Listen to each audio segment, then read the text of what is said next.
Chapter 51. The reason for searching for the mages was quite simple, if my thoughts are correct, and that was to confirm whether the supposition he made back in the penalty zone was correct or not. Meanwhile, the knights all began rushing violently towards him. Jin Wu calmly jumped and stepped on the shoulder of the knight closest to him, and leapt up into the air.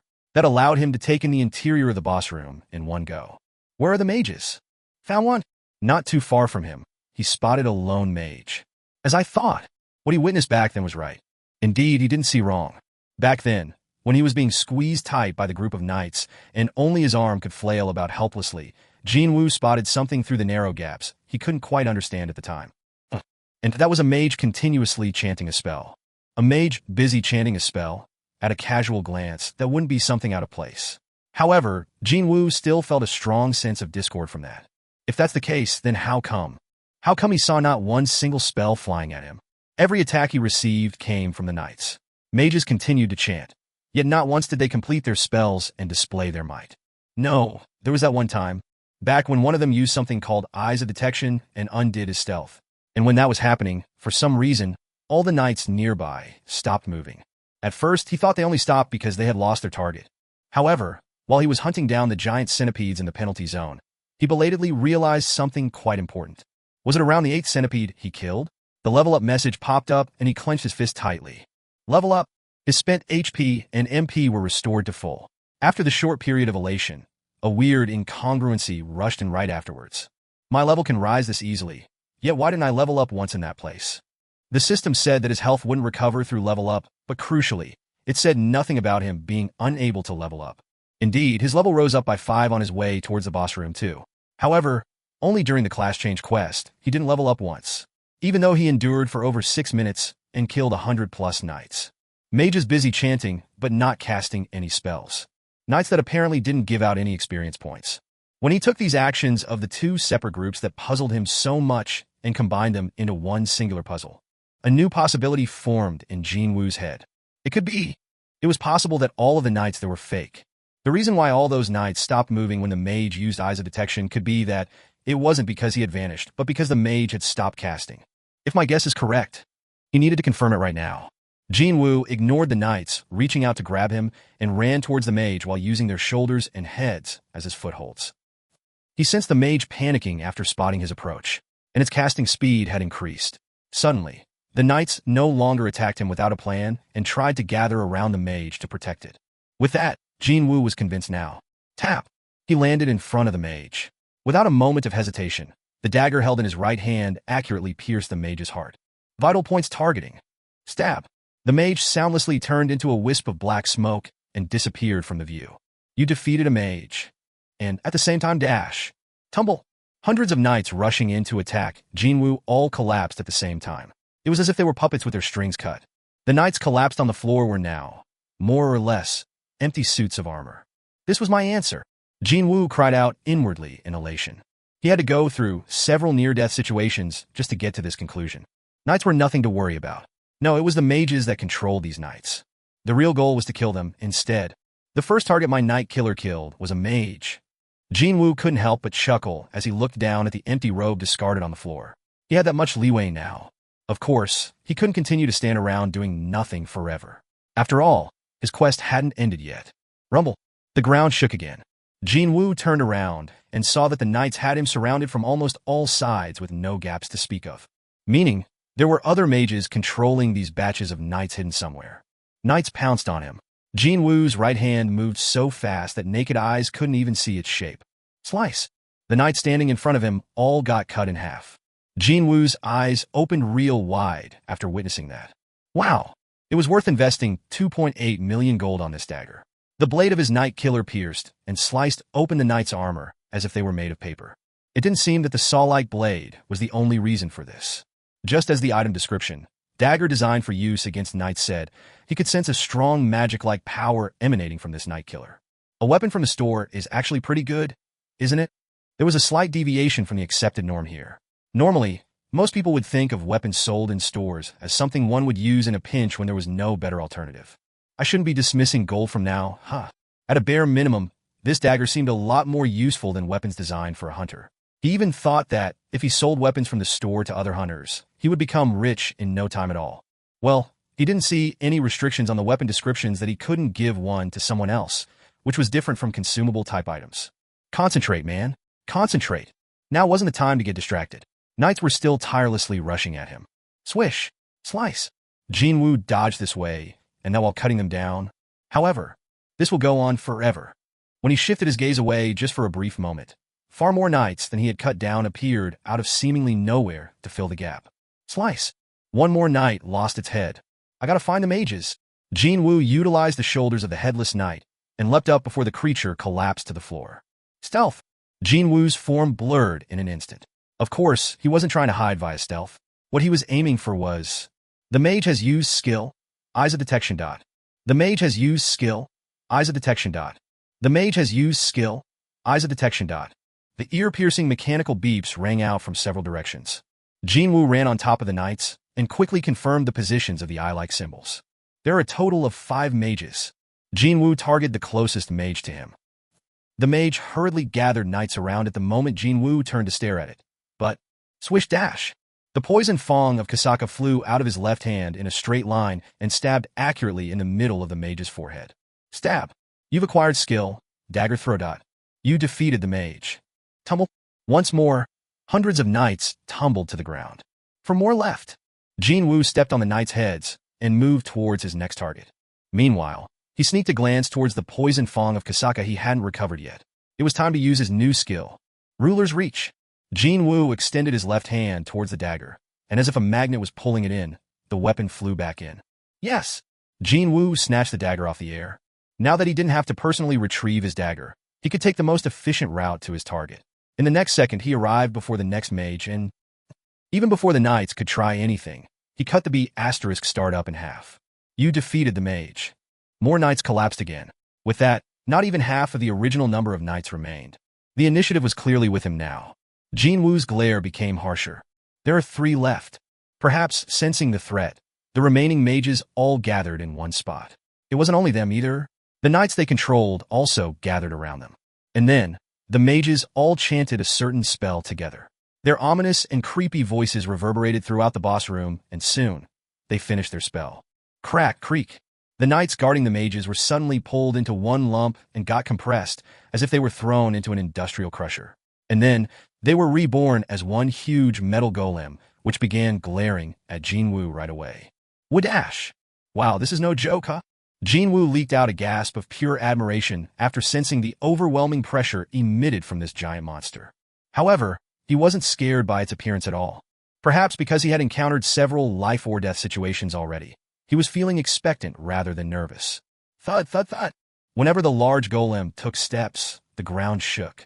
What a fearsome presence it possessed. Swish dash. Jin Wu ducked lower and dodged the golem's fist. Kabam! The stone pillar behind Jin Wu shattered into pieces after its metallic fist grazed it. Well, that is pretty serious power. Jin Wu grinned slyly. If he hadn't yet figured out what was going on here, he would have been racking his brain trying to figure out how to deal with this monster. However, there was no need for him to worry about that now. No need at all. Cool. Just as the golem locked its hands together and raised them high to smash down, Jin Wu didn't back away, but used his skill, dash, and pounce forward. And then he slid on the floor. In the blink of an eye, he had slid in between the legs of the golem and shot right past it. While the lumbering golem was hastily turning around, Jin Wu had already arrived before the 3 completely defenseless mages, still busy chanting their spell. The shoulders of the panicking mages grandly shuddered. Checkmate. A smile of contentment formed on Jin Wu's face. The old saying went something like, by being together, you'd be safe, and that separating from one another would mean death. Too bad for them. That was not the case this time around. It was far easier to kill them off because they had gathered in one place. Jin Wu freely swung his daggers about. And, you defeated the mage. You defeated the mage. You defeated the mage. The remaining 3 mages also became smoke and joined their already departed comrades. And the golem that was trying to hurriedly grab Jin Wu shattered into pieces of armor and scattered all over the place. Jin Wu didn't let his guard down, however. Is this the end? Or is there something more? He remained alert and ready just in case something else might happen. But then, the familiar beep went off in his head. Tearing, Jin Wu swallowed his saliva. Perhaps to laugh at his unnecessary worries, the system announced the end of the quest instead. The class change quest has been concluded as all monsters inside the examination chamber have been defeated. Your class will be determined shortly. Depending on the amount of advancement points accumulated, it will be possible to change your class to a high-ranking one. Only now could Jin Wu spit out a sigh of relief. Full. What a difficult battle this had been. If he remained fixated on the immediate return stone, he'd never have figured out how to counter the class change quest monsters. Yeah, I'd probably have been thinking about escaping all the time. He got unlucky, or perhaps got really lucky, instead, and lost the immediate return stone. And that forced him to focus solely on surviving this battle. The end result was an unbridled success. And now, it was time to receive his rewards. Jin Wu's gaze drifted towards the timer. 4 hours, 29 minutes, and 16 seconds. The numbers on the timer had stopped moving. He had endured for almost 4.5 hours. And that wasn't all. In a quest that could be cleared simply by enduring the combined assault of the countless enemies for a while, he actually managed to kill them all. Just from wondering about how many points he got to accumulate and what kind of a class he'd earned from that, his heart began trembling in anticipation. The suitable class will be bestowed upon the player after your past actions have been thoroughly analyzed. Yep, that sounds good. If his past actions were used as the basis for the selection of his class, then the odds of him ending up with something weird and struggling in the future would be close to zero now. It was probably the most welcoming thing he'd heard in a while. The places where the player stands are dyed with the hidden breaths of an assassin. Corpses fill the paths the player has walked past, and the scent of blood is thick and strong. He thought that this description was a bit too heartless and cold, but after looking back, he couldn't come up with anything to rebut those words. I only did those in order to raise my level, though. After entering an instant dungeon, he kept hunting monsters down until his level would not rise anymore. And while inside a regular dungeon, he made sure to find every single hidden monster there and slew them all too. Also, although it wasn't his intention, he ended up fighting other hunters a couple of times too. Assassin, corpses, and the scent of blood. No matter how you look at it, just as he suspected from the beginning, it seemed that his class would be set at assassin now. Also, the player thirsts for power, never relies on his comrades, and paves the new path for himself with his own strength. Nod. Jin Wu nodded his head in agreement with the system's assessment. Well, it's not like I had any trustworthy comrades to begin with. However, he couldn't understand why those points were being addressed during the selection of his class. The system's explanation continued on. Your thirst for strong power is intense enough to summon the spirits of the departed, and the army of the deceased that unquestioningly follows all of your commands will pave the road only for you, without anyone's aid. The army of the deceased? Only now had Jin Wu realized something had gone awry here. Too bad, though. No, wait. Even before he had any chance to raise his objections, the system read off the result of the selection in its usual dry and humorless voice. Your class has been set as Necromancer. What the F*** CK? Chapter 51 Fin. Chapter 52. What was the meaning of this sudden slap to the back of his head? Everything was going well. So why did Necromancer pop out instead of the expected assassin? Jin Wu dazedly stared at the message. He even rubbed his eyes several times, but nothing changed. Your class has been set as Necromancer. The message still floated up there, unchanging. He couldn't believe it at first, then he became really angry next. I've never even touched the intelligence stat, so what the hell? Just how did he end up with a rare class, not even found among countless mage-type hunters in the world? From the moment Jin Wu awoke as a rank E hunter, he was always a close-quarters fighter. With the exception of the steel longsword, he always used daggers, and the skills he got until now were perfectly suited for the role of an assassin. That was why he hadn't even thought of the possibility that his class would end up belonging to a different type altogether. It was a magic type, no less. No more than that, a necromancer. His knowledge of different classes came from video games, but even then, he knew enough about what being a necromancer entailed. A gloomy-looking mage, and an army of undead following that dude. No matter how much he thought about it, that image just didn't correlate to him whatsoever. Jin Wu frowned deeply and shook his head. Let's calm down first. Even if his thoughts were complicated, his responses should be calm. Being calm and cool-headed were Jin Wu's ultimate weapons. He controlled his rage and regained his cool head soon afterwards. Hang on, isn't this? Denial, then rage. He suddenly felt like he was acting like a patient who just heard the diagnosis of terminal illness and was going through the so-called 5 stages of grief. Rage, then, it's supposed to be negotiation, is it? Or was it compromise? Of course, there was no way he'd be allowed to negotiate or come to a compromise with the system. If he were to think about the advantages of being a necromancer, then, just as the system alluded to, he could create his own army? About that much? Well, the problem here is that army will consist of skeletons and rotting corpses. If he walked around with such an army, the whole world would be up in arms in no time. Hunters were already the objects of aspiration and fear. Yet he was being asked to become a hunter who could lead around an army of the departed.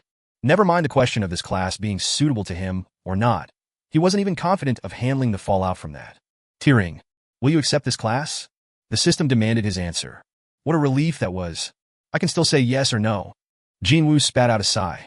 If the class wasn't forced down his throat, then that meant there was another opportunity for him. If he still had another shot, then there was no reason to sweat so much right now. Jin Wu gladly refused the suggestion. No way. When he did that, the message asked him again. The necromancer is a hidden class. Will you still refuse? Although it was asking the same thing for the second time, he found himself unable to quickly answer back. He was now hesitating. A hidden class, is it? That term might sound like something straight out of a video game, but still, there were hunters with rare and strange abilities even in reality, such as hunters who could create shields or buff others. Or even, the master of White Tiger Guild can apparently transform into a monster too, according to the rumors. All those hunters with rare and strange abilities were now enjoying a great deal of special treatment after being scouted by the biggest guilds out there. Could this hidden class thing be the same thing as the special abilities those hunters possess? If that were the case, this could be an opportunity instead. Suddenly, such a thought popped into his head. The system did say something about this just now. I thirst for power, and that's why it's recommending the class of Necromancer to me. In other words, the class of Necromancer had the potential to be truly powerful. When considering the fact that most of the hunters with rare skills happen to belong to support type, this could be seen as quite an encouraging thing for him, indeed. A hunter with a rare skill that could directly enter any battle. His heart began beating just a little bit faster just from thinking about that. If I could only get to experience the class of Necromancer just for a bit, I wouldn't even need to weigh my options this much. However, would anything in this world be that easy? There was no way the matters of this world would revolve according to his wishes. And worse still, he had never heard of anyone possessing an ability similar to that of a necromancer. The thing was, one wouldn't be able to find a mage who commanded its own army, to begin with. Just as his thoughts ended there, oh! Jin Wu took a sweeping look at all the broken remnants of the knights strewn about this place. Those mages. One could say that those mages in the class change quest were using roughly the same ability as a necromancer. These knights were their army, in other words. For sure. It was certainly very difficult to fight all those knights who attacked him with complete disregard for their own lives. If he failed to figure out how to fight them until the end, or if the mages possessed very high close-quarters combat abilities, then the one lying on the floor right now would be me instead of these scrap metal bits. Jin Wu stopped looking at the knights and raised his head. A certain look of determination flashed by in his eyes. I already possessed the close-quarters combat ability, meaning he was different from those mages. What if there was a mage possessing excellent hand-to-hand combat skills who also happened to command an army? Wouldn't that be the worst of all worst possible nightmares for his enemies? What if? Something he could only think about, but couldn't do. Wouldn't it be possible for him to enter a dungeon rated B or higher alone and clear it now? Jin Wu silently swallowed his saliva. If he were allowed to continue raising his stat values after becoming a necromancer, then obviously the army under his command would also grow even more powerful than before. He couldn't even begin to imagine the effect of that. It'll no longer be only me leveling up. His own army would be leveling up, too. Wait, could this be? Suddenly, a chill ran down his spine. Jin Wu raised his head and looked at the floating message. It was still patiently waiting for his decision. The necromancer is a hidden class. Will you still refuse? Unlike how it was usually, the system wasn't urging him on. Jin Wu couldn't help question its motives in his mind. Is this what you wanted from me? Of course. No replies came to him. After a lengthy deliberation, Jin Wu made up his mind. If it was giving him power, then he'd accept it with open arms. He no longer hesitated. Will you accept this class? I will. As if it was waiting, the system immediately displayed the following messages. Tiering. Your class has been set.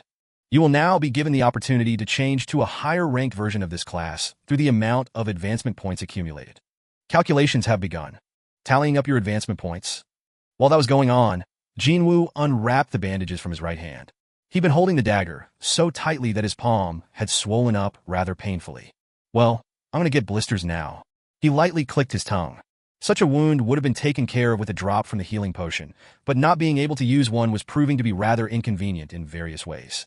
He finished unwrapping the bandages and was about to store the night killer back in his inventory, when he heard yet another mechanical beep. Tearing. Jin Wu reflexively raised his head. You've exceeded the expected time limit. Bonus points will be granted. Bonus points, it said, but that was rather obvious, wasn't it? Not sure how long was the expected time, but well, I did endure for quite a long time, didn't I? He began smirking in satisfaction. Then all of a sudden, several messages inundated his vision. You did not use immediate return stone. Bonus points will be granted. Your remaining HP is over 50%. Bonus points will be granted. You eliminated all the enemies. Bonus points will be granted. Total advancement points tally has exceeded the class-specific point limit. According to the contract, you will be given a special reward. Tearing, tearing, tearing. What's this? His ears hurt from all the beepings, but Jin Woo's focus was fixed elsewhere and didn't care anymore. As a matter of fact, he couldn't even hear those beeps now. A special reward? Those words jumped right up at him. A reward. Not only that, it was special too. Jin Wu stopped trying to store the night killer in his inventory and concentrated on the message. His stares were now firmly fixed on it. Soon, follow-up messages popped up. Tearing. Your class has been upgraded from Necromancer to Shadow Sovereign. You have acquired class-specific skills. You have acquired bonus stats. You have acquired the title, the one who overcame the adversity. Shadow Sovereign? Hearing that strange term, Jin Wu hurriedly summoned his status window. Name, Sung Jin-Woo. Level, 51. Class, Shadow Sovereign. Indeed, there was a new term added to his class column. It's not a Necromancer anymore. The system definitely said that he'd be able to get a higher-ranked version of his class, according to the amount of advancement points he had earned. And also, it mentioned that the point tally had exceeded the limits of the class itself, too.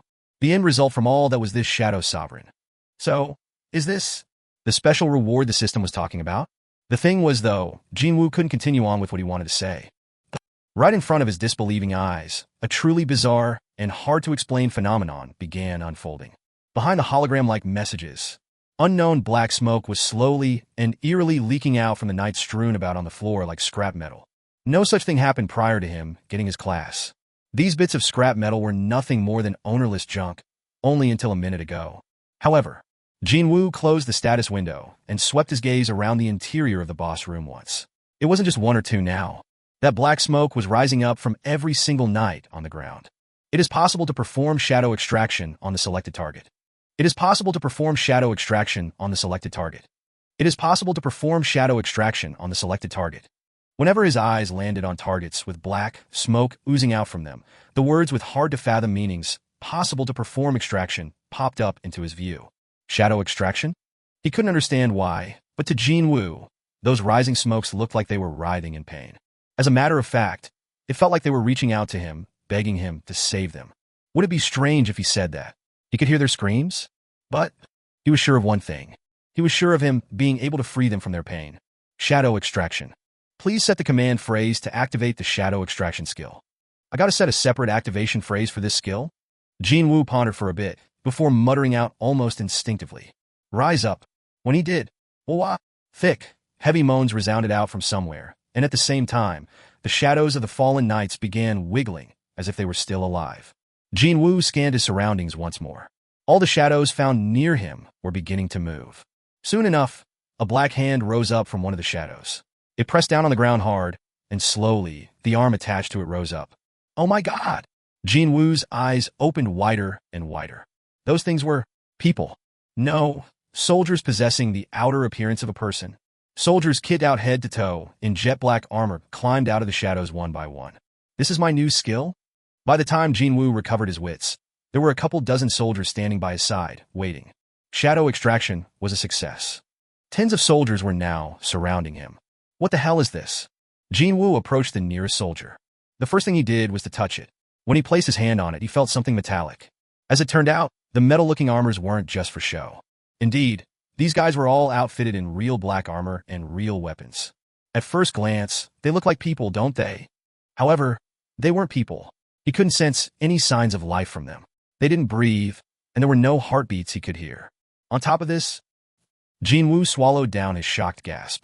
He sneaked a glance inside the helmet through the eye holes and found nothing but pure darkness in there. Jin Wu slowly took several steps back after feeling like he was being sucked in. These things came out from the shadows? He immediately checked his skill window. Just as the system informed him, new class-specific skills could be found there now. Class-specific skills. Active skills. Shadow extraction LV1. Shadow storage LV1. He checked the details of the first skill. Skill. Shadow extraction LV1. Class-specific skill. Required mana to activate. None. Creates a shadow soldier by extracting mana from the recently deceased life form. The odds of extraction failure will rise higher depending on the target's original stat values. as well as the length of time since its death. Number of shadows that could be extracted, 30 of 30. Only after reading the explanation on the skill did he realize the identity of these black soldiers. They are all undead. Shadow soldiers, monsters, pulled out from the shadows of the dead. Jin Wu swallowed down his saliva. If these things are really my soldiers, then... Jin Wu raised his arm and pointed to his right, and the soldiers all uniformly shifted their bodies to right. The end of his hand slowly moved to his front, and the soldiers too followed after his hand and slowly faced their front. Jin Wu stood in the middle of them. He did his best to calm his pounding heart and lowered his hand. And at the same time, every single soldier knelt down before him. They were moving according to his will. Huh? Jin Wu let out a soft gasp of admiration as the ends of his lips arched up. Isn't this so cool? Chapter 52 Fin. Chapter 53. Oops. A thought flashed by in Jin Wu's head. I shouldn't be wasting time like this. He had witnessed the power of his new skill. He could now turn the defeated monsters into his soldiers. If that was the case, then wasn't there a monster nearby that he just had to turn into his lackey right away? Jin Wu climbed up the pile of armors that once used to be the giant iron golem and stood on top. By being so high up, he could take in the entirety of the boss room. Jin Wu searched around as his glare became sharper. Found it. Confirming the direction, Jin Wu immediately ran over there. Perhaps he was feeling really psyched. He arrived there in the blink of an eye even though he didn't use the dash skill. Gulp. Jin Wu looked the corpse of the monster that he was planning to extract the shadow from, and swallowed dry saliva. The creature remained in the exact same spot where he had killed it. Ygritte the Crimson. The sight of the red-armored headless knight, half buried in the thick, sturdy wall told how desperate his situation was back then. Jin Wu stood before Ygritte. It might have been a fearsome enemy that threatened to kill him only a few hours ago, but now it was probably the best ingredient he could find. Fortunately enough, he saw the black smoke slowly oozing out from Ygritte, just like how it was with other fallen knights. It is possible to perform shadow extraction on the selected target. Jin Wu's expression brightened. Nice. He already knew the drill. Jin Wu took a short but deep breath and spoke out the command phrase. Rise up. He spoke the activation phrase for the skill, shadow extraction. However, the skill didn't activate. Jin Wu tilted his head this way and that way, and was about to say the command phrase again. But then, following a tearing, several warning messages popped up. You have exceeded the number of shadows that can be extracted. If you wish to perform shadow extraction, you must return a portion, or all, of your soldiers back to the world of nothingness via extraction cancellation. Once returned to nothingness, the shadow soldiers can't be summoned back. Oh yeah, there was something like that, wasn't there? At the end of the skill's explanation, there was something he should have taken note of. Number of shadows that can be extracted, 30. The maximum number of extractions he could perform was 30, which meant the number of his soldiers was currently 30. Jin Wu looked behind him. The shadow soldiers had followed him even before he had noticed it, and they were standing in attention. When did they? Perhaps fitting their title of shadow soldiers, they seemed to move around without making a single sound. Whatever the case might have been, if he wanted to extract Ygritte's shadow, he had to get rid of one of these guys, just as the system had alluded to. But it had only been a short while, yet when he thought about them being his soldiers, he kind of didn't want to dismiss any one of them. Did he get attached to them already? With a rueful, unwilling expression, Jin Wu slowly scanned each and every one of his shadow soldiers. As his eyes swept past the soldiers, their names and levels appeared before his view. Shadow Infantryman LV1. Regular grade. Shadow Infantryman LV1. Regular grade. Everyone possessed the same name and level. Oh well, their origins were exactly the same, so... But then, he discovered 3 somewhat different colored soldiers right at the back of the infantryman. Are those? Unlike the regular infantrymen, these guys were wearing robes. Shadow Magic Soldier LV1. Elite grade. Oh! He quickly figured out what they were. The 3 mages that were controlling the Iron Golem must have been revived as undeads as well when he gave out his Rise Up command just now. So, 27 infantrymen and 3 mages, This was why being rare was a good thing. He excluded the low-numbered mages and selected the closest infantryman from him to cancel the extraction. And he was really sorry about this. Extraction cancellation. Fush! The soldier turned into black smoke and scattered in the air. Not even a trace remained of it. Jin Wu gazed at the spot of the disappeared soldier for a little while with an apologetic expression, before shifting his attention back to Ygritte. His preparation was complete. He even had to sacrifice one of his wonderful soldiers, just so he could turn Ygritte into a shadow. So, he simply had to see some results here. Time to act while the sun still shone. Jin Wu tried the extraction right away. Rise up. When he did that, the shadow cast beneath Ygritte began to wiggle, as if it came to life. It was the same reaction as when he extracted the shadows from the knights just now. Okay, good. Jin Wu clenched his fists tightly. He had a good feeling about this.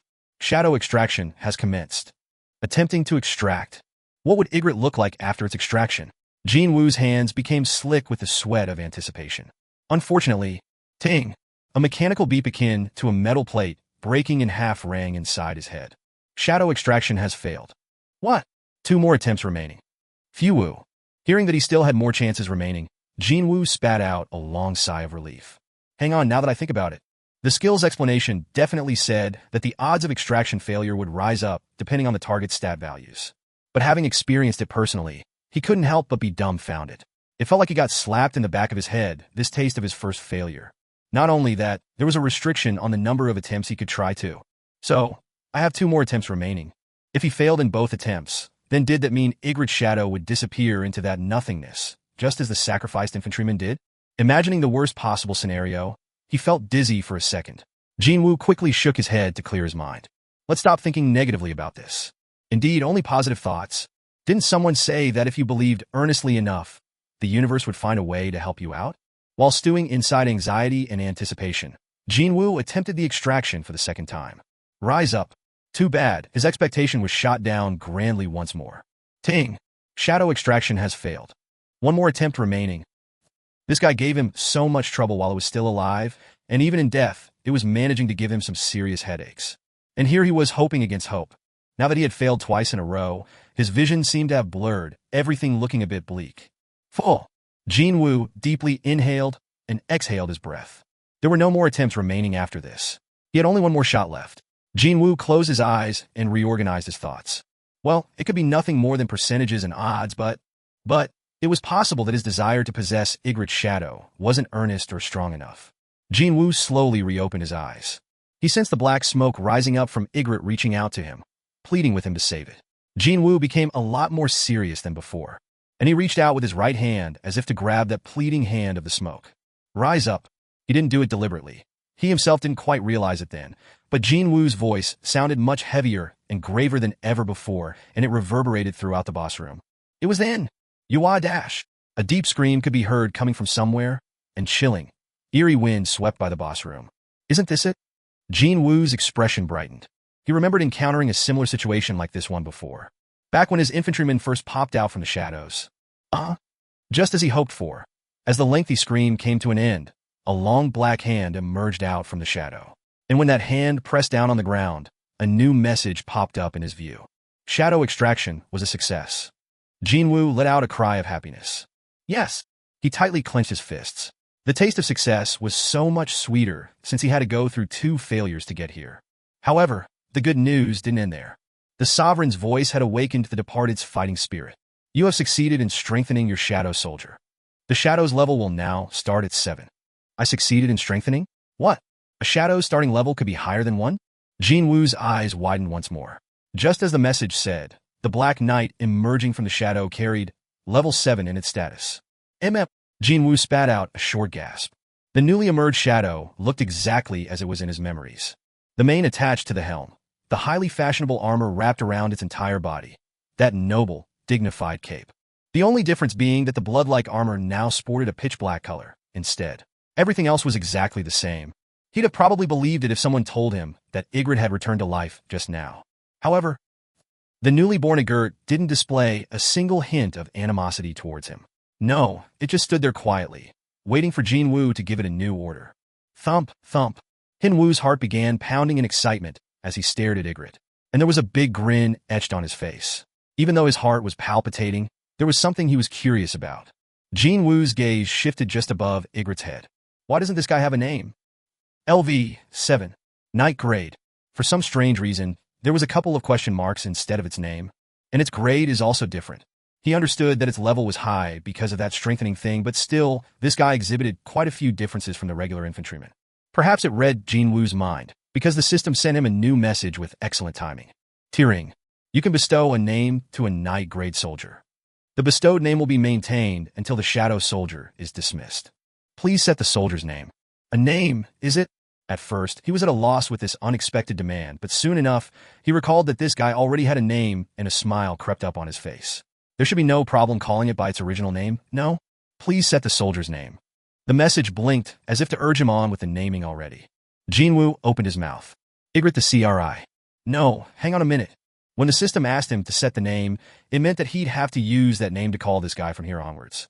So, didn't that also mean that he'd have to call it Igrit the blah blah all the time from now on? Just thinking about that gave him a nasty case of goosebumps. That's way too cringy. In the end, he decided to shorten the name somewhat. Igrit. Will you set the name as Igrit? That's right. As soon as Jin Wu spoke, the question marks on the guy's head disappeared, and the name Igrit appeared there. Igrit LV, 7. Night grade. All he did was to simply give it its original name, yet Jin Wu still felt like he had accomplished something pretty amazing. He was filled with contentment, knowing that this guy was his loyal soldier now. My own loyal soldier. Jin Wu took a look behind him. 29 shadow soldiers were still there, waiting for his orders. For now, the number was too small. Only 30. Either this was because the skill level of shadow extraction was too low, or because his intelligence stat hadn't been raised high enough yet. But he was sure of one thing, and that was the number of his soldiers would gradually swell up. Yup, I really have myself a new army. Not only that they weren't some skeletons and corpses, but an army of shadows. Now, there was only one problem remaining, and that was how he'd walk around with these guys. Now that gave him a bit of a headache. Doesn't matter skeletons or shadows. It'd be way too eye-catching if these guys freely walked around in the streets. Would that be all?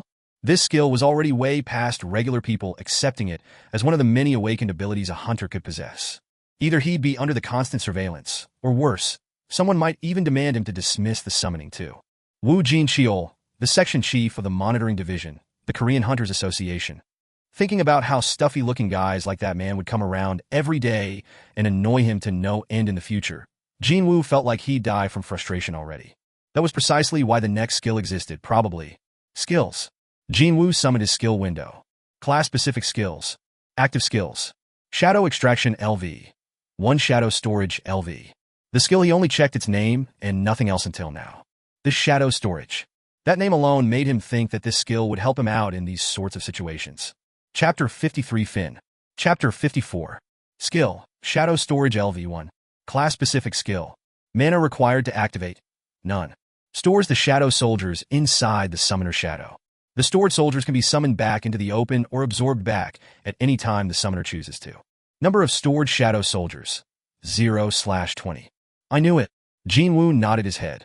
Since the skill's name had the word storage in it, he expected it to have something to do with storing away the soldiers. Unfortunately, there was a part that proved to be completely out of his expectations.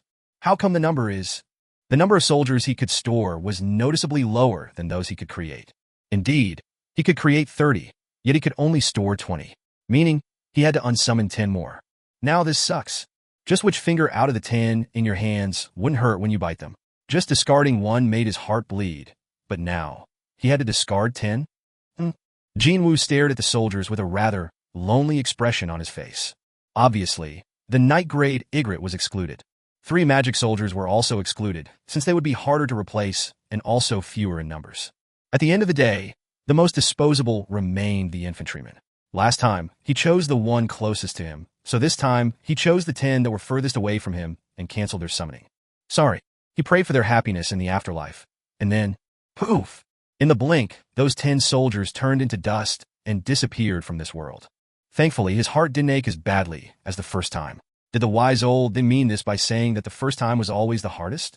In any case, Jin Wu took one last look at the soldiers and activated the shadow storage. When he did that, all the shadow soldiers, including Igrit, all returned to being shadows, as if they were melting like an ice cube caught in extremely high temperatures. Those shadows all gathered beneath his feet next. So, this is that absorbing into my shadow thing. It was as the label said. The shadows were absorbed into Jin Wu's shadow. It happened so quickly, too. All of his soldiers disappeared without a trace in less than a blink of an eye. I'm the one who did it, yet I can hardly believe it myself. Utterly amazed now, Jin Wu continued to stare at his own shadow. It was then, as if it was waiting for this, the mechanical beeps resounded out one after the other. Tearing. You have experimented with all the class-specific skills. Class change has been now concluded. Exit gate will now be generated. So, it's finally over, huh? What a long and difficult road this was. Jin Wu scanned the interior of the boss room, his eyes full of reminiscence. The evidence of fierce battle could be seen everywhere. Broken down knights, walls with cracks on them, a shattered stone pillar. And the iron golem responsible for shattering that very pillar, now nothing more than a scrap heap. However, as the compensation for his struggles, he was now walking away with so much profit. A new class and skills, several other important things besides those, as well as powerful new allies. A wide grin naturally floated up on his lips. Without hesitation, Jin Wu turned around. The gate connecting to the outside world was quietly waiting for him, as if to congratulate him on his successful adventure. When he took a step outside, the surroundings changed in an instant, and he was back in the empty lot of the local mountainside. It was none other than the very spot where he initiated his class change quest. The time indicated was 5 in the morning. It was already time for the sunrise. Oops. Jin Wu clicked his tongue while confirming the time. If I knew the quest would end up taking this long to complete, I should have left a message for Gina earlier. What a relief, then, that he'd often come home late from raids taking longer than expected, back when he was working for the association. Jin Wu took one last look behind him, but the gate he exited from just now was already gone without a trace. When looking at the spot where the gate used to be, it kind of felt like he had woken up from a long dream. Was it a dream? No, that wasn't possible. Jin Wu scanned his immediate vicinity. The soldiers decked out in pitch-black armors. As soon as he thought about them, they rapidly emerged from his shadow. At first, he simply thought of them as nothing more than monsters. The Shadow Soldiers. The monsters that stepped out from the shadows of the dead after they were summoned by him. However, if these things were monsters, then just what should the guy who could freely control them be called now? Jin Wu smirked softly. Well, it doesn't matter one way or the other. Jin Wu stored the soldiers back into his shadow. He noticed that his steps going down the mountain were rather light and cheery. Jin Wu slept until late in the day. But that couldn't be helped. By the time he got back home, the sun had risen up pretty high already. Ring ring. Jin Wu's sweet slumber was eventually disrupted by the ringtone from his smartphone. His hand fumbled around near his head and with some difficulty located his phone. Hello. His voice cracked up from his dry throat. Oh, Appa, you were still asleep? You know what time it is? Gina's shocked voice came out from the speaker, so he asked her back. Okay, what time is it now? It's 2 in the afternoon. What? He glanced at the time on the phone screen with half-open eyes. She was telling the truth. Appa, you haven't forgotten that you're supposed to come to my school today, have you? Her voice sounded anxious. Jin Wu finally raised his upper body, albeit very slowly. What time should I get there at the latest? Before 5. I won't be late, so don't worry. As expected of my Orabionim, when you're near the school, give me a call first, okay? TL. Orabionim equals a higher form of honorific than Appada. Gina switched on her charm attack and ended the call soon afterwards. Scratch, scratch. Jin Wu scratched his unkempt hair for a bit before slowly getting up from the bed. He didn't have a lot of time left if he were to get ready. Well, I'm going to meet my sister's homeroom teacher after all. Not only that, this teacher would be in charge of her 3rd year in high school, one of the most important periods in a person's life. So, I can't just wear whatever now, right? He opened the closet and rummaged through the clothes in there. However, he was greeted by a rather dusty, moldy odor. Of course, it was not something pleasant to smell at all. Jin Wu's frown deepened. He continued to dig around, but all he could find was an old business suit he wore once during his own high school graduation. Will it even fit me now? He was hoping against hoping, but well, as expected, the clothes were too snug and he couldn't even move his arms. Yup, my body has grown much bigger lately. Putting on the old clothes painted a stark picture of his current reality. The suit was nearly bursting at the seams, literally. What should he do now? Jin Wu was pondering what to do, but then he spotted the bank book that Eugene Ho gave him a day before. It was for the account filled with the proceeds from selling off all those magic crystals. He alternated his gaze between his nearly torn clothes and the bank book with its new stamp still sealed together, before a smile formed on his lips. Been a while, but should I go on a shopping spree then? Before that, though, there was this small thing he had to confirm first. Actually, it was a bit bigger than that, but still. Jin Wu took off the old business suit, and while sitting on the edge of the bed, summoned his status window. Stats. With that, a long board full of letters and numbers appeared before his eyes. Tiering. Name. Sung Jin-Woo. Level. 51. Class. Shadow Sovereign. Title. Slaughter of Wolves. Extra 1. HP. 11,035. MP. 1022. Tiredness. 0. Stats. Strength. 132. Stamina. 91. Agility. 111. Intelligence. 70. Perception. 93. Available points to distribute. 10. Reduction in physical damage. 46%. Skills. Passive skills. Unknown. LV. Max tenacity LV. 1 high grade dagger technique LV. Active skills. dash LV, 2 intimidation LV, 1 vital points targeting LV, 2 dagger throw LV, 1 stealth LV. Class-specific skills. Active skills. Shadow extraction LV, 1 shadow storage LV. Equipped items. Red Knight's helm, S. Gatekeeper's necklace, A. Superior Knight's breastplate, B. Superior Knight's gauntlet, B. Superior Mage's ring, B. Intermediate Assassin's shoes, C. TL note. The author forgot to put ruler's reach in the skills column. I left it as is. Jin Wu could only chuckle wryly as his status window seemed to go on forever and ever. It was only a short while ago that there was nothing on this section over here. Indeed, there had been a time like that once. But now, just from looking at his skills and equipped items, his head grew fuzzy. Even then, his class still managed to snag his attention for sure. Class, Shadow Sovereign. This column used to be none only yesterday. To be honest, he was kind of bothered by that word whenever he had a look at his status window. The reason for that was, naturally, the word that came before that, none being his class. If a hunter was not participating in a raid, he'd be no different than a jobless bum. That's what most others would think, anyway. But then, he had to keep looking at the no job in the status window where his stat values were recorded. So how could he not feel bothered by it? TL note at the end. They said that once you got shocked by a turtle, you keep getting frightened by the pot lids. Whenever he took a look at his class column in the past, he couldn't help but feel a bit frustrated. He knew that it didn't really mean his job status, but he still felt quite bothered by it. However, from today onwards, he didn't have to mind such things anymore. Ha. Jin Wu chuckled out uncontrollably. Yup, this must be what they call an inferiority complex, isn't it? If he made lots of money like other hunters, he wouldn't have really cared about what others thought of his life outside of raiding dungeons. But he couldn't do that. He couldn't confidently reveal his status as a hunter to anyone, because he was a measly rank E who could barely protect his own life. That was why. I'm a rank E hunter. Whenever he said those words, anyone with some knowledge of hunters would always say that he was doing something very difficult for everyone's sakes, but they would start mocking him when his back was turned. That was why he ended up minding it even more than necessary. But now, he was the possessor of a really cool job. No, a really special trait. His job still remained as a hunter, of course.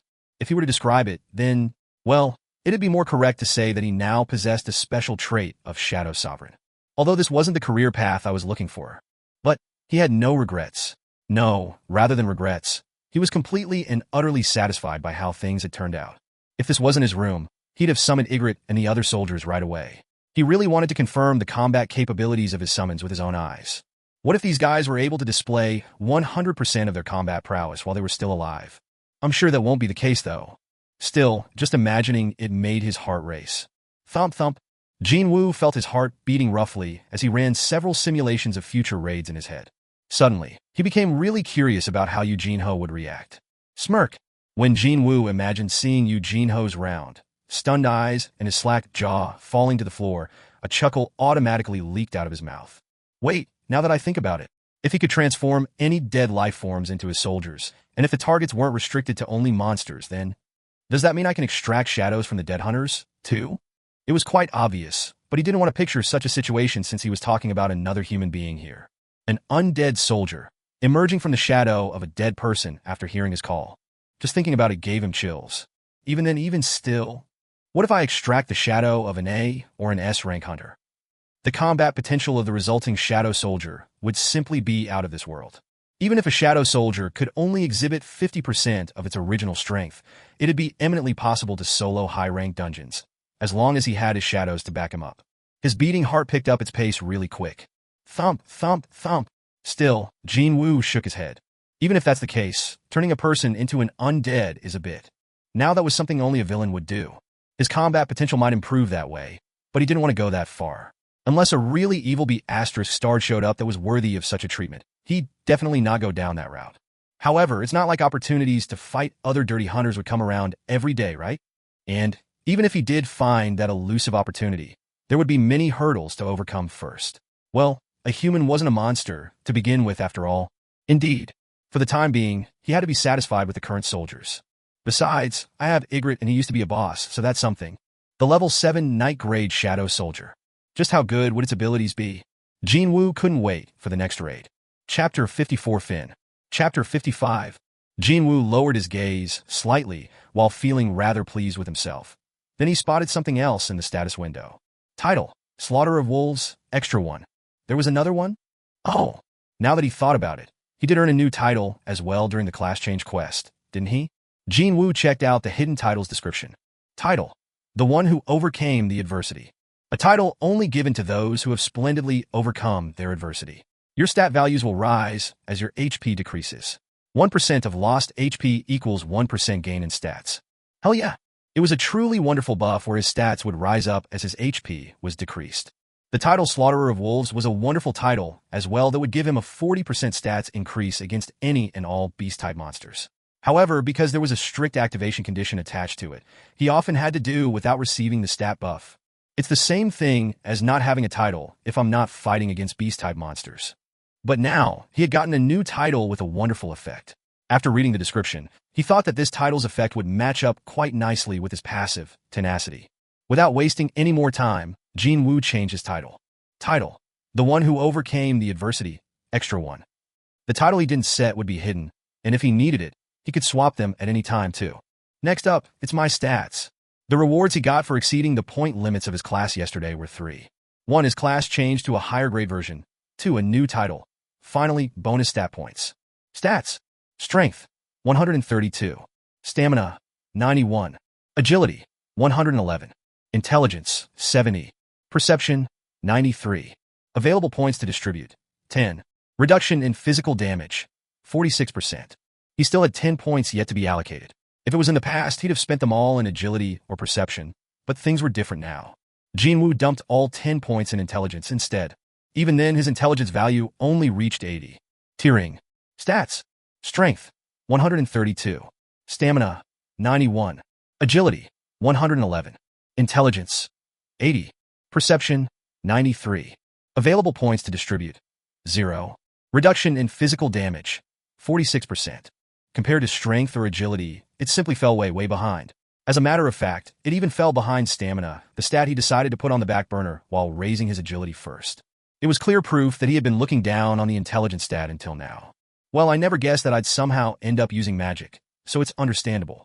For the time being, he decided to invest every single bonus stat point he earned into intelligence. He wasn't planning to change how he fought in the meantime, though. I mean, the new skills I got are assassination-type skills, after all. A new skill he acquired during the fierce battle, the dagger throw. He didn't even have to take a gander at the skill description to know that it was a dagger-exclusive skill. Skill: Dagger Throw LV1. Active skill: Required mana to activate, 30. Exclusive to daggers. Causes damage by throwing your dagger. The higher the level, the greater the damage inflicted, as well as the accuracy. Yup, I knew it. He had been fighting his battles as a close-quarter melee fighter. He wouldn't change his current fighting style, just because he got himself a new class and a couple of new skills related to that. So, he was planning to use the shadow skills as his backup, while the dagger would remain as his primary means of attack. Well, at least until I managed to raise my intelligence stat to a somewhat more useful level, that is, excellent combat abilities, and soldiers able to support him from behind. The plan he formed in his head as he got his new class hadn't changed. But if there is one difference from my initial expectations, then that would be his soldiers potentially being a lot more useful than he thought. Who could have guessed that he was able to turn boss-level monsters into his underlings? Still, he felt that it'd be a bit of waste not to utilize his proficiency with daggers and the skills related to that if he were to rely solely on his shadows to fight. Also, he bought the Night Killer only a few hours ago too. If I knew I'd end up as a mage type, maybe I should have bought a magic staff or something. Of course, if he did that, he wouldn't have cleared the quest and ended up being buried under the knights instead. Jin Wu closed the status window. With that done, he pretty much had confirmed every change that occurred to him. Wait a sec. What's the time now? While he was doing his thing, 20 minutes had flown by. Jin Wu scratched the side of his head. I guess I should hurry up? Huh? The corners of Jin Wu's lips arched up. The power of his enhanced stats didn't prove to be effective only when fighting against monsters. When he concentrated, time slowed down. To be more precise, it was Jin Wu who had gotten quicker, however. He opened the door and left his room. He entered the bathroom and took a quick shower. He swiftly wiped the water off of him. He put on whatever clothing he could find and stood before the mirror. All this, and he only needed 3 minutes. He could have moved faster, but he figured that this old, decrepit apartment would fall apart if he did. My hair hasn't completely dried out yet, but the end result was him saving over 20 minutes, so there was no need to rush now.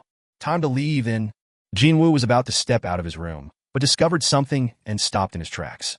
He found the key for the apartment. It was sitting on top of his desk.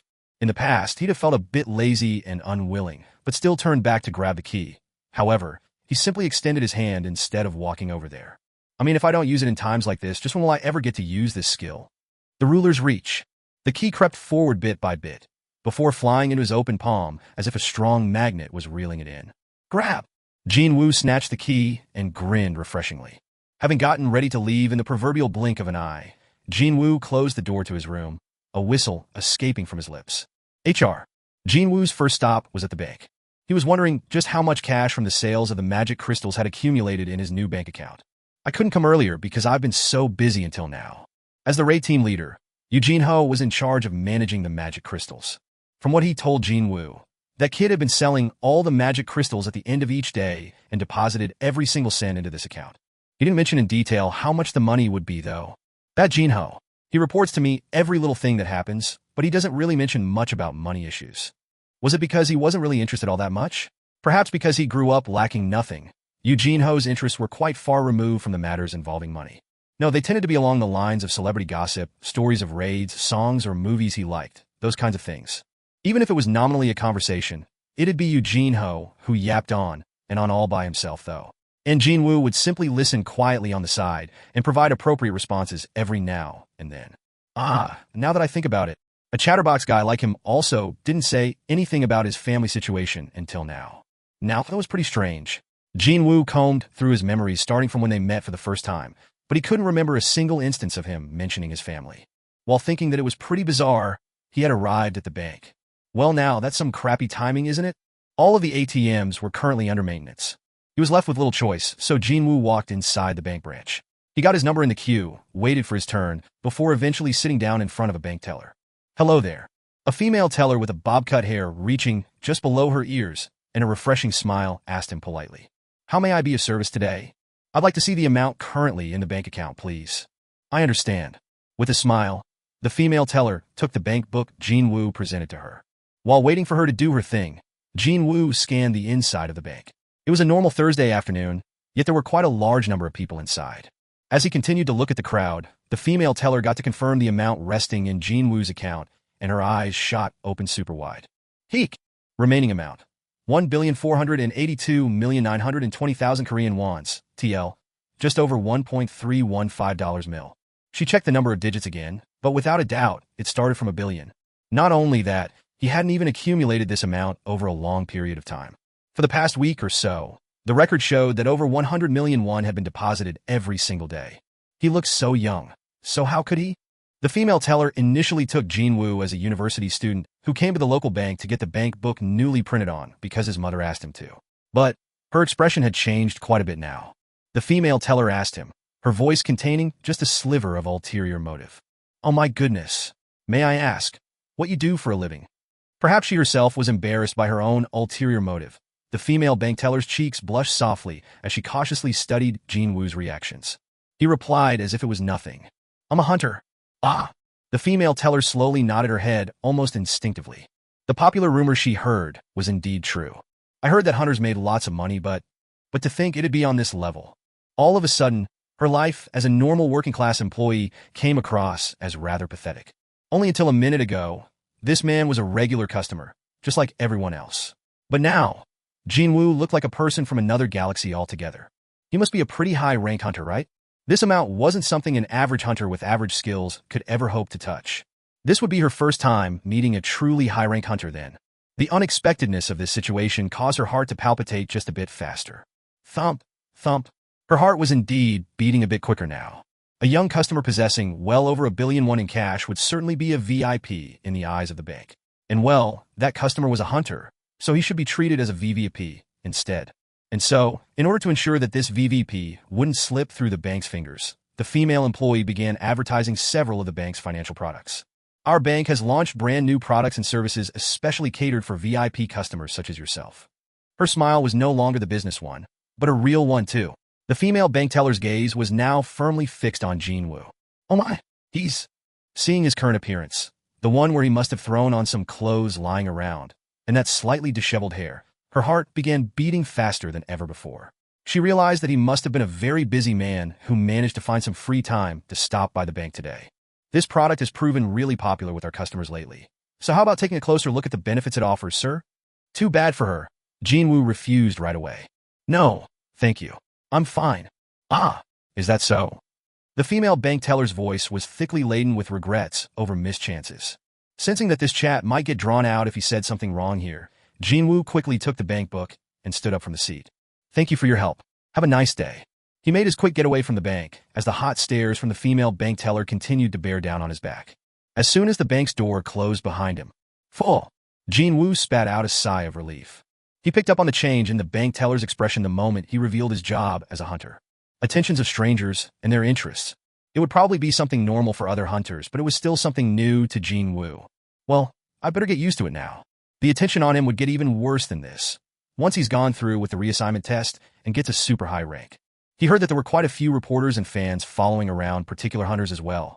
He raised his head slightly and saw a large electronic billboard displaying a cold drink advert featuring a famous hunter attached to the side of a skyscraper.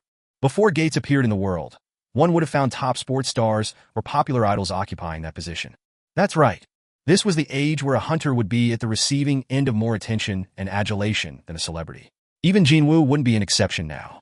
The only person who didn't like hunters nowadays were probably employees of various insurance companies. Besides all that, only after he made his escape from the bank did he get to confirm the amount in the account. And his eyes grew real wide afterwards. 1.48 billion. The total amount of money he earned after participating in 9 raids was almost 1.5 billion won. Meaning, each rank C dungeon netted him almost 160 million won. He got around 180 million from the dungeon he raided with Huang Dong-suk and company. So, the average amount per rank C gate he got was somewhere between 150 and 200 million each raid. Yep, that's why that bank teller was so shocked, wasn't it?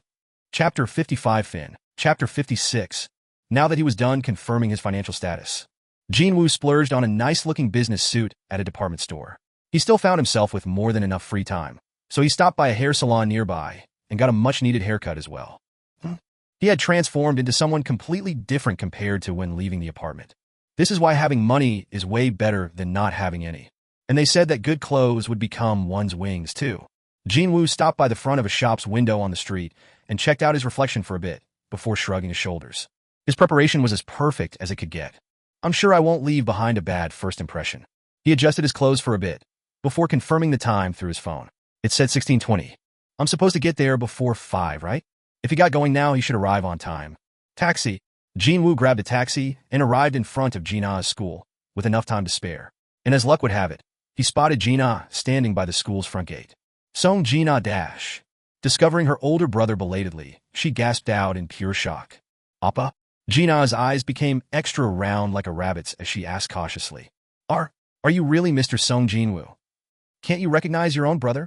Jina swept her gaze all over Jin Wu with a stunned expression still etched on her face, her voice naturally rising higher. It's because you've changed so much, you know? What? So you wanted me to show up in my tracksuit and slippers when meeting your new homeroom teacher? Wow. Jina still couldn't close her slack jaw. Hey, your chin might fall off at this rate. Anyways, I'm going ahead. Okay. Since his sister didn't show any sign of guiding the way, Jin Wu simply took the lead. 5 years ago, Jin Wu too was a student in this very school. He already knew its layout like the back of his hand. Now normally, if teachers wanted to speak to the parents, then the meeting place would either be the staff room or at the counseling office. But today's matter involved Jina's future career path, so he should head to the counseling office. And so, Jin Wu's steps quickened. Oppa, wait for me. Jina hurriedly ran after her older brother. Hello there, Teacher Nim. Yes? Oh, hello to you too. While on his way, Jin Wu greeted several teachers he ran into. All of them stopped in their tracks without exception and took a look behind them at the departing back of Jin Wu. Who was that? Is he a graduate from this school? But there's no way I'd have forgotten about such an eye-catching student like that. Is he a new teacher? It wasn't only the teachers who were looking at him, though. Wow, he's good-looking, isn't he? Who is he? Wait, isn't that Jina next to him? He must be Jina's appa. Wow, he's pretty cool. A well-built frame and a stylish business suit. Although his facial features were on the plain side, the synergy between those 2 points were powerful enough to attract the attention of the female students. Too bad. The guy in question wasn't interested at all, though. Jin Wu simply let the girl's whispering slip in one ear and slide right out the other. The one to get really psyched up was Jina. Actually, she perked her ears up and listened to the assessment of her brother coming from the surroundings in a fit of happy giggles. She then sneaked closer to Jin Wu's side and lightly poked him on his waist with her elbow. Hiya, Appa. You're proving to be really popular today, wouldn't you agree? He ignored this. Wait, Now that I think about it, Appa, you still haven't found a girlfriend yet, right? He also ignored this one. Should I, your trusty little sister, introduce you to a cute high school girl?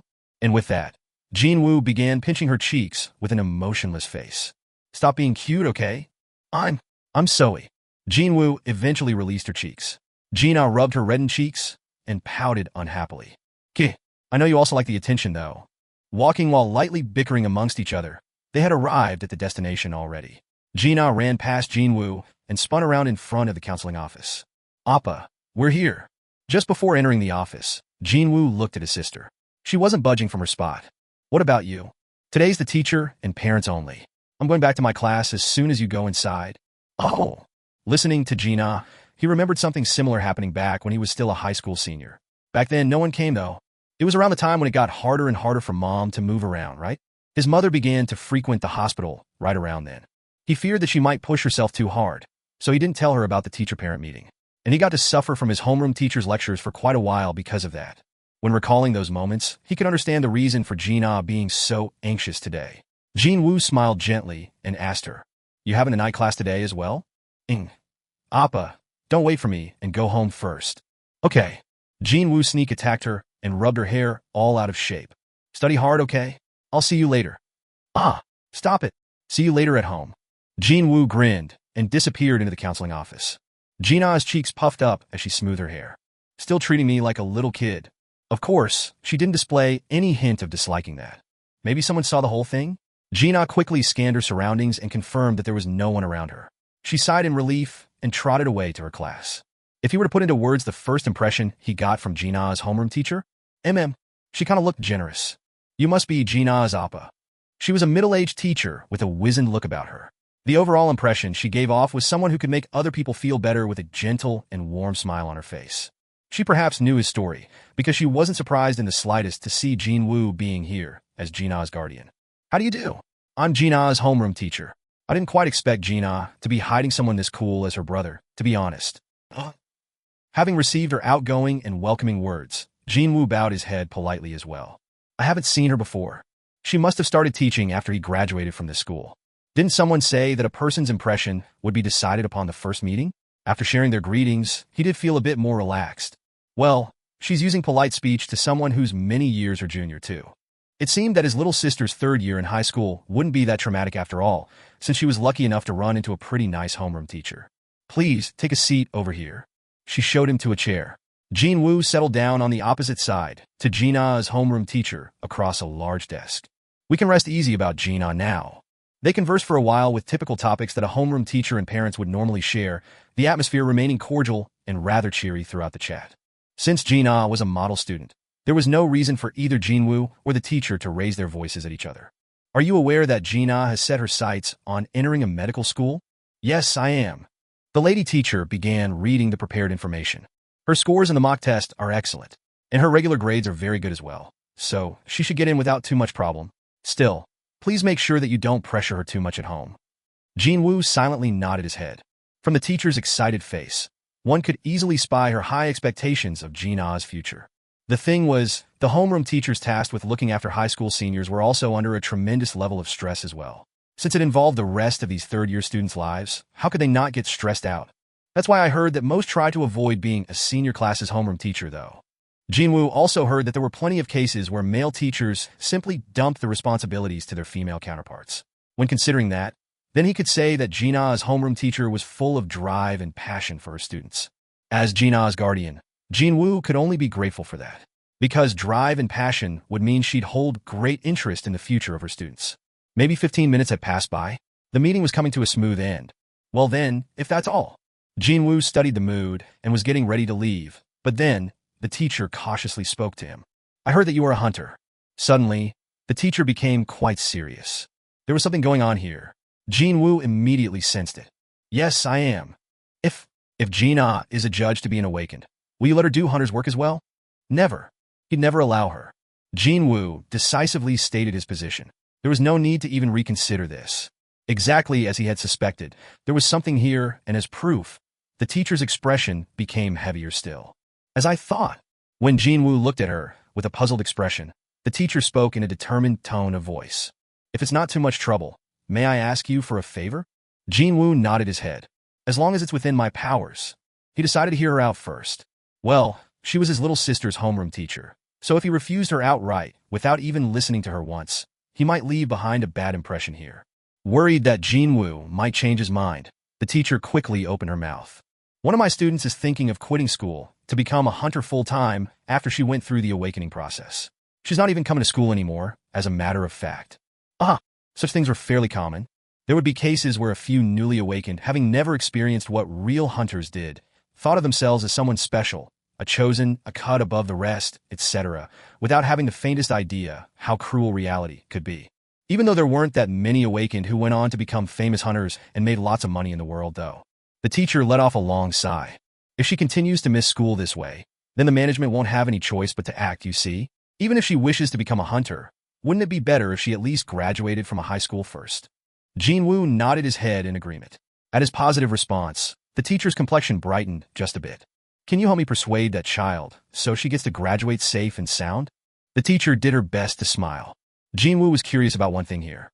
That student, what was her awakened rank? From what I hear, it's the lowest rank. In other words, a rank E. She won't get to live long then. Jin Wu inwardly clicked his tongue. That was the rank where one had to be especially careful about entering a dungeon. If one entered with an overly hyped mindset, and without much preparation to boot, then one would become a cripple or dead almost without an exception. Such a thing happening to a kid around the same age as his little sister was a sad thing. Unfortunately, at the end of the day, that choice was that girl's to make. No one could say otherwise. It was a rather lamentable thing indeed, but he didn't feel like taking time out of his busy schedule to interfere in someone else's life choices. Besides, I'm not confident about persuading her, too. Surely, most of what he would say wouldn't come across as nice things to hear, after all. Jin Wu was thinking of refusing the teacher and leaving. However, Jina would recognize the child, because her name is... When the girl's name came out from the teacher's mouth, Jin Wu realized that he couldn't easily get up from his spot now. Jin Wu confirmed the girl's name one more time. Teacher Nim, what was the name of the student again? It's, by any chance, you know who she is? TL. The girl's name is omitted in the raw. Yup, the Republic of Korea was indeed a tiny place. Jin Wu became rather speechless. At the same time, the private residence of Yu Myung-hwan, the owner of Yujin Construction. From early in the morning, countless expensive luxury vehicles continued to stream in. There was only one reason for that. It was for the ancestral rites ceremony for the first president of the Yujin Group, Yu Byung-cheol, to be held later in the evening. Yu Myung-hwan was the #1 in Korea's financial sector, and Yu Byung-cheol was his father. The eldest son, Yu Myung-hwan made sure to perform the ceremony every single year, no matter how busy he was. And what with his influence being so great, every single relative found in the Yu family register had to gather in this place, without fail. CEO of XX Investment, Chairman of XX Pharmaceuticals, CEO of XX Department Store. Every single guest happened to be a heavy hitter, and their children all happened to be the elites of the elite too, with the sole exception of one. And that exception had excused himself to the quiet and far-removed corner of the proceedings, even though no one asked him to. And he was none other than Eugene Ho. I'm bored. He wished that time would move faster. Going around raiding dungeons with his Hyungnim was 1,000 times more enjoyable than this. What would Hyungnim be doing right about now? Now that he thought about it for a second, he couldn't even begin to imagine just what Hyungnim would do during his off days. And so, while thinking about useless stuff in a corner, out of everyone's gazes and throwing back blameless refreshments all the time, he heard a voice he didn't particularly want to hear today. Oh, aye. Well, sure enough, a perfect model of how an upper-class elite of society should behave was standing behind Eugene Ho. Anyone could see that he was utterly capable of pretty much anything, too. A pair of expensive glasses, a tall, manly physique. He was none other than Eugene Ho's biological older brother, Eugene Song, the heir apparent who'd inherit Yujin Construction after Yu Myung-hwan decides to step down in the future. Eugene Song walked real close to Eugene Ho and looked down on his younger brother. Relatives have come, so you should be out there greeting them. How long are you planning to act like a little kid? Whatever. Do remember that your childish actions only paint our father's reputation with dishonor. Eugene Song's tone of voice did not contain a single trace of brotherly affection. No, it was rather openly dismissive. Of course, Eugene Ho didn't like his older brother, but still, he lacked any courage to retort back here. It couldn't be helped, really. Eugene Song was a genius among geniuses who managed to stand on the top of every subject he took on back in school. And it wasn't just his excellent grades, either. After graduating from school, he helped Yu Myung-hwan in various business ventures and achieved incredible success in everything he touched. Compared to him, Yu Jin-ho didn't have anything to show for. He barely managed to enter the university, for instance. Whenever his older brother stood next to him, Yu Jin-ho naturally grew small and insignificant. Still as pathetic as you can get. TSK tisk. Yu Jin-sung frowned deeply while staring at Yu Jin-ho's lowered head, before changing his expression and walking away in hurried steps. Uncle. Oh, Jin-sung, is that you? Only after Yu Jin-sung had gone away did Yu Jin-ho raise his head back up. This was one of the reasons why he didn't want to come home. Only if there was no stupid ancestral rites ceremony thing. Yu Jin-ho spat out a lengthy groan, and that was when he heard a sexy but also rather sharp voice coming from right behind him. Wowzers. What a jerk. Sucks the fun out of this place, that guy. Yu Jin-ho looked behind him, and he found his cousin/older sister by 1 year, Yu Soo-hyun, standing there. Chapter 56 Fin. Chapter 57. Did you hear what he just said? What a total jerk face. Yu Soo-hyun approached closer, before Yu Jin-ho could react, and lightly tapped him on the shoulder. Yu Soo-hyun's forehead creased up rather prettily. Look at you. Come on now. Seriously? TSK, TSK. Still so pathetic. TSK, tisk. Yu Jin-ho couldn't suppress his laughter after seeing her imitate his older brother. Full up. Cook. Stop that. I don't feel like cracking jokes with you right now, you know? Still so pathetic. TSK, tisk. Kuhi? Cook. Arg, I'm telling you, stop it. Their ages were almost the same, so their relationship was more like that of really close friends. Yu Soo-hyun stood right in front of Yu Jin-ho. Why do you keep acting like this, though? What do you mean? I mean, come on. You're an awakened now, right? Don't tell me. You still can't win against a regular person? So, what if I am? You think I'm going to start throwing punches at my older brother, or something? Well, not really, no. But, Yu Soo-hyun bit on her rather shapely lower lip, imagining the kind of punishment the patriarch of the family might saddle the poor Yu Jin-ho with, if the latter did throw a knuckle sandwich to his much more successful older brother. The prospect of that alone was quite terrifying, to say the least. It wasn't as if she didn't understand Yu Jin-ho's inner thoughts while he had to remain on the receiving end of the ridicule. Yu Soo-hyun narrowed her eyes and glared in the direction that Yu Jin-sung had disappeared to. Whatever. He's still a stuck-up, no fun jerk off that guy. She too disliked Yu Jin-sung as much as Yu Jin-ho did.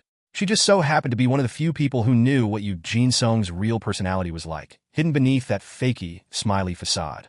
However, Yu Jin-ho didn't agree with her. It wasn't because that guy was his older brother, no. No, he simply wanted to win against his older brother in an upfront manner, not bad-mouthing from behind like this. When Yu Jin-ho kept his mouth shut, Yu Soo-hyun cautiously asked him, Hey, so, that plan, is it still ongoing? You know, you said you'd become a guild master. At that guy's expense. Instead of a reply, Yu Jin-ho simply smiled. Who'd believe him even if he said that out loud? It'd be a relief if no one mocked him or something. Him and his brother battling like that? However, now that he held the huge ace called Hyungnim, the odds of his victory had risen up by quite a lot. If I managed to get the master license, it'd be possible to duke it out with his older brother then. He might even win. Yu Soo-hyun saw the determination burning in Yu Jin-ho's eyes and spoke in no uncertain terms while placing her hands on her hips. I'd rather kill myself instead of working for that man. So, you do everything you can, okay? Because I don't want to fight your old man over this. Thanks. This was how Yu Soo-hyun would usually cheer him on. She was actually a rank A hunter who started her career as a famous child actor. Even with her background of being a lady or a chaebol was not taken into account, many guilds still tried their darndest to scout her because of her rank and fame. For some reason, though, she had refused all of their offers and continued to act as a model every now and then. However, a new offer that she couldn't really refuse had arrived at her doorstep recently, and that was to become one of the founding members of the soon-to-launch Yujin Guild. It was a direct order from the chairman himself, Yu Myung-hwan. She couldn't outright ignore the orders of the family patriarch, but she also didn't want to work for Yu Jin-sung either. Yu Soo-hyun herself had a lot to worry about now. Although the kid was not all that trustworthy, she had little choice but to place her faith in Yu Jin-ho. BRR. Hearing the sound of a phone vibrating coming from Yu Jin-ho's pocket, Yu Soo-hyun asked him, Aren't you going to answer that? Oh. He was daydreaming about something else just then. He hurriedly pulled his phone out after it had been ringing for a while. The number appearing on the phone screen was a familiar one. Hyungnim. Yu Jin-ho's expression brightened up immediately after realizing who it was. Hello, Hyungnim. He answered the call with an energetic voice. Yes? Yes, Hyungnim. No, I can be there, no problem. Yes. I'll be there shortly, Hyungnim. Yu Jin-ho ended the call there. Yu Soo-hyun displayed her interest after sensing Yu Jin-ho's moods doing a 180. What the heck? Who was that? Too bad for her. This was absolutely not the time for him to stand around leisurely explaining the situation to her. After all, didn't Hyungnim ask him for a favor just now? And with the desire to escape from this place added on top, his mind could only think about leaving as soon as possible, even if it was only a second faster. Let's talk later. Watching Yoo Jin-ho hurriedly run away, Yoo Soo-hyun's head tilted from side to side. And why is he so pumped up like that now? Every time he participated in a family meeting of some sort, Yoo Jin-ho always walked around with slumped shoulders, but it was a different story today. How odd. Yoo Soo-hyun told herself to definitely interrogate the kid later. While that was happening, Yoo Jin-ho was searching for his father. It'd soon be dinner time, and Yoo Jin-ho couldn't be excused from the family gathering without his father's approval, especially when every single family member and relatives were present. Yoo Jin-ho scanned his surroundings, and eventually spotted his father over in the distance, conversing with some people. He had a countenance of a tiger. His personality was just as strict, him never cracking a smile with matters he thought were insignificant. For someone like Yoo Jin-ho, his father was a very difficult person to talk to. And I haven't even started yet. Yet, he was already getting nervous. But he needed to be courageous here. Yeah, well, I made a promise. Yoo Jin-ho took a couple of deep breaths and slowly walked to where his father was. He almost turned around several times on his way, though. However, he held the urges back. And finally, Yoo Jin-ho managed to arrive before his father, Yoo Myung-hwan. Father. Their distance was a bit too far for a relationship between a father and a son, though. Yoo Myung-hwan shifted his gaze over to Yoo Jin-ho. What do you want? Sensing the uncertain air, the people around Yoo Myung-hwan distanced themselves all at the same time, as if they had a prior agreement. Father, will it be okay if I went out for a little while? Yoo Jin-ho's voice lacked any discernible energy as he spoke to his father. I will return before dinner. Yoo Myung-hwan stood there with an expression of someone getting ready to scold his disappointing son, but then he let off a sigh and gave his permission, albeit quite unwillingly so. Fine, go, but return on time. Yoo Jin-ho's expression brightened and bowed his head. Thank you, father. He then ran out of there like a streak of lightning. Yoo Myung-hwan stood there and looked at the back of Yoo Jin-ho with a stiff face. Meanwhile, his wife walked closer to him. Dear, I just got a call from Vienna. That was one of the messages he'd been eagerly waiting for. Yoo Myung-hwan immediately shifted his attention over to his wife. And the results of the concours are? She won, of course. She's our daughter, so it's expected, really. A subtle smile formed on Yoo Myung-hwan's face, but it disappeared without a trace before anyone had the chance to see it. When will she be returning to Korea, then? She says that she's far too busy during the semester, but will come around once it ends. Yoo Myung-hwan frowned deeply. I told her to attend her grandfather's ancestral ceremony regardless of how busy she was. Dear, children nowadays don't place much importance on such matters anymore. Tisk tisk. The madam of the Yoo family carefully fixed Yoo Myung-hwan's slightly out-of-shape tie and spoke to him intimately. Also, dear, how about paying more attention to Jin-ho? You're speaking about that again. A tiger is supposed to rear tiger cubs, not kittens. Whether he's a tiger or a kitten, he's still my child. And your child, too. Did you notice? After his graduation from middle school, it was Jin-ho's first time smiling in front of you. Did he do that? Yoo Myung-hwan fixed his gaze in the direction Yoo Jin-ho had disappeared to, his expression showing just the slightest hint of puzzlement. But that lasted only for a brief second. Yoo Myung-hwan spoke dismissively. Maybe he found himself a girlfriend. Anyway, others must be waiting for us now. Let us go back inside. Inside the Hunter Association's HQ, located in Seoul's Gyeonggu. One of the association's employees was checking various equipment located within the building and came to a sudden stop in front of a miniature magic energy measuring equipment. What the hell? What's wrong with this guy? The number on the display panel should have stayed 0. Yet the value was climbing up and down continuously. It was as if it had lost its mind. However, this employee didn't think too much about it. As these measuring equipments were very sensitive, they broke down more often than not. Hey, Kim. Yes, sir? A subordinate quickly jogged closer. How many gates has this guy measured recently? What is its serial number, sir? It's N 1744B. The subordinate scanned through the log and nodded his head. 7 gates, a couple of days ago. A couple of days ago? Let me see. Indeed, it was the truth.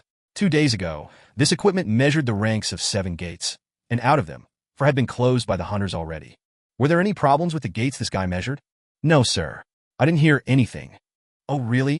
The senior employee slowly scratched the stubble on his chin. Now, normally, when magic measuring equipment like this one was found to be malfunctioning, the raid permits issued for all the gates the faulty device had measured would be rescinded immediately. It was an obvious thing if one thought about it. What would happen to hunters who entered a gate thinking that it was only a rank C, but it turned out to be A or B.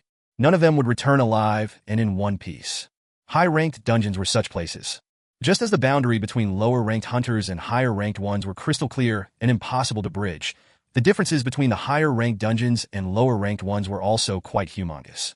It was not for nothing that high-ranked dungeons were all dealt with exclusively by the large guilds until now. Should I send out notices now? Letting others know wasn't all that difficult. However, never mind the discontent voices of anger coming from the teams that paid for the permits. Taking more time to measure the gates again could mean that a dungeon break might occur in the meantime. And if that happened, the association wouldn't be able to dodge the pointed criticism flying in their way. Hell, if things went wrong somewhere, he might even lose his job. I worked so hard to get to this position too. The Hunter Association received similar levels of treatment to state-run public enterprises. If one wanted to enter this organization, one had to put in as much effort as passing the bar exam, for instance. Just thinking about losing this job, he almost blacked out right there, and then, no freaking way. No. He shook his head. The subordinate also more or less knew what the superior's dilemma was. That was why he asked rather cautiously, what should we do now? It had been 2 days already. If there were problems, shouldn't he have heard about it by now? Let it be. Will it be fine that way? Well, I'm sure nothing much will happen. It's been 2 days already, right? Well, that is true. The subordinate nodded his head.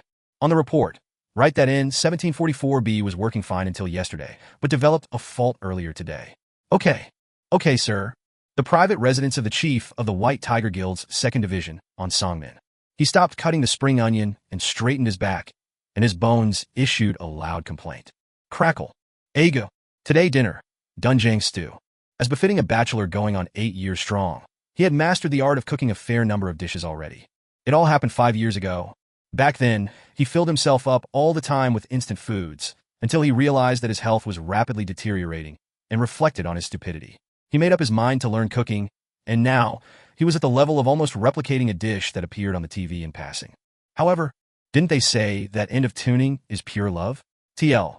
Not sure what this line is supposed to mean, but I TL'd it as it appears in the raw. As his skill grew, the types of dishes that he prepared for himself became simple side dishes, such as today's Dunjang stew. Kaya, now this is what I'm talking about. On Songmin tasted his own creation and nodded his head as if he was truly amazed by his own skills. Too bad. Only one person could taste this wonderful stew, though. He really felt sorry about that. Should I invite someone over for a meal? He immediately thought of a certain subordinate, but soon shook his head. He was already sick and tired of being called an old bachelor, yet just what kind of a misunderstanding would he arouse if he invited a fellow male employee? I wonder if he's properly doing the job I gave him.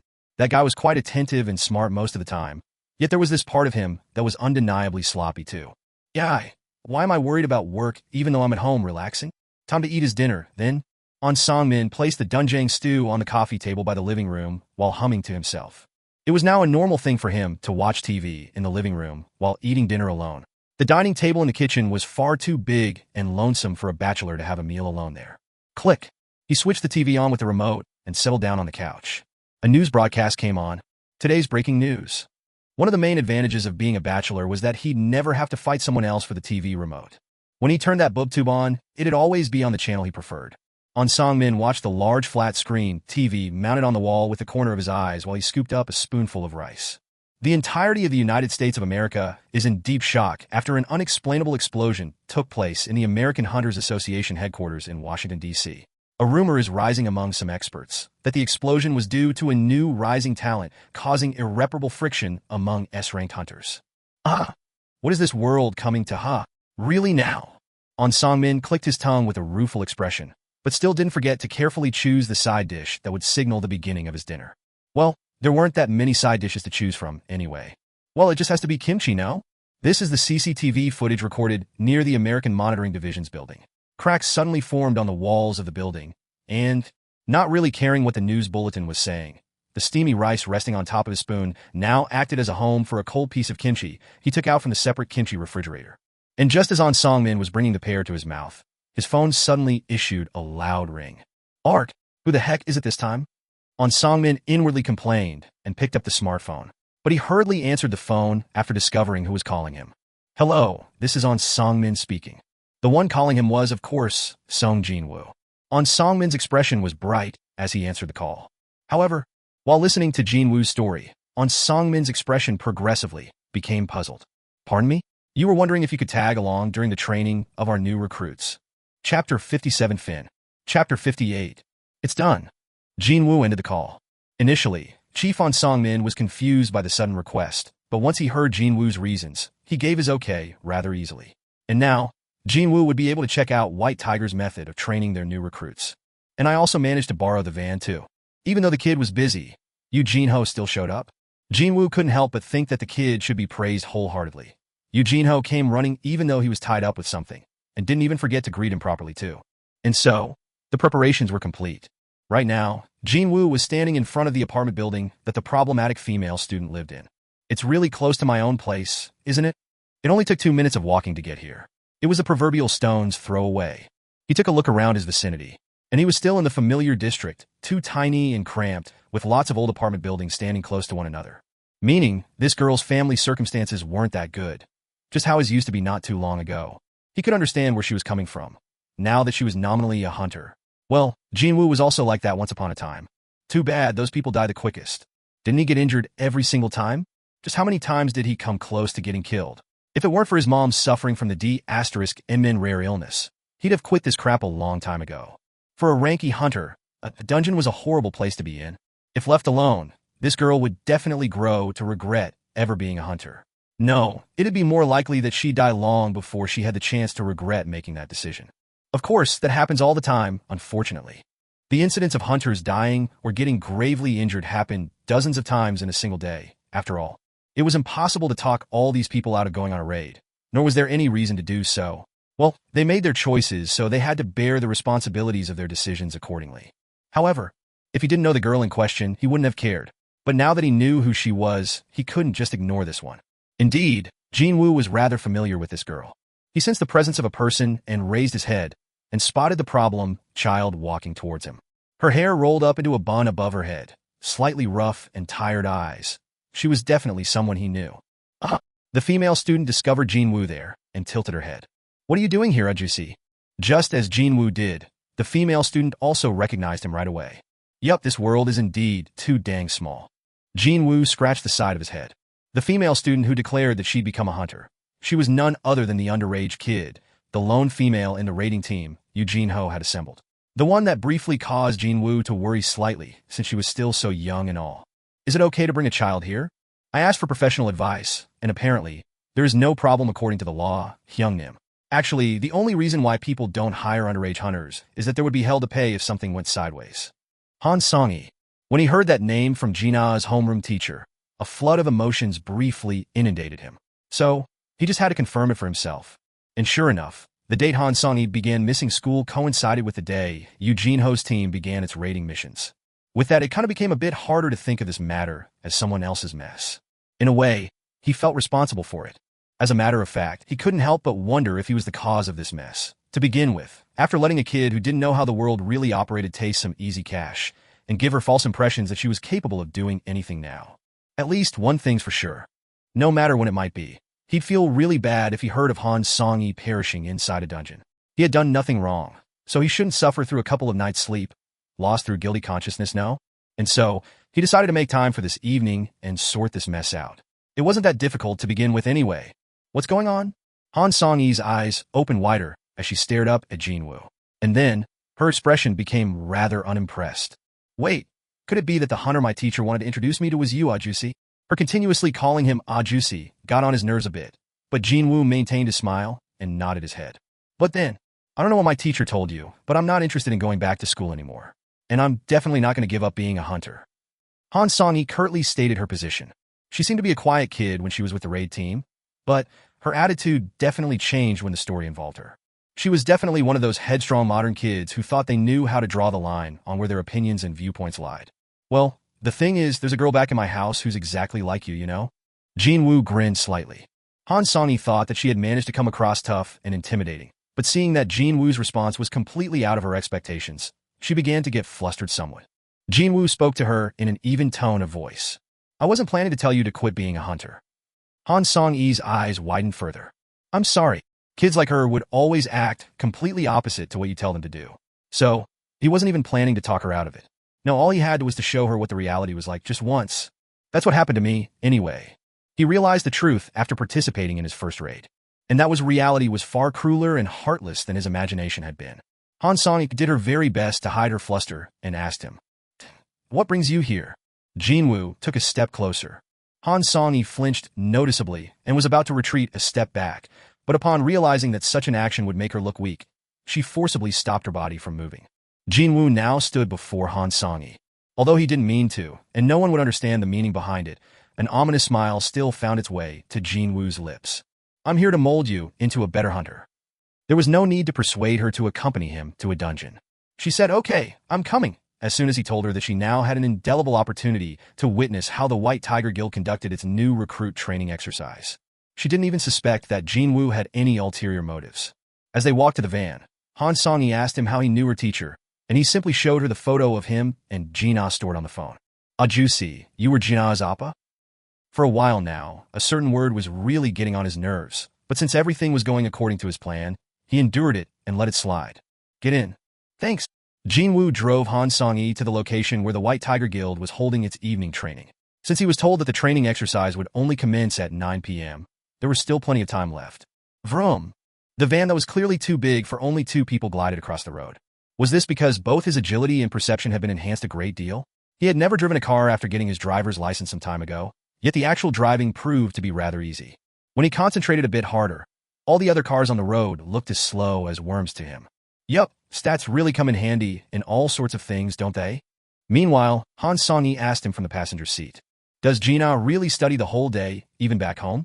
I mean, I heard rumors that she actually plastered pages of a dictionary on her walls, so she can memorize them even when she falls asleep." There was such a rumor about Gina, but she was such a fried, chicken-loving sleepyhead when she was at home. "Gina is just like you know. When she's home, all she does is play games, eat, and sleep." Well, it was mostly sleeping, but still. Yeah, that must be a lie. How come her grades are so amazing then? I can hardly believe it myself. She used to frequent arcades with me back when she was still in middle school, you know? They chatted about this and that, and eventually arrived near the vicinity of the gate. Jin Wu stopped the van. Screech. The area they were in was designated as a location where gates frequently appeared. Almost no human beings dared to live around here anymore, so it was quite convenient to park the van. From what he heard, almost 80% of houses here were deserted. The story went that, once the remaining populace moved out, the whole district would be shut down. Jin Wu and Han Sang-yi exited from the van. He scanned the surroundings and immediately picked up on the overflowing amount of eerie, creepy chill in the air. VRRR. For some reason, he thought that he could hear loud cheering coming from the shadow beneath his feet. He was probably imagining it, though. Han Sang-yi got a bit scared by the eerie atmosphere of the place, but after spotting the group of hunters in the distance, regained most of her self-confidence back. The way her eyes sparkled, it was as if she had just ran into a super celebrity or something. Oh well, they are hunters from the super guild, White Tiger, so it can't be helped. To a high schooler who yearned to become a real hunter, those people would be no different than actual celebrities, no? Also, such a thought process wasn't so strange to begin with when considering how mass media packaged these hunters on the TV and such. "Oh, so you really came?" Hyun Ki-cheol quickly ran over to Jin Wu after discovering him. "Do you still remember me?" Jin Wu lightly nodded his head, sensing that Hyun Ki-cheol's smile wasn't the fakey business one, but the real thing. A smile also formed naturally on Jin Wu's face as well. They haven't met too many times before, but this Hyun Ki-cheol character seemed to be someone good-natured and easy to talk to. "I heard it from the chief." "Ah, so this young woman is her?" "Hello there." Han Sang-yi lowered her head in greeting. While they were saying hellos in this fashion, a big muscular guy sauntered over and spoke in an irked tone of voice. "Let's stop with useless chatter and get started already. We didn't come here for a picnic, and it's almost 9 p.m. The muscular guy didn't even wait for the response and walked back towards the gate. Something didn't feel quite right with that guy. So Jin Wu asked Hyun Ki-cheol, "Who was that?" "Oh, he's one of our new recruit. He's ranked A, actually. He must be feeling a bit unhappy after I asked him for his understanding earlier. He even asked me if I thought that going to a dungeon was a fun pastime, or some such." "He's a rank A?" Hyun Ki-cheol nodded his head, thinking that such a reaction was reasonable, coming from a proud rank A hunter like that guy. Jin Wu asked again, "What are the ranks of today's raid team members?" 1 rank A, 7 rank BS, and 4 rank CS, for the total of 12 members. A rank A and several BS, just for a rank C dungeon. Well, their ranks might be high, sure, but they're still newbies, you see. We're trying to help them earn first-hand experience inside an easier dungeon. Hyun Ki-cheol spoke with some pride in his voice. He then added quickly that after today, these guys would immediately be inserted into high-ranked dungeons. meaning they could definitely be counted as a proper combat force. Still, 1A and 7BS, huh? Jin Woo's expression subtly changed. Actually, this was the reason why Chief on Song Min gave his permission. He was thinking of convincing Jin Wu with a mighty display from the White Tiger Guild's new, talented recruits. However, quite contrary to On Song Min's and Hyun Ki-cheol's expectations, Jin Wu could only look on at the gate with a disappointed expression. The gate was rated at C. Compared to that, the members of the raiding team were simply too brilliant to the point that they were even blinding the onlookers with their auras. If the raid is too easy, the shock factor will lessen though. That was what his main worry was about.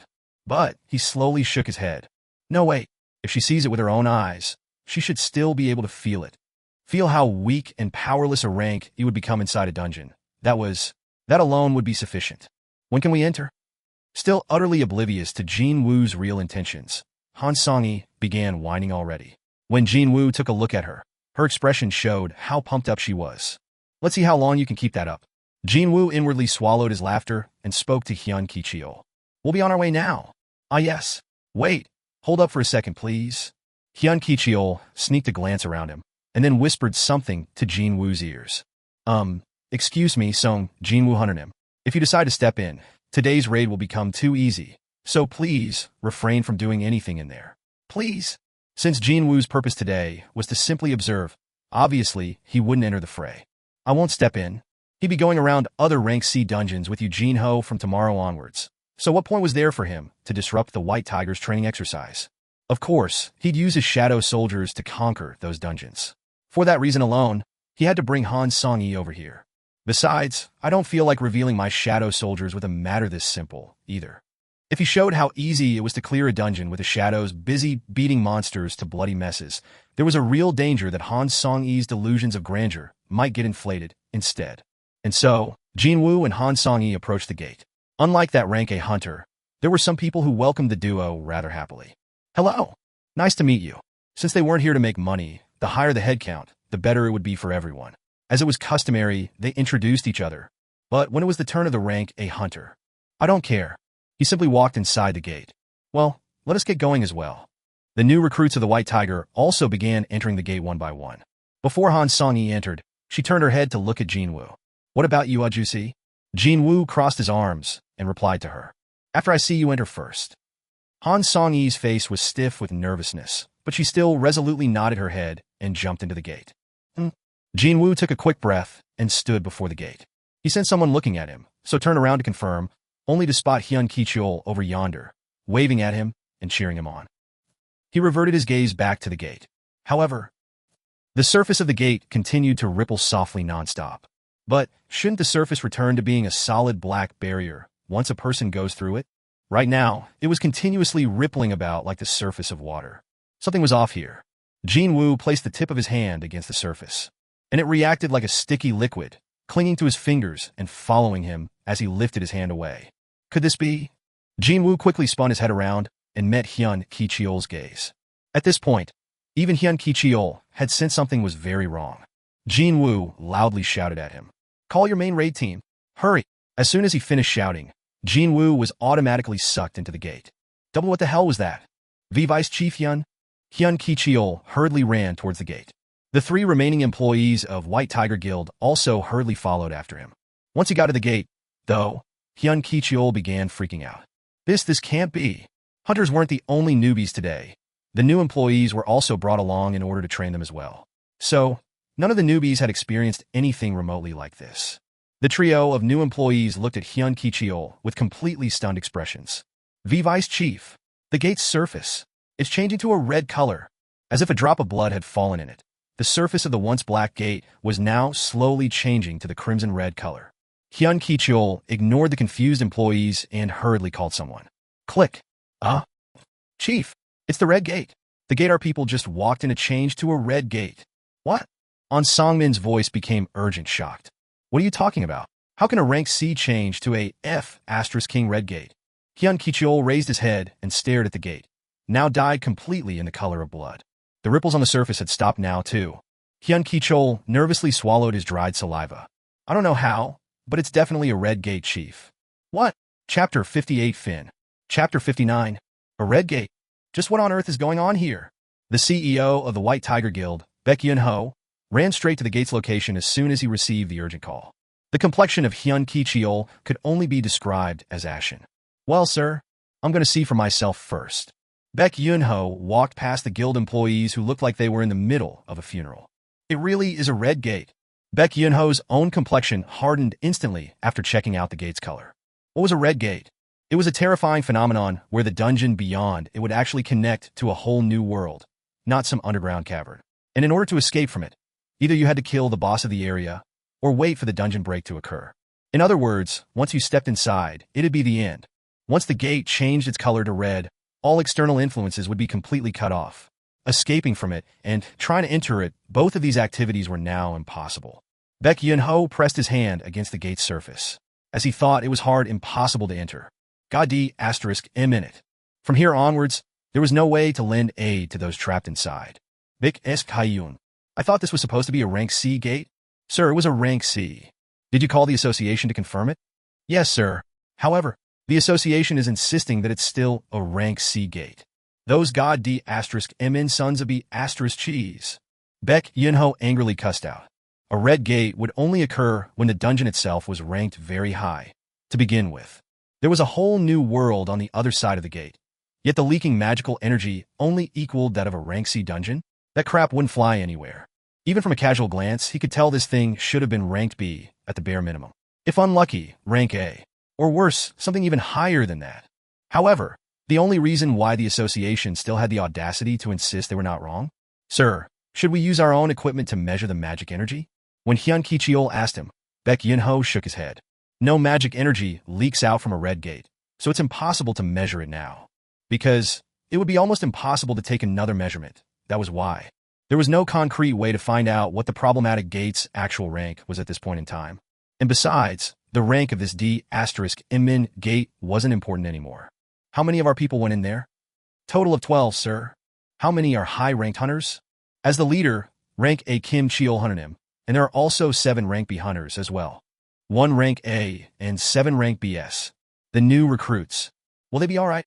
Baek Yun-ho slowly shook his head. We don't have a choice but to think of them as all Kia. If lucky, the rank A and 2, 3 rank BS might make out alive. Only if those trapped inside enjoy Lady Luck's blessing. That was how lacking these numbers were.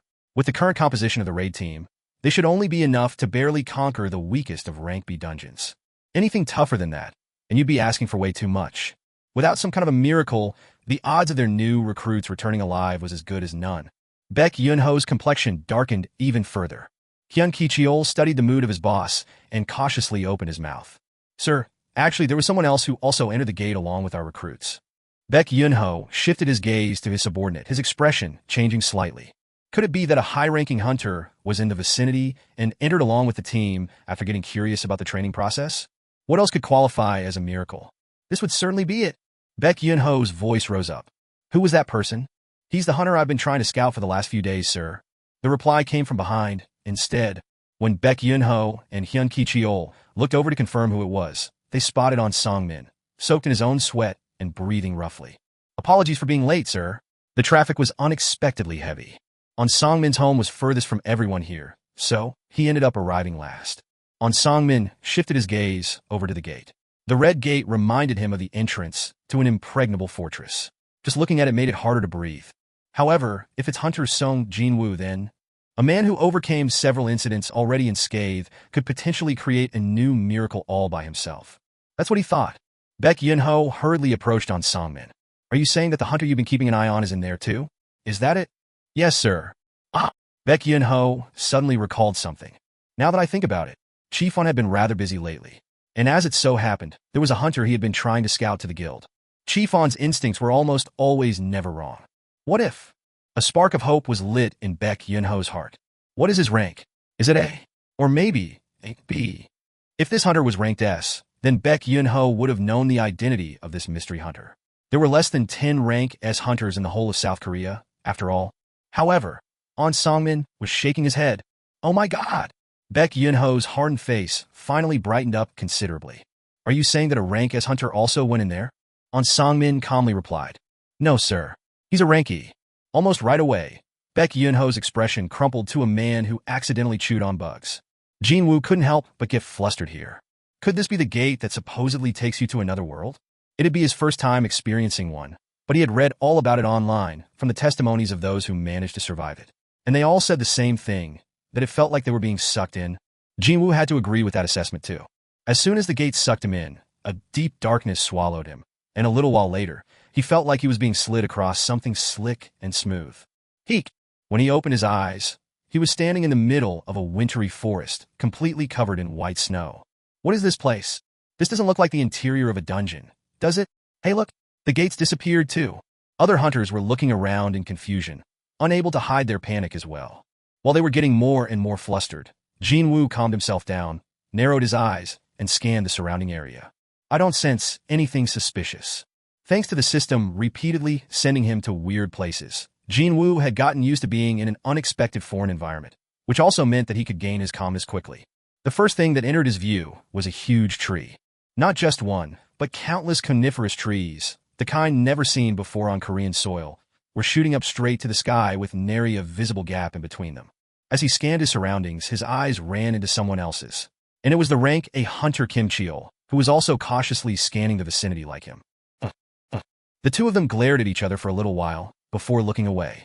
Han Song had approached him and began tugging at his clothes in the meantime. Excuse me, something bad happened just now, right? She looked really scared. Her previous self-confidence was nowhere to be found. But then, Jin Wu's hand suddenly shot out towards Han Song-yi's face. Han Song-yi's eyes opened super wide. Grab! The arrow caught in Jin Wu's hand trembled continuously, as if it lamented missing its target. And that would be the middle of Han Song-yi's forehead. Finally realizing what just happened, her face paled in an instant. However, the expected scream came from somewhere else. Kaiwak! What? Plop! A male hunter fell to the snowy ground with blood bubbling out of his mouth, an arrow lodged deep in his temple. The snowy ground was soon dyed in his blood. Hunters began gasping out in shock. 2 arrows flew in at the same time, one aimed at Han Song-yi, while the other one hit its mark. Because of that, though, no one saw Jin Wu catching the other arrow. Over there! It's those B** stars! One of the rank B hunters pointed towards the top of a tree located far away. But, even before he had begun pointing his finger, both the gazes of Jin Wu and Kim Cheol were fixed there. They could see 2 life forms standing over there on the snow-covered branches. 2 people? No, I should say 2 creatures, huh? Long white hair, icy white skin, and silver eyes. And the race-specific trait of pointy ears. These monsters were famed for their particularly beautiful countenances, as well as for their rarity, as they could only be encountered in high-ranked dungeons. Ice elves, also known as white phantoms. TL, the author used pun here. The Korean letter for phantom can also mean ear. Those who had never encountered one referred to them as ice elves, but the hunters who did encounter them and fought with them all took to calling them white phantoms instead, while also adding that a pretty name like elf shouldn't be mixed together with these abominable creatures. Jin Wu could immediately guess why the hunters before him all gnashed their teeth at the mere mention of the white phantoms. They're laughing at us, huh? The 2 archers had lowered their bows, and disgusting smiles were clearly visible on their faces. It was as if they were staring at a table full of delicacies and couldn't decide which one to start eating. And you decided on this, huh? Jin Wu's eyes narrowed to a slit. 1 arrow to the far left, and another one to the far right. That was no coincidence. The hunter with an arrow stuck in his head was a 30-something who had gone through the awakening process only recently. With the exception of Han Song-yi, he'd be the weakest of the group. As for the other arrow, it was aimed at Han Song-yi. Indeed, the arrows were meant for the 2 weakest members of the team. If it weren't for the system, I'd be the one with an arrow stuck in my head instead. The cheap tactic of the white phantoms certainly managed to bring out Jin Wu's ire. He raised the caught arrow so the creatures could see, and broke it in half. Crack! Perhaps taking that as a challenge, the white phantom who shot that arrow pointed at Jin Wu and drew a line under his chin. Seeing that, Jin Wu simply smirked. However, his eyes were definitely not laughing. I'll kill you with my own hands. Receiving the trivial provocation of the monster, Jin Wu simply glared coldly as his reply.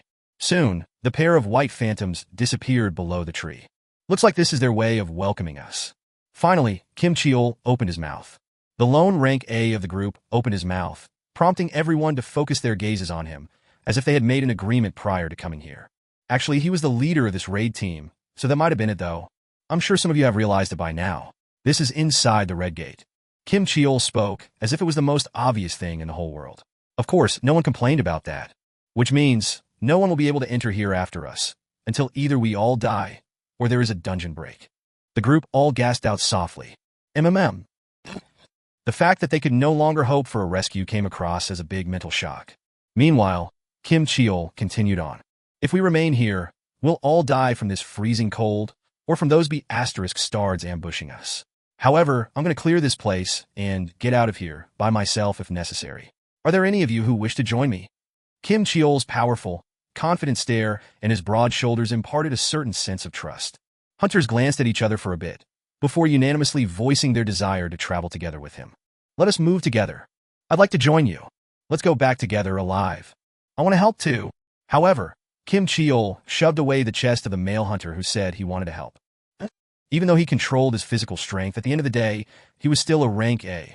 The male hunter retreated several steps back, a deep frown etched on his face from the immense pain coming from his chest. Excluding you. Excuse me? And also, you and you. Kim Cheol pointed to a few more others, not just that male hunter. Of course, both Jin Wu and Han Song-yi were included in that. It was here that Jin Wu's own forehead creased up ever so slightly. All in all, 5 people in total. They were all either rank C or lower. It's unfortunate, but I won't be taking you along. What did you say? Do you know anything about red gates? The male hunter shook his head at Kim Cheol's question. In here, 1 day equates to 1 hour outside. The worst-case scenario, it'll take several months for the dungeon break to occur, or I kill the boss. Under that kind of situation, I can't walk around with baggage like you. We're baggage to you? The hunters who were pointed out by Kim Cheol got all riled up, but once the rank A hunter glared at them, they all shut their mouths close. Kim Cheol continued on, now sounding as if he was being considerate and all. Don't feel too bad, however. If all of you manage to survive until we kill the boss, then all of you will go back home alive too. Even still, the singled-out hunters sent out desperate, pleading stares to the hunters near Kim Cheol, but not a single one stepped forward. No, they were far too busy avoiding meeting the gazes. It was then, excuse me. A rank B female hunter from Kim Cheol's group raised her hand. Kim Cheol turned to look at her, and she pointed at Jin Wu. It's fine to go over there from here, right? Do what you want. She didn't even look back once and walked straight to Jin Wu's side. Kim Cheol alternated his gaze between the woman and Jin Wu and smirked derisively before declaring out loudly. We got an opening this side, so I'll accept one more person. Me. The male hunter who got shoved away by Kim Cheol just now hurriedly ran over, fearing that the lone rank A in the group and the leader might change his mind. Well, that was how it should be. Jin Wu thought as much. Yup, this woman is the strange one here. Jin Wu stared at the woman now standing next to him with a puzzled expression on his face. Her gaze met with Jin Wu's, and she whispered in a low voice so no one else could hear. That man Kim Cheol? Well, he couldn't see the arrow flying in, you see. Even if one was a high-ranked hunter, there was no way every stat of his would be developed equally. For instance, he might be a rank A, but his agility could be low. Jin Wu knew how stats worked, so he didn't think too much about that. So, what are you saying? Then, the woman smiled refreshingly. I'm guessing you're not a rank E. Am I right? Chapter 59 Fin. Chapter 60. In front of the red gate. Baek Yun-ho's expression remained gloomy. On Song-min provided a short summary on who Sung Jin-Woo was, but his anxiety level hadn't decreased by one bit. In the end, that's all speculation, isn't it? Yes, sir. You're right. On Song-min readily accepted that assessment. It was true that he didn't know anything about Sung Jin-Woo after all. But if the boss checked hunter Sung Jin-Woo out with his own eyes, he'd have changed his mind right away. There was something different about Sung Jin-Woo, and the fact that he couldn't adequately describe that with words frustrated on Song-min to no end. Baek Yun-ho's gaze shifted back to the red gate. In the end, the only person I can believe in is Kim Cheol. It was then. Sir, there won't be any problems with hunter Kim Cheol, I assure you. One more person butted in among the group of Baek Yun-ho, on Song-min and Hyun Ki Cheol.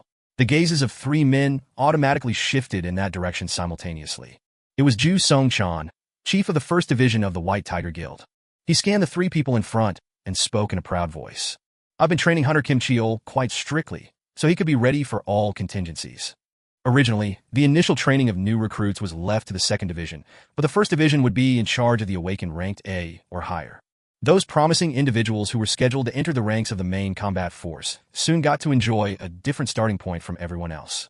Seeing Ju Sung-chan's confidence, Baek Yun-ho's expression softened slightly. How were hunter Kim Cheol's grades? They are excellent, sir. Just his combat capabilities alone, he'd not fall behind anyone from the current members of the guild's main combat force. Is that so? A smile managed to return to Baek Yun-ho's lips. Kim Cheol was a rank A. Even among high-ranked hunters, he was a talent that must be held on to. If, as the leader of this raid team, he commanded the rank B hunters well and managed to clear this gate, there would be some losses among the rank C hunters, but from the White Tiger's perspective, the survival of high-ranked hunters came first. It's a relief that Hunter Kim Cheol's abilities are top-notch. The weakened sparks of hope regained some life again. Ju Song-chan managed to calm the boss man down and narrowed his eyes at On Song-min, clearly in derision. From what I heard just now, a rank E hunter who might have gone through a reawakening process. Was it? You were saying something about that. Ju Song-chan snorted dismissively. My Hunter Kim Cheol should prove to be more effective than someone like that, a hunter with no proven qualities. On Song-min's expression hardened. He was being looked down on here. However, he didn't raise his voice and let anger take over him. Let's just wait and see who's correct at the end of the day. The four men shifted their gazes at the same time over to the red gate that had trapped their hunters. The crimson light oozing from the gate seemed especially more ominous than ever before. I'm guessing you're not a rank E. Am I right? The female hunter asked Jin Wu quite openly. Jin Wu opened his mouth in response. Well then, let me ask you something as well. Of course. Jin Wu shifted his gaze over to Kim Cheol and the hunters gathering around him. They were busy planning their next move before they got going. You guys, you're supposed to be new recruits, yet how can you be this calm? The first thing we've been taught is that anything can happen inside a dungeon, you see. Anything could happen inside a dungeon, she said. Jin Wu knew this fact better than anyone here. Actually, every one of us has been trained properly, especially that Kim Cheol over there. He even received a special training regime, too. He's scheduled to join up with the White Tiger's main combat force. They didn't fear dungeons because they had received prior training. Jin Wu could only be flabbergasted by that revelation. And then almost right away, he realized that all of these people were no different from Han Song-yi. She said that they had been sufficiently trained or whatever, but just what kind of uses would that have here? They were simply showing off without realizing how terrifying a dungeon could become. Knowing something and experiencing it are two different things. More so, when your fragile belief of you knowing everything about dungeons develops just a tiny little crack. It had all come crashing down like a dam, with the whole getting swept away by the deluge of water. Building up one's confidence took a long time, but breaking it down only took a single moment. He could see the fate in store for Kim Cheol's team already. They might look okay from the outside, but in the end, they were all helpless noobs. You still haven't answered me, though. Excuse me? After hearing that, Jin Wu's gaze shifted back to the strange woman. My question. You haven't answered it yet. The question about whether he was a rank E or not. She seemed to be a rather tenacious customer, this woman. Why should I tell you that? He replied in a blunt and a bit curt manner, but the female hunter, Park Hui-jin, was now crying out in elation and clenched her fist. Inwardly, of course, Park Hui-jin had met many people in her life, and she immediately knew what Jin Wu's response meant. And that would be his unbridled confidence. Yes, I didn't see it wrong. There was another thing that gave her even more assurance. While she was being trained back in the White Tiger Guild, she had often witnessed the movements of many high-rank hunters. However, Jin Wu's hand, just now. She had never seen anyone move as quickly as Jin Wu's hand catching that arrow. I mean, all I could do was to barely confirm what just happened, even with my eyesight. She used to be a top-tier athlete before becoming a melee-type hunter through her awakening, so she was pretty confident of her dynamic vision. Park Hui-jin's eyes began sparkling. This guy, he's at least rank A. Or even higher than that.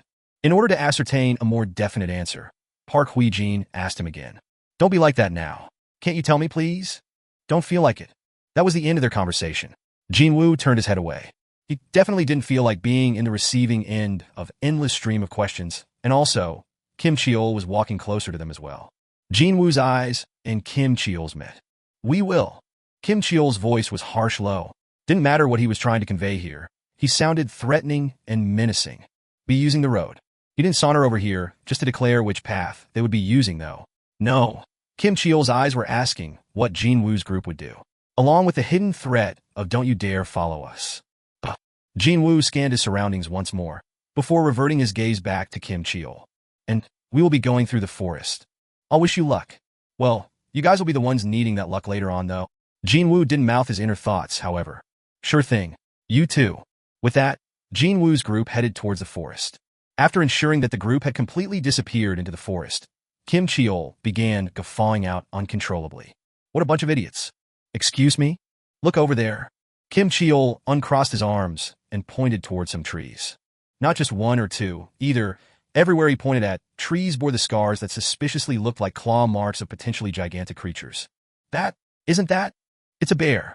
An ice bear? A bear-type monster, infamous among all the beast-type monsters as the most ferocious. Those claw marks were them marking their territory. The hunters in Kim Cheol's group saw those and clicked their tongues. Tisk tsk. It had been better if they stayed put here and waited till the end. Looks like innocent people will die because of a rank E taking the lead. I mean, would that rank E have received any prior training like us? Kim Cheol stared at the forest and chuckled derisively. That's to be expected from a measly rank E. Wait. Suddenly, Kim Cheol's smile disappeared. Most of that group is rank CS, and there's a rank B among them too, so how come he thought Jin Wu was that group's leader? Indeed, he hadn't felt that anything was amiss, right up until he realized this weird incongruency by himself. Still, Kim Cheol shook his head. Well, it doesn't matter. They were all going to die soon. Anyway, worrying about themselves took precedence over what would happen to the weaklings who wouldn't last for long, to begin with.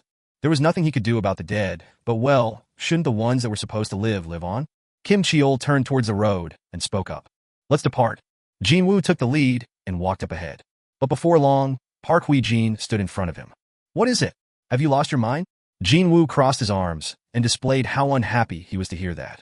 Meaning, she'd have to be careful with her follow-up. Perhaps she understood Jin Wu's warning. Park Hui-jin's voice had softened somewhat. I'm sorry, but I need to say this. Park Hui-jin's finger pointed towards one of the surrounding trees. Can you see that? There was a huge claw mark on the tree's bark. Over there too. And there. Almost every single tree had their barks greatly damaged, and it was hard to find one that was still intact. This entire place is full of the bear's territorial markings, you know? This entire forest is the bear-type monster's habitat. Dogs or apes were weaker than tigers or lions. Such logic also applied to monsters as well. The tiger or lion-type monsters were much more difficult to fight against when compared to dog or ape-type monsters. So, what about a bear-type, then? A bear, a polar bear no less, was seen as one of the strongest carnivorous land animals out there.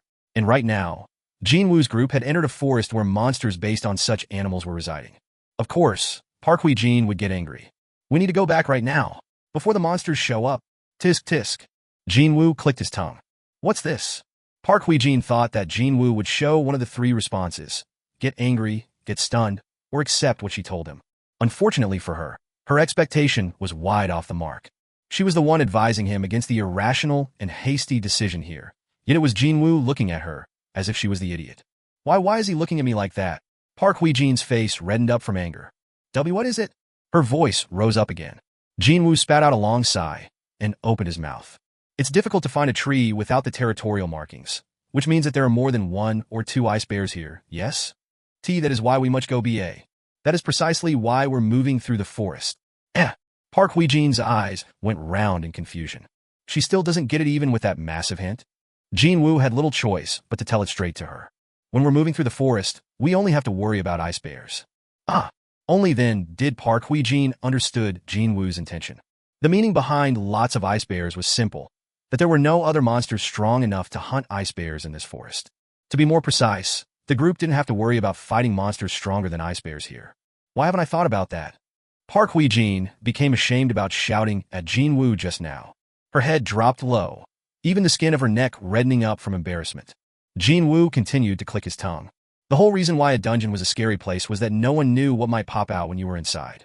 Well, you wouldn't be able to come up with a plan if you didn't know what kind of enemies were waiting for you there. However, didn't the enemies of this place graciously reveal themselves already? Bear-type monsters, is it? Jin Wu didn't know how strong these ice bears were, but he was sure of them being weaker than those 2 white phantom archers. They were wearing clothing that looked to be made out of bear felt. That was why he had chosen the forest route. He was thinking of traversing the forest and increasing his level, and at the same time, keep an eye out on Kim Cheol's group and the movements of the white phantoms while waiting for his chance to act. That was the safest way available. Abruptly, Jin Wu became rather puzzled by what he saw. Why is your face still so red? Park Hui-jin's face was far too red to be normal. She couldn't raise her head and managed to squeeze out a voice that was smaller than a buzzing mosquito. It is because too cold. Full. Jin Wu spat out a long groan and summoned his store. He quickly browsed through the items for sale and spotted thick fur coats and shoes designed for winter. Tiering. Item. Warm fur coat. Rarity none. Type. Miscellaneous. Warms up the wearer's body. Price. 10 gold. Item. Warm boots. Rarity none. Type. Miscellaneous. Once worn, provides warmth to wearer's feet. Price. 10 gold. Fur coat. and the shoes cost 10 gold each. Unlike items with added effects, regular items didn't cost a lot to buy. No, compared to the amount of gold in his possession, they were oh so cheap. Remaining gold, 431,930. Still, I'd never have guessed that I have to buy Japtum with my gold. Jin Wu chose buy for all of them. Since he couldn't just give to some and ignore others, Jin Wu spent 100 gold and bought the articles of clothing for all 5 people. Poof! 5 coats and 5 pairs of boots suddenly popped up in front of his eyes.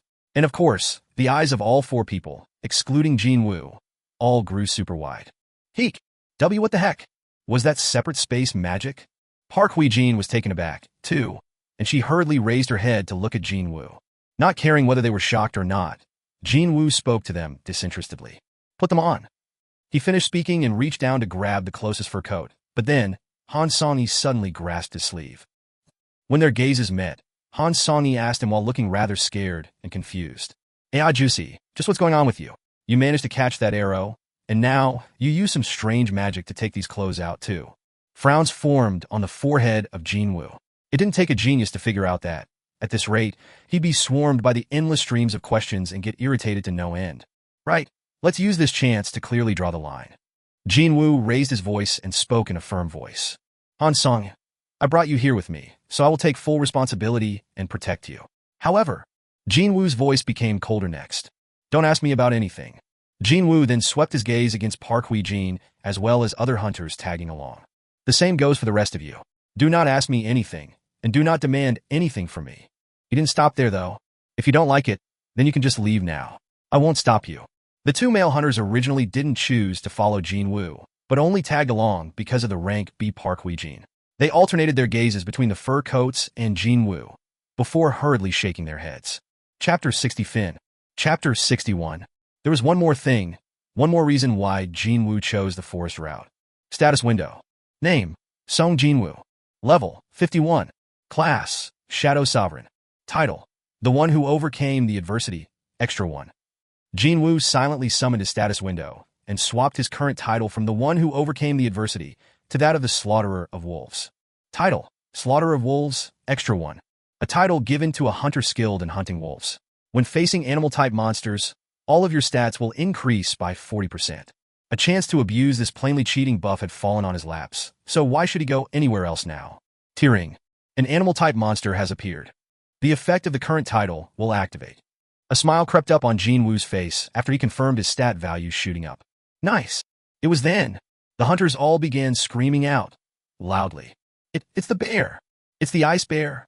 An ice bear that had picked up on the sense of humans was slowly trudging towards the group. These humans were its enemies that had invaded its territory.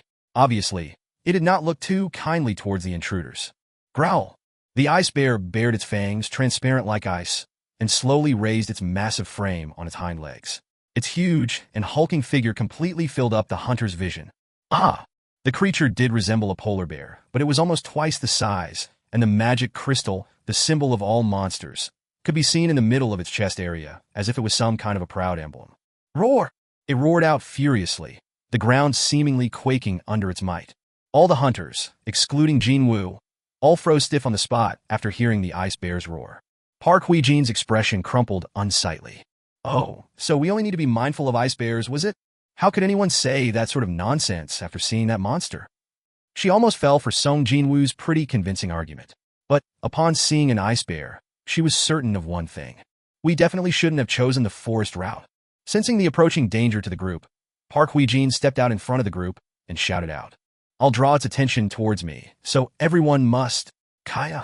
The scruff of Park Hui-jin's neck was yanked back by a considerable force, and she had to backstep several times to make sure that she didn't end up on her, but after somehow regaining her balance, she raised her head only to find Jin Wu standing before her.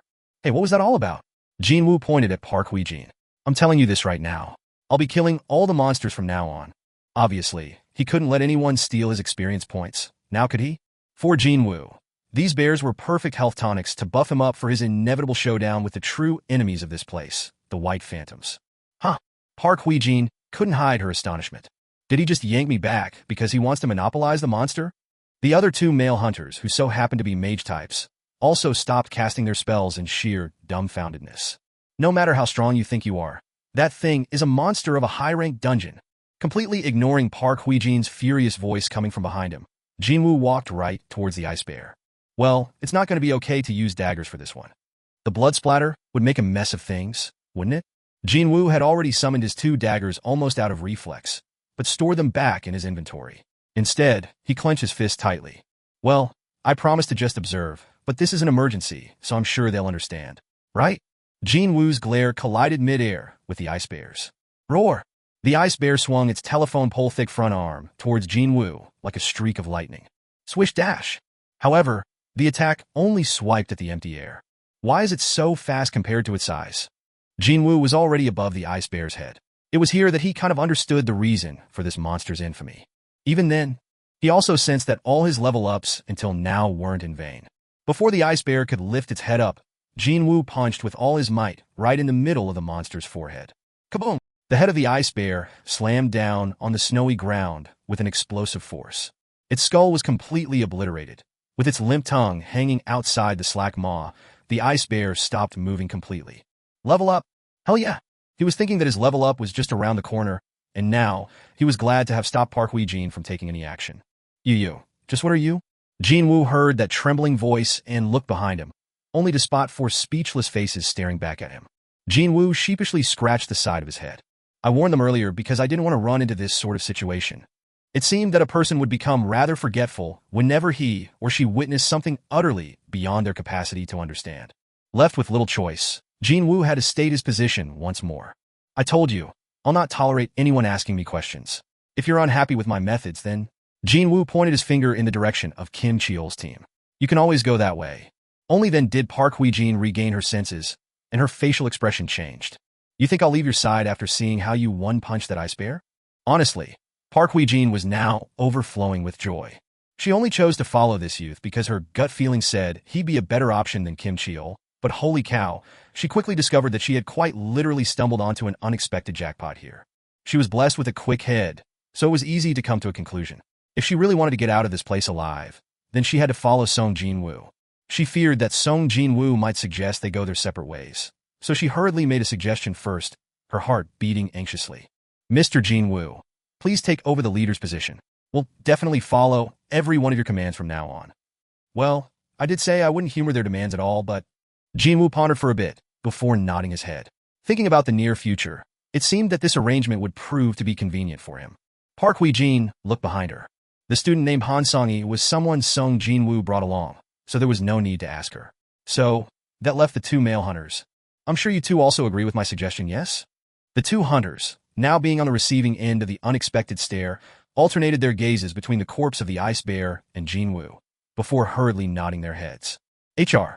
Once more in front of the red gate, Hyun Ki-cheol used his handkerchief to wipe away the cold sweat from his brows, his eyes locked on his watch. Baek Yun-ho asked him, how long has it been? It's been about 3 hours now, sir. 3 hours? Meaning, it's almost been 3 days inside. Baek Yun-ho's voice sounded grave. Out of 4 people gathered here, only he had personally experienced entering a red gate before.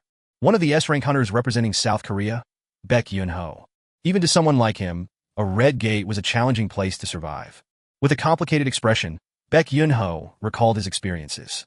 The most terrifying aspect of the red gate is that you're thrown into a completely different world. This was a rare recollection of the past, as told by an S-rank hunter. Naturally, the attention of On Song-min, Ju Sung-chan, and Hyun Ki-cheol focused on him. Baek Yun-ho continued on. Once you cross the gate, the place you end up could be a desert with temperatures soaring past 60 degrees Celsius. Or it could be a dense jungle full of poisonous insects and snakes. Or it could be the middle of a snow-covered field where it's so cold that you'd immediately develop frostbites. Gulp. The 3 men simultaneously swallowed their dry saliva. Until you actually enter it, no one knows what awaits them beyond the red gate. So, how can anyone prepare for something like this? It was the same story as today. The gate that looked plain and normal immediately changed its color to red as soon as hunters entered it. Your skin is burning under the hot glares of the sun, or you're tormented by poisonous insects throughout the day, where your flesh rots from the skin peeling cold. And so, the weakest of your group would start dying first. Oh my god! Hyun Ki-cheol spat out a gasp, as if he could hardly calm himself down. But, even when you are in such a perilous situation, you still have to fight monsters as well. Just from listening to his explanations, they could understand the hopelessness of the current situation. However, the explanation didn't end there. Okay then, let's say that you've somehow adapted to your new environments. From then on, you will have to procure food. Indeed, one would have to secure enough food to last a few weeks at a minimum, or at worst for several months. Now that would be a huge challenge in and of itself. While stuck in the unforgiving surroundings and suffering from constant hunger, all you can trust is your magic energy compass. The magic energy compass always pointed towards the source of a powerful magic energy emission. The only ways to escape from a red gate were to follow the needle of the magic energy compass, locate the boss and kill it, or wait until the dungeon break occurs. Now, think about waiting for days, weeks, or even months while only staring at that compass. How can anyone not go mad from that? The three men nodded their heads. These three knew that normal people like them would not last one day in places as hostile as those. I said that it's been 3 days already, didn't I? Yes. After hearing Hyun Ki-cheol's reply, Baek Yun-ho formed a distressed expression. Most likely, all hunters rank C and below have died by now. Kim Cheol was ranked. However, no matter how good his skills were, it was impossible for a rank A to protect everyone, unless it was a rank S hunter standing by their side. Which meant, all we can pray for now is the safe return of the higher-ranked hunters. This was the conclusion derived from his personal experience. In Baek Yun-ho's mind, the hunters rank C and below were already as good as dead by now. Evening. Large chunks of meat were nicely sizzling on top of a campfire. You know this bear meat, it's a bit chewy, but not as bad as I thought. Would you like some more? Agu. Thank you kindly. Go Myung-hwan expertly sliced the meat of the ice bear and placed him on a plate pushed forward by Yoon Ki-jung.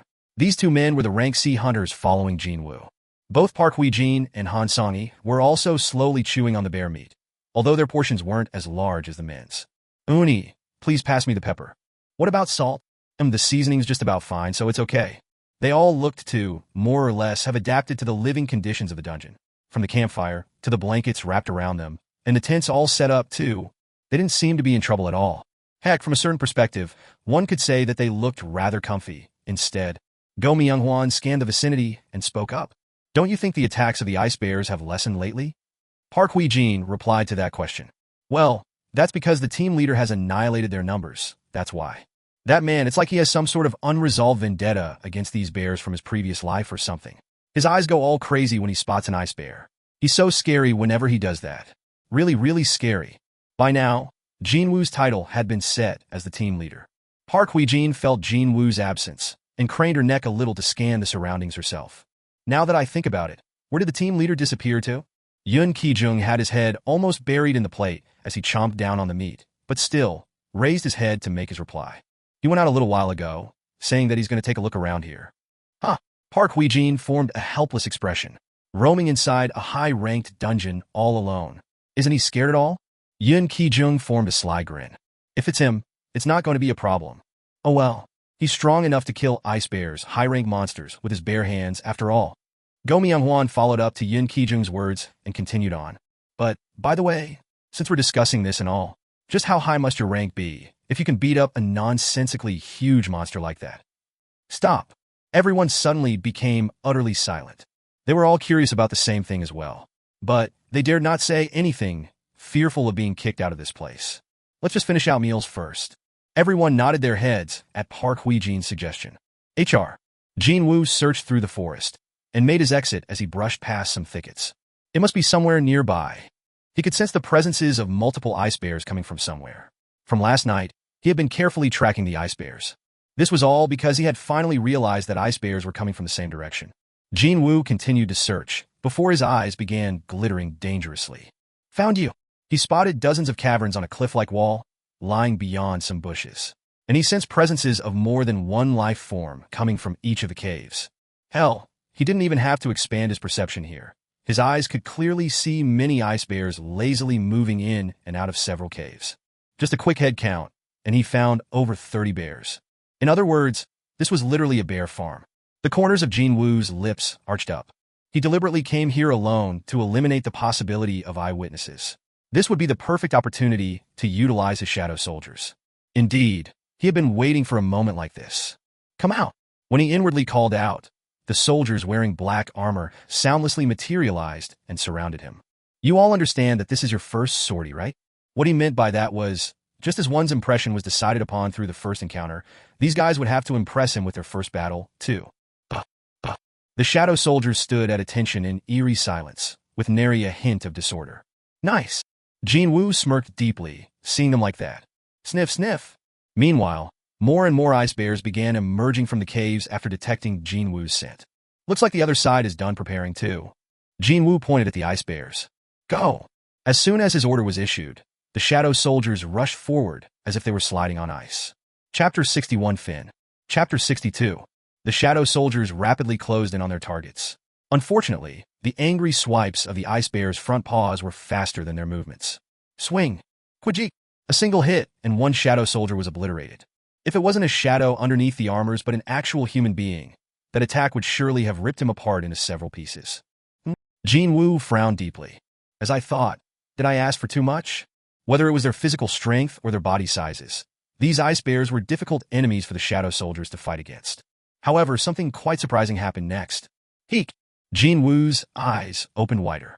The soldier with its chest torn open by the ice bear's attack suddenly transformed into a clump of black smoke just before it fell to the ground. Puff! The black smoke coagulated in a spot a couple of steps away, and it reverted back to its original appearance. Very good. Jin Wu's expression brightened up. The undeads, he remembered this crucial fact that he had unwittingly forgotten about until now. The ice bear became even more agitated than before after realizing its attack was all for nothing, and it roared out loudly. Roar! And so, as the infantrymen bought time out in front, the magic soldiers standing at the back had completed their spells. Boom! Kaboom! The balls of flames leaving the ends of the magic soldiers' hands exploded here, there, and everywhere. The shadow soldiers swept up and the explosions regenerated right away. But on the other hand, the ice bears could only roll around screaming in sheer pain and agony as their bodies caught on fire. Roar! Growl! Meanwhile, the shadow soldiers didn't waste time and swiftly approached the defenseless bears before stabbing down on them with their blades. Stab! Stab! One by one, the triumphant and arrogant ice bears were falling at the cooperative tactics of the shadow infantrymen and the magic soldiers. Hiya! Jin Wu continued to spectate on the proceedings with an expression filled with great interest and happiness. The infantrymen and their quick regenerative abilities, the magic soldiers and their superb firepower. The overall combat prowess of the shadow soldiers had far exceeded his initial expectations. Soon, the ice bears were forced into retreat by the might of the shadow soldiers and were pushed back towards the entrance of the caves. He was thinking that the end of the battle was drawing near, but then, roar! Accompanied by the eardrum-shaking roar, a huge shadow slowly emerged from one of the caves. Isn't that? Even Jin Wu's eyes grew extra round and super large. The bear that came out was at least a head taller and double the body size compared to others around it. Roar! Just a single swipe from this huge bear and multiple soldiers were blown away. Swish dash! Kaboom! The regeneration rate of the soldiers could not keep up with the huge ice bear's relentless attacks. Quajik! Slam! Jin Wu could only leak out a groan after seeing that. So, it's the leader of the pack, is it? He kind of suspected that since there was a pack, there should be a leader leading it too. However, the B** star turned out to much bigger and stronger than he had anticipated. Kruar! The huge ice bear leader obliterated all the shadow soldiers appearing before it, and approached Jin Wu at a frightening speed. It was at this point that a message popped up in his view. Tearing. Your mana has been depleted and shadow soldiers cannot regenerate anymore. Your mana has been depleted and shadow soldiers cannot regenerate anymore. What? He hurriedly checked his MP value, and just as the system had warned him, it was totally gone. MP 0/1860. Once his MP had been drained, the obliterated shadow soldiers didn't regenerate and simply entered back into Jin Wu's shadow. In other words, in order to regenerate the lost soldiers, he needed lots more mana. That D**MN mana. One more reason to enhance his intelligence stat. Then, Jin Wu scratched the side of his head. With the appearance of the ice bear leader, the flow of the battle had reversed completely. However, Jin Wu still had plenty of leeway. Since their boss has shown up, this side should also step up. Jin Wu, still standing there with his arms crossed, summoned the boss of the shadow soldiers. Igrit. One more shadow escaped from Jin Wu's shadow. And from that shadow, a knight wearing a helm with decorative mane rose up soundlessly. Jin Wu pointed forward with his chin. Igrit bowed to Jin Wu before rushing towards the ice bear leader. Tap, tap, tap, tap. Igrit lightly evaded the ice bear leader's front paw and slid between its hind legs. It brushed past the hind legs again, pulled out a dagger, and cut the bear's tendon. Roar! That was the beginning. Igrit unsheathed his long sword and deftly evaded the bear's enraged attacks, all the while shaving away at the giant monster's body with his blade. Tendons, claws, front paw, legs, torso, bits and chunks of meat from various areas of the monster sheared off and fell to the ground piece by piece. Ah! Jin Wu could only gasp out in admiration at Ygritte's crafty and elaborate movements. The last place Ygritte hit was the bear's head. Slice! The giant ice bear's head separated from its body and flew away. Before it landed on the ground, though, Ygritte easily snatched it. He trod proudly towards Jin Wu and knelt before him. Plop! And then, he placed the dead bear's head before Jin Wu's feet. It was as if the knight was presenting the spoils of victory to his sovereign. Jin Wu swallowed dry saliva and gazed at the kneeling Ygritte and his bowed head. If Ygritte decided to use his sword from the beginning, would I have been able to defeat him? The ice bears, without their leader present, lost all semblance of order and became utterly confused before they were cleanly swept away by the remaining shadow soldiers. That brought about the end to the battles. The result was truly satisfying. Shadow Infantryman LV 2. Shadow Infantryman LV 3. Shadow Infantryman LV 2. Shadow Magic Soldier LV 2. The levels of the soldiers had risen up nicely. Also, as these shadow soldiers were seen as a part of his skill, even Jin Wu's level had risen up by 3. Most of all, there was another point he found much to his liking. Rise up. Shadow Extraction was a success. Shadow Extraction was a success. Shadow Extraction was a success. And that point would be the fact that he could recruit new friends now. Ruhr. From the shadows of several ice bears that Jin Wu had selected, which obviously included the boss bear, black shapes began to slowly rise up. And I thought that armor-wearing bears would pop up. His expectation turned out to be far off the mark, unfortunately.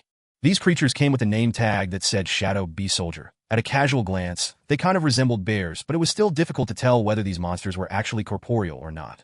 The creatures continued to pant as the black steam-like fog rose up from their backs. Well, they might not look that great, but they're definitely the shadows of the ice bears. That explosive strength, that destructive power, without a doubt, they would prove to be useful. It happened then. Roar! Jin Wu's ears twitched after hearing the roars of bears coming from the distance. There were several of them, as a matter of fact. Meaning, this isn't the only bear farm, huh? It was already getting too late today. So, should he pay a visit there tomorrow? A bright smile formed on Jin Wu's face.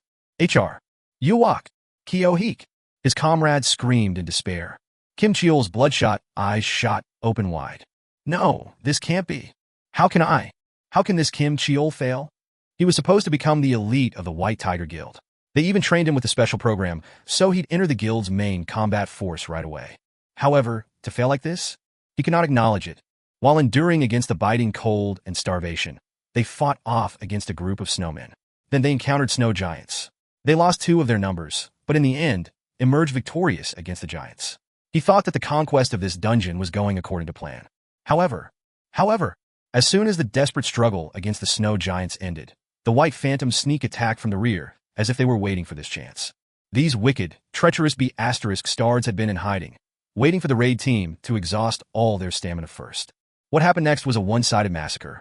In the blink of an eye, the hunters were annihilated. See, Captain? A fallen hunter reached out towards Kim Cheol with his bloodied hand. Kim Cheol could only retreat in faltering steps. Suddenly, a white phantom appeared on top of this fallen hunter. It pulled out a dagger and swiped it under the hunter's neck. Kekiajok? The white phantom smiled as it sliced the neck off and raised its head to look at Kim Cheol. Kim Cheol could only scream in terror. Wah! And then, not even taking one look behind him, he ran straight into the forest. There were ice bears in the forest? Compared to snowmen, snow giants, and the white phantoms that appeared before him, those unseen ice bears came across as laughable existences right now. Kim Cheol summoned every ounce of his energy and then ran even harder. The white phantoms glared at the departing back of fleeing Kim Cheol and raised their bow, just as they took aim and got ready to fire. A white phantom with white hair extending all the way down to its waist raised its arm and stopped the attack. The white phantoms lowered their bows. When the long-haired elf signaled the others to follow Kim Cheol, the white phantoms began disappearing from where they stood one by one. HR. Kim Cheol ran out of the thick bushes. Pant, pant, pant. He couldn't catch his breaths at all. Still, when he recalled the derisive smirks on the white phantoms' faces as they massacred the hunters, he felt like peeing himself from fear. His gaze inexplicably lowered to his hands. He couldn't feel much from his frozen hands now. He had lost all feelings in his feet a long time ago. In his current condition, he couldn't even fight properly. If it weren't for this D***MN cold. No, if we weren't starving for several days, we wouldn't have been annihilated like that. In the end, Kim Cheol couldn't acknowledge the failure of the raid team. No, his own failure. Muttering to himself, Kim Cheol raised his head. By the way, where am I? How deep in the forest is this? Kim Cheol began scanning the surroundings. Then, he picked up on a faint smell coming from a distance. Kim Cheol began following that smell. It wasn't that far.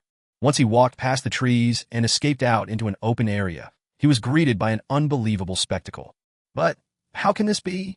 He found over 20 dead ice bears surrounding a cave entrance, and he thought it was odd to not see a single ice bear when every single tree was marked by them. What is going on here? Kim Cheol investigated the conditions of the carcasses. They all showed sword-inflicted wounds. Some of them even had signs of being burned alive. Almost immediately, Kim Cheol thought about Sung Jin-Woo and the hunters following him. Could they have? Did they do this to these ice bears? No, it couldn't be. Kim Cheol shook his head. The wounds on ice bears were inflicted with long swords. As far as he knew, none of the hunters that went into the forest used a sword. Besides, the two rank E hunters didn't even wield any weapons. If he were to look at the situation objectively, then there was no chance that those people were still alive. In that case, there could be only one explanation. There are white phantoms nearby. His heart fell to the pit of his stomach. Here he was thinking that he had finally lost those D*Nebel white phantoms. Yet they were actually residing close by. Scared stiff now, Kim Cheol held his breath and hurriedly returned to the forest. A little bit further away and a little bit faster than before, he wanted to escape from the territory of the white phantoms as soon as possible. Around the same time, Kruar, an ice bear cried out and fell to the ground. Shadow soldiers pounced on it and made sure it was no longer able to draw breath. Level up. Very nice. Jin Wu was standing at another bear farm. It had been 5 days since his arrival in this snowy world. He had already cleaned up 3 bear farms in the meantime. Looks like I've killed most of the bears in this forest. His level had risen up quite a bit during this time. It was the same story for his soldiers too. Initially, they had to attack a bear in a pair to kill it, but now they could eke out a victory in a one-on-one fight. This was very satisfying. Once the stats of the soldiers rose up, Jin Wu assigned them different roles. He could store 30 shadows now. 28 soldiers participated in battles. One went around picking up magic crystals, while the remaining one secured the bear meat. He didn't even have to move a finger, but still ended up with loot from the hunts, so this was proving to be oh so convenient for him. I can't sense the presence of other monsters around here anymore. It seemed that he had more or less took care of all the monsters inside the forest. In that case, should I think about killing the boss? It could be at least a month, or in the worst case scenario, several months before the dungeon break occurs. He couldn't just sit here and wait for a gate that who knows when it'd open up. And I still need to kill that insolent little elf B***starred too. That measly monster that dared to provoke hunters. Its cocky grin still remained etched in his memory. The scent of meat coming was from somewhere. Sniff, sniff. Kim Cheol sniffed the air with his nose, now super perceptive due to his extreme hunger. The only food he ate since his imprisonment behind the red gate was a single rabbit. Picking up on the smell of food, he reflexively swallowed down his ravenous saliva. Gulp. Perhaps the white phantoms were having a meal nearby. Still, if their numbers are low, then he could subdue them and snatch away their food.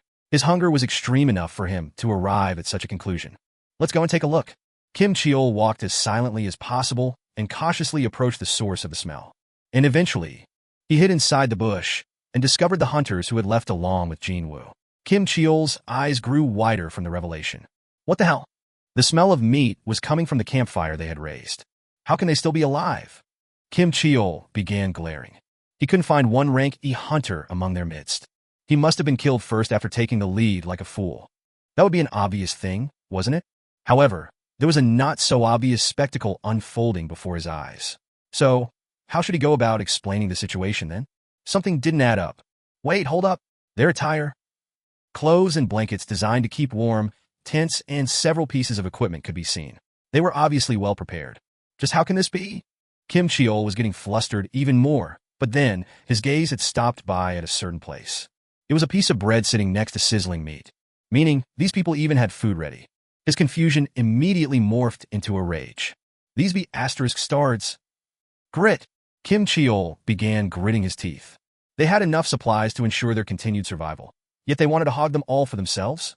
If my hands hadn't frozen up, no, if only I wasn't starving, I'd have easily dealt with those ice elves.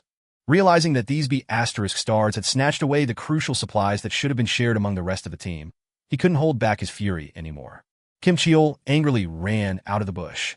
You sons of b*** cheese. Park Hwi-jin quickly shot up from her spot, clearly surprised. Kim Cheol, how did you get here? She found it rather difficult to lie here and say it was good to see him again, because Kim Cheol's glare was full of murderous intent. Indeed, he didn't even bother to mask his hostility. My raid team failed to conquer this dungeon because of the lack of supplies. Yet how can all of you find yourselves with this much food and this type of equipment? That is... Park Hwi-jin couldn't continue on. If she mentioned Jin Wu here, then Kim Cheol's rage would be directed towards the youth. To her, Jin Wu was her savior. Also, that man always looked at Jin Wu in a suspicious manner. Park Hwi-jin shut her mouth immediately. That prompted Kim Cheol's eyes to open even wider in anger.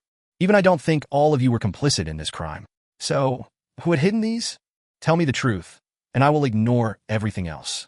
A thick vein popped up on Kim Cheol's neck. Tell me who monopolized all the gear and drove his comrades to death. His angry roar reverberated throughout the forest. Kim Cheol was planning to shed blood here, if it would appease the sin of betraying his comrades. I'll count to 3. If you don't reveal who it was by then, I'll take it as the sign of all of you being complicit in this matter. Han Song-yi tugged at Park Hwi-jin's sleeve. Yoon-yi. Park Hwi-jin hugged Han Song-yi. Both Go Myung-hwan and Yoon Ki-jung swallowed their saliva as cold sweat soaked their backs. Kim Cheol was a rank A. Even if everyone present worked together, they wouldn't be able to win against him. However, none of them still mentioned Jin Wu's name. 1. Kim Cheol yanked loose his sword from the scabbard attached to his waist. 2. Even then, the lower-ranked hunters showed not one sign of opening their mouths. How dare lower-ranked hunters ignore his order? That point alone stoked the flames of Kim Cheol's anger even higher. Just what these b*** starts think of me as. Murderous intent burned brightly in his eyes. He killed that woman first. He killed Park Hwi-jin before anyone else, the one who betrayed the raid team and left along with these lower-ranked hunters. That's right, she left the raid team because she must have been scheming something. He could only think that way. Kim Cheol stood before Park Hwi-jin and spat out the last countdown. 3. Park Hwi-jin squeezed her eyes shut. It was then. 4. Pow! Kim Cheol was struck super hard by something in the back of his head and kissed the ground as his entire body slid across the snowy ground for several meters. The eyes of the hunters grew wider. Team leader. Jin Wu had hit Kim Cheol so hard that steam was still rising up from his palm. Jin Wu spoke in a dumbfounded voice. How dare you speak rubbish when it was you who drove your friends to death? Chapter 62 Fin. Chapter 63. Jin Wu Appa. Han Song-yi displayed her happiness as tears formed in her eyes. Team leader. It wasn't as much as Han Song-yi, but still, the two male hunters' expressions also brightened up considerably. Park Hwi-jin also breathed a sigh of relief after confirming Jin Wu's face. Unfortunately, Jin Wu didn't have much leeway to respond to their welcomes. SSH. Jin Wu placed his finger on his lips and gestured them to keep quiet. The 4 people, seemingly getting ready to embrace Jin Wu at any moment now, all froze up like ice statues. Park Hwi-jin cautiously asked, what's the matter? Jin Wu glared at the fainted Kim Cheol, the dumb B** starred who deserved to be beaten up, before turning around. Looks like Kim Cheol brought along unwanted visitors. He sensed countless presences hiding in the forest. Right now wasn't the time to worry about Kim Cheol or Go Cheol or whatever. The real problem lay elsewhere, after all. Shuru. After sensing Jin Wu's glare, the white phantoms undid their stealth and revealed themselves one by one. At a quick count, there were around 20 of them. And among them, Jin Wu's glare was fixed on a long-haired white phantom riding on horseback. That has to be the boss. An overwhelmingly mighty aura was coming from that creature, incomparably heavier than any ice bears and the white phantoms near it. If that guy wasn't the boss of this dungeon, then just who else could be?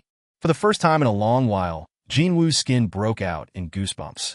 Just as Jin Wu was shivering ever so softly from its powerful aura, the boss also recognized Jin Wu's strength in one go. So, there really was one, a truly worthy being among all the human trash. What did you just say? When Jin Wu spat out a response purely out of reflex, the boss displayed an expression of pure surprise. Can you understand our language? Jin Wu was also taken aback. How is it possible to converse with this guy? Not only could he understand what a monster was saying, but he could also actually converse with it too. A language he couldn't even remember learning before fluently rolled out of his mouth, as if it was his mother tongue. You know how to speak the language of the monsters? Park Hwi-jin's expression said her shock was so extreme that she didn't know what to do now. Seeing that, Jin Wu realized that only he could understand what that boss was saying here. Is this because of the system? Like an automatic translation feature? Jin Wu shifted his gaze back to the boss. The boss returned the gaze with great interest. To be able to converse? Very good. There is someone I wanted to introduce to you. The boss pointed at one of the white phantoms standing behind it. I'm sure you're familiar with him already. Jin Wu's glare sharpened instantly. Indeed, he recognized that particular white phantom.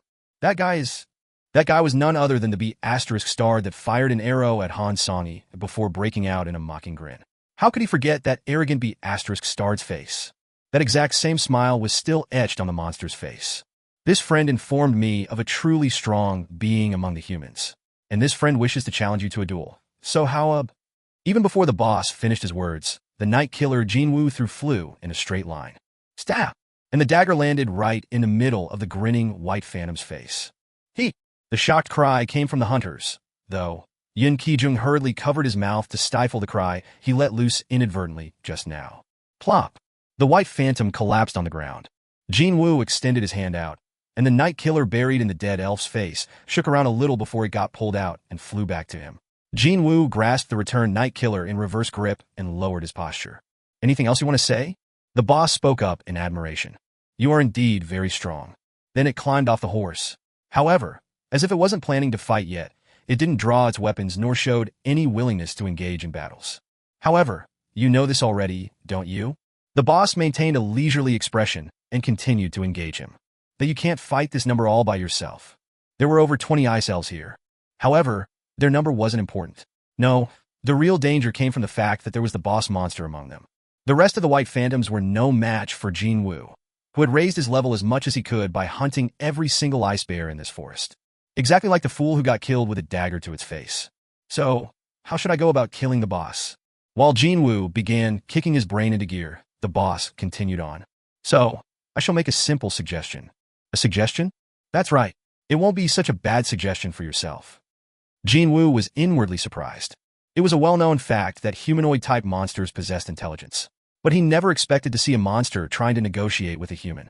So, he couldn't help but get curious here. I'll hear it. The boss smiled, as if it had expected that answer, and opened its mouth. Before that, I want to ask you something. Why are you among these humans, when you're not one of them? Jin Wu's expression crumpled deeply. What nonsense are you talking about? Ah, it seems that you have no idea. The boss guffawed out loudly, before pointing to his temple. Every one of us can hear a certain voice repeating itself in our heads. It tells us to kill humans. However, I can't hear that voice when I'm looking at you. Ah, that's what this guy meant? In that case, Jin Wu could think of a reason for that. When the boss says humans, it's probably talking about hunters. The thing was, he had changed to this strange something called player through the system during his ordeal in the underground temple. Technically speaking, he was slightly different from other hunters, meaning other awakened human beings. That's why that guy thinks I'm not a human. That made perfect sense. When Jin Wu's expression slowly changed to that of an understanding, the boss nodded its head. There is no need for us to fight each other, and our side does not wish to see needless casualties as well. The boss finally got to the main topic. Hand over the humans behind you. Then, we will guarantee your life. How does my suggestion sound to you? Before he answered, Jin Wu asked back. I want to ask you something too. Fine. Go ahead. Just who are you? Where did you come from? And why do you wish to kill humans? We are. It happened then. The smiling face of the boss suddenly froze stiff. But that odd state lasted only for a brief moment. The boss regained its original expression and continued on. There is no need for us to fight each other, and our side does not wish to see needless casualties as well. What the hell was that?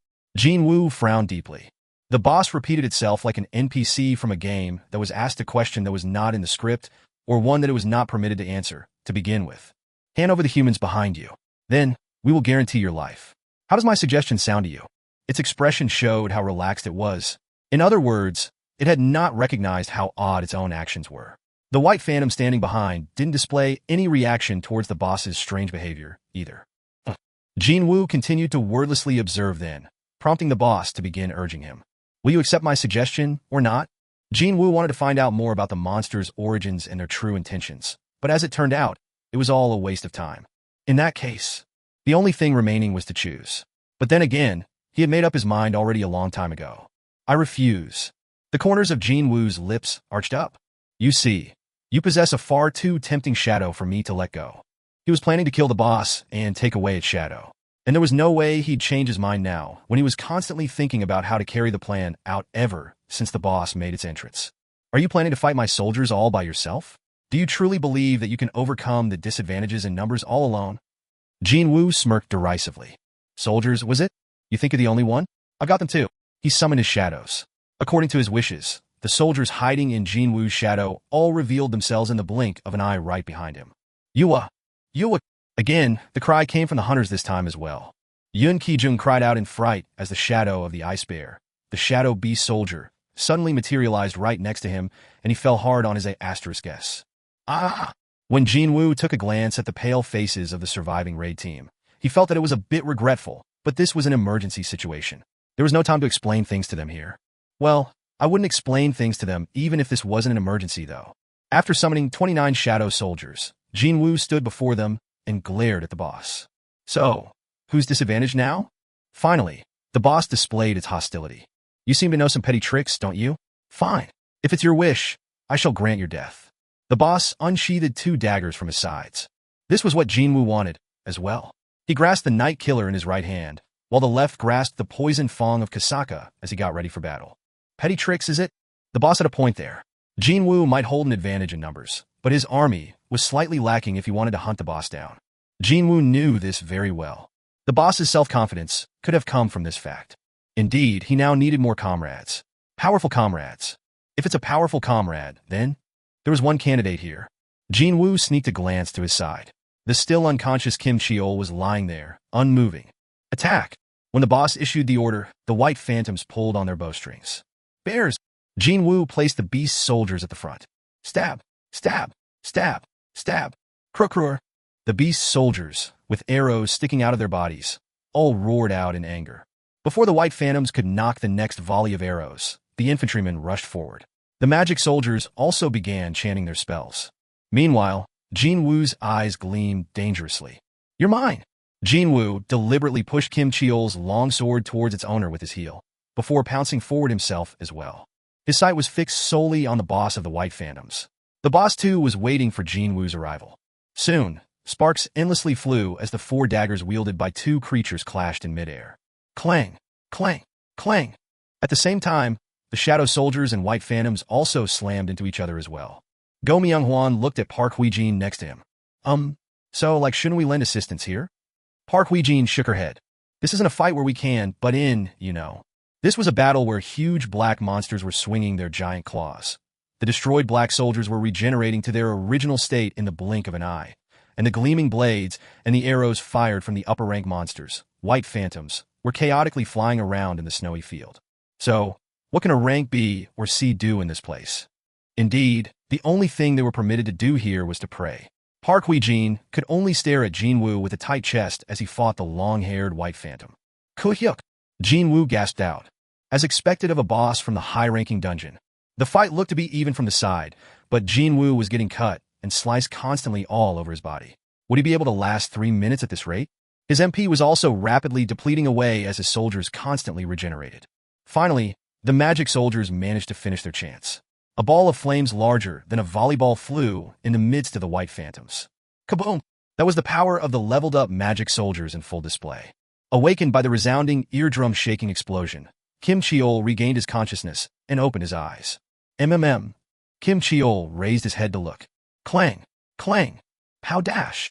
His blurry vision picked up on the sight of white phantoms fighting against the unknown black soldiers. What the hell is going on here? He couldn't figure out what happened while he blacked out, but at least he knew very well why he was lying on the ground like this. The hand that slapped him in the back of his head, and the voice that came from behind him. That voice definitely belonged to Sung Jin-Woo. Now that he had regained his bearing, the sense of shame and rage bubbled over like crazy, and the ends of his fingertips trembled. How fortunate that he could feel the hilt of his sword. If he was surrounded by the white phantoms, then he'd not get out of here alive. In that case, he must... I'll kill that **starred Sung Jin-Woo with my own hands. His maddened eyes finally spotted the back of Sung Jin-Woo. There he was. He was too busy fighting a white phantom and wasn't paying any attention to his rear. This was his chance. Kim Cheol stood up right away, and then ran. Yuaha! After sensing Kim Cheol running towards him, Jin-Woo laughed out inwardly in elation. Right, if it's you? Kim Cheol ran with all his might, and after taking aim at Jin-Woo's neck, swung the sword hard. B. In front, the boss. From behind, Kim Cheol. Even though he was stuck in a seemingly dangerous situation, Jin Wu still managed to shout out, Ygritte! As if he'd been waiting for that call, Ygritte jumped out from his shadow immediately and easily deflected Kim Cheol's sword. Clang! No! Kim Cheol's bloodshot eyes opened wider. However, even before he could say anything, Ygritte's sword pierced deeply into his chest. Stab! The blade ran straight through his chest and emerged from his back. Kyo Heek! Jin Wu quickly took several steps back. I knew Kim Cheol would act this way. This fool was someone who didn't think about anything in depth and only acted according to his emotions. They had been together only for a short while, but that was enough for Jin Wu to figure this guy out. Kim Cheol glared at Jin Wu. You. And with that, Kim Cheol breathed his last. As Ygritte stepped up to delay the boss, Jin Wu issued an order to the shadow of the dead Kim Cheol. Rise up. When that happened, Yuawa dash. Accompanied by a heavy, somber cry, a huge hand emerged from the shadow. Chapter 63 Fin. Chapter 64. Shadow extraction was a success. There you go. Jin Wu clenched his fist tightly. The final piece of this puzzle, called the boss raid, had fallen into its place. The Black Knight that emerged from Kim Cheol's shadow was far bigger and sturdier than the original version, and it even carried a huge warhammer in one hand as well. The other hand held a shield as tall as a grown man, and the overall impression this guy gave off was truly oppressive and threatening. Kim Cheol was a muscular man, but this shadow is just too over the top. Even though it was an urgent situation, Jin Wu couldn't help but leak out a gasp of admiration. Please set the soldier's name. All right, the name. Jin Wu sneaked a glance to his side. Perhaps finding the battle quite tough, Ygritte was having a hard time right now, being pushed around by the boss. Currently, he was barely buying enough time by relying on his cheat-like regenerative ability. Slice. Ygritte's arm was sliced off then. I don't have much time to waste here. A name, was it? Should he go with whatever? Maybe Kim Cheol? Jin Wu immediately shook his head. To call an undead with a name it used while it was still alive, that just didn't sit well with him. Right, his name was Kim Cheol. Cheol, so iron it is? TL. Cheol is a Korean word for iron. The name had been decided. As soon as Jin Wu thought of that name, it was bestowed on the newly birthed Shadow Knight. Iron LV1.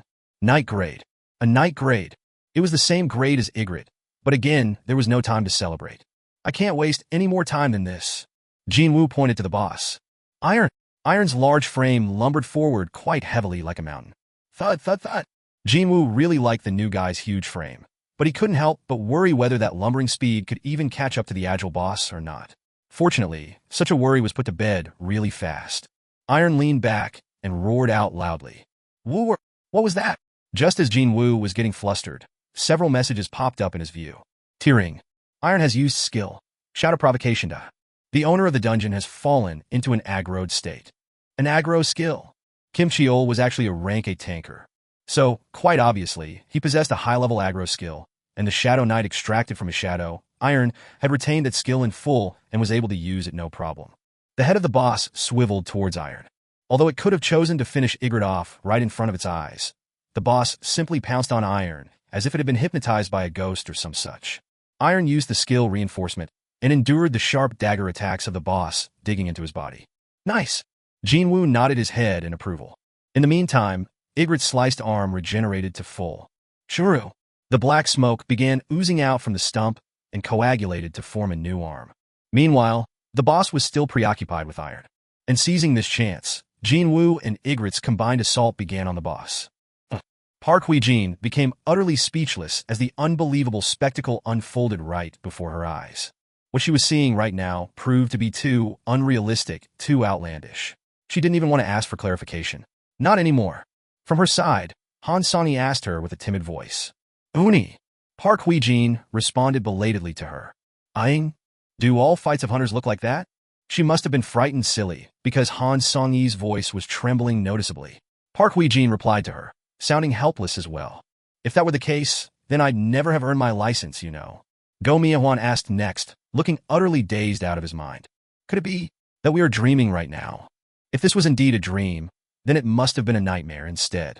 Park Hui-jin looked back at the battlefield where the monsters and the black somethings were having a chaotic throwdown and spat out a long sigh. At the same time, a new worry formed in her head.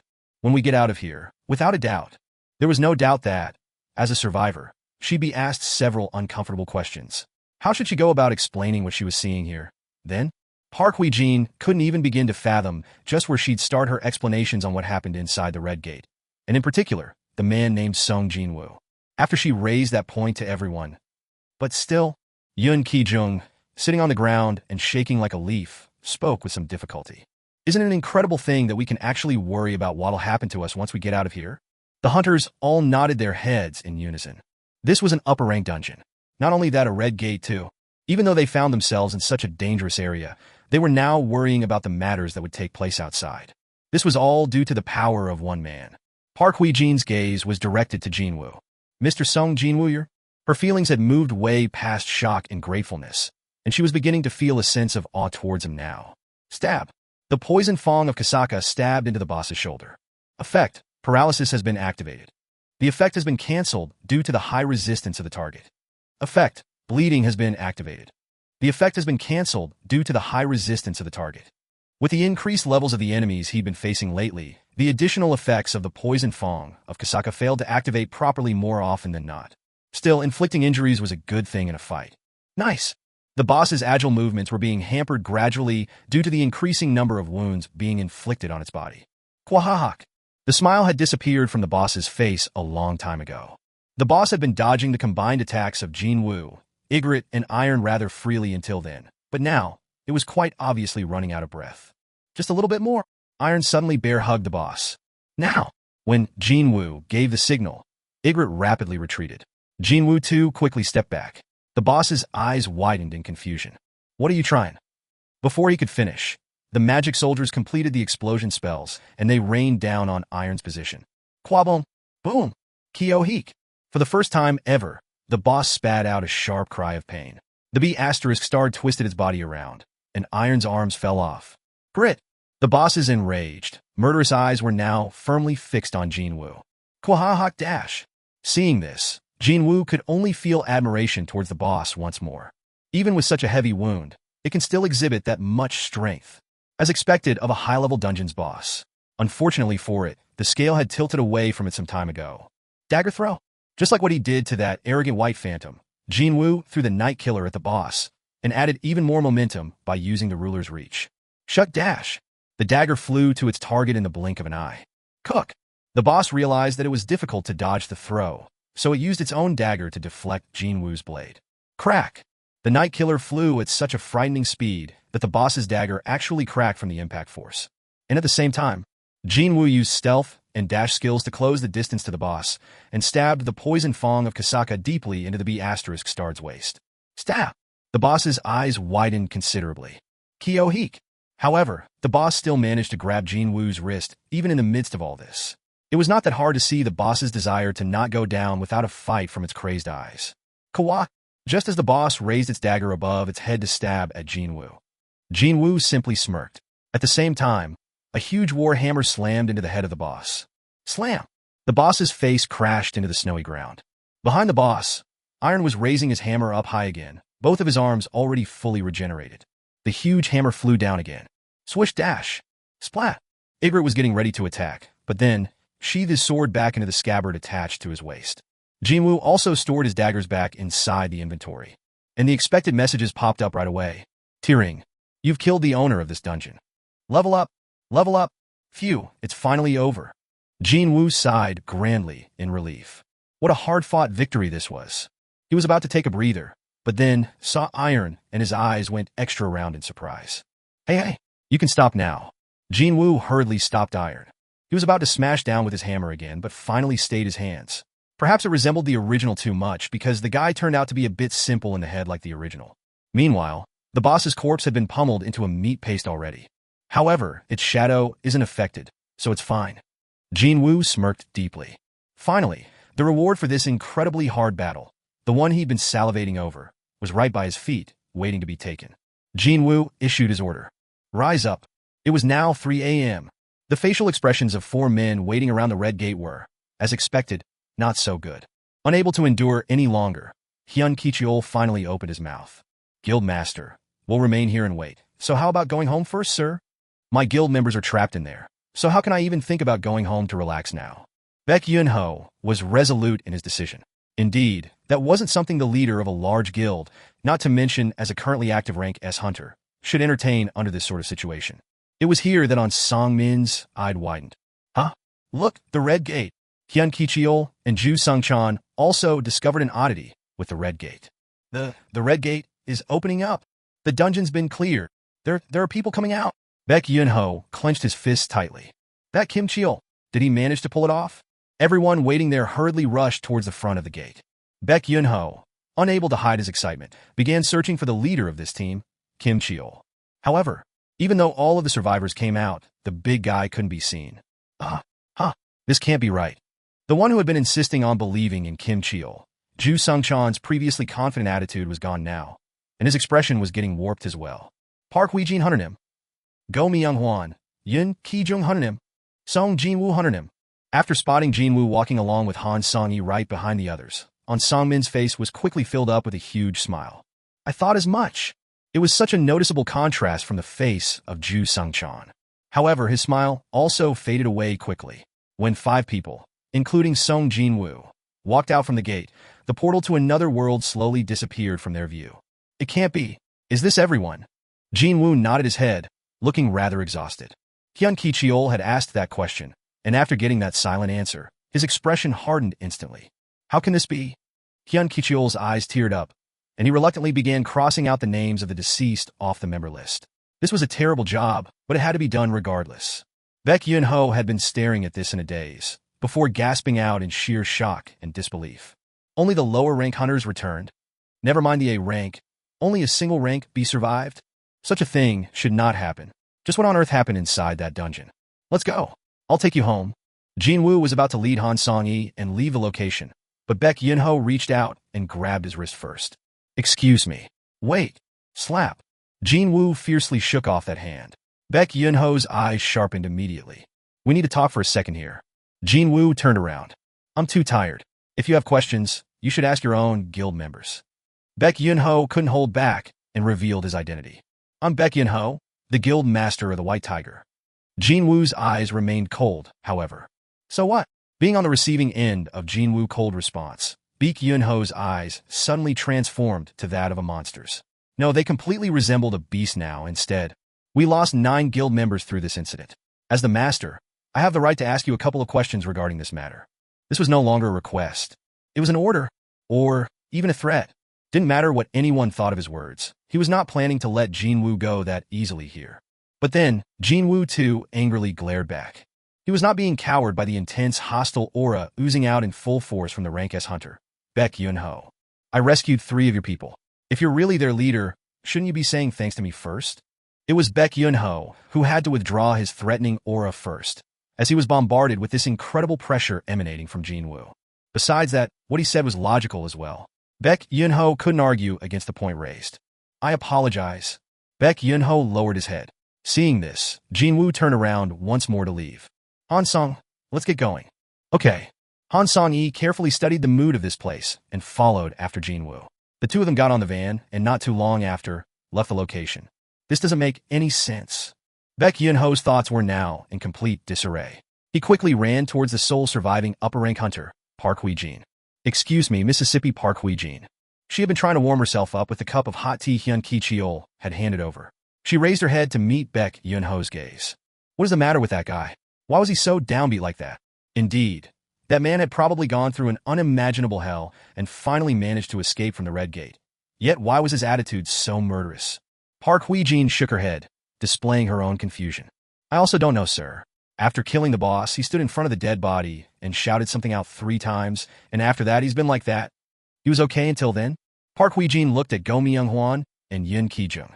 The 2 men nodded their heads simultaneously. What a strange man. Baek Yun-ho muttered to himself as he stared helplessly at the street Jin Wu had disappeared in. Song Min saw the state his boss was in, and became incredibly nervous as if he had done something wrong instead. My apologies, Guildmaster. I'm sure he's like that because he's just exhausted. He's not a bad person, I assure you. At least, I believe he's not. No, that's not the problem. Pardon me? Baek Yun-ho turned around to stare squarely at Song Min. Why haven't you scouted that man already?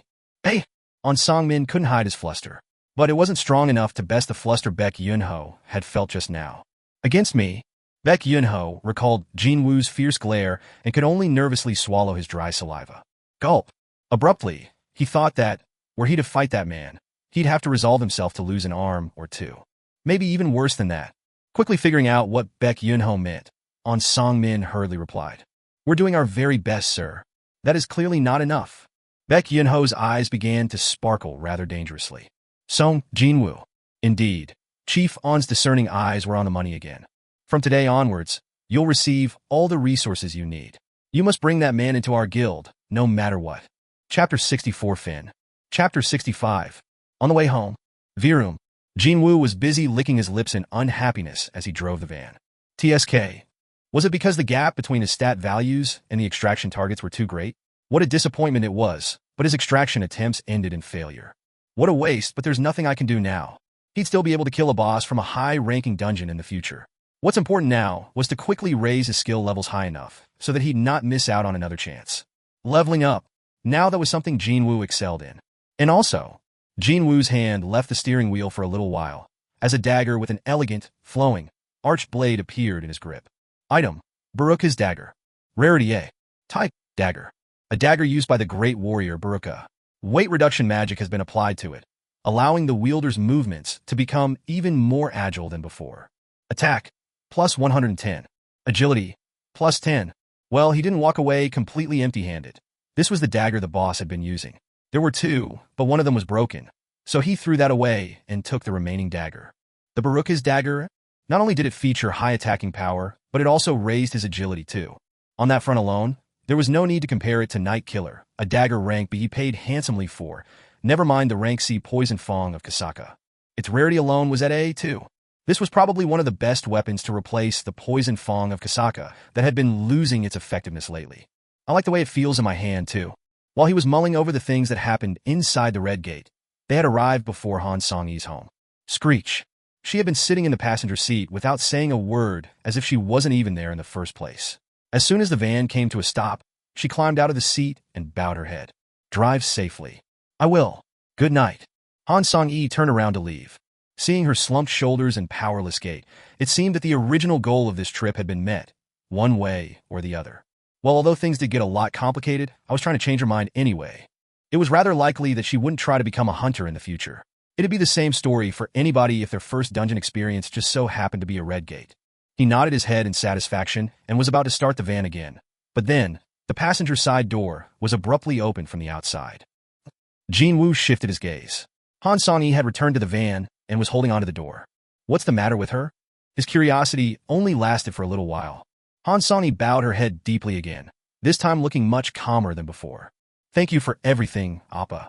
He only now realized that, from some time ago, the honorific she used to address him changed from Aji to Appa. Sure thing. Don't mention it." Excuse me. Tomorrow." "No, see you later." "Later?" Before he could ask her for clarification, Han Song-yi hurriedly ran away.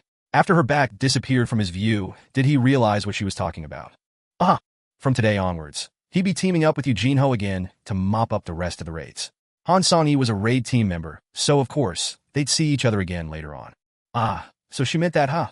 What a relief that was, though.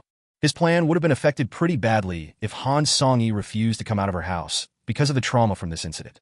This worked out for the best, and now he would use his shadow soldiers to clear out the rank C dungeons even faster than before. He felt utterly confident of clearing up the remaining raids in the shortest time possible. Also, he couldn't wait to see how Eugene-ho would react after witnessing his shadow soldiers in action too. The reactions of that man, Yin Ki-jung, were really priceless, weren't they? Jin Wu chuckled softly and leisurely turned the steering wheel. The next morning, Yonda. Jin Wu yawned grandly as he stepped out of the apartment's foyer. He only closed his eyes for a bit, but hell, it was time to meet up with Eugene-ho already. "Hyungnim, good morning." He heard the familiar, energetic voice greeting him. Eugene-ho was already here, waiting. "You don't even have a car, so how did you get here?" The raid team's favorite ride, Mr. Van, had been commandeered by Jin Wu last night and was currently parked neatly in the apartment's parking lot nearby. "I caught a taxi, Hyungnim." A taxi. And here he was thinking of going to fetch the kid instead. "Oh no, it's fine, Hyungnim. I'm the one asking for your help, so it's only right that I'm the one driving you around, at least." Eugene-ho grinned happily and replied. This morning started like any other. However, Eugene-ho discovered something new, and that was a cylindrical something held in Jin Wu's hand. Eugene-ho's curiosity peaked in an instant. "Hyungnim, what is that?" This?" Jin Wu grinned mysteriously. I'm going to use it inside the dungeon today. Suddenly, the chill invaded Yu Jin-ho's back. Is it a weapon he's going to use inside the dungeon? Hyung Nim had already displayed many extraordinary things before. Just what kind of a horrifying weapon was he bringing to a dungeon today? Then, Yu Jin-ho was getting pretty psyched up already. Gulp! Yu Jin-ho swallowed his dry saliva and raised his head after finally settling his mind. Hyung Nim, let's get going. Hold on. Jin Wu pulled out his phone and dialed someone. There's someone we should take along as well. Excuse me? Who? Hey, Song-yi. It's me. Meet us at the parking lot. We'll go to the gate together. Song-yi. Could it be that Song-yi? As soon as Jin Wu ended the call, Yu Jin-ho asked him. Hyung Nim, the person you want to take with us, is she that high schooler in our team? Jin Wu nodded his head. Han Song-yi lived near here, and their destination was the same, so there wasn't any reason to go there separately. Now was there? Unfortunately, Yu Jin-ho didn't see it that way. Han Song-yi, the rather cute high school girl with her hair tied up in a bun. He already knows her number, and can talk to her in such a friendly manner, too. Could Hyung Nim and her have formed a much deeper relationship than meets the eye? For sure, Hyung Nim was a cool guy even from another man's perspective, especially when he uses nothing but a dagger to totally rip apart a monster. While Hyung Nim wouldn't be interested at all, it'd not be a strange thing for an impressionable schoolgirl to fall for a man like that. Yu Jin-ho nodded his head. If this was the case, then there was something he had to make sure right away. Hyung Nim, should I call Miss Han's sister-in-law from now on? Did this guy fall off the bed and hit his head or something? Jin Wu's crumpled expression was implicitly implying that. Even if Yu Jin-ho was not too quick on the uptake, he should still be able to figure that one out pretty easily. You two aren't dating. She's a friend of my little sister. Oh, so, that's what happened. Yu Jin-ho finally understood the situation. He didn't even know what was going on, yet he was thinking of calling that girl his sister-in-law. His face reddened up considerably. Soon enough, Han Song-yi came to the parking lot. Not only that, she was noticeably better dressed than how she was usually. Seeing this, Yu Jin-ho grinned slightly. Yup, she's definitely a teen girl, wanted to look nice in front of the brother of her friend and all. As the leader of the raid team, he was thinking of praising the fellow raid team member's choice of wardrobe. But then, Jin Wu greeted her first. Did you get some sleep? In that instant, Yu Jin-ho's expression froze stiff. Han Song-yi smiled and shook her head. I couldn't catch a wink. I'm sure you're still exhausted, so get some rest in the van. Listening to the two young people's conversation, the thought process of Yu Jin-ho became more and more messed up. Han Song-yi asked Jin Wu this time. What about you, Appa? Did you get some sleep? Well, only for a little bit. It was already 4 a.m. by the time I got back home, anyway. Well, true that. Night? Couldn't catch a wink? Still exhausted? 4 a.m. by the time he got back home? Just as Yu Jin-ho's panic state was morphing into a full-blown freakout, Jin Wu stopped walking towards the van and looked back at him. What are you doing, Yu Jin-ho? Hyung Nim. Well, the thing is, Miss Han Song-yi is still a minor, Hyung Nim. Okay, so, never mind, Hyung Nim. Truly now, Hyung Nim was a man among men. Yu Jin-ho was deeply impressed by Jin Wu, who didn't care about the glares of the public, and thought that. Indeed, he's extraordinary. He also began to reflect on his foolish ways of trying to apply the standards of the regular people on Hyung Nim. Around the same time, inside the private conference room of the White Tiger Guild. That's everything I saw. Park Hui-jin finished her report. Although Baek Yun-ho tried to dissuade her, saying that she should rest up first, she readily agreed to participate in the debriefing right away. She added that her stay over there was comfortable, comparatively speaking. The two men who sat through the debriefing, the guild master Baek Yun-ho and the section chief on Song-min, were left utterly speechless. The agent in charge of yesterday's disastrous training, Hyun Ki-cheol, was not present, currently in the Hunters Association to discuss how to handle the fallout from this incident. So, there were only 3 people inside this conference room. On Song-min was the first one to break the silence. Everything you told us, are they all true? You can speak to Go Myung-hwan and Yoon Ki-jung. They will corroborate everything I've said. Those 2 hunters went home right away, saying they missed their families. Park Hui-jin was 100% certain that her testimony and theirs would not be any different. Well, I only described the things I saw, after all, such as when that man wasn't around. She'd hear the pitiful screams of ice bears every now and then coming from the forest some distance away, or such as when he'd suddenly wake up in the middle of the night to perform push-ups while everyone was fast asleep. She didn't bother to talk about things other hunters might have experienced, those that she didn't get to see. On Song-min spat out a gasp that could either be a sigh or a groan. Sung Jin-Woo knocked out cold a rank a hunter in one hit. He could use separate space magic freely, And most important of all, he controlled dozens of summoned creatures. Every one of those were unbelievable things to swallow. And even more shocking news than that was, he had cleared the upper-rank dungeon almost all by himself. Baek Yun-ho broke his silence and said that sentence, word by word, syllable by syllable. He was qualified to say that because he was an S rank. Now, that is the most unbelievable thing out of all of them. Sure, the summoned creatures fought alongside him. But then again, those summons weren't his comrades, to begin with. No, they were simply a part of Sung Jin-Woo Hunter's skill. In other words, it was pretty much the same thing as Sung Jin-Woo clearing the dungeon alone. Even if you're a really high-ranked hunter, clearing an upper-ranked dungeon by yourself is incredibly difficult. Not only that, it was a red gate to boot. What if it was Baek Yun-ho? Perhaps he might be able to solo a rank B red gate, albeit just barely. This feat was only achievable because Hunter Sung Jin-Woo was capable of summoning and controlling dozens of summons. Han Sang-min remained stupefied as he spoke up. There's no doubt that he's a reawakened possessing an extremely rare skill. Baek Yun-ho agreed. It is already rare to see a hunter controlling a summoned creature, but he can control several tens of them. While working as the S-rank hunter, Baek Yun-ho had met countless other capable hunters and had talked to a lot of them too. But he had never, ever heard of such a skill before. A reawakened possessing a rare skill that's on another dimension compared to every other rare skill. Baek Yun-ho expressed his admiration once more. It was here that Han Sang-min thought of a question. If we were to evaluate Mr. Sung Jin-Woo's ability in monetary terms, how much could it possibly be? Even Baek Yun-ho couldn't answer that.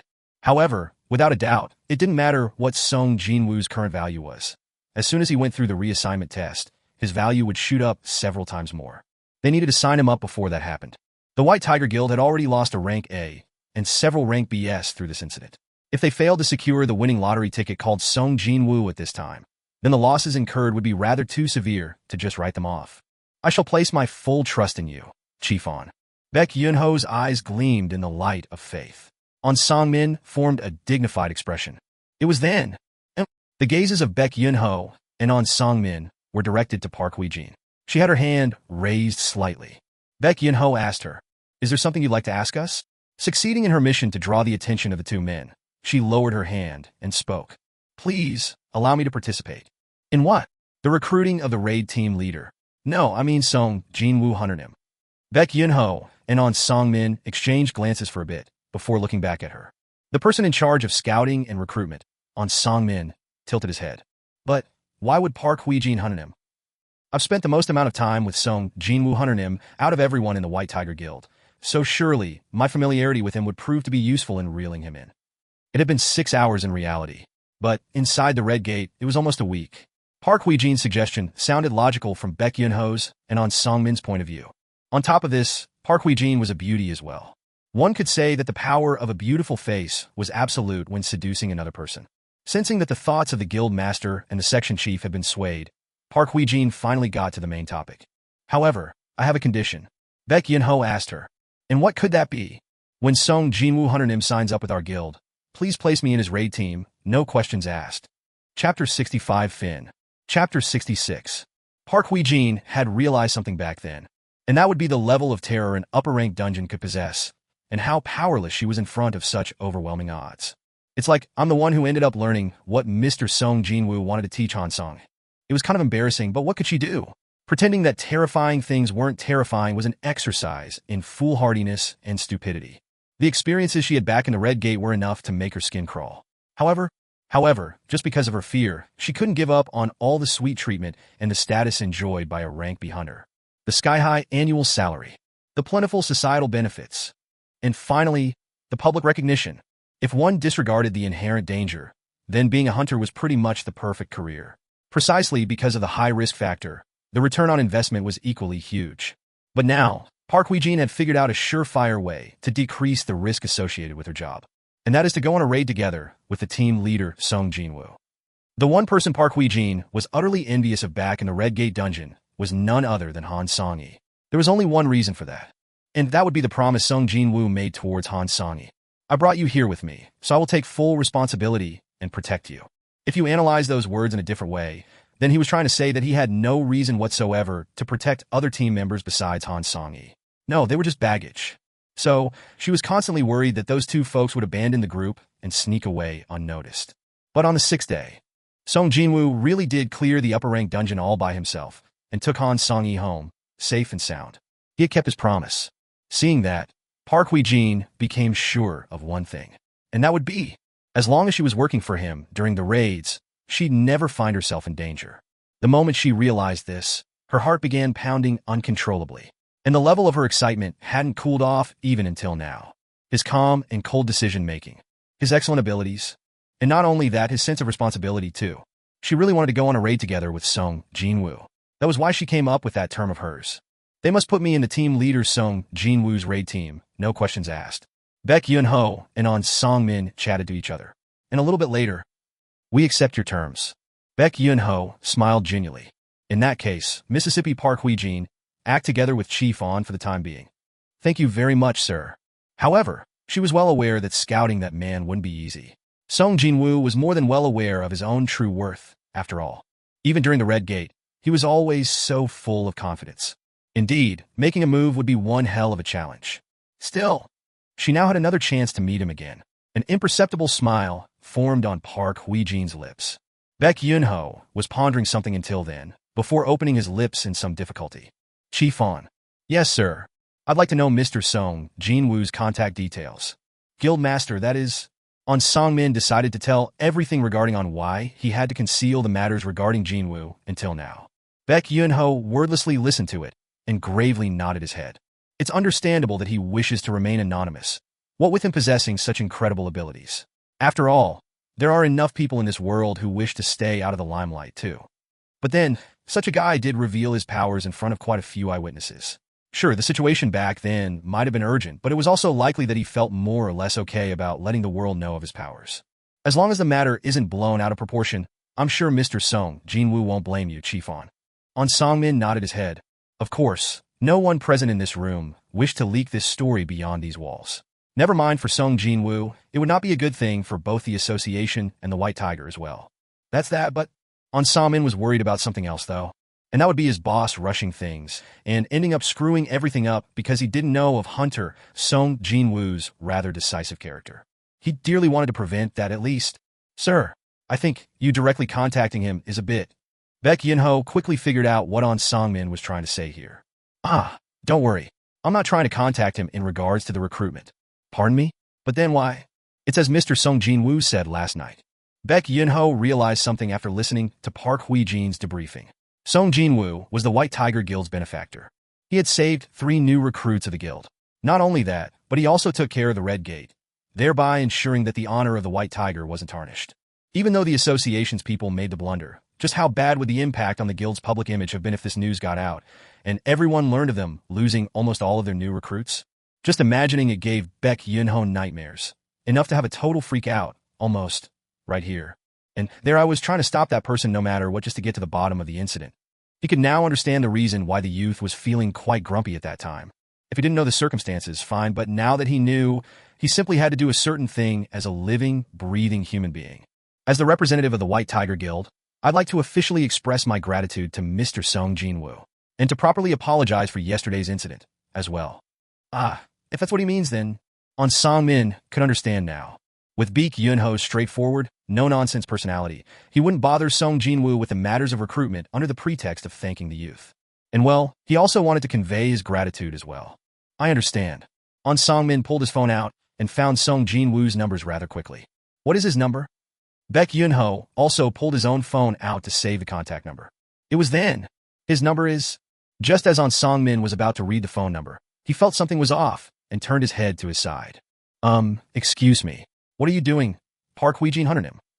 With an awkward smile on her face, Park Hui-jin sneakily hid her phone away, its screen still displaying Add New Contacts.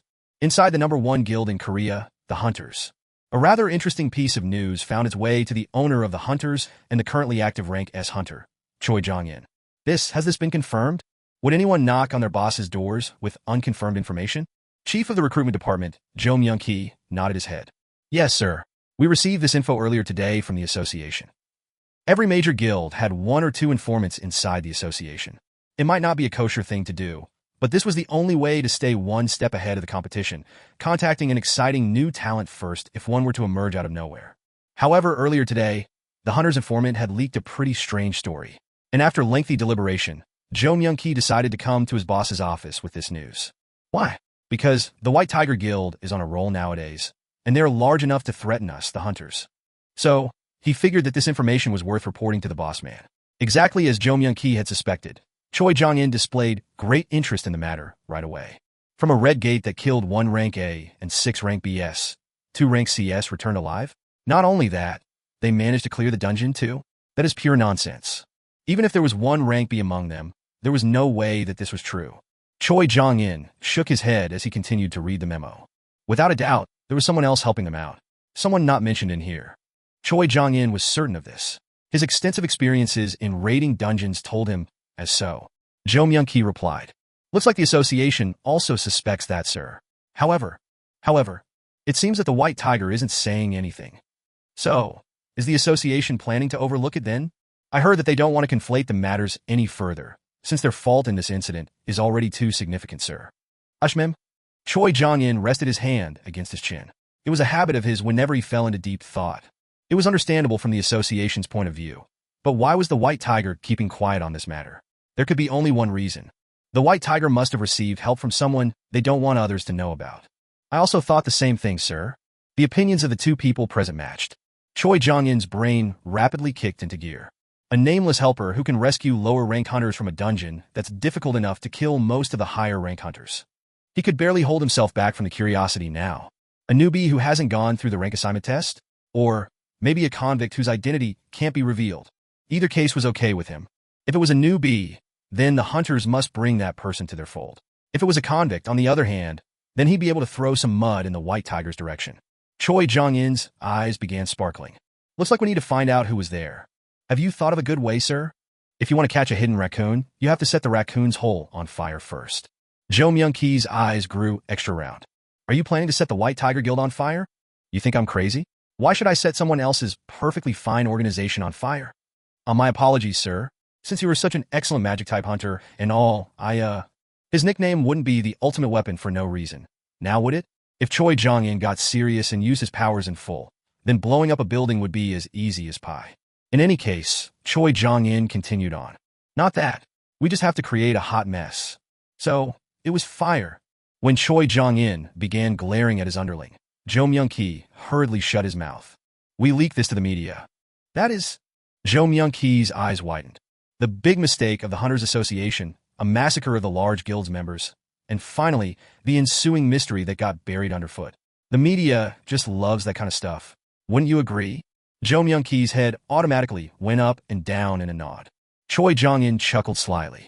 Once they get bombarded by the non-stop barrage from the media, the White Tiger will grow too fed up and in the end, reveal the identity of this mystery helper. So, there was a method like that. Jo Myung-ki also began smiling as well. This was a great chance to sucker punch the persistent White Tiger that dared to chase after the Hunters Guild. The ends of Choi Jong-in's lips arched up. Call the reporters right away. You have entered a dungeon. As soon as he stepped foot inside the dungeon, Jin Wu took in a deep breath. After being confined to an open field-type dungeon for a few days, the air inside the cavern-type dungeon felt new and refreshing. Yu Jin-ho followed him into the dungeon soon afterwards. Hyung-nim, I wonder just what kind of monsters would come out in this dungeon. Yeah, me too. I can sense their presence close by, though. Indeed, they were quite close, but they couldn't spot any. But when Jin Wu took one step forward, the floor of the cave began rising up here, there, and everywhere. Crumble, rumble. Humanoid monsters with skins made out of rocks appeared. Yu Jin-ho quickly recalled their name. Hyung-nim, it's the Stonemen. Jin Wu nodded his head.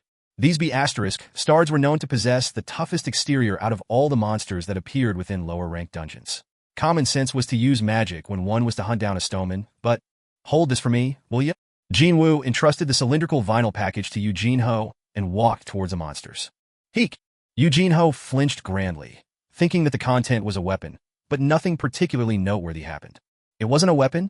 Meanwhile, Jin Wu stood before the Stonemen and summoned both the Baruka's dagger and Night Killer. Slice! In the blink of an eye, the head of the Stoneman in front of the pack rolled to the ground. Jin Wu looked at the Baruka's dagger and smiled in satisfaction. It's pretty good. Then, suddenly, the smiling Jin Wu disappeared from the spot. Tap! Just as Jin Wu reappeared past the group of the Stonemen, all 10+ of them collapsed to the ground. Rumble, crash! My body has gotten a step lighter and faster after the Red Gate thing, hasn't it? But, of course it would have. His current level was 60. His level had risen up by 9 from 51 after killing all those ice bears and white phantoms. And now, the rank C monsters felt like those goblins from the rank E dungeon to him. At this rate, I don't even need to use my weapons. Now that he had warmed up nicely, should I increase the hunting speed then? Time to summon his shadow soldiers.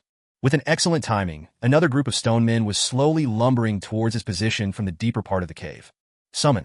As soon as he issued an order, the soldiers confined to Jin Wu's shadow rapidly revealed themselves behind him. And sure enough, there was a loud scream accompanying that, too. You awake. Oopsie. Jin Wu facepalmed and turned around. I forgot he was here with me. He got way too excited and completely forgot about Eugene Ho for a moment there. Hayu Hyungnim. While plopped on his *S, Eugene Ho pointed his trembling finger at the shadow soldiers standing right in front of him. What are these? It's a bit complicated to explain. Well, it's my skill. You can summon these things as your S skill? Jin Wu nodded his head. Eugene Ho's jaw remained slack and didn't want to close. Him and Hyungnim had entered dungeons together 11 times already. He thought that he wouldn't get shocked anymore, but he was proven wrong once more. As expected, Hyungnim was an existence that easily exceeded one's imagination. Gulp. Eugene Ho laboriously swallowed his saliva as his eyes took on the black armored soldiers, emitting a blood-chilling aura. Meanwhile, Jin Wu shifted his gaze away. The lumbering stone men had already arrived near their vicinity. Jin Wu pointed at them with his chin. Go! As if they were waiting for that, the soldiers silently rushed forward. Rumble! The floor of the cave shook hard as the 40-odd armored soldiers all ran at the same time. For sure, with the addition of Iron and the B soldiers, the overall weight of the group had increased by a lot. It's like I'm looking at a fleet of tanks, isn't it? Jin Wu formed a very satisfied expression. What with the shadow soldiers sweeping through everything, the dungeon got cleared in the proverbial blink of an eye. The only things remaining on the floor were the scattered and broken bits of stone men that resembled cookies made out of dirt. A rank C dungeon was destroyed in no time at all. In other words, oh! Jin Wu exclaimed in admiration. At this rate, we might get to mop up the rest of the raids pretty quickly, no? It seemed that the remaining 8 raids would not take that long to finish up. As soon as the battle ended, the shadow soldiers retrieved the magic crystals and stood before Jin Wu in orderly columns. Ygritte and Iron stood in front of them. The 2 knights stepped to the front and knelt down. Once the soldiers stopped moving, Eugene Ho finally sneaked in closer to Jin Wu's side. Hyungnim here? He then returned the mystery vinyl package back to Jin Wu. Jin Wu wordlessly took out the tumbler contained with the vinyl pack and began sucking on the straw. Hyungnim, what is that? It's veggie juice. Oh, I kind of like its taste, actually. Slurp, slurp. After he almost completely drained the tumbler, Jin Wu asked Eugene Ho. Hey, Jin Ho. How many gates did you book today? Eugene Ho was in the middle of cautiously reaching out to touch the fur of one of the beast soldiers, but he quickly pulled his hand back and turned back to Jin Wu. For gates, Hyungnim. With 4 today, only 5 would remain. He didn't see any reason to waste any more time on this. In that case, let's finish up everything by tomorrow. It doesn't matter if a gate is a bit far away, anyway. You mean tomorrow? Inexplicably, Eugene Ho took a look around him. Seeing all the broken wreckage of stone men littering the floor, he couldn't help but slowly nod his head. For sure, with this kind of speed. Understood, Hyungnim. By the way, Eugene Ho hesitated slightly before opening his mouth with some difficulty. Can I be the one to retrieve the magic stones? Why? I'm kind of upset because it feels like my role's been stolen by these guys, Hyungnim. Jin Wu burst out into a soft chuckle. Yup, this kid really is a weird one. And a day later, Jin Wu finished the 19 raids he had promised Eugene Ho. Chapter 66 Fin. Chapter 67. Hyungnim, now that the raids are over, how about we celebrate with a hearty meal? As they were driving back home, Eugene Ho cautiously asked. Celebrate? But there's no one with us, though? The raid team was disbanded as soon as the last raid was completed. Even Han Song-yi said that she had someplace she had to stop by, so there were only Jin Wu and Eugene Ho in the van. Eugene Ho spoke as if he was embarrassed by something. I've been receiving your help all this time, Hyungnim, so I just wanted to treat you to a good meal at least. Why was he having so much trouble saying the words, let's have a meal together? Jin Wu chuckled wryly. Since the kid was implying that he wanted to splurge on a grand feast, there was no reason for Jin Wu to refuse the invitation. Now is there? All right. Eugene Ho's expression brightened considerably as soon as Jin Wu said okay. Hyungnim, should I take you to this restaurant in a certain hotel that I know? They know how to make a mean steak, you see. No, not something like that.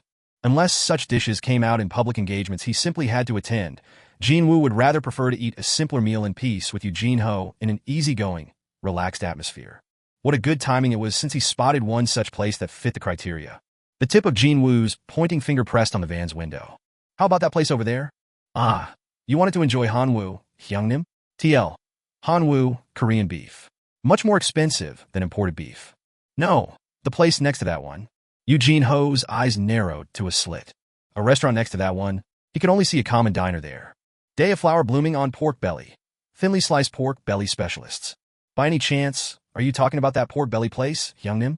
What, you don't like pork? Eugene Ho grinned refreshingly. Not at all. I also love pork belly, Hyungnim. They parked the van in the nearby parking lot and went inside the diner, only to find the place was packed to the brim with patrons, as well as part-time workers busy moving around without a moment of rest. Right now, it was 7 in the evening. No wonder the diner was so full. Welcome. How may I help you? One of the part-time workers walked over with a smile and engaged the two men. How many customers will we be serving this evening? Us two. Please follow me. After hearing Eugene Ho's answer, the part-time worker guided the two men to a spot in a secluded corner. However, hold on for a second. Eugene Ho took a look around and pointed towards the empty table by the windows. Can't we sit over there? I'm sorry, sir. That table has been booked already. A large group must have made a booking because several tables had been brought together. Currently, they were all empty. Eugene Ho stared at the empty tables with a rueful expression and shook his head. In the end, the two of them had to occupy the most secluded, out-of-the-way spot in the diner. Eugene Ho lowered his head in shame. I'm sorry, Hyungnim. There's nothing for you to apologize for. I was the one who suggested that we come here anyway.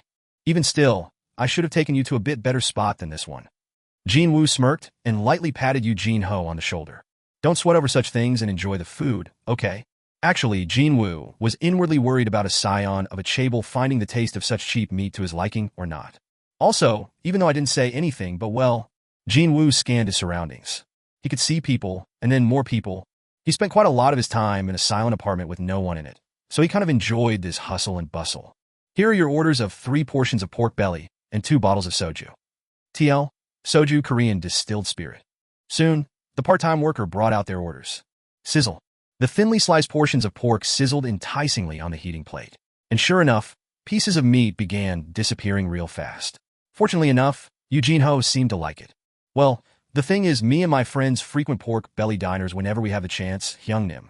Oh really? Friends from the university? Yes, Hyungnim.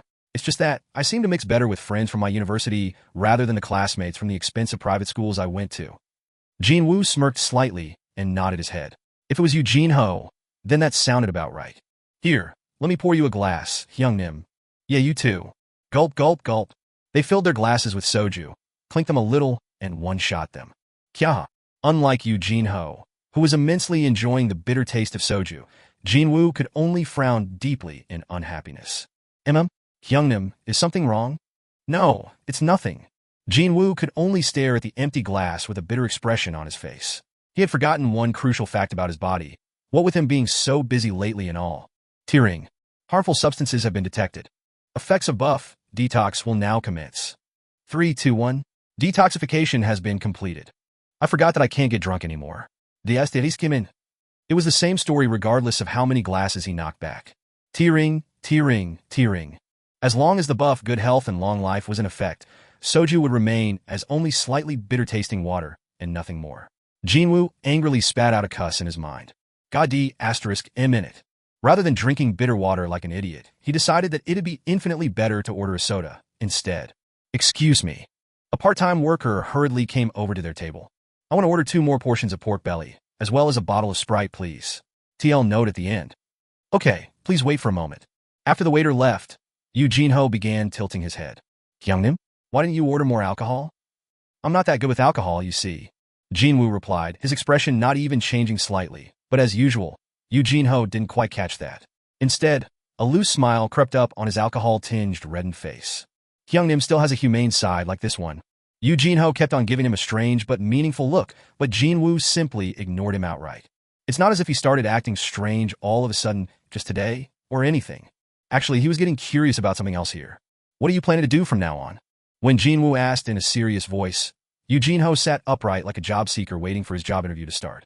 As soon as I complete a simple written test at the Hunters Association, they should issue my guild master license right away. Hyungnim. I'm planning to negotiate with my father with that license in hand. Determination flooded in Yu Jin-Ho's eyes. He had invested a lot of his own moolah for this purpose, and there was no room to retreat now. Besides, I also made a promise with Hyungnim, too. The guild building he promised to Jin Wu.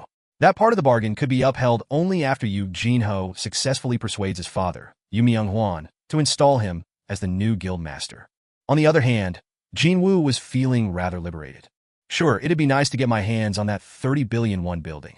But well, that would only be an added bonus to him. His real purpose had always been leveling up.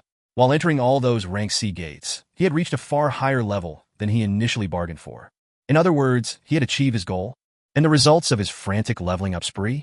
One punch from him, and the rank A hunter with a guaranteed annual salary of billions of won, Kim Cheol, lost his consciousness. Just like that. At the bare minimum, I can make more money than that guy now. If one possessed excellent abilities, wealth was sure to follow. There was no need to feel nervous at all, and his relaxed mindset could clearly be seen on his demeanor. Jin Wu began reminiscing about the last few days and smiled to himself.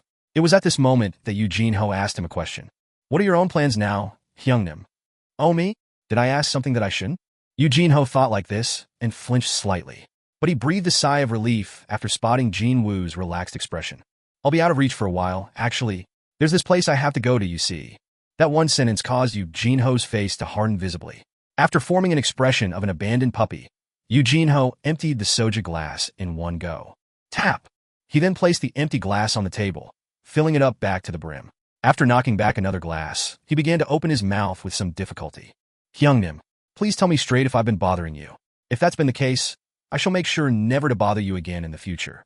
This idiot. The moment Jin Wu said that he'd be out of reach, this idiot must have misunderstood his words again.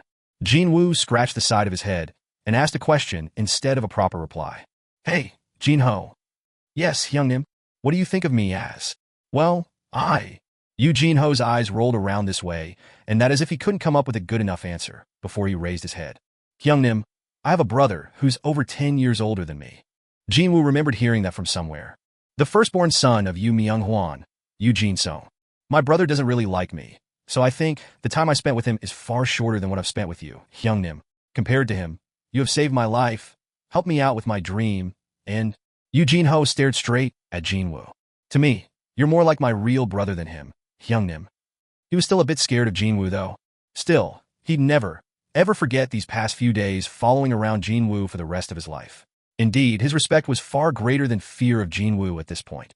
If you see me as your brother, then... Jin Wu smiled deeply. I'll think of you as my younger brother as well. Hi, Hyungnim.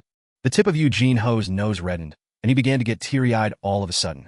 If that was all, it'd have been fine, but then he tried to get closer to Jin Wu out of nowhere. Hyungnim, I want to give you a big hug. It's fine, right? Hey, you're drunk, dude. Stop it. No, that's not true. Hyungnim, I've never been this clear-minded in my life before. Hyungni, say that with your eyes open. Will ya? Well, either he was far too moved by his emotions, or he just was a bad drunk. Yu Jin-Ho collapsed over the table and began crying his eyes out, prompting Jin Wu to pat him on the shoulder. Soon enough, Yu Jin-Ho fell asleep, and the table had quietened down now. What a helpless kid. Jin Wu leaned back on his seat and lightly clicked his tongue. Yu Jin-Ho. He was a troublesome kid in many ways, but for some reason, Jin Wu didn't find him dislikable at all. Next up on the bulletin, Jin Wu heard that voice and shifted his gaze over to its source. A TV mounted on the wall of the diner was showing a news bulletin. Is it 9 in the evening already? He thought like that and stared at the screen, only to spot someone rather familiar appearing there. Jin Wu's eyes widened. It was none other than Baek Yun-ho, and he was being bombarded with an unending stream of questions from the reporters as he exited from the White Tiger's headquarters. Is it true that there was a huge incident during the training of your new recruits? Is it also true that only the lower-ranked hunters returned alive while all the higher-ranked ones had perished? What do you think about the rumor of a mystery person allegedly aiding the survivors during this incident? Baek Yun-ho was doing his best to ignore the reporters, but in the end, he had no choice but to respond. This incident has been investigated by the association already. It was true that there was an incident, but there was no mystery helper at the scene. No, the White Tiger Guild's proud hunters combined their powers and managed to clear the upper-ranked dungeon. And many hunters lost their lives or got injured during the process. That is all. Another reporter quickly fired in a follow-up question. If that's the case, Why are you forbidding us from interviewing the survivors? Those folks managed to avoid death's doorstep by a hair's breadth. So, why do you wish to speak to those people regarding this deeply traumatic event? That's as far as I'm prepared to answer you people. Baek Yun-ho made a quick getaway from there after climbing into a car. Jin Woo's eyes remained wide open. They were talking about me, right? HR. A little while ago, somewhere in the eastern United States of America, a shrill scream exploded out inside a certain dungeon. Yuaha, a hunter named James, plopped down on his butt. His legs had lost all strength, and he could only crawl on the floor to run away. But when he realized that he only managed to corner himself against a wall, despair quickly dyed his expression. Oh, dear God! The rank for this dungeon was estimated to be A, and in order to clear this gate, suitable hunters were recruited to form a raid team. However, every single one of them was annihilated. Technically speaking, they weren't dead, but unconscious on the floor, though. I can't believe this. James leaned against the wall and breathed heavily before roughly shaking his head around several times. Today had been a series of truly unbelievable events. When the raid team entered the dungeon, they could not find a single monster, because there was seemingly no monster inside. A dungeon without monsters? Can such a thing even exist? If that was the case, where did the magic power emission that the measuring equipment had picked up outside the gate come from? The hunters came up with all sorts of theories by themselves. This was already a hard-to-believe phenomenon, yet something even more shocking was waiting for them by the boss room. When they entered it, they did find a single monster, and it looked exactly like a human being. Indeed, there was only one, but from that monster's single attack, every raid team member lost their consciousness. This creature proved to be far, far too powerful for them. Only James had somehow escaped from the boss room. Wait, could it be that all the magic energy emission detected on the outside of the dungeon is coming from that thing alone? The measurement took place far away, from outside the gate itself, yet its magic power was already exceeding the level of a rank A. James shook his head again. That's just F*King impossible. But then, this really now? That lone monster walked out from the darkness and stepped into the light. James began screaming once more after he saw the approaching creature. What? A few. That hurts my ears, you know. The monster. No, an oriental man with long, unkempt hair and a bushy beard roughly scratched the top of his head. James no longer screamed, but began leaking out scared gasps instead. The mystery oriental man stood before James and placed his hands on his waist. What the hell? So, who told you to attack first without warning? I told you that I'm not a monster, but a human being. I'm a human. Unfortunately, James could not understand a single word of this strange language. Naturally, his complexion progressively worsened. The oriental man stared at the terrified American hunter with a troubled expression on his face. Eventually, he spat out a long, long sigh. Dang it, what a pain trying to talk to these big-nosed foreigners. In any case, he tried to initiate another conversation one more time. He squatted down low enough to match the American's eye level and did his best to sound as friendly and non-threatening as possible. Hey man. He could recall a few English words. With such a poor grasp in that language, he couldn't really tell if he was making any sense at all grammar-wise. I am a Korean. So, he tried to enunciate every word to the best of his ability. I want to go home. Chapter 67 Fin. TL. Originally, the raw said our MC ordered cider. But the thing is, in Korea, all non-alcoholic soda-like beverages with clear coloring, like Sprite, are colloquially referred to as cider.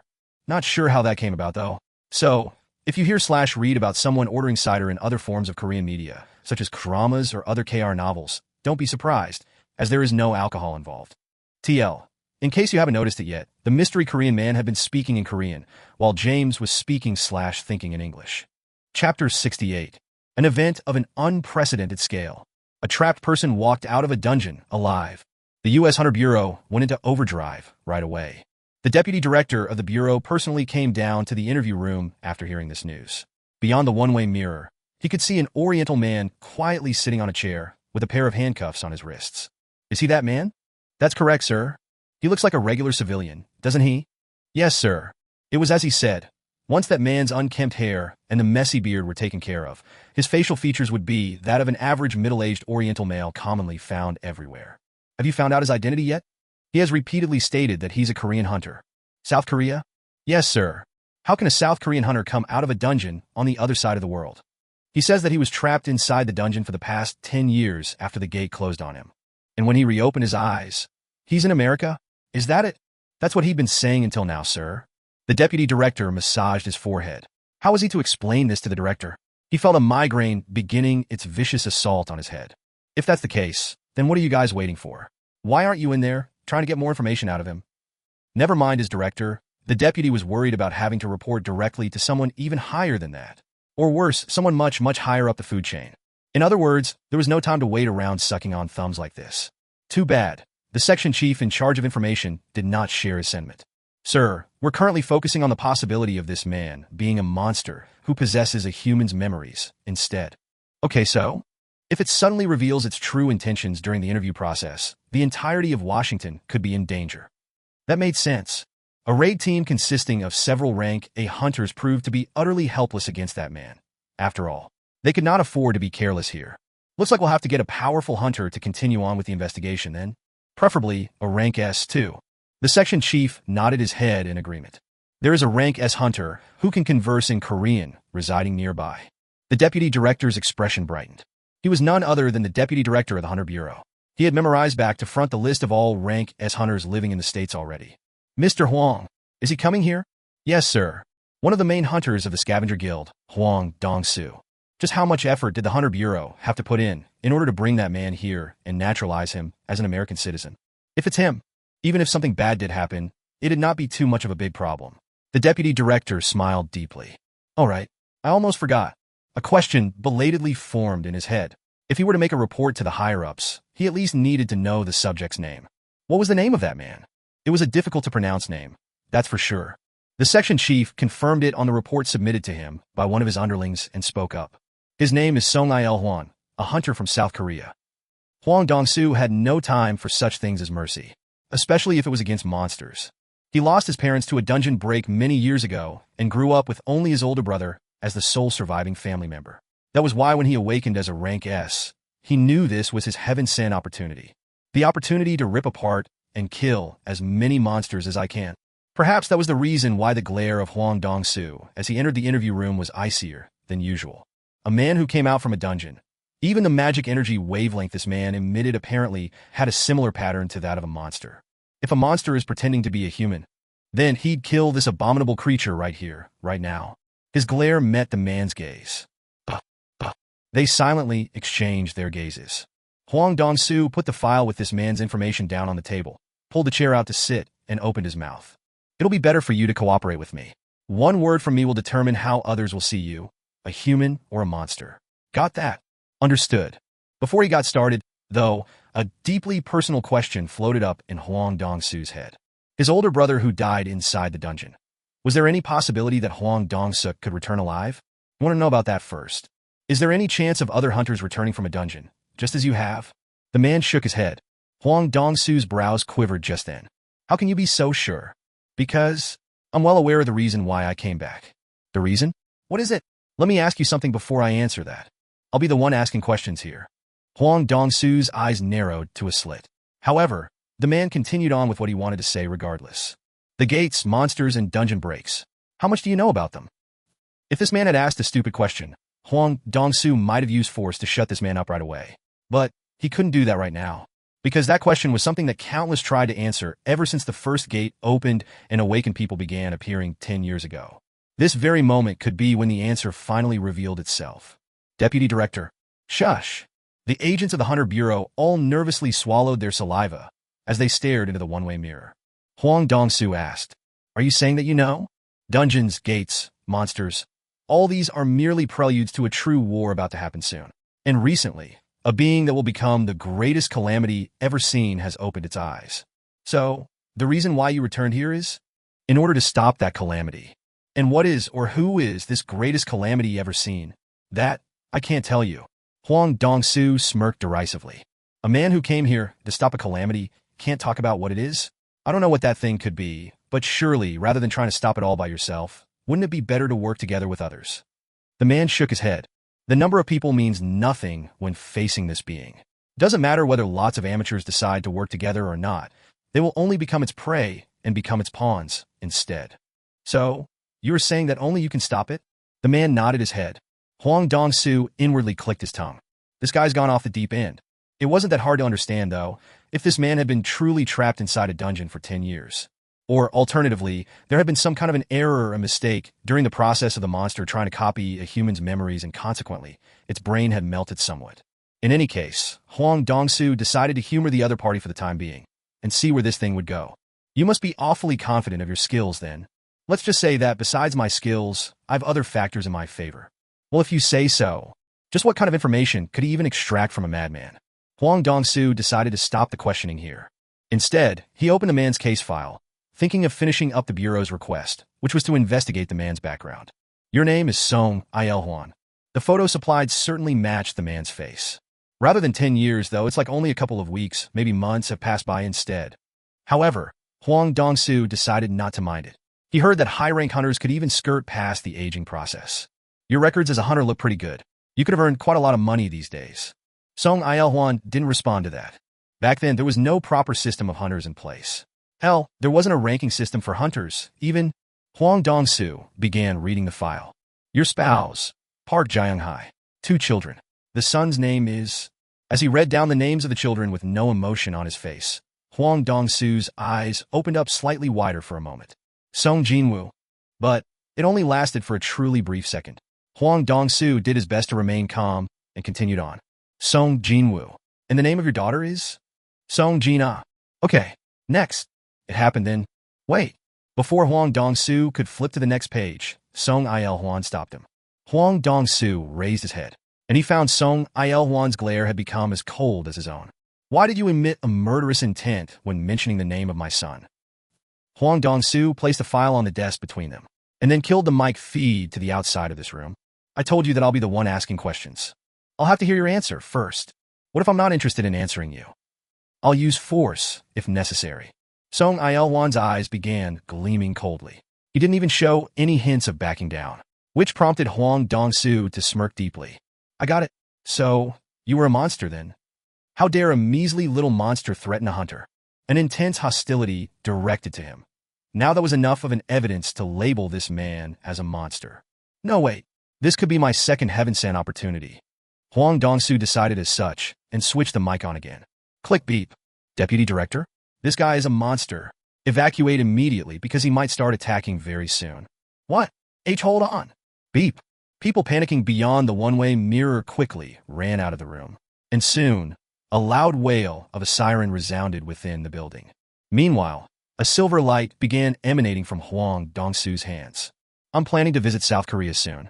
After getting ready, Huang Dongsu threw an insidious smile at Sung Jin-Woo. So, what last words from his father should I deliver to your son?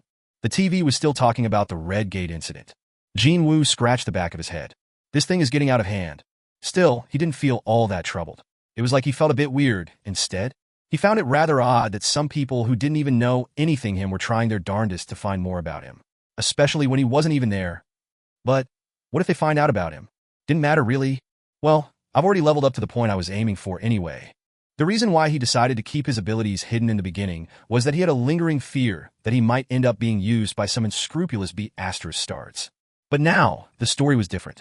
Even when the guild master of the White Tiger, as well as a rank S hunter, Baek Yun-ho, had grabbed his arm, Jin Wu could yank his arm free without a problem. He wouldn't have even dreamed of achieving such a feat in the past. Surely, I'd have wet myself just from meeting eyes with that man. An imperceptible smile formed on Jin Wu's lips. In times like this, he should have been enjoying the drunken bliss, with reminiscence serving as the perfect side dish, but then, tearing. Harmful substances have been detected. Effects of buff, detox will now commence. 3, 2, 1. Detoxification has been completed. What a regretful thing it was. His wish couldn't be granted. Jin Wu smiled rather ruefully, but his facial expression became serious and determined, more than ever before as he put the soja glass down.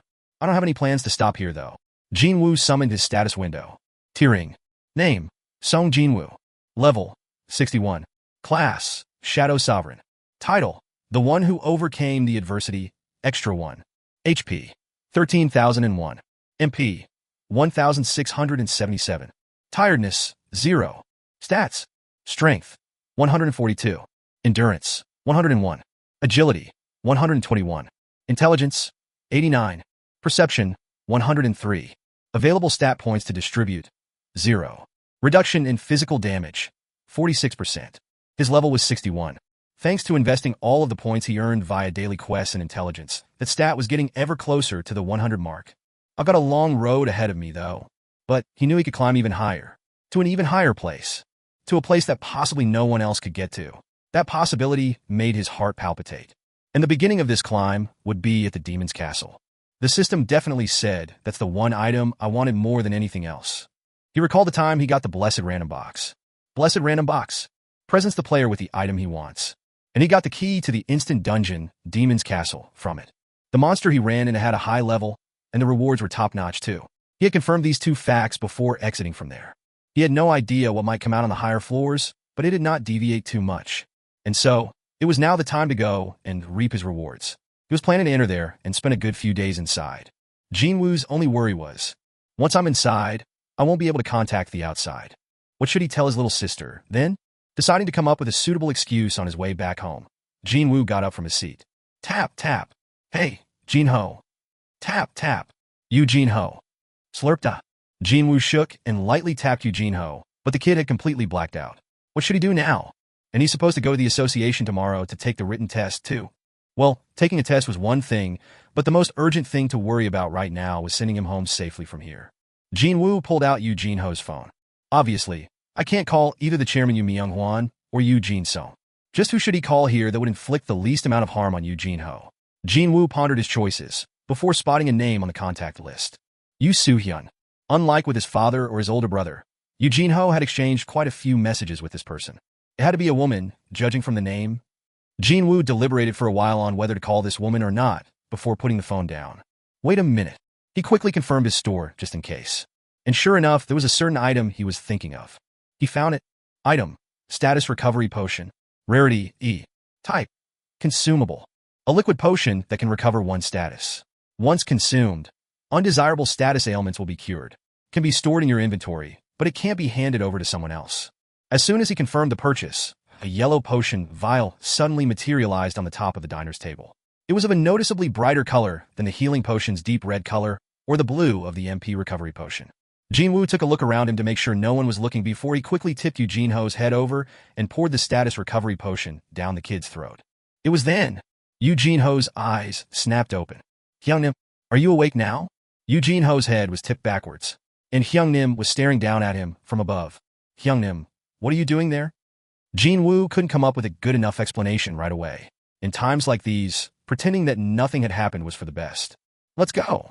Oh, yes, Hyungnim. Jin Ho stood right up from his seat before tilting his head slightly. Why do I feel so refreshed? Jin Ho moved his body this way and that, before a refreshing smile formed on his face as he followed after Jin Wu. And as they left the diner, the news continued on. This is next item on the bulletin. The American government has continuously delayed releasing any official statement on the mysterious explosion that rocked the headquarters of the American Hunter Bureau. Chapter 68 Fin. Chapter 69. On the first light of the day, Jin Wu headed to the Daesung Tower. It sure is really big. Trying to look up at the top of this 100-floor tall skyscraper from nearby made his neck hurt. But why are there so many people around here? Unlike the last time, there were way too many people coming in and out of the tower. The difference in foot traffic between the nighttime and daytime was far too huge. Not only the building's entrance, but the streets surrounding it was packed full as well. It'll probably get real noisy if a person suddenly vanishes in a place with so many people in it, right? Not only that, the media was casting a spotlight on this mystery helper or whatever, so there wasn't any reason for him to go out of his way and draw attention to himself. Was there? Obviously not. Jin Wu wasn't someone who enjoyed the attention, to begin with. He made his way to an area with not much foot traffic and pulled out the key to the demon's castle from his inventory. It was a long, slender golden key. At a casual glance, it even resembled a fancy decorative item. No one's around me, right? After scanning his surroundings, Jin Wu nodded his head. Let's enter from here. Jin Wu activated his stealth skill. Shriek. After vanishing from view, he returned to the main street and walked closer to the tower while brushing past the countless passers-by. Tap, tap. As befitting the busy street in the middle of the city, and during the daytime, no less. The distance he had to walk wasn't far, but he still ended up bumping into quite a few shoulders as he blended in with the crowd. However, not one person noticed it. If I were to abuse this stealth skill, I could do pretty much anything, no? He even thought that this had to be the reason why high-ranking hunters possessing the stealth skill were closely monitored at all times. His aimlessly wandering mind didn't stay like that for long. Just like the first time he came here, the surrounding view suddenly transformed as soon as he stepped across the invisible boundary. Rumble? I can already hear the sounds of flames burning from this far away. So just how hot is it in there? The giant tower enveloped in flames. The demon's castle, replacing the Daesung Tower, filled up his entire view. The thing was, though, humans were supposedly capable of quickly adapting to their situations. Well, it's not as bad as the first time. For sure, he didn't feel as nervous as the first time he saw the demon's castle. No, maybe it's because I have leveled up sufficiently enough. Jin Wu stored the key to the demon's castle in his inventory and summoned an ash-colored key instead. Item: key to the castle's gate. Rarity A. Type key. The key to unlock the gates of the demon's castle can be acquired only after killing the gatekeeper. It was the key he got after killing the gatekeeper, the Cerberus. Back then, he didn't even dare to use it after getting almost bitten to death by the Cerberus. But now, he could use it. Shriek. Next up, he summoned his weapon. On his left hand, the key, and on his right hand, the Baruka's dagger. Jin Wu cautiously approached the front gate of the tower. He couldn't see the Cerberus. Could it be that monsters don't respawn in the demon's castle? He couldn't be sure, but there was some possibility that it might be, just like with the Cerberus. In that case, the layout of this dungeon could be very different from other instant dungeons where monsters always respawned. Jin Wu expanded his perception to the limit. Thump, thump, thump. By expanding his perception stat that had broke past the 100 mark, he could even hear his own heart beating as loudly as thunderclaps. However, I'm not scared at all. Unlike before, he was certainly feeling a lot more confident, knowing how strong he was currently. Maintaining his vigilance and shivering from fear were two very different stories after all. Tearing. When he stood before the castle's gate, a new message popped up. Will you use the key to the castle's gate to enter? Y/N. You think I'm going back home after coming this far? Jin Wu snorted at this nonsensical question and chose yes. Crick. He didn't even do anything, yet the huge pair of doors began moving as the hinges issued loud creaks. Slam. Huh? Jin Wu was flustered next. He had had his perception expanded to the max, yet he couldn't sense a single presence of monsters from beyond the castle gates. There are no monsters? Jin Wu had been worried about precisely the opposite situation happening to him. He had even thought about going through a special training by deliberately entering the penalty zone to fight against those desert centipedes, or whatever, in case monsters crazily rushed out as soon as the castle gate opened up. But what the hell? What the hell was the meaning of this? All his efforts so far seemed to be in vain. The interior was utterly devoid of any life. Huh? Well, this is... Feeling somewhat dumbfounded, Jin Wu stored Baruka's dagger back to his inventory and entered the demon's castle. It happened then. Tearing. As soon as a mechanical beep rang inside his head, he immediately summoned both of his daggers. But that beep was nothing more than an alert to let him know that a new message had arrived. Ah, a new quest is available. A new quest, is it? It wasn't a daily quest? Well, it'd be strange if it was, since Jin Wu made sure to complete the daily quest and pocketed the rewards before coming here. Meaning, this had to be a regular quest. And that would be his first ever. Well, yeah, I've been getting only the hidden quests or emergency quests until now, so... Excluding the daily quest that showed up every day, regardless of how he felt, of course. Jin Wu tilted his head slightly and confirmed the contents of the message. Confirm. Then, the information on the quest appeared before him. Tearing. Normal quest. Collect the souls of demons. 1. Demons are everywhere within the demon's castle. Kill the demons and collect their souls to receive special rewards. One soul can be collected from a single demon, but on higher floors, there are demons with multiple souls. Quest generation condition. Entry into the demon's castle. Quest clear condition. Collect 10,000 souls. Rewards. 1. Any one item available in the store. 2. Plus 20 bonus stat points. 3. An unknown reward. 20 bonus stat points. That was the very first thing that attracted Jin Wu's attention, the stat points. I can raise my intelligence by 20 points. A smile instinctively formed on his face. He'd been feeling his lack of MP for quite some time now. I need lots of mana if the shadow soldiers need to regenerate. And was mana his only problem? He had already confirmed that the number of shadows he could extract, as well as the number of soldiers he could store, increased when his intelligence stat also improved. So, for him, increasing the intelligence stat was a must. There always has been a limit to increasing that stat through level ups and daily quests, but now, if he could get his hands on that 20 points via the completion of this quest, then his problems would be solved in one fell swoop. Gulp. He was salivating already. Not only that, Jin Wu's gaze landed on other rewards. Rewards. 1. Any one item available in the store. 2. plus 20 bonus stat points. He was feeling grateful for the bonus stat points, but now he could even choose one item from the store too. Can I really choose anything? Jin Wu recalled those ultra-expensive items he saw in the store's menu. I definitely saw. There were some S-rarity items that cost billions, hell, even tens of billions there. Well, those billions weren't the real-world currency, but gold that only existed within the system, though. Still, just how amazing was this? The Night Killer he'd been using so nicely until now cost only 3 million gold. A 3 million rarity item already possesses this high quality and attack power, so just what will those costing billions be like? His curiosity had been stoked for sure. Never mind the mystery third reward. Just from looking at those two rewards alone, he knew right away that he couldn't let this quest slip through his fingers. For this kind of rewards, killing 1 or 2 monsters is a walk in the park. Jin Wu was genuinely elated now and thought about finishing this quest real fast to receive those rewards. Only for his eyes to bulge out after confirming the quest's clear condition. 10,000.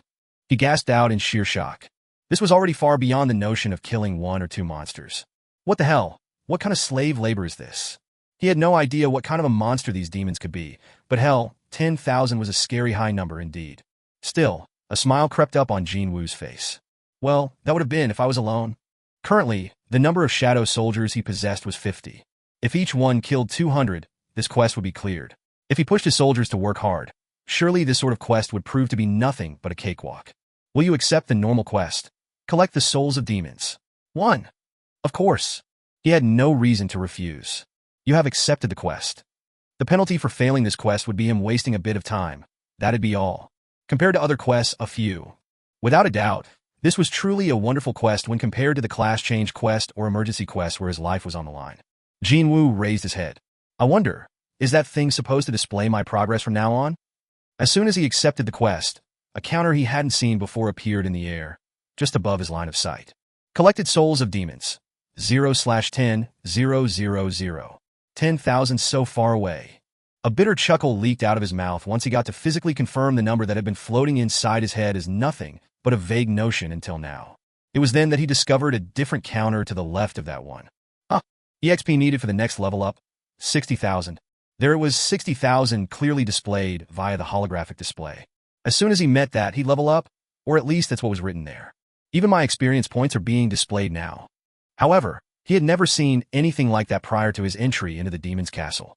Maybe, to make sure, Jin Wu took a step backwards and left the demon's castle. Sure enough, both the counter for souls and experience points disappeared. When he stepped back inside, they showed up again as if they had never disappeared in the first place. Yeah, they only show up inside the demon's castle. Although it was unfortunate that he couldn't see them outside the castle, but at the least, it'd be quite convenient to have them inside, that's for sure. If he looked at it from another perspective, does this mean that it'll take a long time for me to conquer this place? That was a distinct possibility. Jin Wu carefully read through the quest details one more time and closed the message windows. That should be enough preparation, I think. Finally, he had some leeway to take a closer look at the interior of the demon's castle. Eek! Jin Wu's eyes widened immediately once he did. Inside of the castle was a ruined city. Quite unexpectedly, it was a field-type dungeon. What is this place? Is this Seoul? If everyone in Seoul died and 100 years had passed by, would the city look like this? Within this lifeless, ash-gray cityscape, only the lonesome street lights flickered as if they were having a seizure. I never expected it to be a field-type dungeon, though. Not only that, a dungeon created to look like the metropolis of Seoul. This was the kind of scale that utterly disallowed any comparison to other instant dungeons that were based around a special location such as subway stations or department stores. Jin Wu's eyes narrowed to a slit. So, where should I go now? Where should be his destination? Jin Wu's gaze scanned the surroundings and the distant horizon. Thankfully, his dilemma didn't last for long. In the far-off distance, in the direction where the famed Namsan Tower should have been, there stood a massive pillar of light stretching beyond the sky. Let's head over there. Jin Wu began walking in that direction. He also made sure to memorize the surrounding area of the castle's gates in case he got lost on the way too. However, his steps had to come to a stop not long after. Kekek. Monsters with smallish physical sizes began creeping out from the gaps of ruined buildings, one by one. Low-ranked demon. Jin Wu immediately recognized what they were from the dark red name floating above their heads. They looked like... These creatures reminded him of gargoyles, but without wings. There were a total of 8 of them. Seeing them, the corners of Jin Wu's lips arched up. Well, for starters, I got myself 8 souls. Right away. Kwajiek. The Baruka's dagger pierced deeply into the forehead of one of the demons. You killed a low-ranked demon. You have earned 100 experience points. You have collected 1 soul of demons. Kayak. Keek. The moment the demon's attention had shifted to the one with the dagger stuck to its forehead, Jin Wu rapidly approached another one to separate its head from its body. Slice. You killed a low-ranked demon. You have earned 100 experience points. You have collected 1 soul of demons. This one also gave him 100 EXP. And I need 60,000 experience points. If he hunted down 600 low-ranked demons, then he'd get to raise his level. The remaining demons were taken care of in the blink of an eye. Kiek. Kek. He had collected 8 souls, and the experience points earned were 800. Hey, this is not too bad. And they said that the journey of 1,000 miles started with the first step. Jin Wu's eyes began sparkling brightly as he began searching for his next prey. Inside the office of the White Tiger Guild's guild master, Baek Yun-ho was browsing through several documents he had been neglecting in the past few days because of his busy schedule. Beep dash. He picked the phone up after hearing that beep. Master, Min Byung-gu Hunternim wishes to speak to you. What should I do, sir? Let him through. Yes, sir. A short while later, a familiar voice came from the phone speaker. Baek Hyung, why did you switch your mobile off? Baek Yun-ho spat out a long sigh. Because of the D*M-min reporters. I was thinking of being out of the public's eye until this whole thing dies down. Ah, that? The Red Gate incident. Yeah, I saw the news here in Japan too. Hyung, I had no idea that you were that photogenic, you know? Stop riling me up, man. I'm not in the mood to kid around. If I find out just who leaked it to the media, I'm gonna... Hyung, don't sweat over it too much. The whole thing's gonna get buried soon anyway. You see, there's gonna be bigger news soon. Big news, is it? From Japan. Yes, this is gonna be a bigger issue than you can imagine. You'll most likely hear about it soon in Korea, too. What happened? About a week ago, the Japanese Hunters Association secretly contacted several of Korea's large guilds. They said that they needed advice from the Korean hunters. And so, 2 days after that, a few of Korea's elite hunters traveled to Japan. The hunter Min Byung-gu was one of them. Baek Yun-ho had been curious about that matter for a while now. Stop building up the suspense, and tell me what happened already. This was the first time the Japs have asked for advice from us. What made them do that? What did those prideful B***stards want? Baek Hyung, I'm sure you still remember the ants of Jeju Island, yes? For years ago, a rank S gate opened up on the island of Jeju. Ants came out of there. There had been 3 separate subjugation operations since then, and all of them ended in failure. In the end, the Korean government gave up on the island, and it was now a barren land ruled by monsters. How could I forget? I nearly died back then. Well, looks like there's been some kind of a mutation. A mutation, is it? But what does it matter to us? Aren't they just going to fight among themselves while being confined to that island? Well, the thing is... The voice coming from the phone sounded rather troubled. The Japs found a corpse of a winged ant on the coast of Japan, actually. Chapter 69 Fin. Chapter 70. You killed a low-ranked demon. You have earned 100 experience points. You have collected 1 soul of demons. You have earned 100 experience points. You have collected 1 soul of demons. For the next 2 hours, he madly hunted down every low-ranked demon he could find. Afterwards, Jin Wu confirmed the number of souls he managed to collect. Collected souls of demons. 309/10,000. He had now completed about 3% of the quest. If he could continue hunting at this speed, then according to his calculations, he could level up in another 2 hours. His current level was 61. In the past, he needed experience points from 9 rank C dungeons in order to level up from 60 to 61. And the time spent was around 2 days too. But here, he could already think about leveling up only after 4 hours? This is crazy. A thick smile formed on Jin Wu's lips. Just how long had it been since he could hunt this enthusiastically? Is this the first time since then? He couldn't really remember ever being in a similar situation since he went to the Hapjeong subway station and repeatedly cleared the first 2 underground floors until his level didn't want to rise anymore. Kiai. Whenever Jin Wu's dagger flashed, 1 low-ranked demon fell without exception. Kaya. Keech. Sometimes even several of them too. In the blink of an eye, Jin Wu killed 20 more low-ranked demons. This is a gold mine. Both his experience points and the number of souls continued to rise as he continued to hunt down the demons. Not only that, there was the added bonus of loot drops, too. A bright smile formed on Jin Wu's face as he collected the loot. Their horns come out almost all the time, don't they? Item. Low-ranked demon's horns. Rarity none. Type. Miscellaneous. 2 horns attached to the head of a low-ranked demon. Demon's horns are used as base ingredients for high-grade magic spells, and therefore can be sold at a high price. The Japtum demon's horns, selling it in the store would net him 200,000 gold. Each of those fangs of Cerberus or whatever got me 150 grand each. But this, well, monsters of the Demon's Castle are really generous, aren't they? After experiencing the usefulness of the store multiple times recently, these Japtums no longer remain Japtums in Jin Woo's eyes. All the gold earned through here would eventually become his flesh and blood later. I can't throw anything away. Feeling really chuffed, Jin Wu sold off what could be sold and stored what should be stored as he rummaged through the remains of the demons. In the midst of this, what's this? He found an item he hadn't seen before, and the thing with its end poking out from the busted gut of a demon was item, entry permit, rarity, type. A permit allowing you to enter the second floor of the demon's castle. Can only be used on the first floor transfer magic circle. TL. I'll use the North American way of counting floors from here onwards. It was a document scroll, tightly rolled up. An entry permit? When he unfurled it and took a look, he found all sorts of undecipherable drawings and letters adorning its surface. In the end, the only thing that helped him understand its purpose was the item explanation. An item that lets me go up from the first floor to the second. Is it? Could it be? Jin Wu took a look around. This place was inside the demon's castle, but at the same time, he was also inside the Daesung Tower. If the demon's castle was also divided into floors like the tower, then he'd be on the first floor. Since this place looked like a field-type dungeon, I didn't expect there to be different floors. Could it be that, just like the Daesung Tower, there were 100 floors here too? Jin Wu was left agape by the sheer scale of this particular dungeon. It can't really be 100 floors, can it? There was only one way to confirm this, and that would be to locate that transfer magic circle and see for himself. Now, where would this floor transfer magic circle thing be in this place? Jin Wu's wandering gaze stopped at the pillar of light piercing the sky. Well, that has to be it. Getting there was his initial goal, but his attention got robbed by the hunting of the low-ranked demons, and before he knew it, he had moved further away from his destination than before. Should I head there now? He thought that this might be a good time to think about heading there. Also, he had hunted down all of the low-ranked demons nearby, too. Jin Wu grinned brightly. Summon.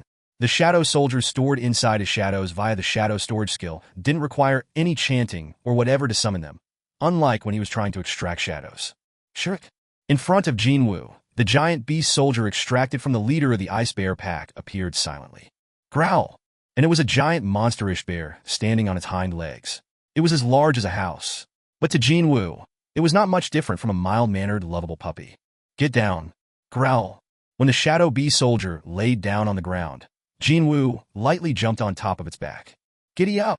As soon as Jin Wu lightly tapped the side of the beast with his leg, the shadow creature rushed towards the pillar of light with a frightening turn of speed. Thud, thud, thud, thud. The massive creature also possessed incredible agility as well, and before long, the distance between him and the destination rapidly closed up. Of course, they still encountered obstructions every now and then. Karik, gee, gee, roar. One thunderous swipe from the beast soldier, and the situation normalized right away. Ho-oh. Jin Wu formed a deeply impressed expression. I only decided to ride it for fun, but isn't this actually pretty cool?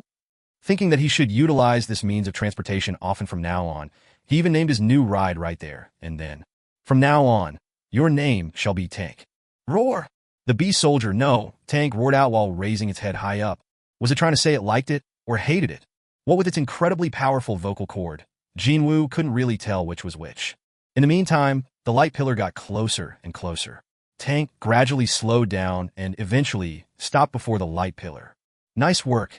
Jin Wu got down to the ground and patted Tank once, before storing the big guy back into his shadow. Then, he turned around to face the magic circle.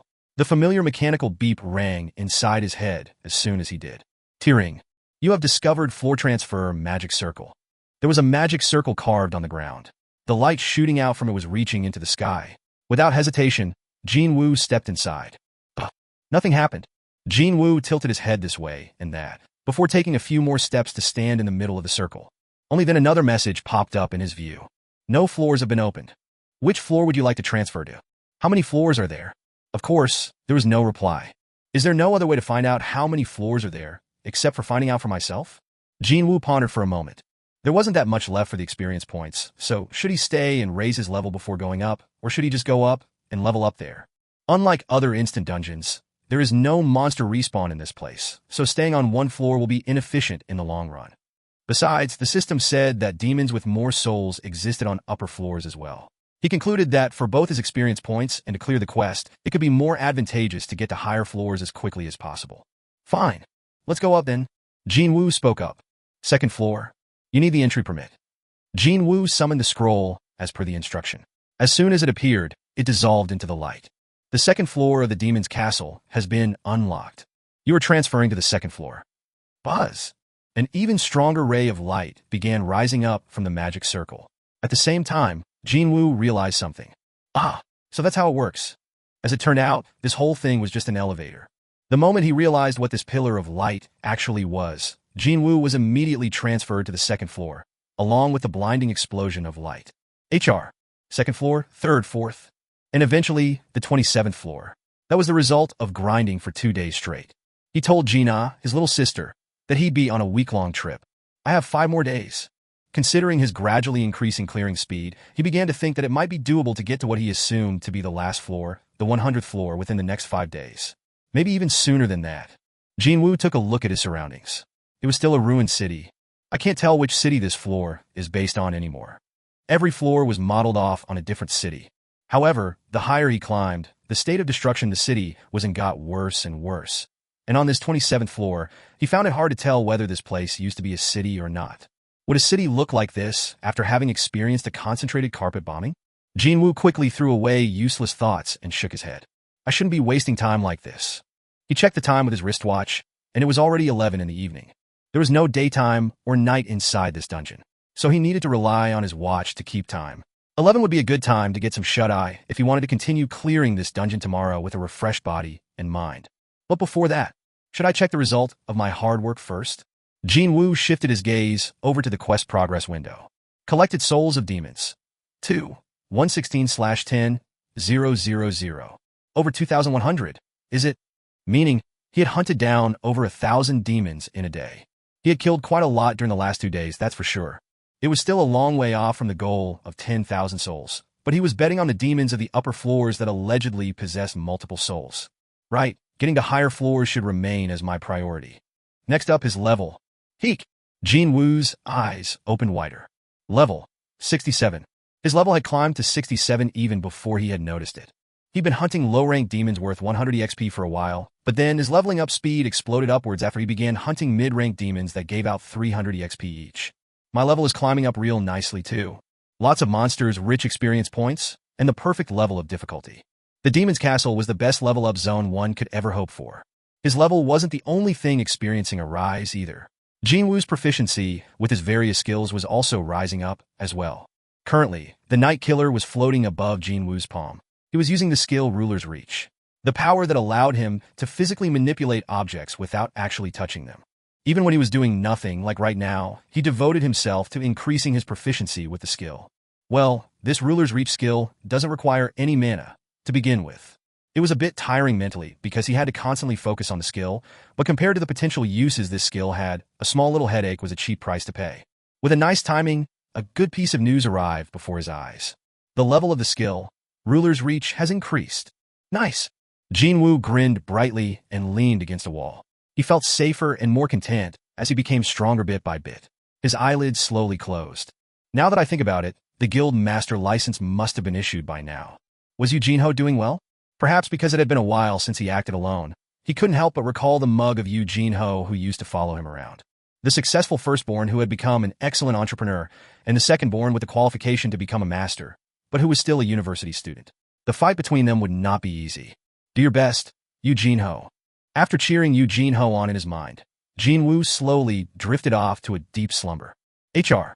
Yu Jinho entered a luxurious traditional Korean restaurant with a determined face. He chose this place after taking into account his father's taste.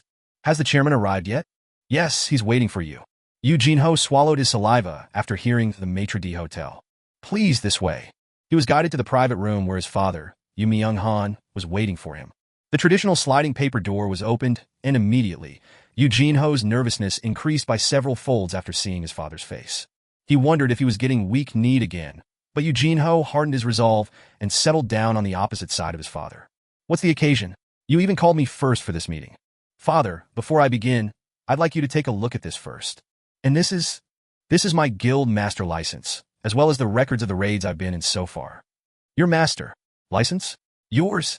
When Yu Myung-han formed a disbelieving face, Yu Jin-ho nodded his head with a smile. Yes, father. Yu Myung-han wordlessly took a look at the documents his son had handed over, and then a certain light began gleaming in his eyes. While his father maintained a weighty silence, Yu Jin-ho's heart was beating so madly that he found it hard to even breathe properly. And so, Yu Myung-han carefully placed the documents on the table and continued on. You wish to run the Yujin Guild, is that right? That's correct. Ashmem? It was at this point that a hint of a dilemma, alongside the emotion of shock, appeared on Yu Myung-han's face. To think that father is pondering between me and my older brother. Yu Jin-ho was genuinely moved inside. The fact that his father was thinking about this matter was a big win for Yu Jin-ho. If it was in the past, he'd be satisfied with this much. However, he had no desire whatsoever to back off now. As you know already, father, giving the position of the guild master to an outsider carries too much risk. Enough! Yu Myung-han raised his hand. At the same time, Yu Jin-ho's mouth stopped moving. Father's enough was one of the most absolute commands that no one in the Yu household could go against. There is someone I want you to meet. Pardon me? Yu Jin-ho's eyes went round at that. He was the one who called and asked for this meeting, yet his father wanted to introduce him to someone? Who could it be? Just as Yu Jin-ho's curiosity piqued, the door opposite to the one he used to enter the room slid open. Ah, hello there. Was he in the late 20s? Or early 30s? A man around that age group awkwardly greeted Yu Jin-ho as he entered the room. Who was this man? Yu Jin-ho couldn't recognize this man at all. When Yu Myung-han signaled with his chin, this unknown man settled down next to him.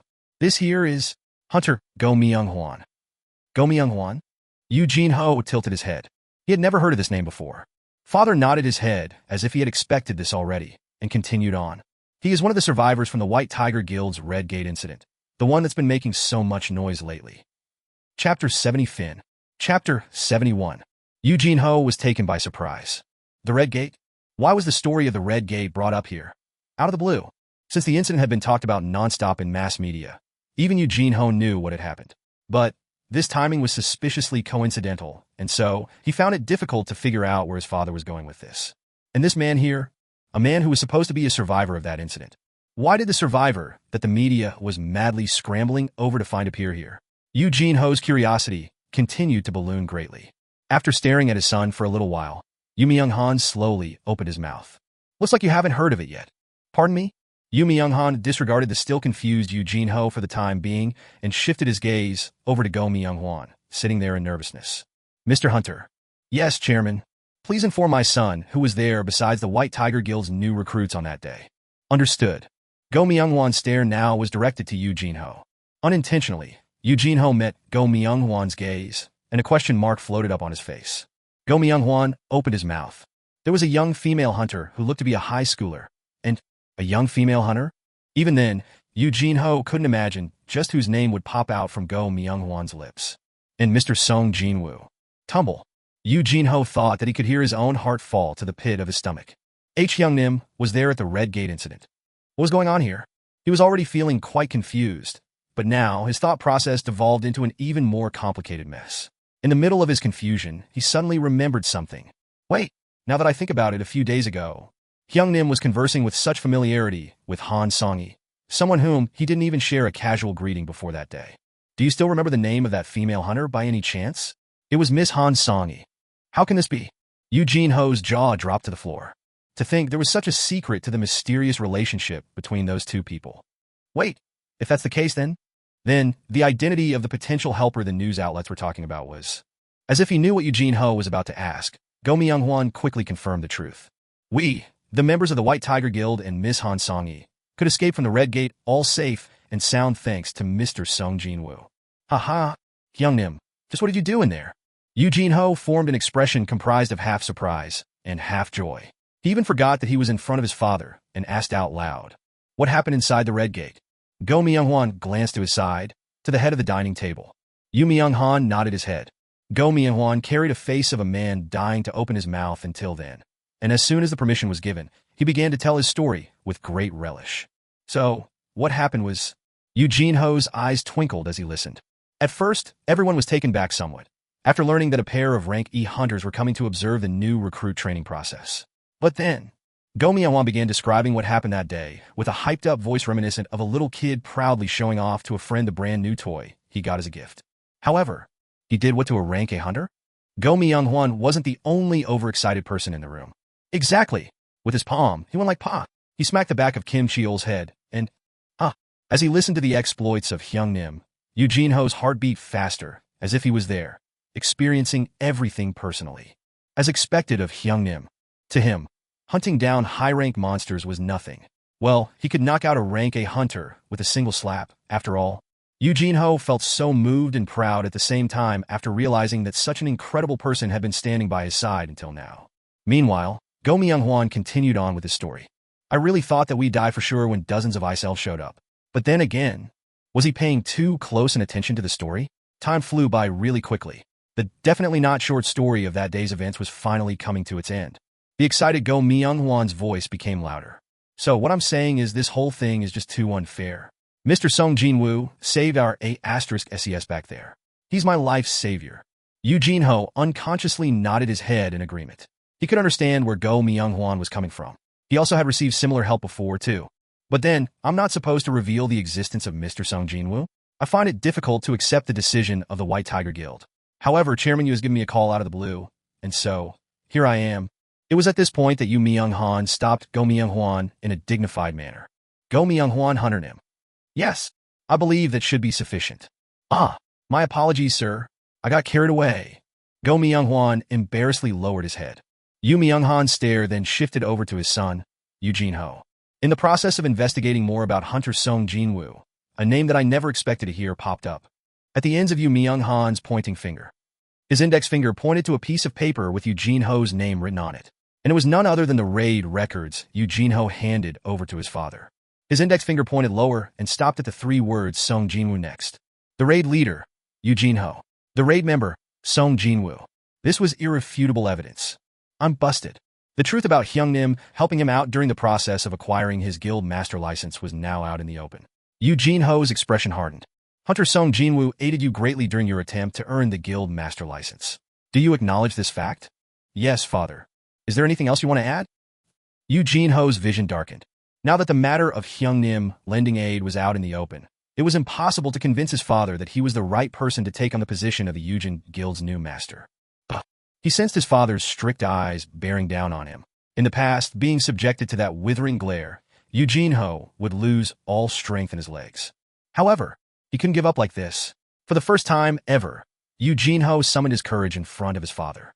He lowered his head and raised his voice. Can you entrust the Yujin Guild to me, father? I will. At that refreshingly simple answer, Yoo Jin-ho hurriedly raised his head. I shall entrust the Yujin Guild to you. But why? Didn't you say it yourself? It is too risky to entrust the guild to an outsider. With you here, is there a reason to take on that risk now? But I tried to deceive you, father. You thought I'd scold you and kick you out because of that? What was going on here? Yoo Jin-ho thought that his father was smiling, for some reason. But Yoo Myung-hwan's lips would always remain in a straight line, no matter what the occasion was. So, how come? If you enter the dungeons without any plans whatsoever, then I'd have done just that. Because I don't remember raising an idiot son like that. Yoo Jin-ho's face became hot at that moment. If I hadn't met Hyung-nim, then I'd be getting scolded by father right about now. No, wait. He'd be dead long before that. Yoo Jin-ho spat out a sigh of relief inwardly. However, I have a condition. Yes, father. This Hunter Sung Jin-Woo. Can you bring him over to Yujin? Yoo Jin-ho's eyes opened wider. You mean? Hyung-nim? Hyung-nim? The light within Yoo Myung-hwan's eyes flickered a little just then. But that didn't last for long. That's correct. Yoo Jin-ho became speechless then. Grown. Even a snot-nosed brat would know that now was the right time to confidently say something in order to leave behind a positive impression. However, the one they were talking about was none other than Hyung-nim. Yoo Jin-ho could ask, sure, but he wasn't confident of anything else besides. So, he replied honestly, I can't be certain. Very good. There is no meaning if the challenge is too easy for you. The chairman Yoo Myung-hwan took a sip of water and lightly wiped the corners of his lips with a handkerchief. If you fail, I shall hand over the guild to your brother. So, how about it? Will you accept? Yoo Jin-ho's expression became grave. This is the shot I struggled so hard to get. If he backed out now, then he wouldn't be able to show himself in front of Hyung-nim, who helped him right until the end for this opportunity. Yoo Jin-ho became deeply earnest as he replied, I accept, father. Good. With that reply, the negotiation between a father and a son had come to a conclusion. Yu Myung-han wordlessly nodded his head, and Yu Jin-ho stood up, bowed his waist, and left the room. Yu Myung-han took the handkerchief away from his lips. It was getting harder to suppress the smile, trying to form on his lips. This boy wanted Eugen Guild. He suspected something was up when they agreed to meet today, but he didn't expect his son to be this daring. Indeed, a tiger's cub is still a tiger at the end of the day. The smile finally began to spread on Yu Myung-han's lips. That famous chairman Yu Myung-han is actually smiling. Go Myung-hwan's eyes were growing large as he witnessed everything. The widely known nickname of Chairman Yu Myung-han was Poker Face. He was famed for never showing any emotion whatsoever, whether it be a joyful occasion or a sorrowful one. When Go Myung-hwan continued to stare, utterly mystified, Chairman Yu Myung-han turned to him and asked, "Hunter Nim, was there anything you wanted to add?" Suddenly finding himself on the receiving end of that stare, Go Myung-hwan got flustered and hurriedly shook his head. And no, not at all. 47, 48, 49, 50. With a frightening clearing speed, Jin Wu climbed up the floors. You have killed the mid-ranked demon. You have earned 300 experience points. You have acquired 1 Soul of Demons. You have killed the mid-ranked demon. You have killed the mid-ranked demon.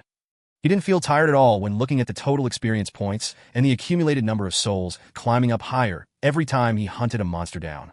Collected number of souls: 4, 388/10, 000. It's not even at the halfway mark yet, huh?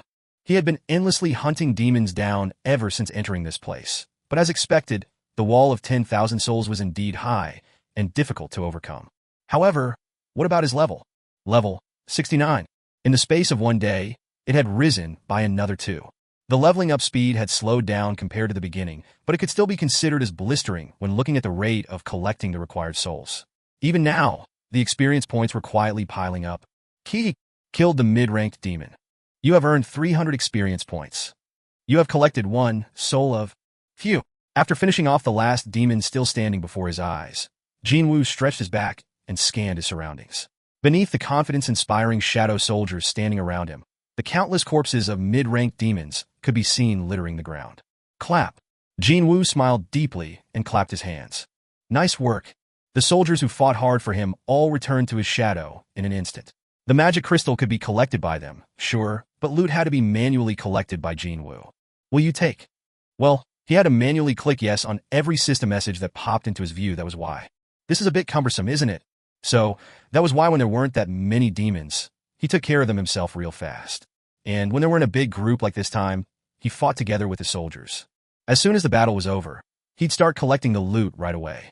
Just what's so fun about this that Yu Jin-ho insisted on doing it? Jin Wu extracted a piece of loot from the dead demon and smirked to himself. There was one more cumbersome thing about this place.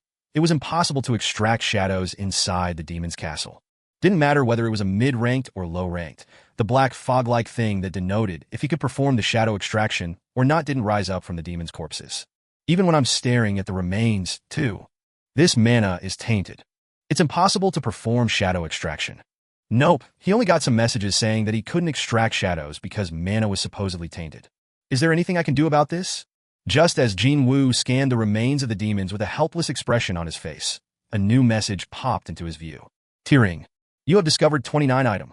Horns of mid-ranked demons. Will you take them all? Jin Wu grinned brightly. Of course. Jin Wu quickly shook away the regret he felt over the shadow extraction problem, with the help from the abundant loot falling on his lap. Nothing I can use directly among the pile? In that case, sell them all. As soon as he sold off all the Japdom, more gold got neatly deposited into his bank balance. Current gold, 914,690,772. Heek!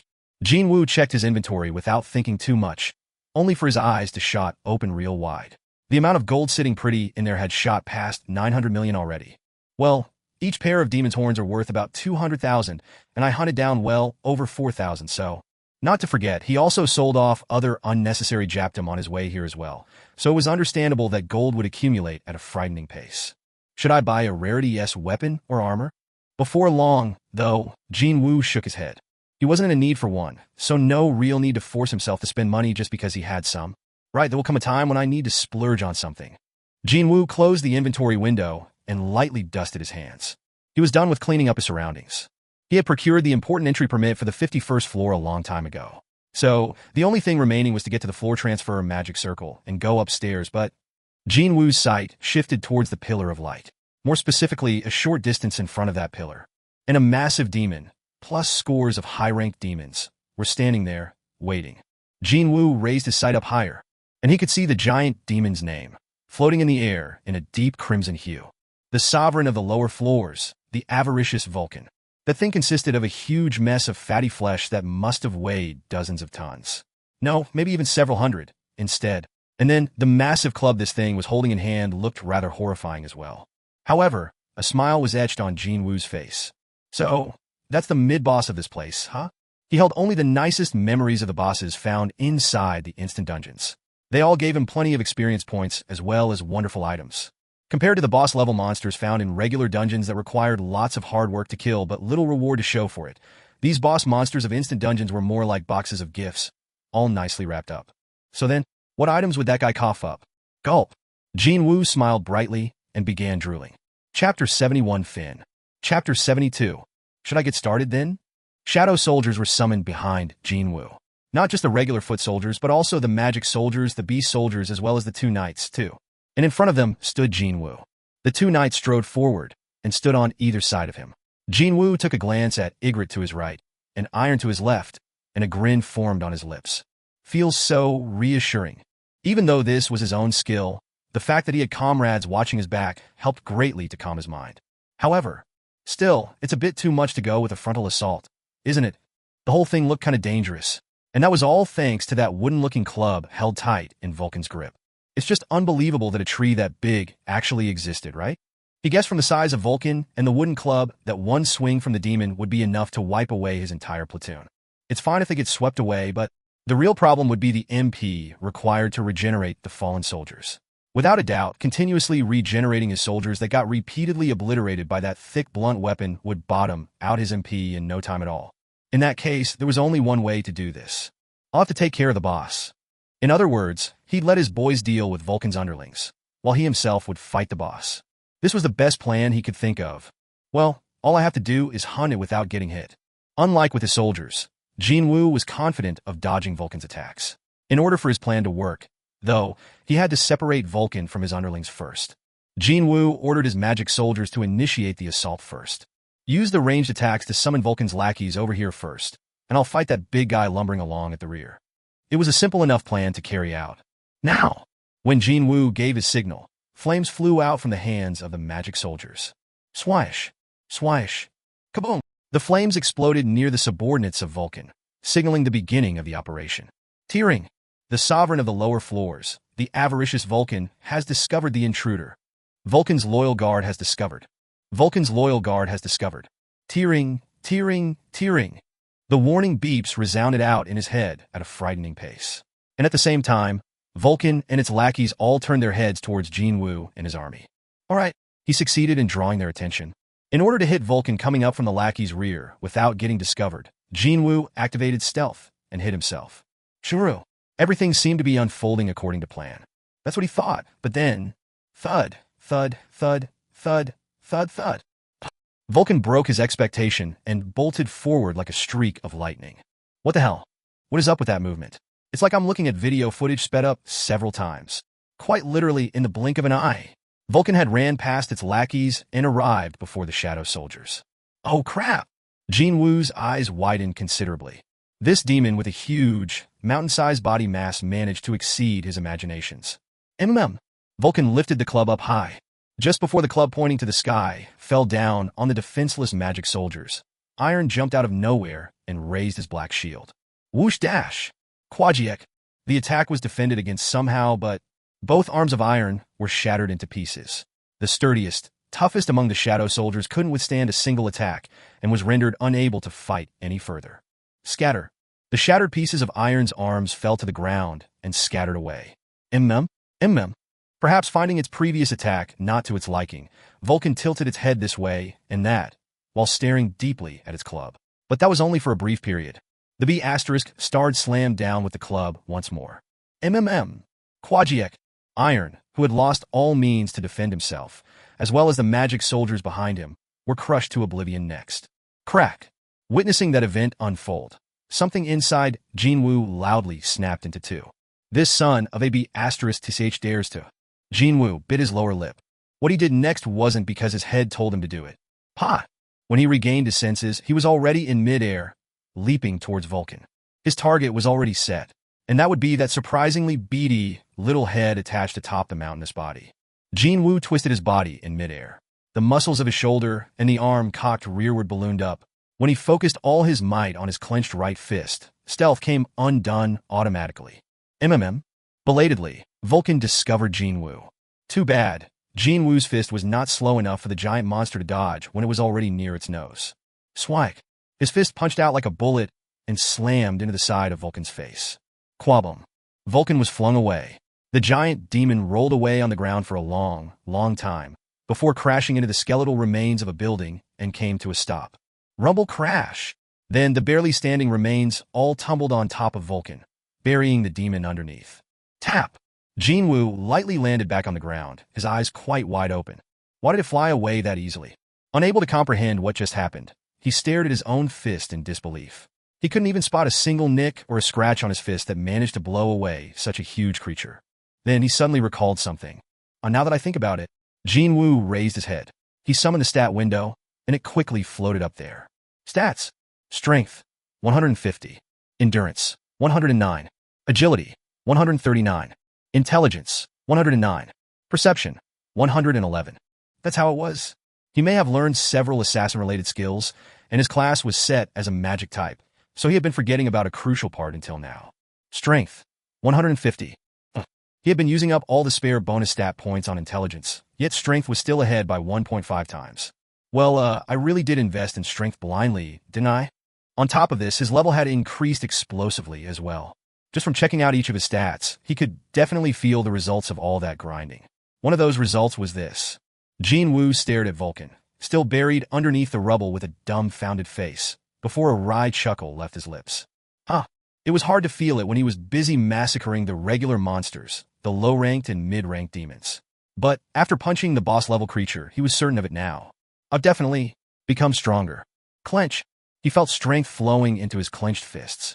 Heightened excitement filled every inch of his body. It was then. The familiar mechanical bleep rang inside his head. Tearing. What was that?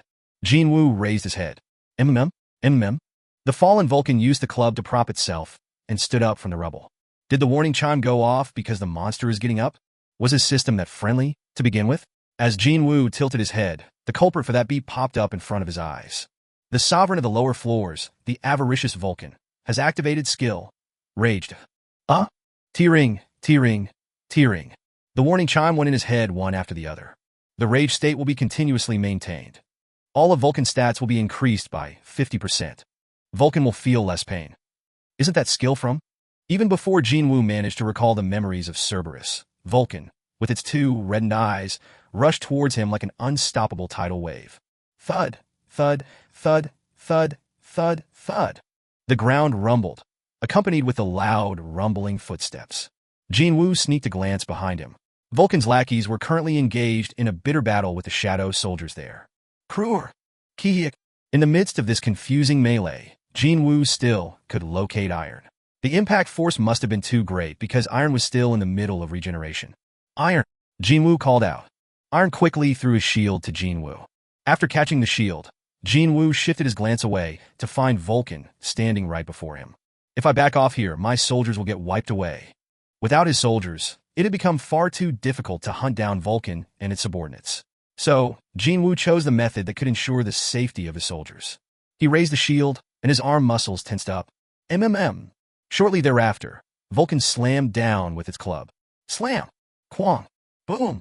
Fearsome attacks that rocked the earth landed several times in a row without rest, but Jin Wu patiently endured them all. His high physical defense and endurance stat allowed him to block these attacks. When its attacks did not work, Vulcan became even more frenzied and pounded away with that massive club. Slam! Quang! Boom! Kaboom! However, Jin Wu was steadfast and his knees buckled not even once. Still standing around like this blocking all the time wouldn't let him hunt the boss down. Deep frowns formed on Jin Wu's forehead. The thing was unlike how it was with Cerberus. Vulcan's rage skill didn't have a time limit, the trade-off being the skill not as overpowered as the Gatekeeper's version. Meaning, he couldn't remain passively defending forever like this. Slam! Boom! Jin Wu gritted his teeth. Constantly getting pounded on isn't my thing, either. Quang. Just as the club bounced off of the shield for the last time, Jin Wu had been getting ready to counterattack and took the opening to leap towards Vulcan's head. However, he wasn't the only one waiting for an opening. Matching the timing of Jin Wu's jump, Vulcan quickly leaned its upper torso back. What? And then, the club flew in towards him from the side while drawing an arc in the air. He got me. If there were places where his hands or feet could touch, the story might have been different, but there was no way he'd be able to dodge the attack in the middle of air. And, even if he managed to block it, who knew just where he would end up from the rebound? Swish dash! As the time slowed down in his perception, Jin Wu stared at the club, approaching ever closer, and leaked out a groan. A way! There must be a way! If he could move his body, then surely he'd be able to dodge this no problem. When his thoughts arrived at this point, moving my body, an idea suddenly popped up in his head. There was no time to think about this. As soon as the idea formed in his head, Jin Wu activated the skill, Ruler's Reach, and pushed at Vulcan. Of course, the power behind the skill Ruler's Reach was far too low to move the massive body of Vulcan. However, the rebound meant that it was Jin Wu who was pushed back instead. Whoosh! The tip of the club missed him by a hair's breadth. I did it! Jin Wu was flung away some distance and rolled on the ground a few times, but compared to what might have happened when hit by that club, his landing this time should be seen as far, far gentler. Phew dash! Jin Wu managed to find his balance and sighed in relief. On the other hand, Vulcan's expression had crumpled quite unsightly. It attacked, feeling proud and all, but in the end, it was all for nothing. That fact caused its fury to reach the peak. Jin Wu scratched the side of his head while staring at Vulcan's reddened face. Now what should I do about this? If he jumped to its front, the D*MN thing would evade him with not much difficulty. But then, attacking other body parts instead of its head didn't look like he'd be able to critically wound it, what with all those layers of flesh getting in the way. Is there a way to make it impossible to dodge? It was at this point that yet another, and an arguably excellent, idea popped up in his head. The corners of Jin Wu's lips arched up. Suddenly, he turned around and ran. Vulcan mistook this action as him trying to escape and hurriedly chased after him. Rumble thud, thud thud. Jin Wu moderated his running speed so Vulcan could chase after him. As soon as he discovered a suitable remnant of a building, his eyes began gleaming brightly. That one. On the other hand, When the distance between Vulcan and Jin Wu closed up, the giant demon lifted its club high up in the air behind it. To squash this bug-like creature. Finally, the chance to crush this annoying pest once and for all was here. A disgusting smile formed on Vulcan's face. And so, as the club came down with a whoosh, the insect-like creature suddenly sped up and ran up on the outer wall of the destroyed building. Something felt wrong here, but it was too late for the demon to slow down the descent of the club. In an instant, the insect had run up high enough to be at the demon's eye line, before he powerfully kicked the wall. Crack! As the spiderweb-like cracks spread on the wall, something shot towards this demon with never-before-seen speed. It was none other than that insect. Vulcan's eyes grew wider. A smile spread on Jin Wu's face as he looked into those large eyes. The Baruka's dagger gripped tightly in his right hand sliced past the bulging artery of Vulcan's neck. Slice! From the blood vessel as thick as a grown man, blood spurted out like an overflowing fountain. Vulcan hurriedly discarded the club and tried to stem the loss of blood with both of its hands. Unfortunately, it was insufficient to block the overflowing of blood. At that moment, there was a visible tremor shaking Vulcan's eyes. Before it had the time to notice it, Jin Wu had climbed up the demon's back and buried the blades of his daggers deeply into that thick neck. I guess once isn't enough? Huh? Jin Wu tilted his head and pulled the daggers out before activating his skill once more. Vital points targeting. 2 daggers stabbed deeply into Vulcan's neck again. Stab! Stab! Only then did the messages he was waiting for pop up. Tearing. You have killed the sovereign of the lower floors, the avaricious Vulcan. You have earned 150,000 experience points. The souls of demons trapped inside Vulcan's stomach have been released. You have acquired 72 Soul of Demons. Level up! Level up! Chapter 72 Fin. Chapter 73. Thought. Vulcan fell to the ground hard. Jin Wu relaxedly walked out from the thick, ash-gray dust clouds rising up and took a look around him. He was thinking of assisting the shadow soldiers right away, but even they seemed to be getting close to finishing up as well. Keech! Kekek! Keek! As the shadow soldiers hacked away with their swords, the number of Vulcan's underlings rapidly decreased. Status.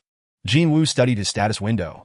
Since he had leveled up only a moment ago, both his HP and MP were full. I've plenty of mana, so I don't really need to help out.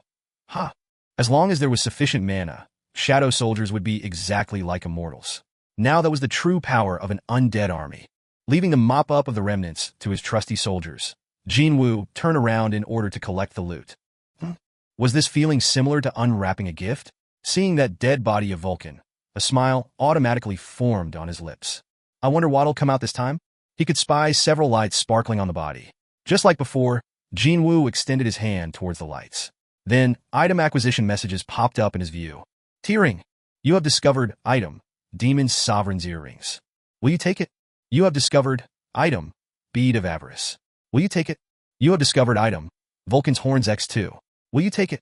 You have discovered material item, Fragment of the World Tree. Will you take it? He had been feeling rather optimistic about fighting Vulcan, even before the battle started. And as he expected, items were quite literally pouring out from the dead demon. Having checked the list only once, Jin Wu's face was brightening up considerably already. I could pretty much tell that Vulcan's horns should be Japtum.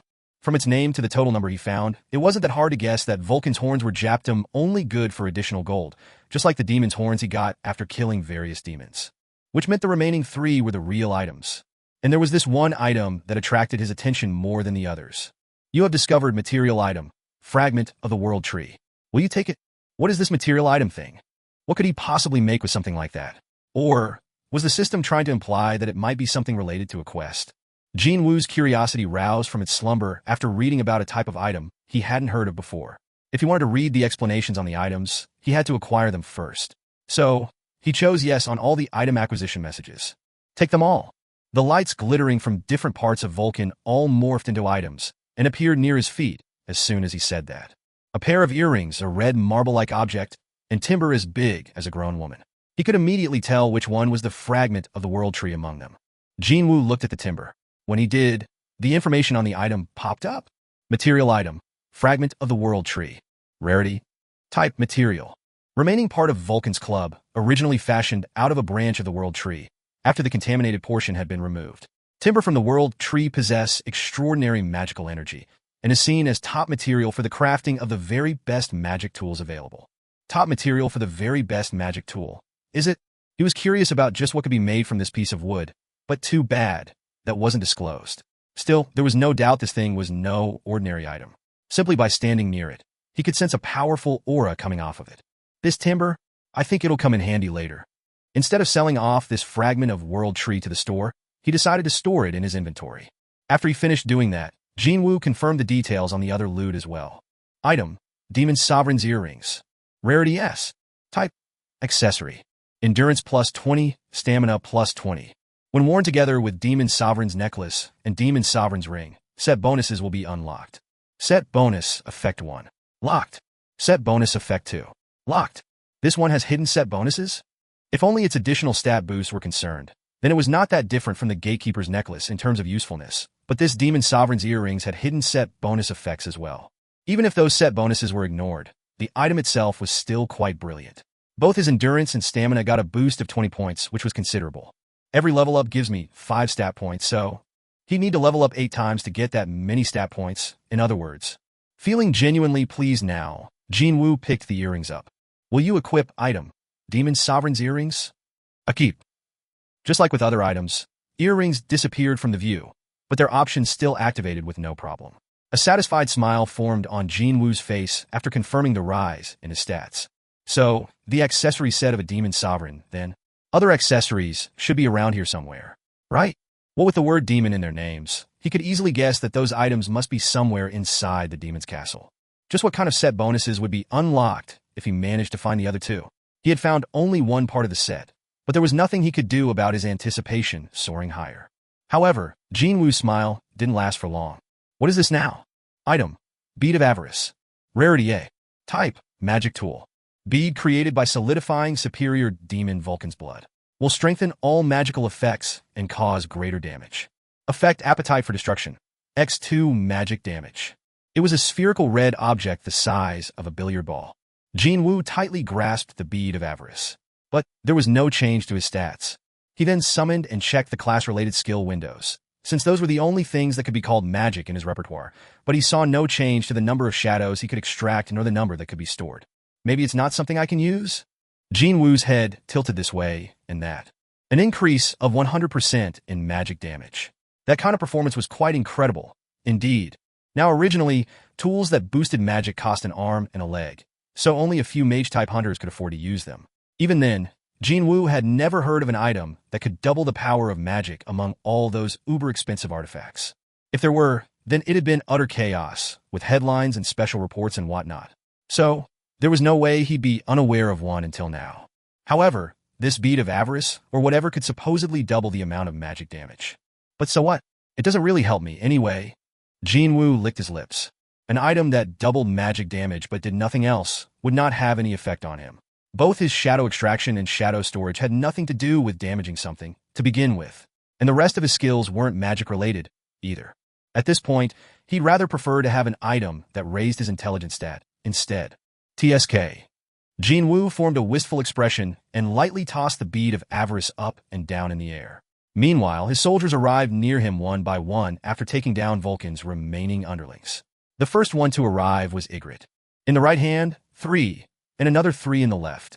He carried a total of 6 demon heads and placed them before Jin Wu. Jin Wu looked at Ygritte kneeling before him and scratched the side of his head. Hey man, can't you stop doing that? Of course, Ygritte and his gravely lowered head didn't reply. Because of you. Jin Wu's gaze slowly shifted over to Iron. Nobody could tell just when he did it, but Iron had cut Vulcan's head off and dragged it all the way to Jin Wu before kneeling on the ground. This guy's starting to imitate you, you know? More importantly, Jin Wu hunted Vulcan down, not Iron. Jin Wu spat out a long groan while keeping his stare fixed to Iron. It was at this point that an amusing idea popped up in his head. Just like how I used Iron's shield, maybe should I try and let these guys use this bead of avarice? What a good timing it was, since he spotted the magic soldiers slowly walking behind the regular infantrymen. They were far slower compared to normal shadow soldiers, never mind the 2 knights. Jin Wu summoned the first of the 3 magic soldiers to arrive in the vicinity. When he beckoned with his hand, the magic soldier decked out in the black robe hurriedly walked towards him. Maybe I should go there myself. Jin Wu lightly shook his head and took large strides towards the magic soldier, before handing over the bead of avarice, and then pointed at the remnant of the building he used to run up during his battle against Vulcan. Since all shadow soldiers could be controlled via his will, he didn't really need to issue any particular commands here. Jin Wu simply gave the signal. Fire. Right at that moment, a ball of flames that was double the size of the usual attack suddenly materialized at the tip of the magic soldier's raised hand. Heek! Jin Wu's eyes opened super wide. Without giving him enough time to get shocked, the ball of flames quickly flew out from the magic soldier's hand. Swoosh! Quabon! Ha! Jin Wu's jaw dropped to the floor. The building was swept up in the grand explosion and collapsed like a house of cards. And the ferocity of the burning flames didn't show any signs of weakening at all afterwards. Jin Wu stared in pure shock at the roaring flames, before he hurriedly took the bead of avarice back from the magic soldier. He then quickly checked the item information once more. It's not there. It's definitely not there. He went through the explanations several times to make sure, but without a doubt, there was nothing about him being prevented from lending this bead of avarice to someone else. Didn't this mean he could potentially sell this item? Gulp. Jin Wu swallowed his dry saliva, before his gaze shifted back to the burning building. Rumble. Crackle. Yet another part of the still-burning building issued a loud rumble and collapsed to the ground. Seeing that, the corners of Jin Wu's lips began quivering uncontrollably. Well now, this is... Mage-type hunters would definitely go mad with greed over this thing. His previous wistful look was long gone by now, replaced by the expression of anticipation slowly filling up his face. HR. In the middle of a sunny afternoon. The young man from the apartment 902, you say? And Andy tilted her head and replied a short while later. I'm not sure. I haven't seen him lately. Ah, is that so? Thank you for your help. Hyun Ki-chol lowered his head and said thanks. It had been 4 days since he began waiting for Hunter Sung Jin-Woo near the youth's old apartment building. However, he hadn't run into his target until now. At this point, Hyun Ki-chol was beginning to feel that making veggie juice every morning was a bit of waste now. He let out a helpless sigh and pulled his phone out. Ring. Ring. Shortly afterwards, the recipient answered the call. I'm here, Ki-chol. Section Chief. The recipient was, of course, the Section Chief, Sung-min. Sung Jin-Woo Hunter Nim is nowhere to be seen. Residents of the building say they haven't seen him lately either. Really? Yes, sir. It can't be helped then. From tomorrow onwards, come back to the office. Understood. Click. Sung Min ended the call and tilted his head. Just where did Hunter Sung Jin-Woo go to? No one could contact him for the past few days now. Wondering if he was avoiding phone calls for the time being, Sung Min had dispatched Hyun Ki-cheol over to where Sung Jin-Woo lived, but the news wasn't good. No one had seen the young hunter for a while. Sung Min couldn't help but wonder if something had strange happened. I can't figure out why I should be worried about him, though. In any case, this kind of felt rather weird to him. Tap, tap. Someone tapped him on the shoulder, and when he turned around to look, he found Hunter Park Hui-jin standing to his side. She opened her mouth first. Apparently, he told his little sister that he'd be going on a trip with his friend for a week or so. You mean Sung Jin-Woo hunted him said that? Yes. In that case, he's probably not on Earth anymore. Pardon? Park Hui-jin's eyes opened wide. Sung Min quickly explained himself. We haven't found any evidence of him going overseas. And there is no record of him drawing money from his bank or using his credit card, either. You can even find out things like that? Well, it's our job to follow around various hunters, after all. Oh my God. Anyways, on top of this, according to the association's last known location records, the communication with his phone was cut off in the middle of the city, as well. And that happened about 5 days ago. Doesn't all this sound too mysterious to you? He couldn't have been kidnapped, right? Park Hui-jin inadvertently voiced her worry in the ensuing confusion. However, the gazes of the two people soon met, and they began chuckling almost at the same time. It was hard to tell who started first. Seriously now, just who was Sung Jin-Woo? He was none other than a hunter who soloed a high-ranking dungeon. Not only that, a red gate, to boot. Sung Min scratched his cheek and spoke up. If you want to kidnap Sung Jin-Woo hunter him, well, you'd need at least the rumored Chinese special forces to show up. You know, the one supposedly made up entirely of high-ranking hunters. Park Hui-jin nodded her head in agreement. Sung Min continued to grin, but then found something rather odd and asked her, by the way, how did you find out about him going on a trip? It's from Han Song-yi. I talk to her often, you see. She goes to the same school with Mr. Sung Jin-Woo's little sister, so I asked her for a favor. With Sung Min's reply, their conversation came to an abrupt end. And then they began thinking the exact same thing. Just where did that guy disappear to? Chapter 73 Fin. Chapter 74. The upper floors are altogether on a different level, aren't they? Jin Wu began recalling the first, and so far, the only boss-level monster he had encountered since he set foot inside the demon's castle, Vulcan. That guy's title was the Sovereign of the lower floors. As soon as he went past the 50th floor that demon resided in, the difficulty curve suddenly spiked up. Before this, he climbed up over 10 floors in a day. As much as 20, even. But his clearing speed had decreased so much so that he found it hard to even clear 7 or 8 floors in a day now. He was currently standing on the 74th floor. The high-ranked demons now appeared as regular mobs now, and along with the infrequently spotted superior demons, these two types of monsters displayed sizes and abilities that were worlds apart from those found on the lower floors. Stab! A high-ranked demon the size of a 2-story building slowly collapsed on the ground with a dagger stuck to its chest. Slam! You have defeated a high-ranked demon. You have earned 1,700 experience points. You have acquired 1 Soul of Demons. Jin Wu pulled the Baruch's dagger out from the dead demon's chest. This one was the last. Yet another battle had come to an end.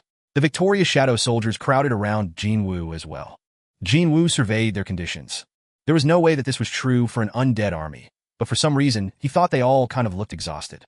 Indeed, that was how strong the monsters had been on the upper floors. Actually, this last battle happened to be on the easier side, simply because no superior demon showed up. Each one of those guys is on the level of a boss. This wasn't some random guess he just cooked up without any evidence either. The bead of avarice he got after killing Vulcan. The explanation attached to this marble-like item said that it was created from condensing and solidifying the superior demon Vulcan's blood. If those words superior demon denoted Vulcan's grade, then it was about on the same level as regular monsters found on the upper floors. Because, since the 70th floor, superior demons appeared far more often than not. Well, it had been fine if it were only the monsters' levels that had increased, but no, there was another problem here as well. The surroundings began changing gradually the higher he climbed. From the 51st floor onwards, the ruined cityscapes were burning in flames. And the higher the floor, the fiercer the flames got. When he finally went past the 70th floor, the surroundings had gotten so hot that, simply from standing still, he lost stamina like sweat drops pouring out of his pores. Just from moving for a tiny bit, his tiredness stat shot up. This place was no demon's castle, but more like the burning tower. The feeling he got before entering this dungeon was proven to be correct. Let's get out of here. This was as far as he could go this time. He urgently needed to find a way to block out the flames first. Looks like I'll have to find an artifact that can defend against fire-type magic. Equipment used by high-ranked hunters was ruinously expensive, and there was no need to even mention the cost of an item imbued with defensive magic as well. He remembered hearing that a really expensive item could go for several tens of billions of won from a news program in the past. He managed to earn a fair amount of coin while clearing dungeons with Eugene Ho, but even then, he couldn't help but worry a bit about whether he'd be able to afford an artifact like that or not. That was why he needed insurance. Selling this guy should be more than enough. Jin Wu smiled while looking at the bead of avarice he oh so carefully tucked inside his inventory. Any mage-type hunter would drool nonstop at this item. How much would this bead of avarice go for if he put it up for auction? He guessed that as long as he could properly demonstrate its effect, high-ranking hunters would form a long queue in order to buy it. Jin Wu unsummoned the inventory window. The goal for entering this instant dungeon, to level up lots, had been successfully met. That was why he didn't feel too bad about delaying the clearing of the dungeon to another time. However, one thing did make him hesitate a little. Jin Wu's gaze drifted upwards. Collected souls of demons. 9/624/10,000. Less than 400 souls remaining. If he could collect a little more of these souls of demons, then he'd be able to clear this quest. And today just so happened to be the 6th day. One more day should be enough to clear this quest. One of the advantages of the upper floors was that killing a single demon netted him multiple souls. Meaning, collecting 400 should be a cinch. I'll go home after clearing the quest. Making up his mind, Jin Wu turned around. Maybe because he had a clear goal now, his steps felt doubly energetic. Floors 1 to 74 have been opened. Which floor would you like to transfer to? Jin Wu stood in the middle of the magic elevator. No, floor transfer magic circle, and spoke up. 75th floor. What kind of good fortune was this? A smile spread on Jin Wu's face as he stared at the monster guarding the distant floor transfer magic circle. The guide of the departed souls, Midas. Just from looking at that name alone, he could tell that the monster was a boss. Also, that guy was very eye-catching, what with it wearing a jet black robe and a shiny silver necklace. I'm sure that is the demon's sovereign's necklace. He originally was thinking of completing the quest, but at this rate he should get to collect another part of the set equipment too. However, that item wasn't the only thing making Jin Wu smile here. Even if it was a monster that would cough up some great loot, it'd be meaningless if he couldn't hunt it. Jin Wu grasped his 2 daggers tightly, and then he ran forward. Soon enough, the skeletal mage decked out in the black robe discovered Jin Wu's presence. Tearing, the guide of the departed souls, Midas, has discovered the intruder. Fitting for a boss-level monster, it instantly finished chanting its magic spell. As soon as a crimson magic circle formed beneath its feet, an ominous aura rushed all around it. The guide of the departed souls, Midas has activated skill, accursed voice. Heeding Midas's call, an army of undead suddenly rose up from the ground, and they numbered several thousand. A normal person would have been left breathless by the sight of this horrifying army, but when he found himself surrounded by so many enemies, Jin Wu didn't even panic for a second. As I thought, just as he expected, there were endless streams of black smoke rising up all around the boss monster. Seeing that, it wasn't all that difficult to guess what kind of monster this Midas happened to be. The guide of the departed souls, is it? And the monster's title only helped to further confirm his suspicion.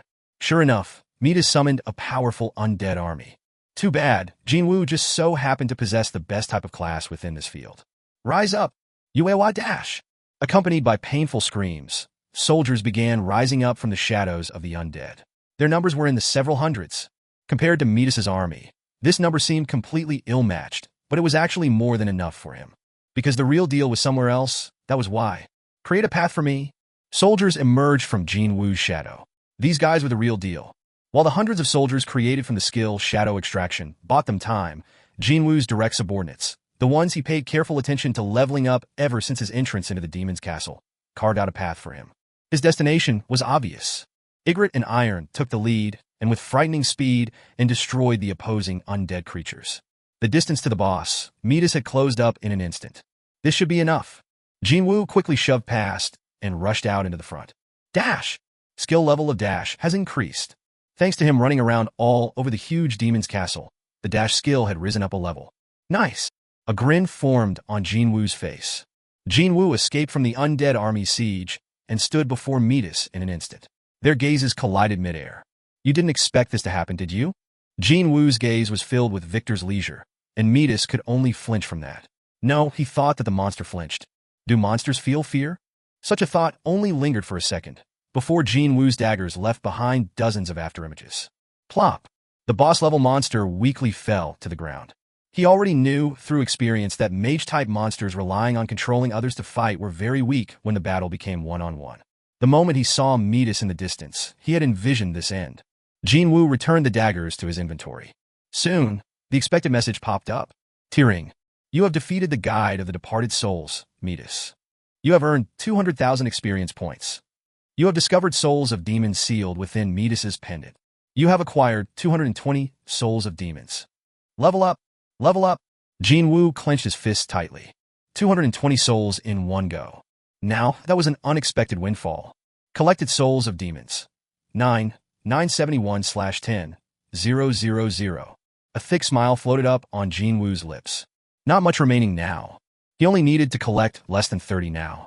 It was a small enough amount to quickly fill up by hunting down a handful more demons. Jin Wu really wanted to quickly finish this quest, and so he hurriedly retrieved all the loot and entered the floor transfer magic circle. Which floor would you like to transfer to? 76th. The Eastern United States. Huang Dongsu writhed this way, and that as if he was having a nightmare, before he shot up from the bed. The first thing he saw was the white ceiling. Huang Dongsu tilted his head at these unfamiliar surroundings. Is this a hospital? It wasn't a dream? Huang Dongsu wiped the strand of cold sweat traveling down to his chin. It was at this point that he discovered the patient gown he wore, and the 4 needles stuck to his arm. Huang Dongsu's expression hardened in fury, and then he spoke in a cold voice. If you have something to say, hurry up and say it, and leave. The deputy director of the Hunter Bureau was there with him in the room. A middle-aged Caucasian man, with more white than black on his head, slowly approached Huang Dongsu's bed. There is something I wanted to ask you personally, so I waited for you to come around. What do you want to ask? Huang Dongsu raised his head. The deputy director held his gaze without backing down and asked, that man named Sung Jin-Woo, was he really a monster? Do you think I'd attack someone who was a human? I'm not saying that I don't trust you. Only that I wish to confirm what I saw with my own eyes. The deputy director pushed forward his phone towards Huang Dongsu. A certain video footage was playing on its screen. And this is footage captured by CCTV cameras nearby on that day. In the footage, one could see an Oriental man rescuing employees from the collapsing Hunter Bureau building. There was no need to ask who that man was. How could Huang Dongsu forget? That face was the last thing he saw before he blacked out. That man was Sung Jin-Woo. The deputy director's complexion darkened. I have never heard of a monster rescuing humans before. Is there no change to your opinion that this man is a monster? He's definitely a monster. Understood.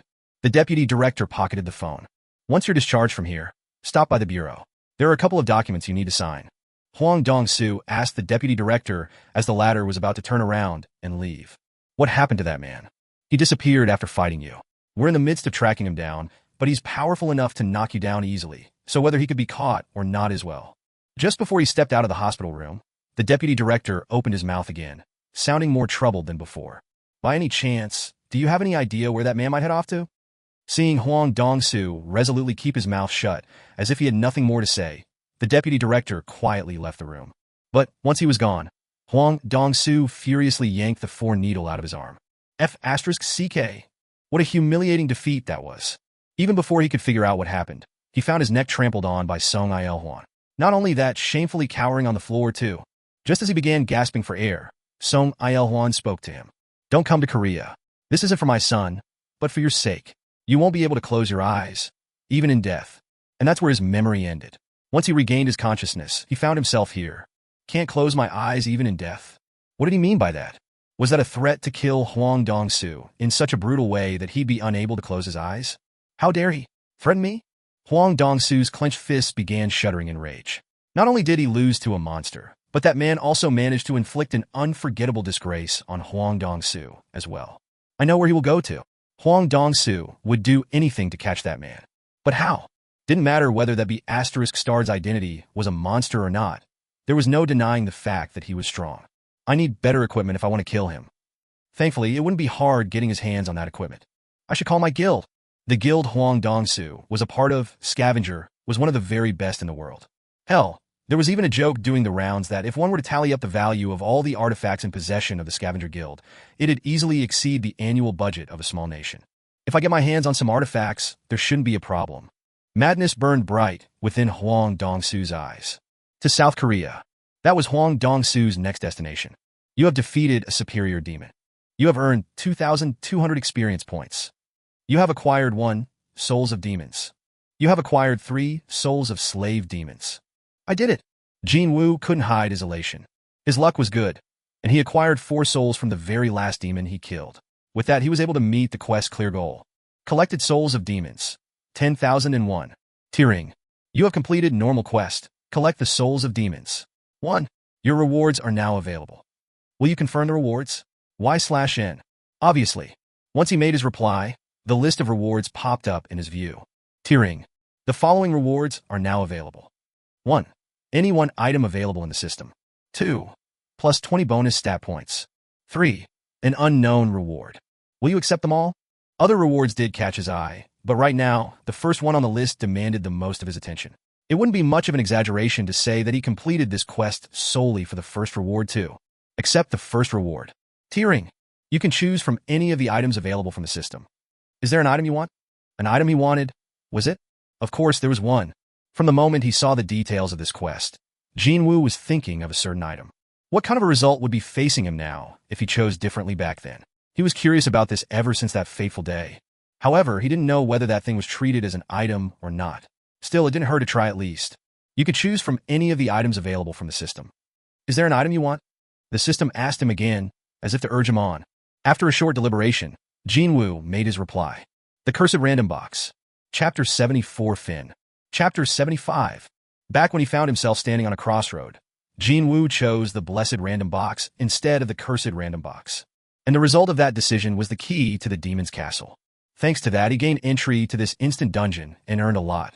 His level had risen up greatly, he acquired lots of items, and as for gold, well, it was overflowing to such an extent that he was beginning to think he should start spending some very soon. Even if I was given a chance to do over, I'd have chosen the same. However, just because he chose to take this path, that didn't mean he was not curious about the potential result of choosing a different path. The Blessed Random Box, supposed to give him what he wanted, and the Cursed Random Box that was supposed to give him what he needed. Just what could be inside the latter. I did get what I wanted from the Blessed Random Box, that's for sure. And so, the perfect chance to satisfy that curiosity once and for all had landed in his lap. His heart began beating a little bit faster than before. Jin Wu quietly waited for the system's answer. He thought that its reply was slower than usual. Tearing. His anxiety turned out to be groundless, though, because the system did reply pretty soon afterwards. You have chosen item. Cursed Random Box. The chosen item is now available. Shuru. A small box slowly materialized in front of his feet. Yes. His heart beating much quicker now, Jin Wu hurriedly picked the box up. However, he was suddenly overcome with this feeling that the weight of this box was rather familiar to him. Could it be? He quickly ripped the lid open and confirmed what was inside, only for his eyes to grow very large. Isn't this? HR. Upon exiting the demon's castle, Jin Wu headed home right away. He just wanted to take a shower and clean himself. While he was stuck inside the dungeon, he didn't even get to wash his face once. He could buy all the water he needed from the store, sure, but there was no space or time to wash inside the dungeon. I mean, there are monsters everywhere in that place, so just where would I find the leeway to take a shower? Shush. Arriving home, he immediately entrusted himself to the cascading warm water. Only then did the fact that he left the dungeon feel like reality. Yup, being home is the best. Changing to a new set of clothes, Jin Wu left the towel on his wet hair and settled down on the edge of his bed. It was now time to get some things organized. First of all, he summoned his stat window. Status.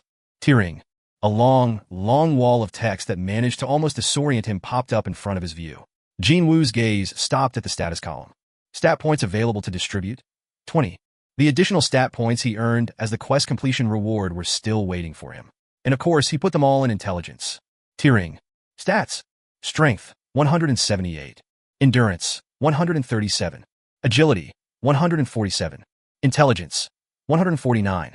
Perception, 119. Finally, intelligence had exceeded other stats. It was still some ways off strength, but when considering the fact that he didn't even pay attention to the intelligence stat until recently, this growth could only be called lightning fast. Strength, endurance, agility, intelligence, and perception. A good balance between them had been established now. Not one of these stats are useless to me. As it so happened, he had gone through stages of seriously investing in each of his stats. And now, he knew full well the effects and advantages each stat brought to the table. Hold on, now that things had come to this, how about him raising all of his stats equally from now on, instead of focusing only on one? An all-stat player. Suddenly, the desire to become one gripped him tightly. What a happy dilemma to have. This was something only possible because it felt like not one of his stats was lagging behind others now. Once intelligence rises past strength, I should start slowly raising the others too. Making up his mind, Jin Wu shifted his gaze to the skill window next. That's where he discovered the third reward. Reward 3. Unknown reward. He thought that the first reward, the item he wanted, and the second reward, bonus stat points, were more than enough, so he didn't pay all that much attention to the third reward. Maybe he was just mildly curious? Was that about it? But well, he already got the reward, so no need to be shy now, was there?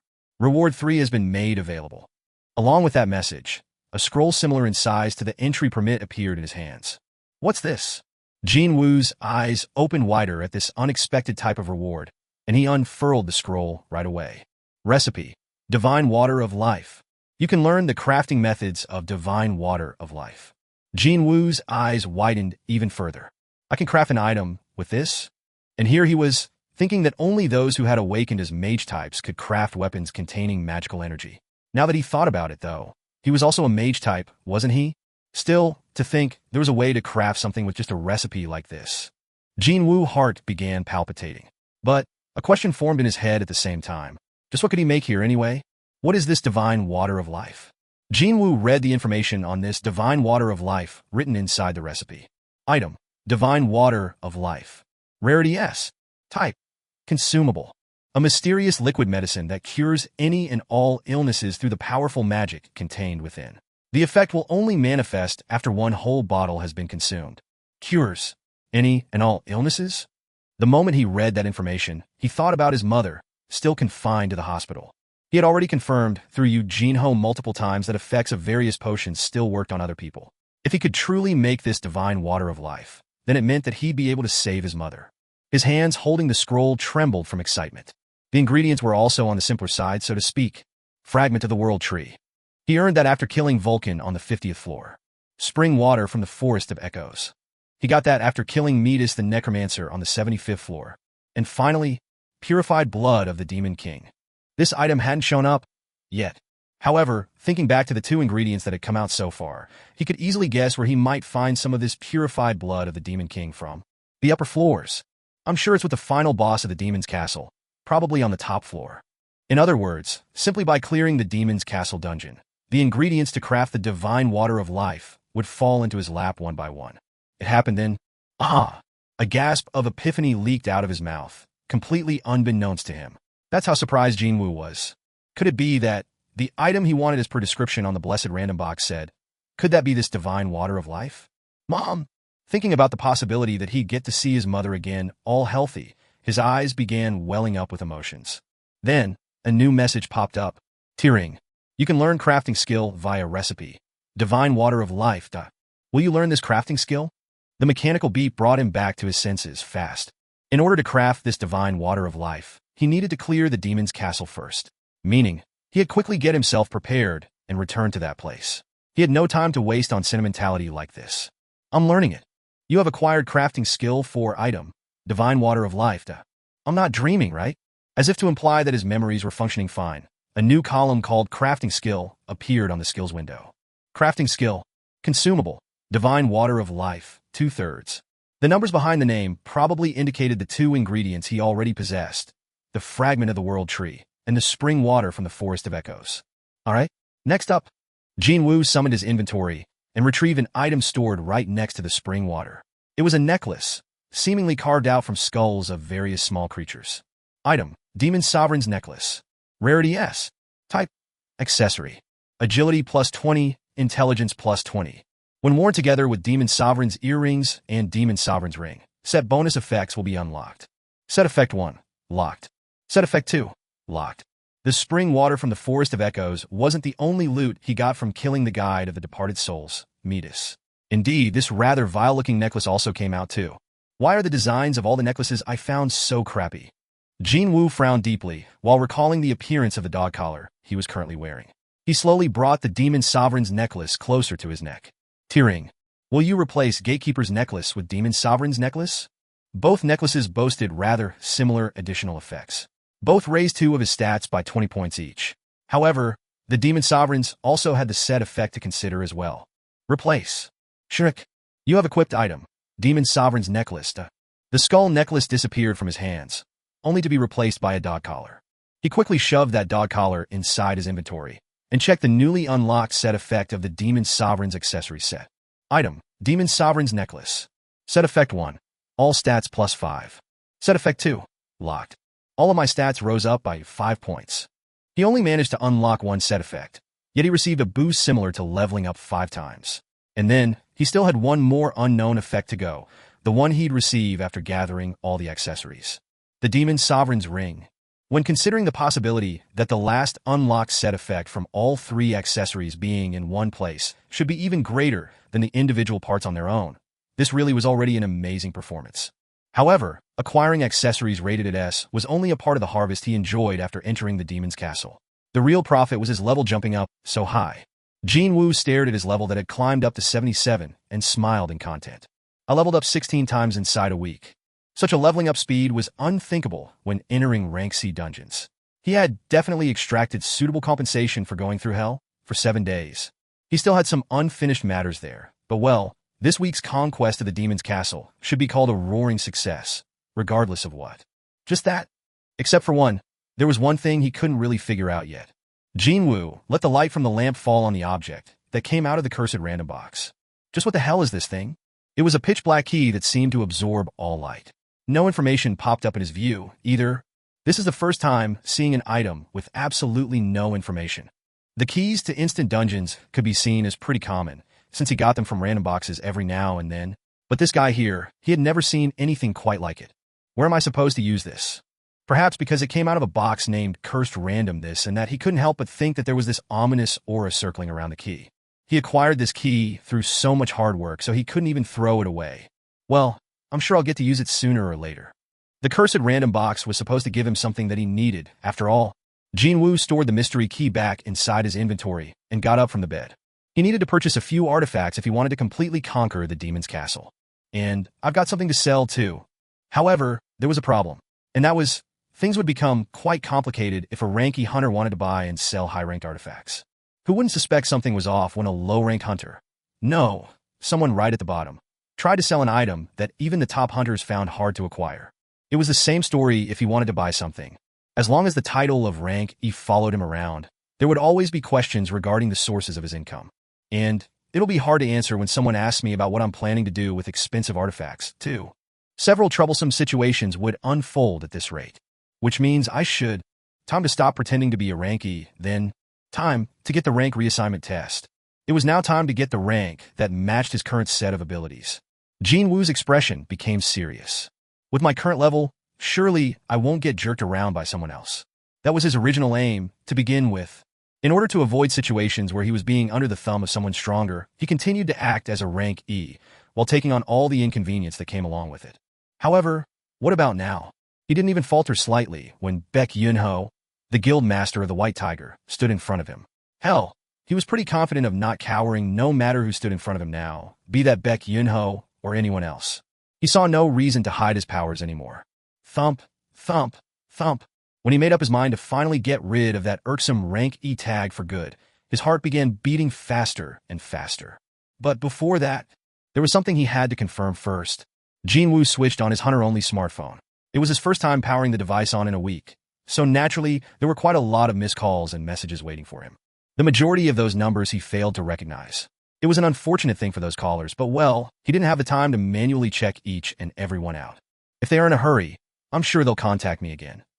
Thinking coolly like that, Jin Wu scrolled down the list of contacts and eventually located the number he wanted. He dialed this number. La la la tida. The bright, energetic pop song didn't even get to play for a second longer before the other side hurriedly answered the call. Hyungnim.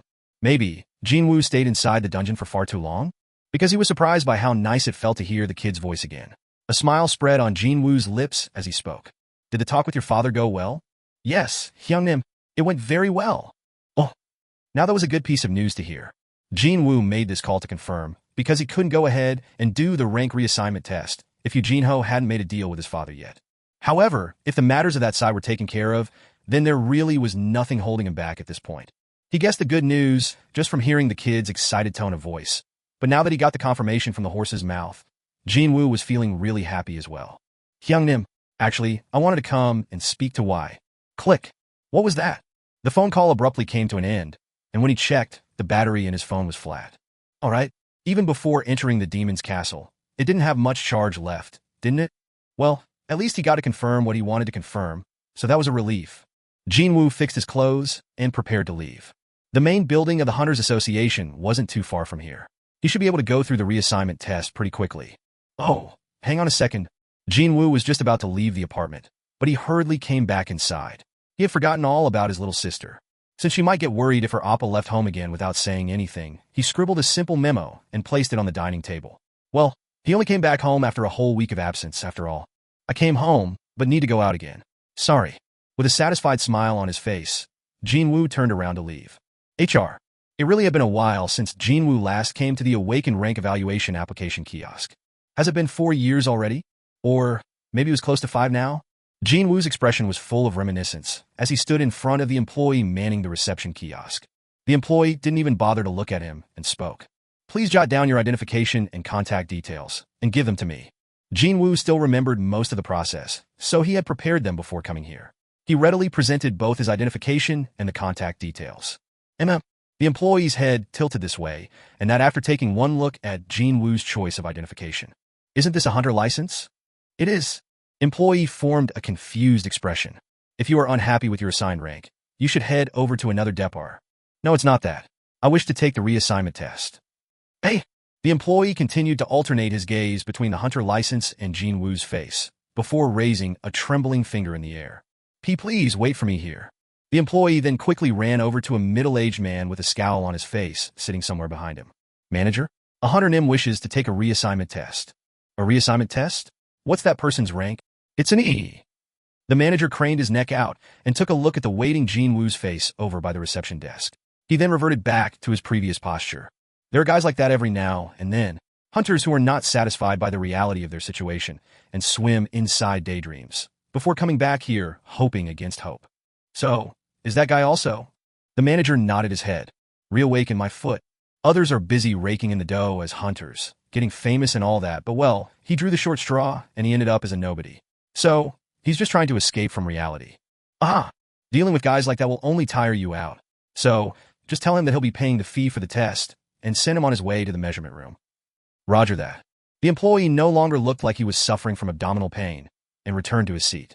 Meanwhile, the manager alternated his gaze between the employee and Jin Wu, clicked his tongue, before shifting his attention back to the computer monitor in front of him. However, the fingers of the manager stopped typing on the keyboard. The name written on the hunter license. Why did it feel like he had heard of that name before from somewhere? Where was it? Once the young hunter left for the building with the measurement room in it, the manager sneaked in closer to the employee and asked him. That ranky hunter just now, what was his name again? It's Sung Jin-Woo. Do you know who he is? No, it's not that. But he just couldn't get over this feeling that he had heard of that name before, for sure. The manager did his absolute best to jog his memories, and then his eyes widened as something did enter his mind. That man asked for a favor, didn't he? That man asked the manager to give him a call if a hunter named Sung Jin-Woo ever showed up here. Why couldn't he remember that sooner? The manager sought out a deserted corner and hurriedly pulled out his phone. Ring. Hello, it's Baek Yun-ho speaking. Hello there, Chairman Baek. I'm calling you because of the hunter you spoke about the last time, the man named Sung Jin-Woo. He really came here today. But how did you know that he might appear here? Did you just say that Mr. Sung Jin-Woo came there? Yes. He was here just now applying to get a reassignment test. The conversation came to an abrupt halt, and an awkward silence pervaded the line. However, only a short while later, an urgent voice came out from the phone speaker.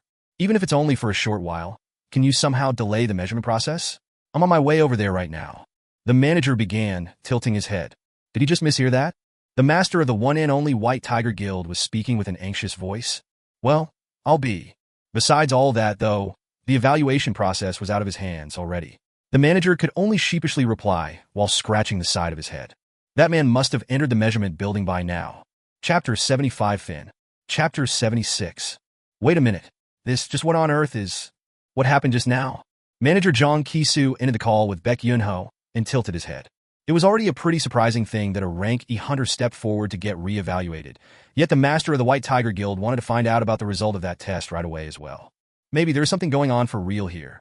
It wasn't just anyone, but that Baek Yun-ho, and he was being quite serious. So Jong Ki-soo couldn't help but wonder if something big was about to happen. But soon, he shook his head dismissively. Yeah, there's no way. The phenomenon of reawakening was a very rare occurrence. How many months had it been? There was this incident a few months ago when the whole association had been in an uproar over a potential candidate who had gone through a reawakening. Of course, it was all a big fat nothing. That just served to illustrate how rare the real thing was, and plenty of so-called reawakening all turned out to be nothing more than just simple misunderstandings.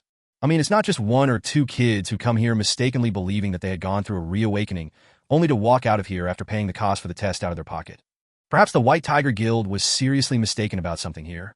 Still, considering Jong Ki-soo's relationship with that guild, he just couldn't refuse outright to humor the guild master Baek Yun-ho's request. Hey listen, I have to go somewhere for a little while. Pardon me? Where are you going, Manager Jong? I just remembered this little thing I gotta take care of in the Block B. The term Block B was a sort of code word used by the association employees to refer to the building where the magic power evaluation took place. Okay, I understand. If something happens, call me right away. Yes, manager. Even though Jong Ki-soo was thinking reawakening, my guess, he nevertheless headed towards Block B while picturing the face of Baek Yun-ho, who should have left the guild offices by now. HR. Jin Wu parked his, but on the very last spot available of the waiting room's bench. Currently, there were 3 people waiting for their turn here. All of them looked quite tense, nervous. Jin Wu could sympathize with what these people were going through inwardly at this moment. Well, the directions of their lives would be decided with the results of today's evaluation. After all, the first time Jin Wu came here, he was thinking about the exact same things as these people. What if I was a rank, and no, even a rank B? Or could it be I'm a rank S? Swimming in a happy daydream, only to be shocked to the core after receiving the evaluation of rank E. Thinking back to that day 4 years ago, Jin Wu couldn't help but smirk slightly. What is he smiling about? How can you even think about smiling here? Others waiting around sent him weird looks, but Jin Wu didn't pay them any mind. Was he born with a steely heart, or something? Maybe he's not feeling nervous at all. Seeing Jin Wu's undaunted attitude, others became a bit sheepish and tilted their heads this way and that, before shifting their gazes away. Nothing much has changed since then. Jin Wu also remembered something similar happening back then. Back then, he started paying attention to the person sitting next to him for no reason, and he also became curious about what other people's evaluation was going to be like. Jin Wu continued to smile while slowly studying the interior of the waiting area. Just like the people waiting inside, the building didn't change much either. The Hunter Association itself was established less than 10 years ago, so perhaps unsurprisingly, the building was still clean and neat as if it opened its doors only yesterday. The interior layout was pretty much the same as back then too. If there was one thing different, then it'd be those people over there. When Jin Wu quietly stared at a contingent of men and women decked out in clean-cut business suits across from where he was, an Juicy sitting next to him opened his mouth. TL. Juicy equals uncle, or older man. They are all from various guilds, apparently. Various guilds, is it? Yes. Well, hunters don't usually seek out smaller guilds, so they resorted to sending people over here and set up camp, just so they can sweet-talk Awaken like us after we're done with the evaluation. Indeed, there was a certain chilly, unfriendly, and competitive air circulating among those folks. And the way they're looking in this direction is pretty predatory too. Well, there was a reason for that, of course. I'm telling you this because it might help you, but you see, it's better not to sign up with guilds like theirs. Why not? From what I hear, smaller guilds take on lots of dangerous raids, and their hunter fatality rate is far higher than average too. Jin Wu nodded his head in agreement. At the end of the day, the circumstances of smaller guilds would always remain a bit ambiguous.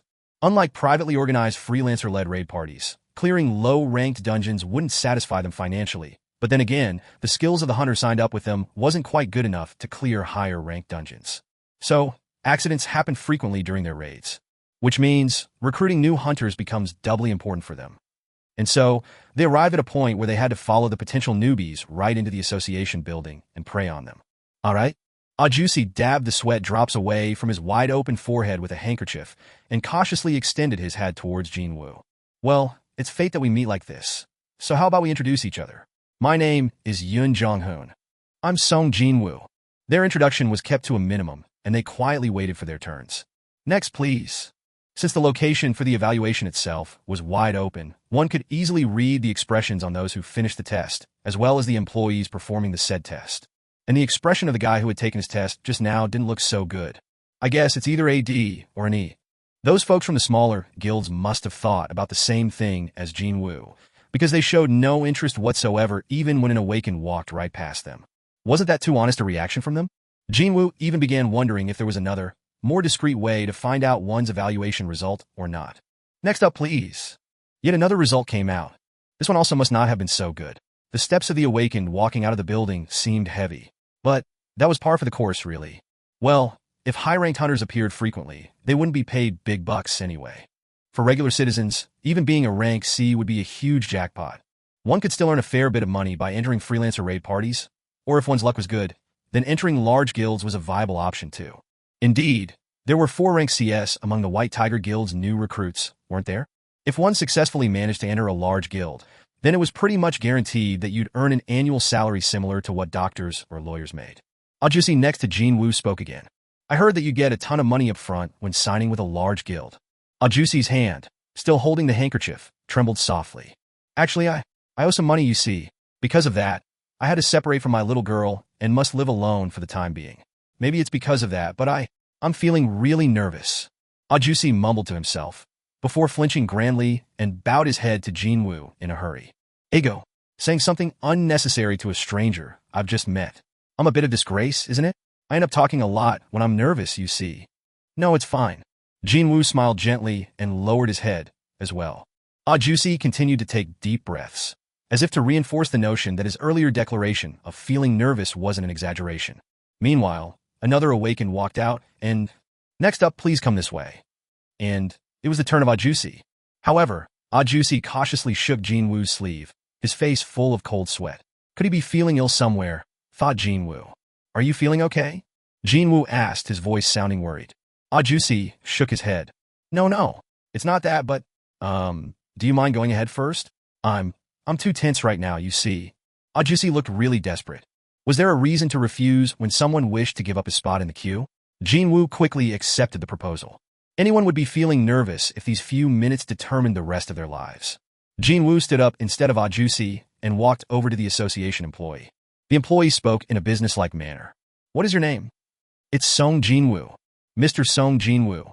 Right. Please place your hand on the black-colored panel over there and wait for a little while. Following the instruction, Jin-Woo walked over to the measuring device and placed his hand on the black panel. This guy's already been evaluated as an awakened ranked E. The employee took a look at the documentation and glanced at Jin-Woo with a mystified expression. Just why were almost all the hunters coming here to retake tests all rank E? The employee's expression changed to that of apathy as he activated the measuring device. S effects for a button being pressed. The magic energy measuring device buzzed noisily, and a short while later, it stopped its operation. The results appeared on the display monitor. What's going on here? The employee tilted his head this way and that, before speaking to Jin Wu, as the latter was about to take his hand off the panel. Hold up, please. Yes, I'd like to run the test one more time. Okay. Jin Wu placed his hand back on the panel. S effects for a button being pressed. But something like this never happened before? The expression of the employee gradually hardened. Why was the measuring device malfunctioning all of a sudden? The employee asked for Jin Wu's cooperation once more.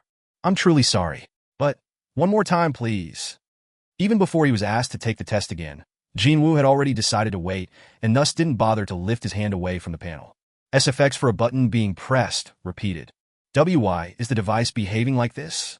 Cold sweat drops formed on the employee's forehead. Murmur. People observing from the waiting room gradually grew aware of the fact that something weird was going down right now. What's going on? Did something happen? How many times did he activate the measuring device just now? Kinda looks like there's a problem here, doesn't it? When everyone's gaze is focused on him, the employee became completely soaked in cold sweat. SFX for a button being pressed. Come on now. What do you want from me? Just as the employee was becoming a nervous wreck. What now? Where is Chong-sik? Why are you alone here?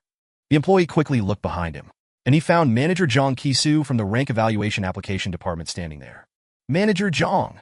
Relief formed on the employee's face after an unexpected reinforcement made his entrance. The senior officer went to the bathroom just now. That fool. How dare he vacate his position in the middle of office ho? Jong Ki-soo couldn't bring himself to finish that sentence. I'm the same, isn't it? Whatever the case may have been, he did arrive at the perfect time. The poor newbie employee was sweating out buckets while the senior was nowhere to be seen. Perfect indeed. Time for a veteran to step forward then. Okay, so what's going on? Jong Ki-soo displayed a bit of interest and took a step forward. The measuring device is acting a little weird. The device is what now? Please take a look. This error message keeps popping up. Once the employee took a step back, Jang Ki-soo stood in his stead in front of the monitor that displayed the result of Jin Woo's measurement. And right away, Jang Ki-soo's expression froze up. How long have you been working here? It's been around 6 months, sir. Did I press the wrong button? No. Just call Chong-sik and tell him to get over here right now. Excuse me? I'm saying his toilet break or whatever isn't important anymore. So tell him to get his A*S over here right away. Jang Ki-soo raised his voice. The employee flinched and asked, what's the matter, manager? This isn't an error message, but it's saying impossible to measure. Don't you understand what that means? Hey, but that wasn't an error message. Why was every single newbie employee such a dumb **? Jang Ki-soo's gaze left the employee and landed on the person taking the evaluation test. How can such a thing? Sung Jin-Woo, the master of the White Tiger Guild, wanted to know about this man's reassignment evaluation results. Jang Ki-soo's gaze remained locked on Sung Jin-Woo as he opened his mouth to speak to the newbie employee. You idiot. This message means that this device can't measure that person's magic power. Excuse me? But doesn't that mean? Did this newbie say it had been around 6 months since he started working here? Forget about 6 months. Something like this had not happened in the past 2 years. So, of course, it wasn't surprising at all to see a newbie employee being completely oblivious. Jang Ki-soo's voice trembled as he replied. Right? He's a rank S. Rank S. Special. This rank had been in wide use, so people mistook it for an actual official rank. But in reality, this rank simply existed to group those awakened who couldn't be measured by any device. That's why, call Chong-sik right away. Hurry. I'll call him immediately. A short while later, Kim Chong-sik ran over in a fluster after receiving the call. His breathing was heavy and fast, and he was even trying to fix his falling pants. Pant. Okay, let me see. After confirming the monitor, Kim Chong-sik's complexion paled immediately. And then, when he looked at Jin Wu, Kim Chong-sik's eyes quaked powerfully. This man is the 10th in South Korea. Kim Chong-sik quickly walked over to Jin Wu. It was only at this point that Jin Wu withdrew his hand away from the black penal. Excuse me, Mr. Sung Jin-Woo, with the current device. Kim Chong-sik immediately remembered that Jin Wu was already a hunter, so he changed the way he addressed the youth. No, wait. Allow me to start over. It's impossible to measure your magical energy output with this device. Sung Jin-Woo hunted him. We need to ask for permission from the higher-ups if we want to use the precision measuring device. So would you mind if you come and visit us again in 3 days' time? Kim Chong-sik followed protocol and spoke the official line. He couldn't even remember properly the last time he said those words. Jin Wu was an experienced hunter himself too, and he immediately figured out what those words meant. Fine. Postponing the evaluation. Or, in other words, once the test result of impossible to measure also pops up in the precision device 3 days later, then he'd definitely be ranked as an S. This is for the better. If he was judged to be a rank now, then he'd have to raise his stats again and come back here again. However, being a reawakened was already an incredibly rare thing. So what would happen if he were to say that he awakened once more on top of that? People would see his reawakening as luck, but if something like that were to happen again, he'd no doubt receive gazes of suspicion. He definitely wanted to avoid getting mired in annoying complications and waste his valuable time. Phew! Jin Wu sighed in relief inwardly after seeing this rather fortunate turn of events. And then, when he turned around to leave, everyone present inside the building was looking at him weirdly.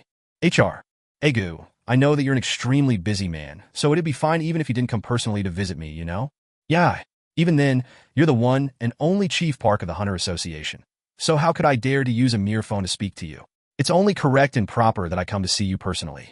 Choi Jong-in smiled with his eyes and buttered up to the other guy, 40-something Chief Park, causing the latter to let out a gentle chuckle. Just who was this man in front of Park? He was none other than man leading South Korea's top guild, Hunters. Also known as the Ultimate Weapon, Choi Jong-in. Just one word from him, and the country's most powerful raid team would mobilize like a slick, well-oiled machine. A man like that was fawning over you, so how could anyone feel bad about that? Choi Jong-in pulled out a cigarette and asked, Will it be fine if I light one up? Oh, please go ahead. What about you, Chief Park? I'm fine, thank you. Choi Jong-in, relaxedly sucking in the cigarette, exuded the air of a man who had achieved everything there was to achieve pretty early on in his life. Is this that elusive thing called charisma? As the Chief Park stared at him as if he was bewitched, Choi Jong-in threw out a question. By the way, it sounds like Block B is a bit noisier than usual today. Block B, you say? Chief Park looked out the window and at Block B. Truth be told, Chief Park couldn't hear anything at all. However, Choi Jong-in was a rank S hunter. His 5 senses should never be compared to that of a regular person's. If Choi Jong-in said it was getting rowdier down there, then something must have happened for real. An honorable guest had come to visit, so what a shameful blunder this was. Chief Park frowned slightly and spoke up. Let me go and find out what's happening. No way. Choi Jong-in discarded the cigarette and killed it with his foot. I'm also getting curious, so... Choi Jong-in raised his head, and a mysterious flash of light could be seen in his eyes for a moment. And an equally mysterious smile formed on his lips. Why do we go together? Chapter 76 Fin. Chapter 77. The entirety of the block B had become deathly silent. J just now. Definitely impossible to measure. D, does that mean that guy's a rank S? I've only ever heard of it, but seeing an impossible to measure rank with my own eyes is... Gulp. The recruitment agents dispatched by various smaller guilds were busy swallowing dry saliva as they stared at Jin Wu turning in their direction. However, none of them tried to talk to him. If he was a rank C, then they would have started a war of nerves trying to sign him up to their respective guilds. They would have formed the proverbial queue just for a chance to talk to him. What about a rank B, then? They would pounce on him like crazy while throwing around quite attractive-sounding offers, such as guaranteed spot as a high-ranking officer in the guild, or shares in the guild, etc., etc. Onlookers would probably see it as an all-out war or something. Well, it was not such a weird thing when considering the value of a hunter rank B, or the fact that they would receive a fat bonus by luring a high-ranked awaken like that to their guilds. There were enough rank BS who fell for the sweet talk. After all, they would rather prefer to be the head of a snake instead of the tail of a dragon. However, the story changed when it came to a rank A. A rank A would be showered with a crap ton of special privileges by entering large guilds, never mind small to medium guilds. Being selected as a member of the main raid team was a given, and since the main raid team only target high-ranked dungeons, the financial reward would be quite enormous as well. Was that all? If the offers of the guilds weren't to your liking, you could just establish your own guild and become its master. You could just make a small or a medium guild by yourself. So is there a real reason to sign with one?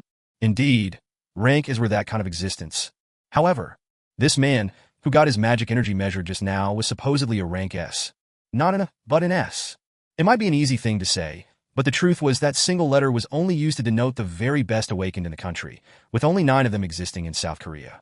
With that man included, it'll be 10, isn't it? The 10th rank S hunter. This youth was not someone these headhunters from the various small guilds could even attempt to talk to. Gulp. Nope. All they could do now was to silently swallow their saliva. He was literally a pie in the sky to them. But it was then, wait a minute. Couldn't this be my opportunity? A handful of quick-witted scouts suddenly had this remarkable idea. How about acting as a middleman, guide this new rank S awaken to a large guild, and get paid handsomely for their efforts? The contract signing fee for a rank S would easily exceed tens of billions of won, at the least. Just 1% of that fee as their commission would prove to be a good enough incentive to quit their current guilds. And if one got lucky and got on the good books of that youth to become his personal agent, then hell, you'd be set for life. Didn't a personal agent of some rank S hunter get a ** ski as a birthday present or something? Should I try it? My silver tongue won't lose to anyone anywhere, so should I just man up and jump in? Within a blink of time, all sorts of thoughts entered and exited the minds of the scouts. The ridicule of the failure would only last for a short while, but the sweetness of success would last forever. Just as the scouts sneakily glanced at their peers and began inching forward, someone suddenly pointed towards the entrance of the Block B. Huh? Isn't that? Was it because everyone was so tense already? No one could tell who did it first. Everyone seemingly shifted their gazes over in the direction the first man to open his mouth pointed at. The eyes of the scouts widened immediately. A man wearing a stylish business suit was entering Block B. There wasn't a single person present who didn't know that man's name. Choi Jong-in? Why? Why is the leader of the hunters here? Sure enough, Choi Jong-in felt the gazes of the crowd and lightly tidied up his suit before walking straight towards Jin Wu. But isn't this too fast for him to get here after receiving an alert? No, wait a minute. Did he already sign up with the hunters? Did the hunters know about him? Well, the top guild sure operates on another level, no? Yup, as expected. Scouts present all readily accepted the inevitable conclusion to come. Perhaps it was a relief that none of them stepped forward and tried to chat up the youth. How embarrassing would it have been when one of them started yapping on and ended up running into Choi Jong-in instead? Only now did they realize the direction this situation had taken. Well, with Choi Jong-in's entrance, the picture is complete. Hiya, this is so cool. To think that the leader of the Hunters Guild has personally stepped up. Indeed, treatments for S ranks are totally different from the rest, no? Although the scouts did feel a bit rueful, they nevertheless witnessed this scene of the leader of the South Korea's top guild meeting with the awakened blessed with the highest rank there was, with warm expressions on their faces. On the other hand, Jin Wu was breathing a sigh of relief at the grand entrance of Choi Jong-in. What a relief. He was pondering what to do next after being stared at by so many pairs of eyes. But what a wonderful timing it was, that man walking in and dividing the attention. Jin Wu inwardly thanked Choi Jong-in for providing some unexpected help and simply walked past the ladder. And Choi Jong-in's eyes widened in surprise. Huh, this can't be right. Choi Jong-in hurriedly called out to Jin Wu. Excuse me, can you stop for a second? Jin Wu stopped walking away and turned around to look. Choi Jong-in's eyes gleamed brightly as he stared into Jin Wu's face. This man's the 10th. Choi Jong-in beat around the bush with Chief Park about checking out the situation together or some such. But the truth was, he already had sensed what was happening before coming here. I mean, they've been yapping on so loudly about impossible to measure this and device error that. So how can I not hear them? Thanks to that, though, he was given a huge opportunity here. This guy was a rank S. A rank S. By signing this man, the Hunters Guild would then boast the services of 3S ranks and be able to brush shoulders with the best guilds in the world, never mind those found in South Korea. How could he not salivate over that prospect? There's no need to borrow a measuring device, either. Just a short meeting of their gazes, and he immediately sensed the depths of the youth's strength. Without a doubt, this guy was the highest grade hunter there was. Hell, Choi Jong-in saw absolutely no reason to wait for days at all. Choi Jong-in cleared his throat and formed his trademark smile. I'm Choi Jong-in, the leader of the Hunters Guild. Of course, Jin Wu knew that already. Well, that man's face could be seen frequently enough whenever a TV was turned on, after all. Jin Wu wondered briefly why such a famous man was trying to talk to him after coming all the way to the association. But well, he didn't have the leeway to ask for the clarification. Jin Wu sneaked a glance at the clock mounted on one of the walls. It's already 10 to 6. If he thought about the time he needed to go there, then he was cutting it pretty close. When Jin Wu formed an expression that implied, okay, you're done with your introduction, so hurry up with what you want to say, Choi Jong-in became a bit flustered as he continued on. Well, actually, I'm aware that you just had your awakened rank evaluation. Yes. By any chance, have you thought of a guild to join? No. A bright smile formed on Choi Jong-in's face when he heard that reply. Yup, it's done. One of the top 3 guilds in the world, Hunters. What a sweet title that was. From today onwards, it'd not be a simple daydream anymore. You're mine. Choi Jong-in's chest puffed up from happiness and spoke the line that might be recorded in the annals of history. I'd like to speak to you regarding that issue. So can you spare a minute to talk, please? Sorry, but don't have the time. Jin Wu quickly voiced his refusal and hurriedly left the Block B building. It happened so fast that Choi Jong-in didn't even have the chance to think about stopping the youth from leaving. Meanwhile, the association employees and the scouts from other guilds belatedly realized what had transpired and began freaking out. What the hell? Wait, did Choi Jong-in get kicked to the curb? No matter who sees it, he was ignored. Mutter, mutter. The waiting room became very noisy all of a sudden. Choi Jong-in did his best to maintain his calm and looked to his side. Chief Park. Yes. Chief Park replied with an awkward look on his face. Did I make a mistake during my introduction? Well, I wonder. I'm not sure. Obviously, Chief Park heard everything as he was standing to the side. Still, this wasn't the right time to say that out loud, no? When Chief Park shut his mouth, Choi Jong-in sheepishly scratched the side of his head. Was I too careless with my approach? Still, there was no reason to feel disappointed here. Without a doubt, he was one step ahead of other guilds. I'm the only one who knows about the appearance of the new Rank S. The remeasurement was scheduled for 3 days later. There was still some time left until the official announcement. Before that, though, I gotta find another opportunity to talk to him, no matter what. Wasn't there a good way? While Choi Jong-in began pondering his options, he spotted someone else hurriedly running towards the building. Wait, isn't he? Now that was definitely a familiar face. When that man pushed open the glass door and entered, Choi Jong-in spoke up with a surprised expression on his face. Chairman Beck, what are you? Baek Yun-ho's eyes also widened after recognizing Choi Jong-in. Master Choi. Choi Jong-in quickly deciphered Baek Yun-ho's expression. It's like he knows he's been busted. It was not very likely that he came running after an informant rang him up just now. No, the time of his arrival didn't make sense if that was the case. I mean, the distance between the White Tiger Guild offices and the Hunter Association is great, so... That's right. Baek Yun-ho knew from the get-go. He had prior knowledge regarding what would happen here. Meaning, he knows about the existence of that man already? But that couldn't be. If so, he'd never let that man go through the reassignment test in this fashion. If it were me, I'd make him sign the contract first, and then let him take the test. It was here that the scattered puzzle pieces in Choi Jong-in's head began falling into their respective places. No way. Could it be? The White Tiger Guild. the incident during their training, the Red Gate, the mystery helper, and then the newly appeared Rank S awakened. The White Tiger must have received help from someone they don't want others to know about. A newbie who hasn't gone through the rank assignment test? Or maybe a convict whose identity can't be revealed? Now, everything made sense. Found him. So, it was that man, huh? Baek Yun-ho was completely out of breath. He must have ran really hard and fast to get here. Most likely, he had not left that man to his own devices. No, the master of the White Tiger Guild actually couldn't stop the youth even if he wanted to. Choi Jong-in stared at Baek Yun-ho and formed a knowing smile. You let him slip through your fingers. Because he wasn't the same as Baek Yun-ho. Thanks for the opportunity. Choi Jong-in didn't say anything else and relaxedly walked past Baek Yun-ho. Meanwhile, Baek Yun-ho took a look around. He couldn't spot Jin Wu anywhere. Am I too late? Baek Yun-ho could only look on at the distancing back of Choi Jong-in and softly sigh. Fu Wu, who knew that the Master of Hunters Guild would be at the Hunters Association. Baek Yun-ho scratched the back of his head and muttered to himself. Things just got complicated. The visiting hours of the Seoul's Ilshin Hospital ended at 8 in the evening. Are you the guardian of the patient Park Kyung-hae? That's correct. You can go and see her. Are you aware of the visiting hours cutoff time? Yes, I'm aware. Finishing his chat by the nursing station, Jin Wu quickly walked to the patient ward his mother was in. Thanks to his hurried steps, he arrived there not too long afterwards. Clang! Jin Wu opened the door and entered the ward, and quietly sat down on the chair next to the bed his mother was lying in. She seemed to be in a deep slumber. With her like this, it's like she'd wake up at any moment now. A slumber that no one could wake up from. It was a new type of illness that appeared with the advent of the gates. I heard from someone that this hospital alone has over 10 patients suffering the same illness. Jin Wu gently held his mother's hand. Mom! Thankfully, the life support machines using the magic crystals as fuel managed to stop Mom and her hand from wasting away, even though she had been in a coma for many years now. However, magic crystals were expensive. The magic crystals to fuel the life support machines for a month cost over 5 million won.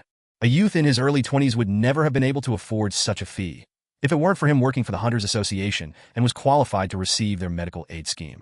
Because he'd been working his A*S off until now, he was able to hold his mom's hand like this. However, everything would change soon. He would no longer simply be satisfied with her still breathing like this, and actually be able to cure her outright. The divine water of life, the cure-all the system had gifted him with. Whether it'd work or not was something to worry about later. Right now, crafting it was his first priority. I'll save you. Mom did her best to stabilize the family when his father went missing, even though she never enjoyed robust health. Not too long from now, he'd get to see her up on her 2 feet again. Please, just wait a little while longer. How long did he sit there by her side? Jin Wu finally pushed himself up after a lengthy vigil. Ending his definitely not short visit, Jin Wu wordlessly walked out of the ward and carefully closed the door behind him. And when he turned around to leave, he got to spot a familiar face standing in the corridor. On that day, it was you who killed the monsters in the dual dungeon, wasn't it? A low and thick, manly voice. Sharp, scary eyebrows. He was none other than Wu Jin-cheol from the monitoring division. Jin Wu didn't reply. There was no reason to, nor did he particularly feel like it, either. Instead, there was something else he wanted to ask. How did you find out that I was here? I try to guess the places you might head off to. I called the hospital, and they informed me of your presence here. The association was paying for Mom's hospital fees, after all. Well, that's going to change soon. It was possible that Wu Jin-cheol checked the hospital first before anywhere else. Should he chalk that up to the swift nature befitting the monitoring division? Jin Wu let a smirk form on his face. Did you seek me out just to ask me about that day's events? No, I did not. Well then, how can I help you? There is someone who'd like to speak to you. Would you mind accompanying me for a little while? The infamous monitoring division of the Hunters Association. The main role the monitoring division performed was to watch and manage those high-risk hunters, as well to punish those who broke the law. From a hunter's perspective, they weren't really a welcoming presence. Of course, Jin Wu's gaze wasn't too friendly either. Is that in order? No. Wu Jin-cheol took his sunglasses off. He then deeply bowed his head, his voice sounding much more serious than before. I'd like to ask you for this favor. Jin Wu didn't expect Wu Jin-cheol, with his fearsome countenance and all, to assume that kind of attitude. Jin Wu pondered a little before deciding to find out who wanted to meet him first. Who wants to talk to me? Wu Jin-cheol raised his head only then. It's the president of the Hunters Association, Go Gun-hui. Wu Jin-cheol then pointed towards the corner behind him and spoke. The association president is currently here. Chapter 77 Fin. Chapter 78. The Office of the President of the Hunters Association. The facial expression of the doctor examining Go Gun-hui wasn't so good. He removed the stethoscope from Go Gun-hui's chest. President. No need to say it. I can already tell from the look on your face. Go Gun-hui chuckled gently as he buttoned up his shirt. The doctor couldn't bring himself to say anything. President Go Gun-hui. What with the state of your health, you walking around like this is a miracle in itself already. Even then, the president of the association did not show any signs of slowing down. He actually didn't even have the time to stop by at the hospital and had his personal doctor come to see him at the office. Instead, President Go Gun-hui slid his arm in the sleeve of the jacket and spoke. Back when the healers began appearing here and there, and healing magic was discovered, I thought that for sure I'd be able to regain my youth, and that I would be saying bye-bye to this terribly inconvenient old and decrepit body of mine. Go Gun-hui then chuckled again. However, the truth didn't work out that way. There was no improvement from the treatment, sir. It seems that this thing called age is beyond the capability of the high-ranking hunters and their magic. If the healer-type hunters could heal any and all types of sickness with magic, then without a doubt, every single hospital in the land would have closed up, and doctors would have ended up on the street begging for food. But fortunately, or perhaps unfortunately, such an event didn't occur, only speeding up the regeneration. The healing magic was limited only to healing the external injuries. Although magic could miraculously cause the amputated arm to grow back, it could not lower the temperature of a child sick with the flu. Well, thanks to that, I managed to not end up as unemployed, though. The doctor stared at the president of association, getting ready to leave the office. If only I could borrow magical power as great as the president's and cure him in full. However, both the healing magic and the modern medicine couldn't do much at this stage. All this doctor could do was to offer his advice. You need to maintain calm no matter what, sir. Also, you need to take a regular break, even if it's for a little while. I wish I could do that as well. Unfortunately, if he did take a break, then just what would happen to the Hunters Association? Go Gun-hui used his gentle laughter as a replacement for his words. An association without Go Gun-hui, is it? The large guilds were spending huge sums of money to grow ever larger even at this very moment. There might already equaled that of some nations' military forces. The only reason why the association could still flex its muscle among these guilds was because of the presence of Go Gun-hui as its president, not because the government was backing the association.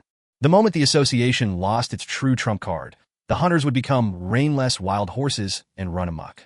Not just yet. Yes, not just yet. Indeed, he couldn't retire just yet. The association was the only rope that could rein them in. With no viable alternative in place, how could he even think about leaving the scene? In order to show how robust and healthy the association is, I must stay. The rank S above all the other S ranks. Indeed, the name of Go Gun-hui was a must-have. So, until that time, he must... A pain moan leaked out of Go Gun-hui. He grabbed his chest, and the tidy shirt crumpled under his grip. President, take this. The doctor brought along a pill of painkiller and a glass of water. Thank you. He could just barely regain his bearings after ingesting the painkiller. It was then. His phone issued a ring, but he ordered no one to disturb him when his doctor was here. Go Gun-hui frowned slightly and picked the phone up. I'm with my doctor at the moment. It was at this point that the urgent voice of his male PA came from the phone speaker. Apologies, President, but this news is too urgent, sir. Did the Japanese call again? They did, but this isn't because of that, sir. Go Gun-hui's brows quivered slightly. A bigger problem than the ants of the Jeju Island? Just what could it be? Tell me what's going on. Before the patience of Go Gun-hui had the chance to run out, the PA replied in the nick of time. I just received a call from the Evaluation Division, sir. From the Evaluation Division? Why? The role of the Evaluation Division was to assign ranks to various gates as well as to newly awakened. Such a department wouldn't be a likely candidate to cause much trouble. Or could it be? Did they make another blunder with assigning a gate's rank?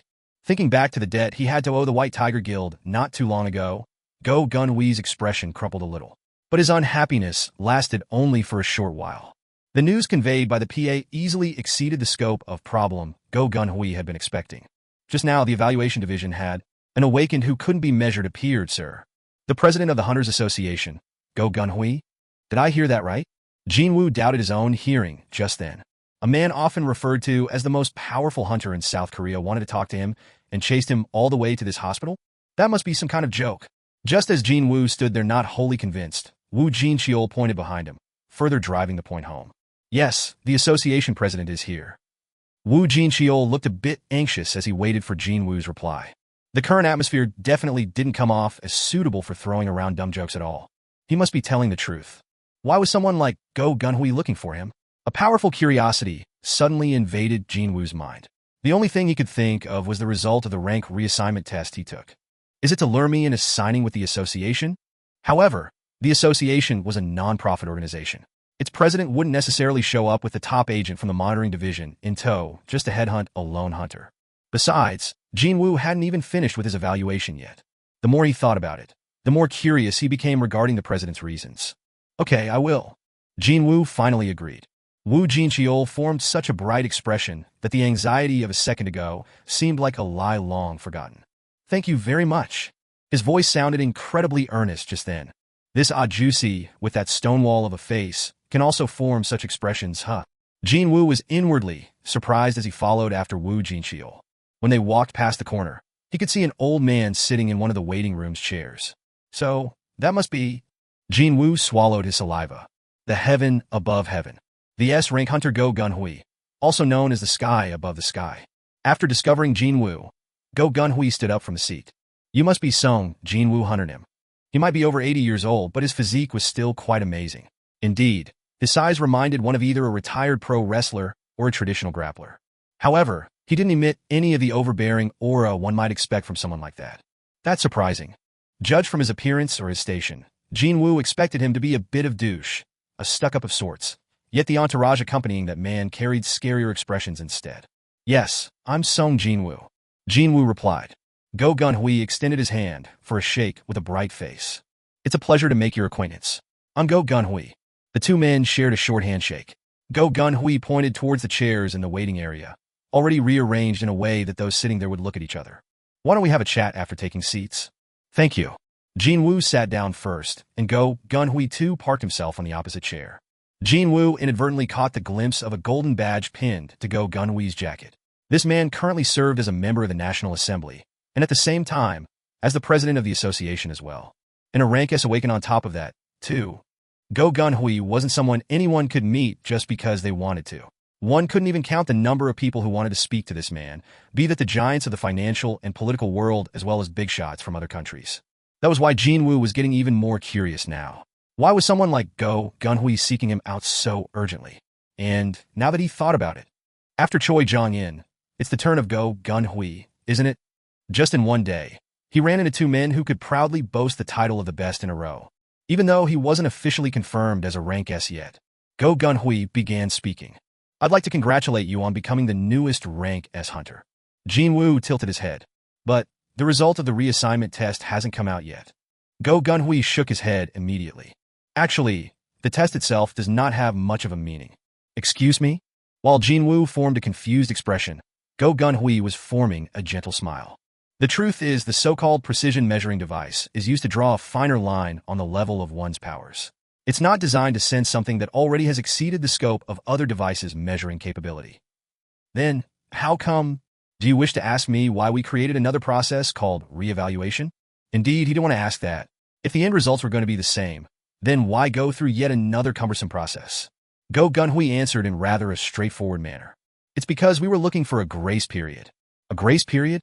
Even before Jin Wu could ask what he meant by that, Go Gunhui spoke up first, looking somewhat embarrassed. It's to create an opportunity where we can meet and speak to someone like you, Sung Jin-Woo hunter him. Ah! Listening to the association president, Jin Wu finally figured it out. As you may well know, there aren't that many excellent hunters in the association, like Division Chief Wu Jinqiol here, compared to our size. That was because of large guilds. And that's because of the large guilds. But, of course, Jin Wu nodded his head. Signing up with a large guild guarantees you fat salaries and fame. So who would want to come and work for the association? The salaries for the association's hunters weren't small by any means. But then again, when compared to what one could potentially be earning by working for large guilds, the salary was pitifully pathetic. It was the same story regarding fame, too. There are some people who can recite the names of every member of a large guild's main raid teams. But you will have a very hard time trying to find someone who knows the name of our division chief Wu Jinqiol. Hearing the term members of the main raid team, Jin Wu recalled the rank a hunter Kim Cheol. His perception stat allowed him to grasp another's capability. From Jin Wu's perspective, Wu Jinqiol was definitely a level higher than Kim Cheol. They both might be rank as, but the gap in their skills are pretty obvious. Jin Wu took a deeper look at Wu Jinqiol. Perhaps finding the praise of the association president and the gaze of Jin Wu burdensome, Wu Jinqiol lowered his head, looking a little flushed. But then, if Kim Cheol had made his debut as a hunter without meeting that accident, then he'd have made a lot more money and become much more famous than Wu Jin-Cheol. That was the difference between a hunter working for the association and someone signed to a large guild. And so, we came up with a plan in case a truly exceptional awakened decides to visit the association. So, that would be the reevaluation test, then? Well, sure. If the result of the evaluation was publicly made available and was spread everywhere, would the association have the chance to make an approach like this? It certainly made sense. I won't beat around the bush and get to the point. Before anyone had noticed it, that warm smile was no longer visible on the face of the association's president. We're not a corporation, so we can't promise you lots of money. However, Go Gun-Hui touched his chest area before extending his fist that was gripping onto something. However, we can help you in a different way. I don't quite understand. What I'm saying here is that we can help guide you, Sung Jin-Woo Hunternim, down a very different direction. His clenched fist slowly unfurled. On Go Gun-Hui's palm, a golden badge gleamed brightly. Political power? Is it? Even after that, Jin Wu maintained a suspicious expression. I still don't quite understand. Pardon? Is there a reason for you to go this far for me? That was a valid question.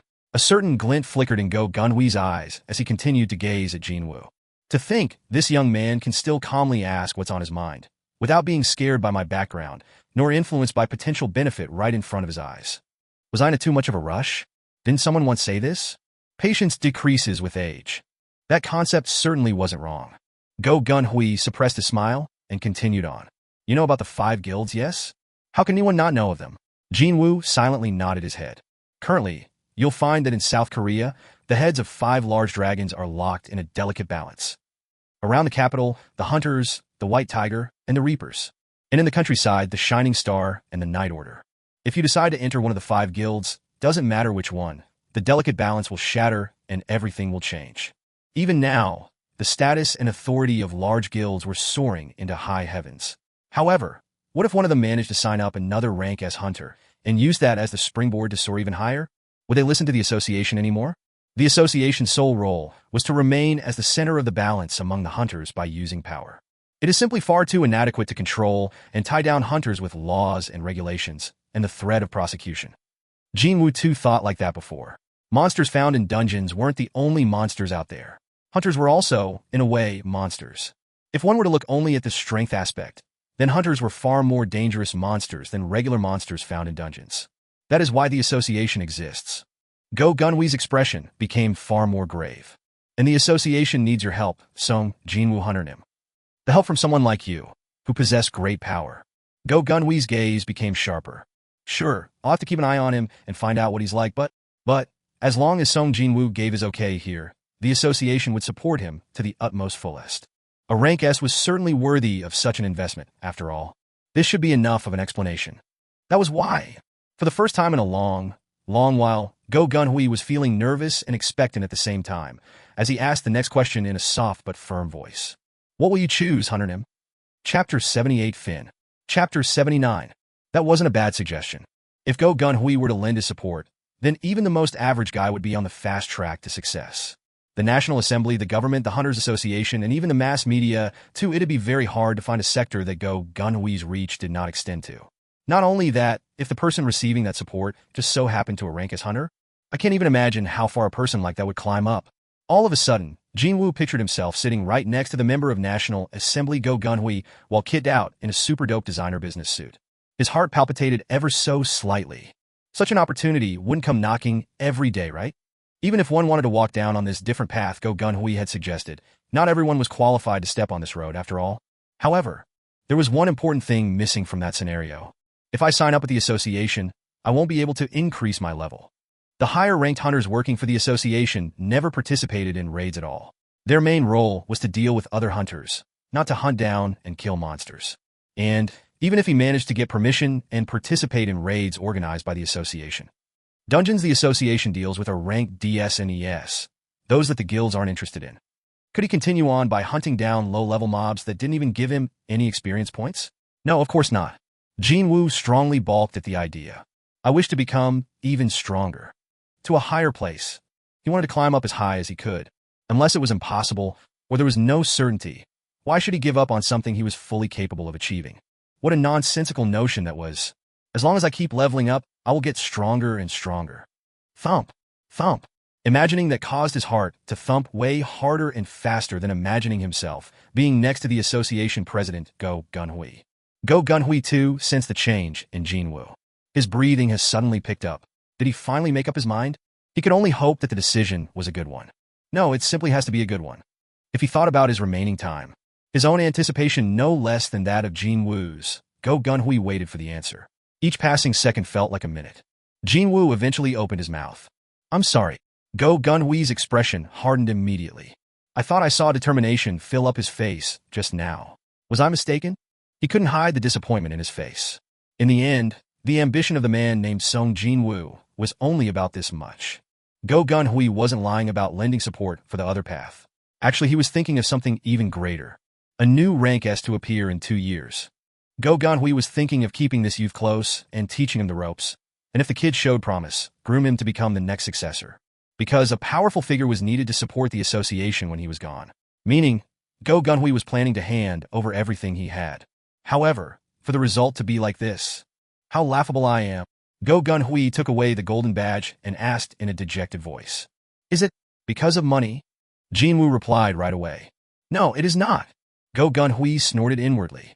They all sound righteous, of course. However, they were all the same inside. In the end, it was all about the money.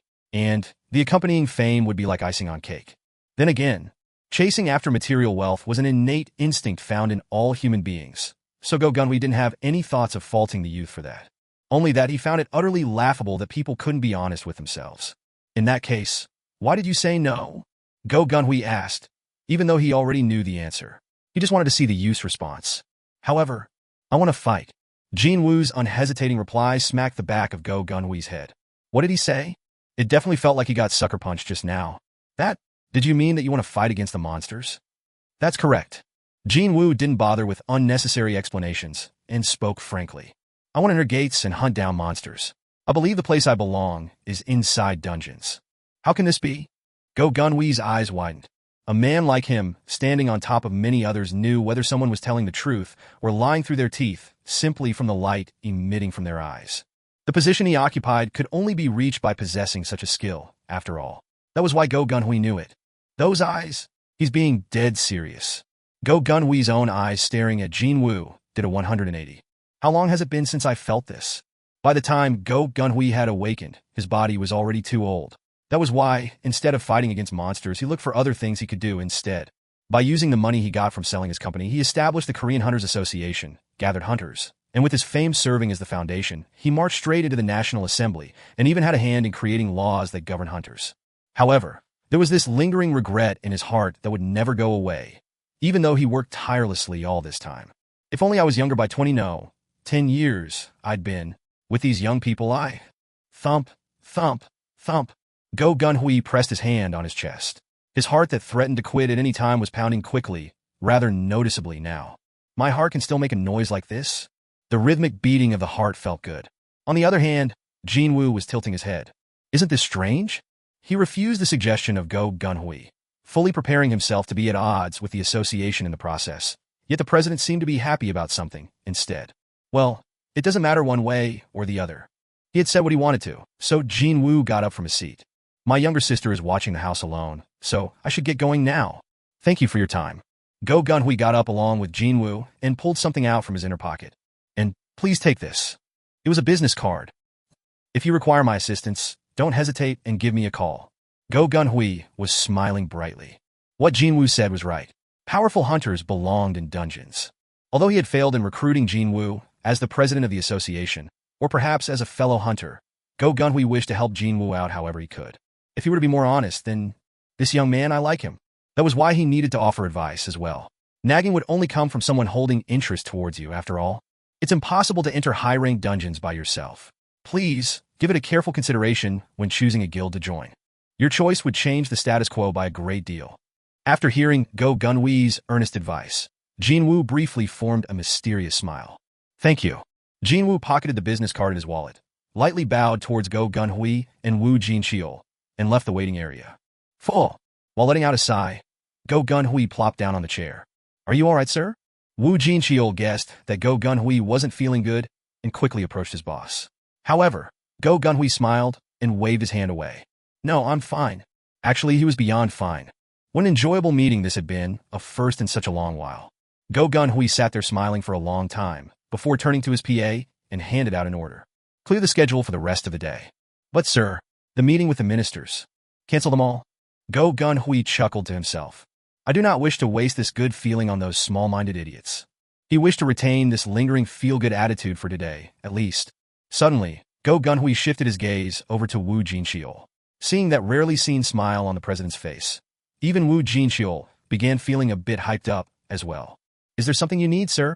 No, well, it's nothing serious, but my man. Go Gun-hui took his time as he scratched below his chin. How about having a drink with me today? At this quite unexpected suggestion, Wu Jinxiol could only form an awkward smile. I'm not very good with holding my liquor, sir. Will that be fine with you? I didn't take you for a person like that. Go Gun-hui playfully clicked his tongue. Haven't you heard of the old saying about the cup size of a man's drink determining the extent of the world he can make his own? My apologies, sir. Wu Jinxiol's face reddened in embarrassment and scratched the back of his head. I was just kidding with you. I'm feeling rather good right now, and jokes just seem to come out on their own. Also, the one he wanted to share drinks with was someone else. Go Gun-hui's gaze shifted towards the end of the corridor that Jin Wu had disappeared to. Hunter Sung Jin-Woo. How well would he be able to hold his liquor? Thinking that he'd like to find out someday, a thin smile formed on Go Gun-hui's lips. Screech. Clunk. Jin Wu stepped down from the bus that came to a noisy stop. Well, I did escape from there with my sister as an excuse, but when he took a look at his watch, it was still too early for her to be home. Jin Wu slowly walked towards his home. Tick-tick. Hearing an unfamiliar noise, he turned his head to look and spotted a street lamp that was definitely malfunctioning. Now that I think about it, he realized that the street was far too dark. What with this district being so derelict? To begin with, just from walking a bit away from the main street, one would find themselves in a dark and isolated location like this one. It was at this point that a certain news item entered his mind. The case of serial murders that have been happening around here lately. Weren't the victims supposedly all women? His little sister frequented this road as well. Not only that, late at night, too. Since her school's nearby, we can't just move house willy-nilly either. He began to get worried now. Apprehending the criminal wouldn't be difficult at all, as long as the murdering bee asterisk star had been found, but he couldn't really stand around here every night because of his worries. Wasn't there a better way? He stood there thinking with his arms crossed, before a smile crept up on Jin Woo's lips. Well, all I have to do is leave someone else here as a lookout, right? Didn't he possess the perfect candidates for that task? Come out. At Jin Woo's call, shadow soldiers popped up. 5 should be enough. These guys had leveled up quite nicely during their conquest of the demon's castle. Just looking at them gave him lots of confidence. From today onwards, you guys will serve as this district's watchmen. Start your patrol. As soon as he finished speaking, the soldiers melted into the shadow-like state. And then, they began moving while weaving in and out of the shades found between various buildings. That's right. Move around like that, avoid being spotted by other people. Holy wowzers, what wonderful little kids they were turning out to be. Unless that serial murderer was a high-ranked hunter, he'd never be able to win against a shadow soldier. And even if that murdering bee asterisk star did somehow win against the soldiers, Jin Wu would know right away. He was an S-rank hunter, after all. No, hang on. Since I don't have my revised license yet, should I say that I'm an S-rank awakened instead? Well, what did it matter anyway? A suburb being protected by a rank S didn't matter whether he was a hunter or an awakened. If the truth of a free security system being deployed in this area for 24 hours became known, wouldn't the land price jump up overnight? A smirk leaked out of his mouth. Very good. With this, he felt more relaxed. Jin Wu scanned his surroundings once more and turned around to leave, while looking much more satisfied than before. I came running because you said you'd buy me a meal, but it's just some measly pork belly? Huh, are you looking down on the mighty pork belly now? This place is where my great memory of me and my Hyungnim was created. You know, Eugene Ho, and his deeply reddened face, put the empty shot glass of alcohol down on the table and snorted out in drunkenness. Okay, so why did you bring me to this place of such a wonderful memory? Yu Soo-hyun formed a flabbergasted expression. She was getting ready to sleep, but then, Eugene Ho called her out of the blue. Nona, please console me. Please. Why Nona all of a sudden? Nenea. She found his tearful whimpering rather desperate and pitiful, so she hurriedly came out to meet him. But to think, the place he brought her to was a diner. It was only obvious for Yu Soo-hyun to be less than impressed by her current situation, when considering the fact that she grew up as a refined lady of a Chaeble's family, and also from the fact that she was working as a top model nowadays. Glance. Because she was in a hurry, she threw on whatever, and even wore a baseball cap on top of that too, yet the glances from the surrounding men were still flying towards her nonstop. What's going on? Will you just speak up? Yu Soo-hyun asked while pouring more soju in Yu Jin-ho's empty shot glass. Look at this. This is the phone number of my dear Hyung-nim, right? Still sounding tearful, Yu Jin-ho pushed forward his smartphone. On the screen, one could see the lengthy list of calls. 1 successful call and 4 failed attempts. Even then, the first one that got through was apparently cut short in the middle too. Wait, did you call me out here because you couldn't reach someone you know on the phone? Nod. Yu Jin-ho's head bobbed up and down. Huh. Yu Soo-hyun could hardly believe this crap. She snatched Yu Jin-ho's phone away. Gimme that. She quickly tapped on the call icon. Ring. The ringtone got cut off a short while later. When that happened, Yu Soo-hyun began glaring at him. Hey, you dumba *s. Yu Jin-ho raised his head from the table. The ringtone cuts out after 15 seconds. That guy's not avoiding answering you. It's just that his phone's been switched off. And if the call got cut out in the middle, his battery must have run out. Really? If you don't believe me, call again. Ring. Just as she said, the signal got cut off after 15 seconds. Hey, it's for real. Yu Jin-ho's expression brightened instantly. It's sorted now, right? I'm going home. Yu Soo-hyun was about to leave without a shred of hesitation, but Yu Jin-ho hurriedly latched onto her sleeve. No, please hang around until I finish this bottle. At least. Am I a nuna only on occasions like this one, ah? And this fool usually called her you this, and hey you that all the time too. In the end, though, Yu Soo-hyun settled back down on the chair. Huh? Nuna, you also want a drink.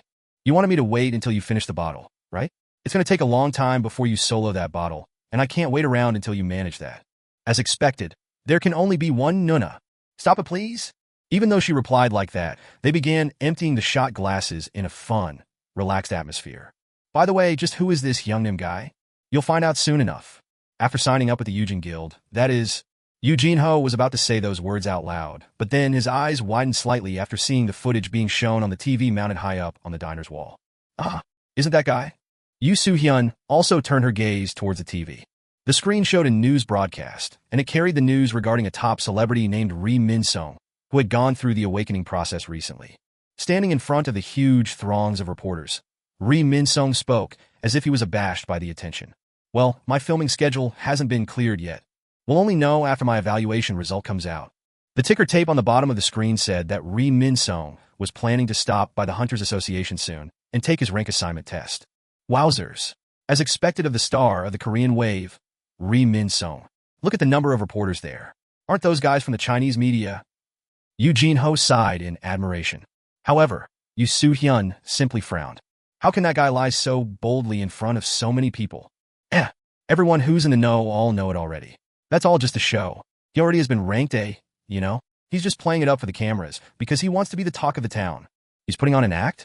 But that symbol of modesty Ri Min-sung is... Yu Soo-hyun clicked her tongue in annoyance. TSK. How come no one has got any clue? This kind of felt like she was bad-mouthing someone behind his back, but within the circle of those who knew Ri Min-sung personally, that man's reputation was the absolute worst. The difference in his personality between when the cameras were around and when they were not was, as the kids like to say nowadays, the fourth-dimensional wall that no one could cross. TL. It's a Korean slang. That was the type of person Yu Soo-hyun detested the most. If he was just two-faced, then she might have overlooked his faults, but then again, that B***star was notorious for his flirtatious ways too. Not too long ago, he called her up totally out of the blue and started his shtick while saying something about being a hunter like her. She had to go through a ringer trying to end that call. What an unpleasant B***start. Even before he had awakened, he was infamous for his incredible arrogance, but now that he was about to become a rank A hunter, how bad would it get now? Not only that, it looked like that the occasion of him being labeled as a rank A would be broadcast live nationwide too. He's really good at using his head for stuff like this, isn't he? Yu Soo-hyun shook her head and slammed back the remaining soju in her shot glass. Chapter 79 Fin. Chapter 80. Will you take responsibility if I get fired? Excuse me? What are you even talking about? You see, regarding the events of yesterday, the association president issued a gag order. He even said that if the identity of the awakened in question gets leaked out, he will use whatever means necessary to find out who was responsible and harshly punish them. President Gun-hui said that, but he has never done anything like that before, so why now? You think I know what's inside the association president's head? If that is all, I'm hanging up. I'll call you again at a later date. Click. And that's how the phone call ended. The expression of I'm Taegu, the master of the Reapers Guild, wasn't good at all. What on earth is happening here? When the leader of this large guild heard the news that after 2 long years, A super powerful rookie had appeared. He immediately called his contact in the association. However, he didn't expect to hear this type of answer at all. Taking responsibility after getting fired? Who would be stupid enough to hire an ex-association employee that got personally fired by none other than the association president Jin Wu himself? There was no guarantee the recruitment of the mystery rookie would be successful just because his identity was discovered too. Finding out the guilty ones by any means necessary and punishing them. Is it? Coming from Jin Wu's mouth, that sounded plausible. But then, why is the geezer doing something he has never done before? Maybe he's finally gone senile? What had gotten into him to forbid everyone from leaking the identity of the mystery awakened like this? This was unprecedented. Thanks to that, the guild master of the Reapers had no choice but to suck on his thumb and wait for the official announcement. That wasn't the only thing he felt wronged about, though. Then, how did Choi Jong-in and Baek Yun-ho find out and go there yesterday? Was it the difference in their spy networks? Was this the sign of the Reapers' influence waning even further? If that powerful rookie appearing yesterday signed up with either the Hunters or the White Tiger, the already widening gap between them and the Reapers would become impossible to bridge. That was the current situation. Yet that inexplicable gag order was blocking the Reaper's path. Could that geezer have a grudge with me from a past life, or something? When Baek Yun-ho decided to quit the Reapers Guild and created his own, the White Tiger Guild, it was precisely that geezer who helped facilitate the whole process and made sure everything went smoothly. The ensuing aftermath forced the Reapers off the position of the top guild in the country. Both the Hunters and the White Tiger were already so far ahead, yet the Reapers Guild was circling around in the exact same spot. I mean, isn't that enough by now? Can't you help out the Reapers at least once? Suddenly, he began to resent Jin Wu. Even then, he still found himself left with no tangible way forward. Tae-gyu could only anxiously stomp on the ground, feeling rather aggrieved over this development. I finished the daily quest. Feeling lighthearted, Jin Wu began searching the internet. There were 2 more days to the reassignment test. He decided to gather more information on the artifact trade during this time period, so he switched on his computer. As he browsed through the available information on the auction goods, Jin Wu's eyes grew wider and wider. The minimum starts in the hundreds of millions, huh? Was that all?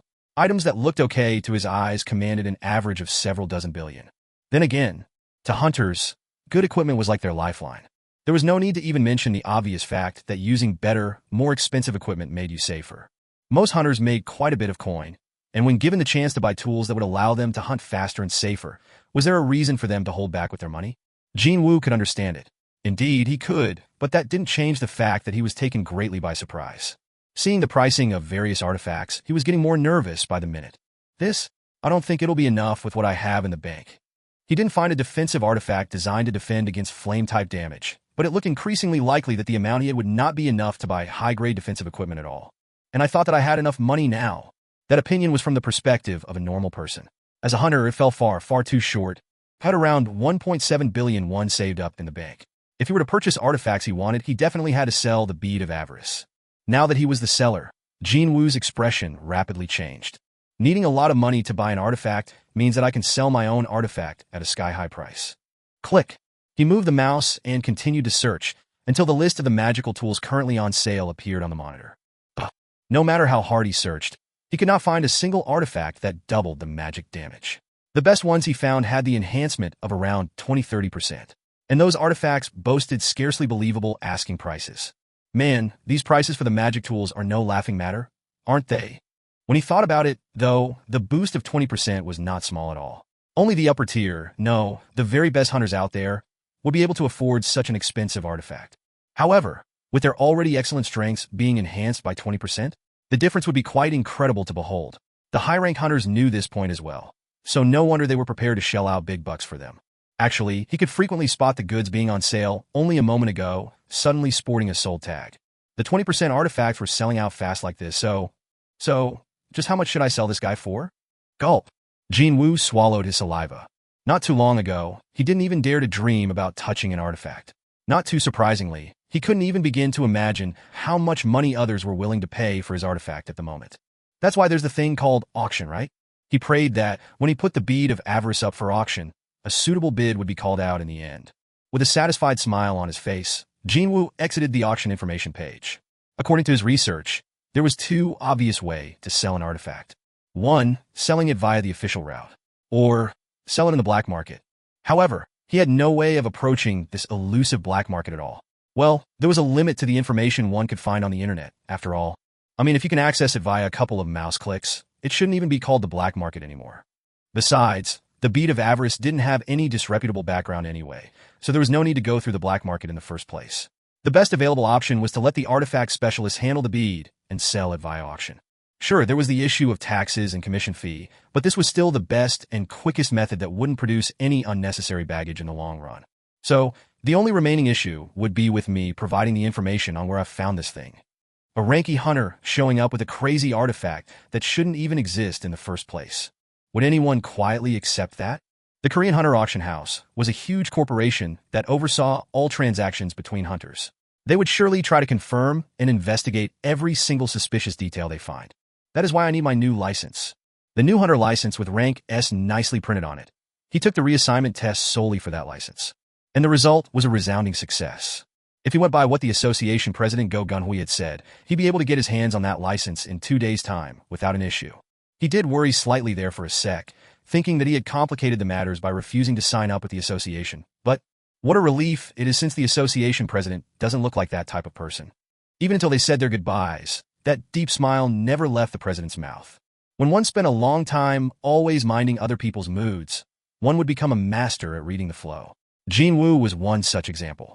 He spent 4 years as a rank E and always had to mind other hunters. That was why he could more or less figure out what was what by simply looking at other people's expressions. Go Gun-Hui's expression was definitely not faked. At least that's how Jin Wu saw it. So he shouldn't worry about anything and quietly wait for the reassignment test in 2 days' time. However, what I'm supposed to do in the meantime? Jin Wu leaned against the back of the chair. 2 days. It was a bit too short to do anything substantial, and maybe a bit too long to do nothing but lounge around at home. Should I just take a look anyway? Feeling half interested, Jin Wu moved the mouse cursor to the recruitment notice board in the Hunter forums. Click. 1 click later, and countless recruitment notices filled up his monitor. He quickly noticed a flood of requests from various freelancer raid teams searching for temps nearby this area. The reason for this was simple. When he and Eugene Ho monopolized every rank C gate nearby for a little while, many raid teams temporarily lost their livelihood. Perhaps as a rebound, the raid teams that had been sitting idle during that time suddenly went into an energetic overdrive in the last few days. Jin Wu smiled wryly and changed the page. Well, I won't level up anymore in rank C dungeons anyway. It took him 1 full day to level up once in the very last rank C dungeon he entered. No, never mind 1 day, he actually needed nearly 2 days for that single level up. And his current level was higher than that time by 15. If there was a gauge for the experience points, then the needle wouldn't even budge. Rank C gates have no meaning to me anymore. Unfortunately, he couldn't find a single recruitment offer for raiding higher ranked dungeons. Freelancer raid teams trying to clear high-ranked dungeons was akin to them killing themselves. And the large guilds wouldn't really recruit temporary members like this, either. Still, one would never know. Should I change the search parameters? Jin Wu changed the search condition and had it display only the results with high-ranked dungeons. Click. Even though he was hoping, he wasn't expecting much at all. However, something did pop up. You're a rank E? Yes. You've never done anything like this before? No, never. Well, your speciality is? I'm a close-quarter combat type. Well, at least that's a relief. The foreman wearing a hard hat swept his gaze up and down over Jin Wu. For a rank E, he's got a pretty impressive physique, doesn't he? His eyes look okay too. Jin Wu patiently waited for the answer from the foreman. The foreman returned Jin Wu's hunter license and smiled jovially. There are quite a few people similar to you here, Mr. Jin Wu. Don't be too nervous and let's get along well. The foreman Ajusi was over 40 years old, yet he was overflowing with energy. As an added bonus, he even sported a cool mustache too. You can wait here until everyone shows up, then you can go inside. And don't forget your equipment too. My equipment. You can pick up any one of those lying on the ground over there. Okay, got it. Jin Wu nodded his head while looking at the pile of pickaxes on the ground. It was at this point that another Ajusi with a towel draped behind his neck hurriedly approached the 2 men. Mr. Bay, our team is also hurting for manpower, so how can you take people away willy-nilly like that? Ego, that many people's fine for the retrieval team. Hey, will you take responsibility when a problem occurs during the operation and we miss the gate closing down? Even then, the mustached Ajusi spun the towel Ajusi around and grinned at Jin Wu. Mr. Sung, why don't you take 5 over there? This fella and me, we can have a bit of chat. Hey, why don't we just hash it out right over here? Where are you planning to take me now? Come on, my man. Come with me for a sec. The 2 Ajusis disappeared to somewhere while arguing with each other. The other Ajusi is from the retrieval team. The sizes of high-ranked dungeons were so great that a single raid team couldn't do everything in one go. That was why the labor was divided. The raid team that cleared the dungeons, the mining team that mined minerals from the dungeon's interior, and finally, the retrieval team tasked with collecting the remains of the fallen monsters. Both the mining and the retrieval team entered the dungeon once all the monsters inside, except the boss, were eliminated. Jin Wu applied to the mining team. Wait, is this all the so-called equipment there is? With a somewhat unconvinced expression, Jin Wu picked up one of the pickaxes. Even though it was faint, he could sense the flow of magical energy in it. It's got magic energy inside. Modern technology that utilized electricity didn't work inside dungeons. Because of that, the old-fashioned tools like this pickaxe were used instead, with magic energy enhancing their performance. Once he held the pickaxe tightly, he felt certain. It was not for nothing that hunters in the mining team were roundly berated by others as dungeon miners. Jin Wu shifted his gaze over to the gate. A giant hole was silently floating in the air. A gate with a humongous size that no rank C gate could even hope to compare filled up Jin Wu's vision. So, that's the rank A gate. That guy was his sole reason for showing up here today. I want to see high-ranked dungeons with my own eyes. Even though all the monsters inside, except the boss, of course, were dead, he still wanted to confirm the interior layout of the rank A dungeon with his own two eyes. Well, I'll be entering one sooner or later. Knowledge was indeed power. However, there would always be a limit to learning from books and internet articles. Didn't the newbies of the White Tiger Guild meet with a huge misfortune simply because they had overlooked that crucial fact? If I wasn't there, none of them would have survived. Knowing something and personally experiencing it were two different things. When the opportunity arose, Jin Wu readily applied to enter the mining team in order to get used to rank of dungeons.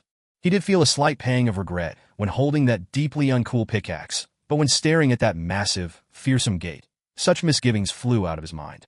Looks like I've made the right choice. He still had some time left to kill until the reassignment test, so what a good opportunity this was. The chat must have gone well, because the mustached Ajusi, no, the foreman Bei Yunosuke, ran to where Jin Wu was with a smile on his face. Let's go inside. They say they are ready. While gripping the pickaxe, Jin Wu smiled and nodded his head. Chapter 80 Fin. Chapter 81. Knock knock. Here are the requested files, sir. Come in. Wu Jinqiol entered the association president's office. As if he had been waiting a while, Go Gunhui welcomed him as his expression brightened considerably. As soon as opening the file, Wu Jinqiol handed over, a familiar youth's face could be seen. It was none other than Sung Jin-Woo. The Jin Wu in the identity photo looked immature, and the atmosphere exuded seemed quite different compared to now, but it wasn't enough to make it impossible to recognize him. Ushmem?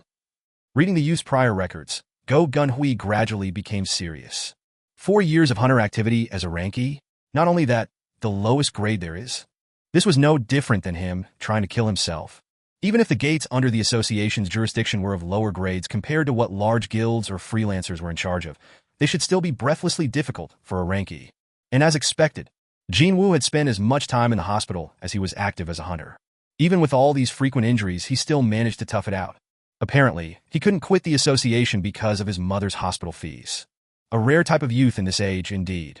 An unreadable light flickered in Go Gunhui's eyes. In place of his missing father, he has been looking after his sick mother and a younger sister who is still a student, all by himself. After learning that Sung Jin-Woo was a reawakened, Go Gunhui decided to take a peek at the youth's files half out of interest, but he sure didn't expect this. Go Gunhui found the youth even more likable after reading more about the kid. It'll be just too much of a waste to hand him over to large guilds. The longer he took a look at the information, the greater Go Gunhui's regret grew for failing to recruit the youth to the association's folds. Tisk. He smacked his lips a little and flipped the page, and eventually arrived at the last one. Feeling satisfied now, Go Gunhui closed the file folder. Thank you. This was informative. Thank you, sir. Wu Jinqiol took the files being handed back to him and turned around to leave, only to stop and open his mouth, apparently in some difficulty. Excuse me, President, sir. Go Gunhui raised his head. The look of hesitation could clearly be seen on Wu Jinqiol's face. Why would Chief Wu make that kind of face, when normally he looks hard enough to chew on rocks for breakfast? Was there a difficult matter to discuss? Go Gunhui's curiosity had been stoked for good now.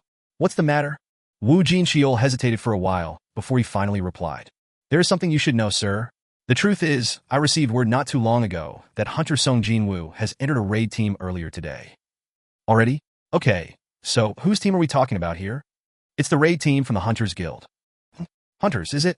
Sung Jin-Woo had chosen the hunters. Not only that, in one day, too. Go Gun-Hui's expression hardened. Could he have been just all talk, and he got tempted by the massive contract signing fee of the hunters? If so, what a disappointing turn of events this was. Well, he was feeling genuinely moved for the first time in a long while after meeting a hunter worthy of that job title. However, when thinking back to the attitude the youth carried from yesterday's meeting, as well as the information Go Gun-Hui had read just now, Sung Jin-Woo definitely did not look like someone who'd change his mind with a flip of his hand. There must be some other reason, such as, for sure, if he wished to combat truly powerful monsters, then the Hunters Guild should suit him the best. Go Gun-Hui was ready to accept this explanation. Too bad, because Wu Jinxiol quickly tackled him off that thought process. It doesn't sound like that's the case, sir. Have you heard of something? It has been confirmed that Hunter Sung Jin-Woo, didn't join with the main raid team, but actually with the mining team, instead. Sir. Go Gun-Hui shot up from his chair. What did you say? A rank S hunter applied to become a miner? His voice accurately conveyed his disbelief. In all honesty, Wu Jinxiol reacted the same back then. That was why he confirmed it several times to make sure, but the result didn't change no matter what. That's why I hesitated about telling him about this matter. Just what was Sung Jin-Woo thinking? Cold sweat trickled down Wu Jinxiol's face as he spoke.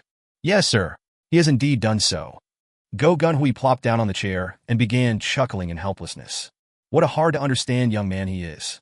After putting on the distributed hard hat and the miners overall, Jin Wu followed after the foreman Bei Yun-suk.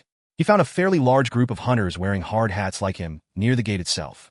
Around 20 or so, their gazes focused on foreman Bei, and the mustached man introduced Jin Wu to everyone. This here is Mr. Sung, and he'll be working with us from today onwards. Hello. Jin Wu lightly bowed his head and tried to read the overall atmosphere of the mining team. Their reactions were indifferent, but that was understandable. Of course. On one hand, he was a temp who may or may not show up tomorrow, and on the other side, they were hunters who had signed formal contracts with the guild to become full-time members of the mining team.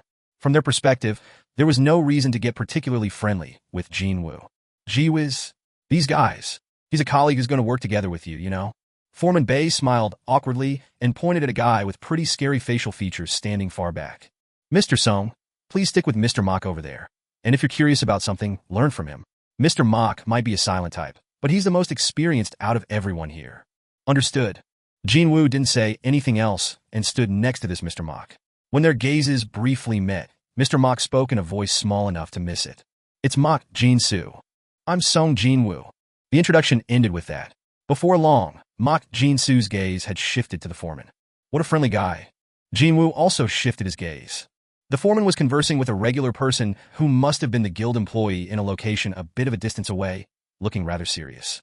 When Jin Wu concentrated a little harder, he could hear the contents of that conversation. The raid team hasn't come out yet? Didn't you say they were finished already? How many minutes ago was that? They said that they're almost finished for real, this time. Please be patient for a little while longer until all the monsters inside are taken care of. This is all for the safety of you and your team, you know. I've heard the exact same thing 3 times already. Yeah, Mr. Foreman. You know as much as I do how complicated it'll become when we don't do a thorough job and a hidden monster pops out during the mining operation. When the male employee who was young enough to be his son smiled and went on a charm offensive, Foreman Bei could no longer stay angry anymore. The mustached man turned around with a smirk on his lips. Okay, I got it. Oh, Mr. Foreman, you're not angry anymore. I said I got it, so get going already. Yes, sir. As soon as the raid team exits from the gate, I'll definitely run over to you right away without a moment's hesitation. Oh, by the way, you still remember that we're all having a drink after today's operation, yes? Egu. I know. So get going, young man. Fortunately, the conversation came to an end without any potential problems developing. That employees' responses were quite excellent indeed. Most folks would think that, once you start working for a large guild, you become more arrogant than before no matter where you are, but the truth was, most of the guild's administrative staff were regular people, while those operating out in the field were mostly hunters, those who had awakened. There were many things requiring the touch of an awakened, but there would always be a finite number of them. In other words, it was impossible to hire and fire awakened at will, as if they were parts of a factory machine that could easily be replaced. That was why all guild employees did their best to mind the hunters and their moods.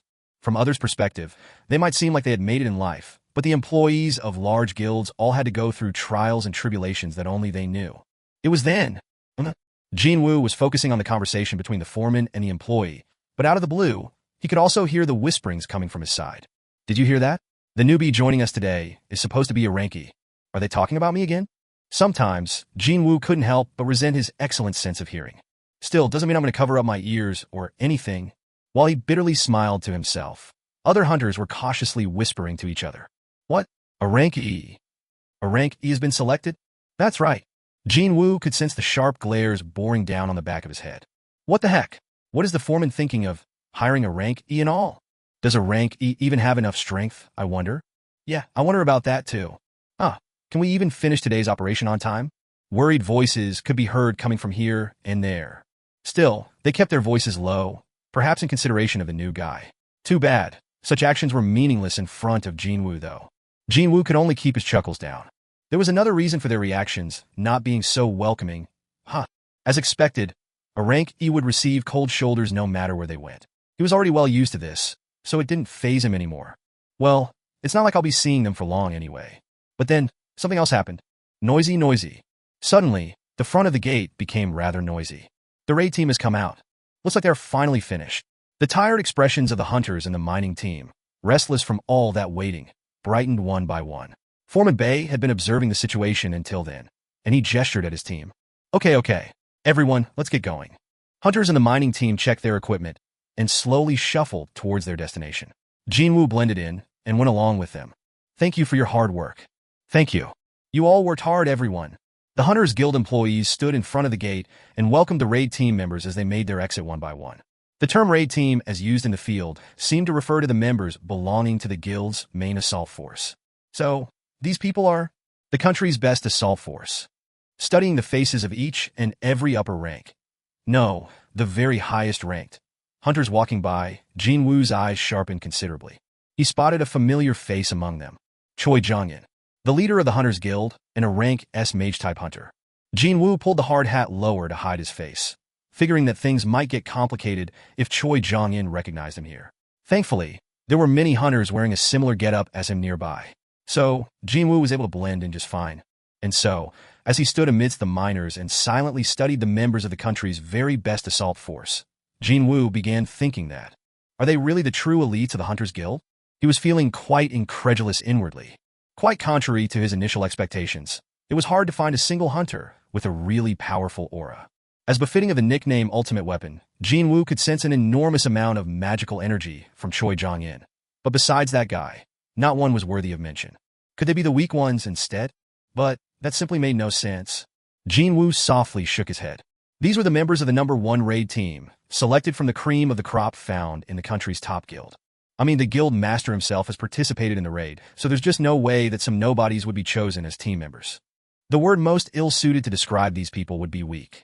Then, there could be only one conclusion. No, it's me who has gotten stronger. A thin smile crept up on Jin Wu's lips. Strength was relative, wasn't it? The efforts of the last couple of months definitely did not betray his expectations. His stats had increased by so much that he could think of the raid team that managed to conquer a rank A dungeon as weaklings. By using the difference between himself and them, he could sense his own strength. Thump, thump, thump. His heart began beating faster from this realization. But then, no one told him to do so, and there was no sound attracting him. Yet Jin Wu's head instinctively swiveled back towards the gate. And then, he gasped out in surprise. How can this be? There was a woman with a short hairstyle, relaxedly walking out from the gate. The very first things that caught his attention on her makeup-less face were a pair of large and clear eyes.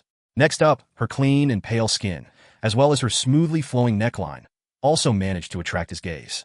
If there were 100 men, 99 of them would unhesitatingly praise her looks and call it beautiful. However, besides all that, what attracted Jin Wu's attention the most was not her looks, but what was inside her. The power that was hidden inside her. From that expressionless woman, an incredible amount of magic energy was leaking out nonstop. At a bare minimum, she's on the same level as Choi Jong-in. Or maybe even more than that. She possessed an aura that easily overwhelmed her surroundings. By the time his shock wore off and cold reasoning succeeded in driving his emotions out of his head, Jin Wu recalled this woman's name. She must be the only female rank S Cha Hae-in, the top-rank hunter who formed, along with Choi Jong-in, one of the core pillars of the Hunters Guild. I can't think of anyone else. Just how many women possessing such an aura existed in South Korea. Compared to her rarity, though, Cha Hae-in's face wasn't all that well known. It was because she didn't enjoy being exposed to the cameras. And that was also why Jin Wu saw Cha Hae-in's face for the first time today as well. Wait, her face doesn't even look weird like in some rumors. So how come she hates being in front of a camera? Indeed, pretty much all ladies in their early 20s love taking photos. Sure, all those happen to be selfies, but still. Perhaps his stare was too direct. Cha Hae-in's own gaze began shifting in Jin Woo's direction. Stealth shouldn't be necessary here, right? Jin Wu easily hid his presence. Cha Hae-in continued to scan the area Jin Wu used to stand before tilting her head slightly. What was that? I thought I felt a really strong presence just now. Was she mistaken? Initially, she thought that the association president Go Gunhui had stopped by at the operations area. However, that powerful presence disappeared completely as if it was a lie. Well, someone as busy as the association president wouldn't come unannounced. Now would he? Too bad for her. The cost of her misunderstanding was rather great. Because she was searching after the hint of that strong presence, she had to focus her senses, and that meant the heavy odor several times worse than normal assaulted her nose. Yuck! As usual, Cha Hae-in pulled out a handkerchief to cover her nose, and while tottering around somewhat uneasily, escaped from the cordon of hunters. Her perception is better than I thought. Jin Wu let out a sigh of relief while watching Cha Hae-in's distancing back. With her exit, all the raid team members had come out of the gate, having been waiting with bated breath for this moment. The foreman of the mining team, Bae Yun-suk, turned around to face his boys. He clapped his hands loudly and spoke up with a bright voice. Well, it's our turn now, so let's all do our best. The unique nature of the job meant that the retrieval team would have to enter first, followed by the mining team. Jin Wu stood in front of the gate. As he stood there while silently admiring the splendor of the Rank 8 gate, something he hadn't experienced before, Bae Yun-suk approached him. Mr. Sung, what are you doing? We should go inside. All right. Jin Wu replied briefly and stepped through the gate, just like other hunters did before him. And then, a familiar message popped up before his eyes. You have entered a dungeon. Chapter 81 Fin. Chapter 82. There's a breeze inside this dungeon? Jin Wu raised his head. As soon as stepping inside, he sensed an ominous wind blowing in from the deepest part of the cave-like dungeon. Suddenly, he felt a chill run down his back. And at the same time, Jin Wu realized the identity of this mysterious wind. It's no normal wind, is it? No, this was a ripple caused by the magic energy. The powerful magic energy emitted by the boss of this rank, a dungeon, was physically touching Jin Wu's body. Considering that the Rank S dungeons were incredibly hard to find, even in the entire world, the owner of this magic energy could very well be the highest level monster Jin Wu could realistically meet. The boss of a Rank A dungeon. He was tempted to confirm the creature with his own two eyes now. And if there was a chance, even though Jin Wu was shuddering from the bone-chilling aura that managed to make his hair stand on end, he couldn't stop smiling at the same time. Was this the instinct of a hunter? Wasn't the act of pointing a gun at a powerful predator the most instinctive act there could be for a real hunter? It was then.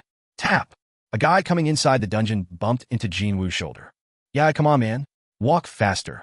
A man named Lee Sung-gu frowned deeply, the words flying out of his mouth sounding sullen. The interior of the Rank A dungeon was huge. There was plenty of space to go around the person in front. However, Lee Sung-gu found this newbie, who stood there unmoving, not to his liking at all. So he figured he'd embarrass the kid or something by bumping into his back, but what the FCK is up with this guy? He's like a demon, concrete pillar. When he ran into the newbie's back, it was him who got bounced away instead. So, quite obviously, his irritation had shot up to the heavens. Why is a rank E this tough? Still, this kid was a measly E, and he was a rank C. Although his skills lagged behind compared to other rank C hunters, and therefore he had to work as a miner, but regardless of all that, it wouldn't do for him to lose out to a rank E like this. However, the newbie didn't even show a single hint of a response. Lee Sung-gu's eyes narrowed to a slit. Oh, would you look at this fool? Now that his ire had reached a boiling point, Lee Sung-gu angrily glared at the newbie and raised his voice higher. Look here, man. Aren't you supposed to apologize if you run into someone? Jin Wu finally turned around then. Lee Sung-gu flinched and took a step back. Heek! It was as if a dangerous light was emanating from Jin Wu's eyes just then. While being pressurized by an aura that robbed away his breaths, Lee Sung-gu began panicking greatly. It was here that Jin Wu finally opened his mouth. Sorry. And no. Lee Sung-gu stuttered before managing to squeeze his voice out. Well, mistakes happen. His voice sounding unexpectedly meek now, Lee Sung-gu lowered his reddened face and hurriedly walked past Jin Wu. Fu-wu. Only after distancing himself far away from the newbie did Lee Sung-gu find some leeway to pat his pounding chest. What the hell was up with those eyes, man? And why was he smiling so creepily like that? Their gazes met for only a brief second. Yet Lee Sung-goo's entire body froze up, and he couldn't even speak properly. Him managing to not avert his eyes right away was his desperate attempt to hold on to his pride. Is he really a rank E? When he bumped into him, in that murderous glare, just what the heck was going on here? Yeah, who cares anymore? Lee Sung-goo shook his head hard in order to get rid of the distracting thoughts and hurried his steps. D***. Jin Wu scratched the side of his head as he looked on at Lee Sung-goo quickly rushing past him. Because my nerves were in a heightened state due to the boss, he ended up frightening that guy. Instead, this was only because he lacked enough practice. Yup, more practice was needed. Jin Wu inwardly reflected on how overly sensitive his response was and chased after the rest of the mining team. He caught up with them pretty quickly.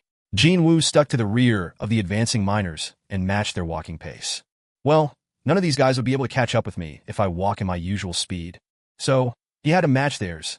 However, the deeper they went in, the greater the ripples of the magic energy from the boss became.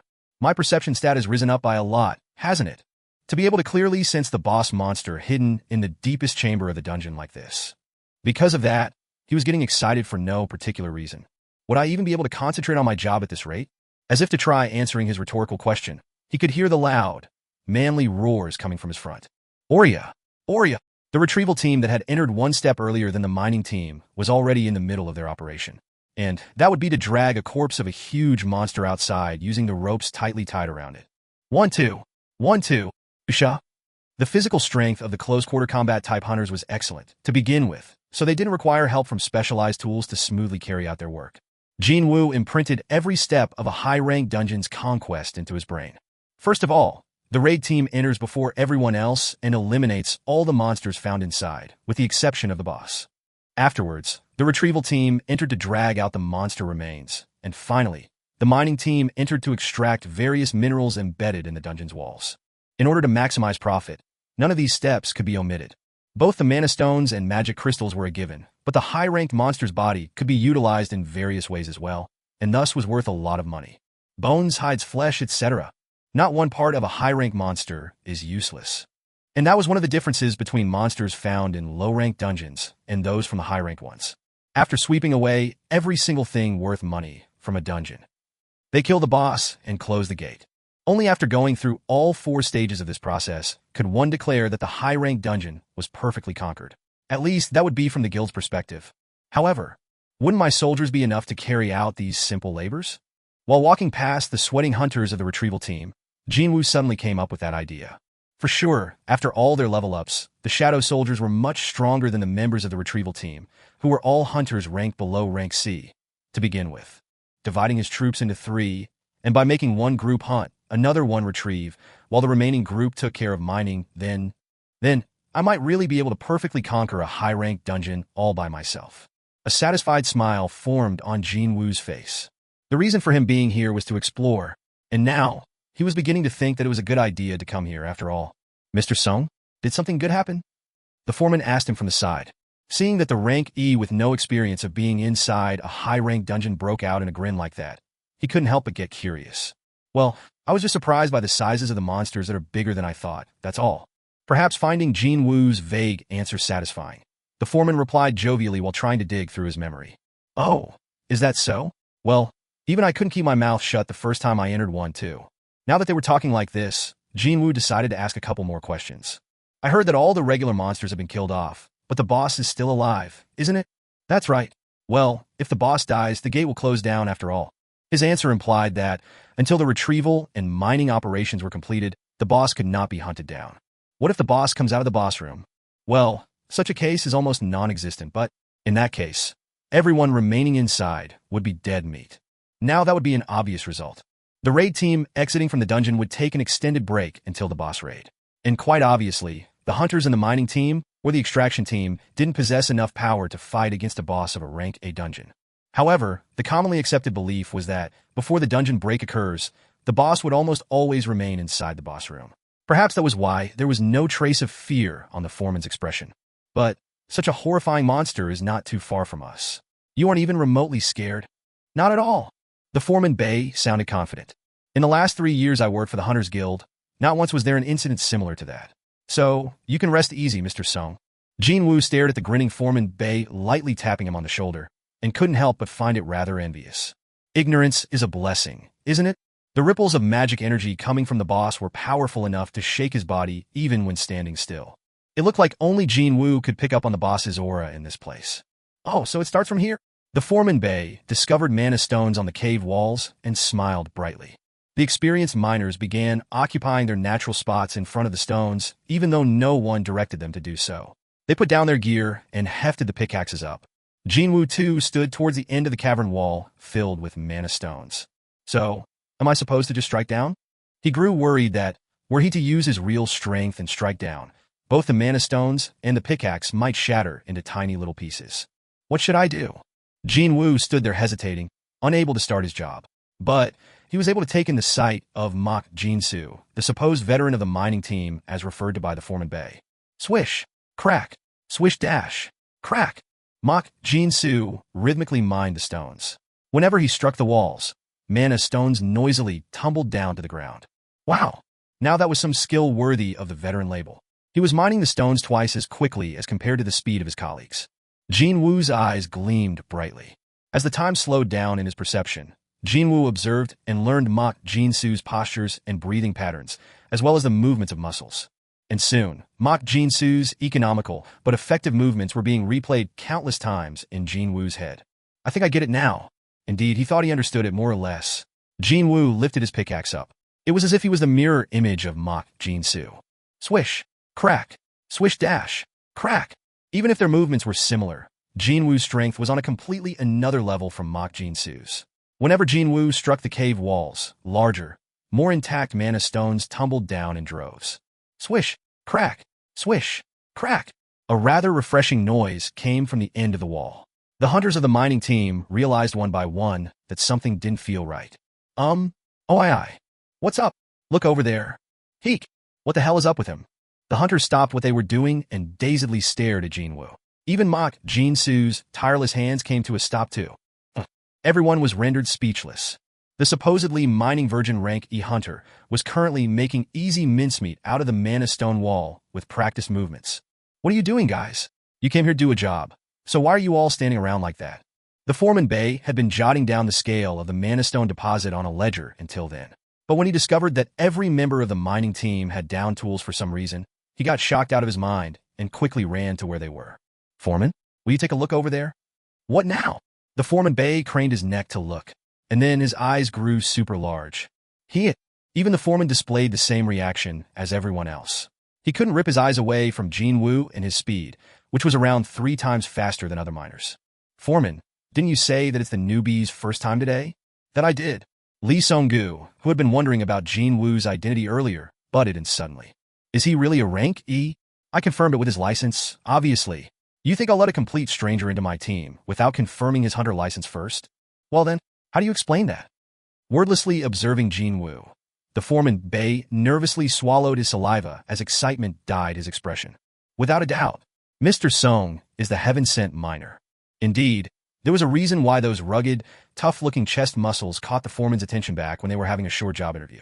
Yup, I really am good at finding the right people. A thick smile spread on the foreman Bei's face. HR. Beep, beep, beep. An alarm went off from foreman Bei's wristwatch. He raised his wrist to confirm the time. Egu, it's already. It was lunch hour already. Everyone, let's take a break and have lunch. Yes. Everyone dropped their tools and dusted their hands. While the miners were walking towards the exit in pairs and groups, Jin Wu showed no hint of moving from the spot. Foreman Bei got closer and asked him, Mr. Sung, aren't you going too? I'm not feeling all that hungry at the moment. Even then, you should eat something if you plan to continue working in the afternoon. Nah, I'm fine. I did eat my breakfast a bit later than usual anyway. Really? Well, nothing I could do about that then. Bei was planning to talk about the future together with this young man during the lunch break, but that didn't mean he should forcibly drag the kid away, no? Foreman Bei ruefully turned around towards the gate's exit. It was at this point that the corners of Jin Wu's lips arched up. Watching the distancing backs of the miners, he formed a deep smile. I can't miss such a wonderful opportunity, right? Finally, he was left all alone. Both the mining team and the retrieval team had left the dungeon. For about 1 hour, he was free to do whatever he wanted. Meaning, this was the best chance for him to seek out the boss hiding in the deepest part of the dungeon. Jin Wu put the pickaxe down and slowly shifted his gaze to the direction of the boss room. He could still sense the thick aura of the monster. I'll just go and take a quick look. He wasn't thinking of doing anything at all. No, he just wanted to see what the boss looked like. Thump, thump, thump. Just from imagining him seeing the boss, his heart was pounding faster. Jin Wu forcibly controlled his wildly beating heart and walked forward. He moved deeper into the cave, following after the aura of the boss. And so, just how long did he have to walk? A long stroll later, he finally arrived at the entrance of a huge chamber. It was the boss room. The cavern itself was already pretty huge, but the boss room was even bigger. Was every high-ranking dungeon as huge as this one? Just as he began wondering like that, he discovered the boss and automatically accepted that this dungeon simply had to be this big. If a monster like that gets outside. His eyes spotted the lone humanoid monster standing still at the far end of the boss room. Jin Wu's eyes began gleaming brightly like a young kid who got his hands on a toy he wanted so much as a gift. A giant-type monster. He heard a few things about this type of monster before, but this would be his first time looking at one. Because a giant-type monster's corpse was so huge, it was practically impossible to retrieve it in time, so most people would hardly ever get to see one outside of dungeon breaks. Such a creature was right over there, and that was causing his heart to palpitate faster and faster. That thing's really strong. The hair on his body was standing up, but for some reason he didn't think for once that hunting that thing down was impossible for him. The current Meekin, he'd be more than enough. The moment he thought like this, he reflexively swallowed his saliva. Gulp. Just how much experience points would he earn by hunting that guy down? By working his A*S off inside the demon's castle, he leveled up 15 times in a week. But if he could kill one boss and raise his level by 2-3 times? No, I shouldn't be doing this. Even though he was telling himself he shouldn't, both the Baruka's dagger and the Night Killer were summoned into his hands already. More importantly, his expression wasn't of someone stuck in a dilemma, wondering whether he should do something or not. Should I just go ahead and do this thing? A soft but excited grin formed on his lips. However, while Jin Wu stood there deliberating with a smile on his face, a certain woman's incredibly sharp voice flew at him from his behind. What do you think you're doing? Chapter 82 Fin. Chapter 83. Right then, Jin Wu felt his heart crash down to the pit of his stomach. When did she? He was paying too much attention to the boss and failed to notice that someone had come closer. I'm busted. Jin Wu could only smack his lips in regret. TSK. However, with an eyewitness around, it was no longer possible to stare avariciously at the boss. The Hunters Guild had purchased the raid permit for his particular dungeon, so naturally, the boss of this place was also a part of their investment. And if the boss was killed off, the gate would close down. The potential losses the Hunters Guild might incur would be a lot. Then, I nearly messed up. He got blinded by the desire to level up and nearly put his hands on someone else's property. Jin Wu regained his bearings and spat out a sigh of relief. Meanwhile, the owner of the voice had walked closer. I asked you what you were doing. Jin Wu formed an embarrassed smile and turned around to face her. I got lost and ended up here. You got lost? She sounded flabbergasted. Only then did Jin Wu confirm who the owner of the voice was. Huh? Isn't she? He saw that face just before entering the dungeon, didn't he? It was none other than the rank S hunter Cha Heian. As Cha Heian slowly closed the distance, she carefully scanned both of Jin Wu's hands. I definitely saw him holding weapons just now, though. Was she mistaken? Whatever the case might have been, they had disappeared without a trace. Cha Heian's gaze scanned the entirety of Jin Wu, up and down. A hard hat and a worker's overall. Is he from our mining team? She honestly believed him about getting lost here. She didn't know how he got this far, but well, the boss room was a very dangerous place to hang around. Discovering the reason was secondary. For now, Cha Heian figured that the priority should be on helping this man to leave this place. That chamber is where the boss is. Cha Heian covered her nose with her handkerchief as usual and stood before Jin Wu. Please exit from the dungeon as soon as possible. If you manage to attract its aggro, people inside this dungeon could all die. Ah, I'm sorry. It seemed that his acting worked. Jin Wu formed a satisfied expression and walked past Cha Heian. It was then. Cha Heian's head snapped towards Jin Wu. Something impossible just happened. Cha Heian's eyes opened wide, and even before she realized it, she was calling out to him. Excuse me. Wait. Yes. Can you take a look at me for a sec? What's gotten into her? And they said that thieves knew what they did wrong. Jin Wu was not looking forward to Cha Heian coming in close to him. Too bad. She was already standing right in front of his nose. What? What's the matter? He asked with a troubled look on his face, but she didn't answer and simply proceeded to lightly breathe in the air near him. She had already put away the handkerchief covering her nose. What's going on here? Jin Wu failed to understand why she was doing this. Wait, why is she suddenly smelling me? Jin Wu began panicking inwardly. However, the state of confusion Cha Heian was going through at the moment was several times greater than his. There is no stink coming from him. This would be her first time meeting another hunter that didn't stink. Cha Hae-in's surprised eyes stared at Jin Wu, and a question mark floated above Jin Wu's head as his reply. Is there some kind of a problem? Yo, are you a hunter for real? Was there a need for words here? Jin Wu pushed forward the hunter license hanging on his neck. Cha Hae-in took the license, and her gaze quickly alternated between Jin Wu's face and the ID photo. Ranky, Sung Jin-Woo. Was this because his rank was too low? She could not pick up any type of smell coming from this man named Jin Wu. No, wait. Actually, a pleasant odor was gently wafting out of him. Instead, Jin Wu sneakily extracted his license out of Cha Hae-in's hand. Can I go now? Cha Hae-in did call out to Jin Wu, but then realized that she had nothing else to say nor had a reason to keep him here. It's nothing. Please be careful on your way out. This dungeon is rather large, you see. Ah, of course. Jin Wu lightly nodded his head and turned towards the location of the mining operation. His back soon disappeared around the corner of the cavern. However, Cha Hae-in's lingering gaze didn't shift away from the path Jin Wu had walked down on. He smelled really nice. Hunters of the mining team were returning to the mining operations area one by one after finishing their lunch. Foreman Bei was walking with a toothpick stuck in between his teeth. Once he saw Jin Wu appearing from the deeper parts of the dungeon, though, he flinched greatly in shock. Mr. Sung, why are you coming from there? Oh, that? Jin Wu sneakily shifted his gaze over in the direction of the boss.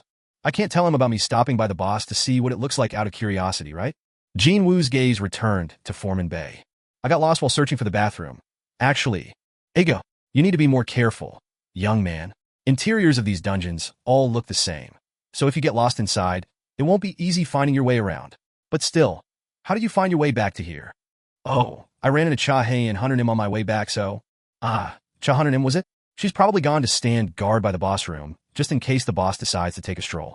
That lady also worries a lot. Maybe as much as you, Mr. Sung. Foreman Bei guffawed vigorously. It seemed that Jin Wu being worried about the boss not too long ago had left a deep impression in his mind. Jin Wu could only smile wryly. The foreman can laugh like this only because he has no idea how terrifying the boss actually is. This was the difference between the hunters doing these sorts of jobs and the hunters working in the assault team. Cha Hae-in understood very well how dangerous and scary an existence the monsters could be, so she was just being meticulous in those areas that no one else was paying much attention to. I didn't know there was such a side to her. What with that expressionless face of hers and all. If the boss decided to come out of the boss room, the assault team wouldn't be the ones in danger. No, it would be the workers doing their job, as the raid team would be taking a break outside the dungeon. And she was sacrificing the allure of sweet rest to stand guard in front of the boss room, just for the sake of total strangers.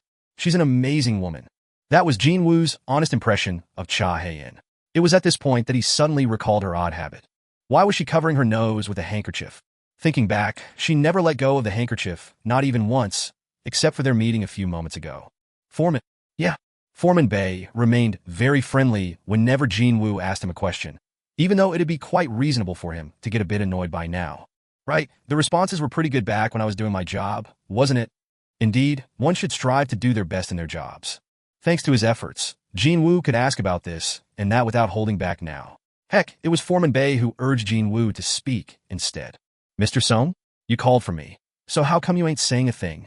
Oh, well, it's nothing important, but by any chance, do you know why Cha Hae-in hunted him walks around with a handkerchief? Oh, that? Well, it's because Hunter Cha is a bit peculiar, you see. A bit peculiar. What did he mean by that? Jin Wu didn't have to ask because Foreman Bei helpfully explained himself first. Hunter Cha can supposedly smell a kind of body odor coming from other hunters, and I hear she finds them pretty horrible. She can smell other hunters? I heard something or other about her special constitutions and stuff. Her special constitutions, he said. Jin Wu also possessed something similar to that, his excellent sense of hearing. Even from his early years, his hearing could be considered better than average, but once he awakened, it developed even further. Probably, Cha Hae-in's sense of smell also got enhanced like mine. So, he could more or less understand where she was coming from. Well, wouldn't you agree that she is peculiar? Perhaps he enjoyed the sight of Jin Wu focusing on his words more than he should, because Foreman Bei continued on with his explanations without any prompt from the youth. I heard that she finds it really hard to breathe near other hunters because of the stink. Was that why? Asking me if I was a hunter. Was it because, unlike other hunters, he didn't smell at all? Back in the Red Gate, the leader of the White Phantom said something similar. Every one of us can hear a certain voice repeating itself in our heads. It tells us to kill humans. However, I can't hear that voice when I'm looking at you. Wasn't this a bit similar in context with what that creature told him? He didn't have the hunter-specific stink, and they couldn't hear the voice telling them to kill him. Because I'm a player, a unique existence who had received the advantages of the system. Just what was this player? The question of his own identity rose up in Jin Woo's head, but he shook his head eventually. This isn't a problem I can figure out now anyway. Jin Wu emptied his mind. Problems that couldn't be solved by thinking too hard would only tire him out if he continued to dwell on it. Crack. Quack. It was then he heard his colleagues getting back to work. So, Jin Wu also lifted the pickaxe. The rank A boss. I wish I could hunt it down. What would he have done if Cha Heian didn't show up in time? He couldn't help but wonder. HR. Thanks to Jin Wu's brilliant efforts, the mining team was able to finish their operation well before the dinner time. According to the foreman, they had finished 2 hours faster than planned. With that, the looks the fellow miners were giving him had gone through substantial changes. Nice work, Mr. Sung. You were really good, you know? After seeing all those mana stones tumbling down, I thought we somehow got ourselves on an excavator or something. Hunters surrounding Jin Wu began praising him one by one. The cold, indifferent eyes before entering the gate were nowhere to be seen now. Jin Wu was also feeling rather pleased with himself. This experience of being a dungeon miner proved to be surprisingly educational, and he also got to achieve the purpose of coming to this rank A dungeon as well. Well, let's get out of here, everyone. Roger that. Let's go. At Foreman Bay's order, the miners all began moving at the same time. 1, 2, Yucha. They left behind the retrieval team, still suffering through their operation, and after changing out of their overalls, the miners regathered in one spot. Unlike the other miners, who were all full-time employees of the guild, Jin Wu's daily wage was handed to him immediately. Here, this is your share, Mr. Sung. Ah, thank you. While handing over the envelope containing the day's wage, Foreman Bay sneakily threw in a question as well. We're planning to go and enjoy a drink together, so how about it? Would you like to join us? He sounded light and cheery, but his eyes were gleaming in a serious light. Looks like he has something important to say to me, but Jin Wu could sense the man's desperation, even. Unfortunately, Jin Wu declined the invite as tactfully as possible. I'm sorry. Is that so? Foreman Bay scratched his chin. Well, this is a story best told after knocking back a few cold ones, but he hurriedly changed his tactic. I've met quite a few people while doing this job for many years now. Okay, but it's my first time meeting someone like you. You have a natural-born talent to become a miner. It seemed that Foreman Bay really liked Jin Wu here. Well, this is... All Jin Wu could do here was to chuckle awkwardly, unable to neither agree or refute that notion. Deciding that the young man's smile was a good omen, Foreman Bay confidently moved on to the main topic at hand. I'd normally not say something like this, but don't you want to come and work for me full-time? I will definitely not treat you poorly, you see. This young man named Sung Jin-Woo. Even though today was his first day as a miner, he managed to outperform the veterans by 3 times the amount. If he couldn't hold on to such outstanding talent, wouldn't he be a failure of a foreman? He was even thinking of discussing the matter with the person in charge and have Jin Wu's wages paid separately from others. That was how badly he wanted to reel in this young man. Too bad, Jin Wu remained resolute. Thank you for your kind words, but actually, I'm getting ready for something else at the moment. Just a few words from Jin Wu, and Foreman Bay's face was forming a dejected expression of a man who had lost his country. Oh, really? Jin Wu chuckled to himself. What an interesting guy, to display his raw emotions so openly like this. More than likely, Foreman Bay must have thought that he had discovered an unpolished rough within the E rank. Foreman Bay pondered something for a bit, before cautiously asking the youth. What about tomorrow then? Can you come to work tomorrow as well? Tomorrow? Actually, he didn't have anything else planned for tomorrow. The reevaluation was scheduled for the day after too. Still, was there a reason for him to take another mining job now? He already got to learn the process of the dungeon conquest, and he even got to witness the rank A boss too. However, wait a minute. Just as he was opening his mouth to voice his refusal, a new question quickly entered Jin Wu's mind. Does that mean Hunter's Guild will go on another raid tomorrow? That's right, and that one's also a rank A. But is that even possible? They finished the raid today. Normally, a raid team would take about a week off after finishing up a raid. And this raid only started from yesterday afternoon, which meant the elites of the Hunter's Guild were raiding this dungeon for 2 days in a row, yesterday and today. And by the time they kill the boss after the retrieval operations finally end, it'd be the early dawn. Naturally, Jin Wu couldn't understand how there would be another raid tomorrow. When Jin Wu displayed a hint of interest, Foreman Bay also got more enthusiastic. You see, Assault Team B will be stepping forward tomorrow, not Team A. Assault Team B? Could it be that they were thinking of clearing a rank A dungeon with a backup team? And this is precisely the power of the Hunters Guild, you see. I mean, we are probably the only guild in entire South Korea who can conquer rank 8 dungeons with 2 different teams. Foreman Bay sounded quite proud then. Does Hunters raid dungeons like this all the time? No. Now, normally, we wouldn't have to split up the teams like that. But it looks like the schedule got overlapped this time. Because 2 rank 8 gates appeared around the same time in the district the Hunters Guild operated in. Chairman Choi Jong-in had to sweat a lot in order to get the permits for both of them, apparently. So, the reason for running into Chairman Choi in the association yesterday was this. Someone as busy as Choi Jong-in wouldn't just randomly show up in the association for no reason whatsoever. Jin Wu nodded his head. Okay, so does that mean it'll be your first time trying to raid the dungeon with the B team? That's right. However, the B team of the Hunters isn't your regular backup team. Okay? They're even better than the A team of some of the other large guilds, I'll have you know. Still, it should be far more dangerous than today, yes? Foreman Bay became speechless then, because that would be quite obvious. In today's raid, 2 rank S hunters participated. On the other hand, only the rank as and below would try to raid the dungeon tomorrow. Sure, he heard that the size of tomorrow's gate was smaller than the one today, but still, losing 2 rank S hunters was a big blow, indeed. After all, Mr. Sung was worried about the boss monster, even when the assault team featuring 2 rank S hunters were nearby. Doesn't mean I can lie to the kid. Now is it? Foreman Bay was thinking of changing the youth's mind tomorrow while working beside him, but realizing that he had failed, he expressed some regret. Yes, it'll get more dangerous for sure. If something goes wrong, then the raid itself might fail too. It was here that the light in Jin Woo's eyes changed. Chapter 83 Fin. Chapter 84. Jin Wu didn't ponder for long before speaking up. I see. If that's what you think, then there's not much I can do. Where should I show up tomorrow? After hearing this unexpected reply, Foreman Bay's eyes went extra round in shock. Wait, I haven't made a mistake just now with what I said, right? Didn't he definitely say that tomorrow is going to be more dangerous than today? Mr. Sung's expression wasn't so good after hearing Bay's story, so the older man was just about ready to forget about the matter completely. However, what was the meaning of this? Thanks to this youth, it looked like Bay wouldn't have to worry about finding another miner for tomorrow. Is that all? Mr. Sung could easily do the work of 4 or 5 people all by himself. And that was on his first day too. The boy's work speed that even managed to impress the ace of the mining team, Mok Jin-Soo, was indeed pretty shocking the first time Bay witnessed it.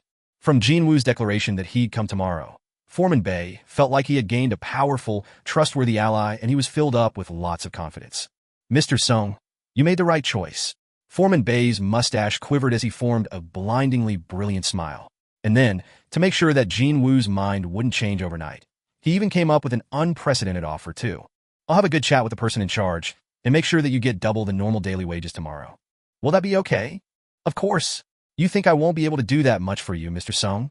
Foreman Bay confidently pounded on his chest. Mr. Sung, don't you worry about a thing and just come to work tomorrow. Quite obviously, who would sweat overpaying twice as much in daily wages to a guy capable of doing the work of 4 to 5 people? If Bay was the chairman, never mind double, he'd triple, no, maybe even more with an eye towards the future. Didn't expect myself to rue the day that I'm not the chairman of the Hunters. Foreman Bay could only swallow back his laughter. Jin Wu asked him a question then. All right, I promised to meet someone tomorrow evening, so will I be able to make that in time? Earlier this morning, Eugene Ho gave him a call. Hyungnim, can I come and speak to you? For some reason, he sounded worn out. That kid was on the top of the world yesterday, saying that everything had worked out all right, yet today. Jin Wu was taken by surprise, but unfortunately, the call came only after he had already applied to become a miner. He had no choice but to delay the meeting until tomorrow evening. Foreman Bay chuckled out loudly. From what I hear, tomorrow's dungeon should be much smaller in scale than today's one. So, we should be finished well before 6 o'clock. Weren't they able to finish today's work around 5 p.m. today? They should be even faster tomorrow, not the other way around. Jin Wu nodded his head. That would be fine for him too. In that case, I'll see you tomorrow. All right, take care. Watching Jin Wu turn around and walk away, a satisfied grin formed on Foreman Bay's lips. If I did marry, I'd probably have a son around his age by now. Why did that boy's back look so wide and trustworthy? How wonderful would it be if the world was filled with newbies as excellent as Mr. Sung? A thick smile refused to leave Foreman Bay's lips. However, he wasn't the only one smiling. While walking towards the bus stop, an imperceptible smile was floating on Jin Woo's lips too. Well, it's not like I'm wishing for the raid team to make a blunder tomorrow, but if something were to happen, then his existence would prove to be a huge help either to the raid team or to the mining team. It wasn't as if he had a change of heart either. Perhaps ironically, the success rate for clearing rank A gates was actually greater than those of the lower ranks. For one, the association doesn't hand over the permit to any OL guilds, and once the guild was given the opportunity, they would commit all of their resources and try to conquer the dungeon too. However, the Hunters Guild isn't committing their everything in tomorrow's dungeon raid. To think, they'd have the balls to split a single assault team into two and prey on two separate rank A gates at the same time. That was some confidence befitting the holder of the top spot in their profession. But it was undeniable that the accompanying risk was incredibly high too. Regardless of what happens, I won't lose out either way. If they manage to complete the raid safely, that'd be the best for everyone involved. On the other hand, if an accident did occur, he'd assist the Hunters Guild, but in return, he would get to monopolize the high-rank monsters by himself. Very good. A deeper smile formed on Jin Woo's face as he climbed into the bus. Late at night, Cha Hae-in was tossing and turning in her bed. Why is he different from others? Occupied by various thoughts regarding the man she met back in the boss room, she couldn't fall asleep at all. After awakening her abilities roughly 2 years ago, she ran into many hunters, but there had never been an exception. Whenever she approached hunters, or to be more specific, the awakened, a deeply unpleasant stink assaulted her nose. At first, she thought she was sick, so she went to see various doctors. However, she made no progress in that regard. One of the doctors she went to see cautiously told her of his hypothesis. Could it be possible that you, Cha Hunternim, can sense others' magic energy through your olfactory senses? That guess certainly held some merit. The stink would get worse the higher the rank of a hunter was. And sure enough, the lower the rank, the more tolerable the stink was too. Of course, regular people didn't emit any stink whatsoever. However, this is the first time meeting someone with a pleasant smell. Recalling the events of earlier, her heart began beating a bit faster. She became quite curious who that man could be. So as soon as the raid ended, she connected to the association's website and searched for his details. Rank E. Sung Jin-Woo. The information on the man, as seen on the hunter license, could be seen on the screen. There are no contact details. But then again, what would she even do after finding out about his contact info? Realizing that there was nothing more she could glean from the association's website, she then ended up calling the phone number of Jo Myung-ki, the manager of the recruitment department. She didn't even mean to do that, though. What's going on? Cha Hunternim, did something happen at this late hour? It was already well past 1 a.m. by the time she called him. He wouldn't have answered the phone if it wasn't from South Korea's sole female rank S hunter, who also happened to be the vice chairman of the Hunters Guild. She couldn't help but think that she made a mistake after hearing the still sleepy voice of Jo Myung-ki, but that lasted only for a short while. Cha Hae-in opened her mouth with some difficulty. Can you find some information on a hunter named Sung Jin-Woo? I beg your pardon? Wait, are you talking about the rank E hunter currently working for the association? Cha Hae-in was taken in by a huge surprise. Jo Myung-ki was none other than the man in charge of recruiting in South Korea's best guild. So, why did a man like that remember the name of a rank E hunter? Do you know who he is? The thing is, actually, Chairman Choi has requested me yesterday to do the same thing as you have, you see. He asked me to uncover more information on that person. Chairman did that? Yes, miss. Do you know what's going on? Well, even I don't. So, what did you find out? A voice that was thick with a helpless sigh came out of the phone speaker. I did my best to uncover more, but the association has placed a lockdown on his information. It's my first time encountering a situation like this, them blocking the flow of all information on a regular hunter. He's not even a top-rank hunter, either. But why are you looking for him, Cha Hunternim? Is there something I should assist you with? No, it's fine. I'm sorry for calling you so late. Good night. Click. Those were the contents of the phone call she made 3 hours ago. She worked up her courage to find out more about a guy, only for more questions to bubble up in her mind. A mystery hunter whose identity was being sought after by the leader of the Hunters Guild, while the association was doing their best to hide it. There's definitely something going on here. No, wait. There simply had to be something. She earnestly prayed for it. He could very well be the person to unravel the mysterious and special constitution that continued to torment her ever since she turned 21, 2 years ago, when she had awakened her powers. That man, can I meet him again? Could it be that she'd never get to see him again? She was beset with worry all of a sudden. Thankfully, Cha Hae-in recalled Sung Jin-Woo's hard hat. She remembered that the hard hat and the overall he was wearing both spotted the emblem of the Hunters Guild. I remember now. He was in the mining team, wasn't he? Unlike her, who was the part of the raid team, the mining team would be working later today as well. If Sung Jin-Woo hadn't left the mining team, then there was a chance that she could meet him again. Let's go and take a look. Since she was the vice chairman of the guild, it'd not be a strange thing for her to stop by at the raid location. Right? I'll just show up there as if nothing's wrong, and see whether that man came to work or not. But why? As soon as she thought about the possibility of seeing that suspicious hunter again, she felt much more relaxed. If I want to do that, I gotta get some sleep first. For the sake of today's schedule, Cha Hae-in forced her unwilling eyes to close. Even before the morning sun rose up, Jin Wu left for the meeting area first thing in the morning. It was different from yesterday, when he had some leeway, as he only joined the crew during the middle of the raid. Maybe I shouldn't have worried. He was worried about whether he was too early or not, but, well, many hunters had gathered before the gate already by the time he got there. Hey Mr. Sung. Sung. Foreman Bae Yun-suk greeted him first. Hey, it's Mr. Sung. Hey man, Mr. Sung. Other hunters began greeting him with a slight nod, and some even raised their hands as high as their chest to greet Jin Wu, which was quite different from yesterday. The work each of the miners did was important, so they'd wholeheartedly welcome a colleague with great skills anytime. From the expressions of the hunters of the mining team, their delight could clearly be seen. This is a bit awkward. Jin Wu had been subjected to poor treatment ever since becoming a ranky hunter, so when he received such a warm welcome, he couldn't help be dazed somewhat. Still, he didn't feel bad about their honest reactions. Jin Wu wordlessly lowered his head as his greeting. 1, 2, 3.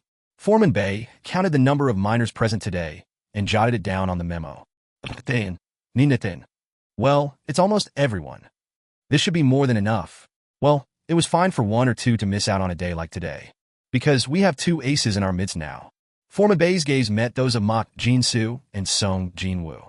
Bae grinned like a fool, causing Mok Jin-soo to hurriedly avert his gaze, while Sung Jin-Woo was tilting his head in confusion. It was then. Excuse me, Foreman Bae. Art, you surprised me. Foreman Bae flinched and shuddered grandly from the voice suddenly coming from his side. Moving around without revealing one's presence was clear evidence of one's excellent skills. And as expected, the one Foreman Bae's resentful gaze was directed to was the leader of today's raid team, Son Ki-hoon. Ega, my heart nearly stopped from fright just now. Son Hunternim. My apologies. It's a bad habit I picked up from working in the dungeons for too long. Son Ki-hoon grinned sheepishly. It was then the foreman of the retrieval team suddenly revealed himself from behind Son Ki-hoon. An old man not acting his age. What the? Even you? Why would you two be here where the mining team is? What do you mean why? We are here because we got business with you, obviously. Foreman Bae stared at Son Ki-hoon with a puzzled expression. Meanwhile, Son Ki-hoon was scanning the hunters of the mining team as he opened his mouth. The thing is, our team's porter decided to not show up today. Looks like I'll have to borrow someone from the mining team. Hey! Foreman Bae's eyes went round in surprise. But why for my team? When you got the retrieval team with lots of strong people who can carry luggage better than us. As if he was waiting for that reply, the foreman of the retrieval team flew off his handle. My boys had to work overtime for 3 more hours just to finish our operation. They even missed dinner too. But now, you want to use them as a porter too? The reason why the retrieval team had to put in overtime while missing supper, because the mining team had finished their operation far too early. TL note at the end, well, it's true that we finished our operation which should have normally ended around 7 in the evening, by around 5 o'clock, all thanks to Mr. Sung. When the foreman of the retrieval team glared daggers with veins popping up in his neck, Foreman Bae forgot what he wanted to say. Perhaps he thought that this would be enough of an explanation. Son Ki-hoon then addressed the miners. Is there anyone among you who wish to accompany the raid team? Once the raid is over, we will furnish you the additional hazard pay immediately. So Ki-hoon's pleading eyes darted from here to there, but no one stepped forward. Either they looked down on the ground or stared at the heavens, deliberately avoiding meeting his gaze. That would be obvious, really. I ain't gonna risk my neck for a couple more bucks. Won't do it, even if you beat me up. The highest rank hunter among the mining team was only a rank C. Most of them were rank DS. Heck, they even had a rank E among them, too. However, the place Son Ki-hoon wanted to take them to was a rank A dungeon, seen as perhaps the most dangerous of the lot, realistically speaking. The miners would still hesitate greatly even if the dungeon in question was rated B. Yet it was an A.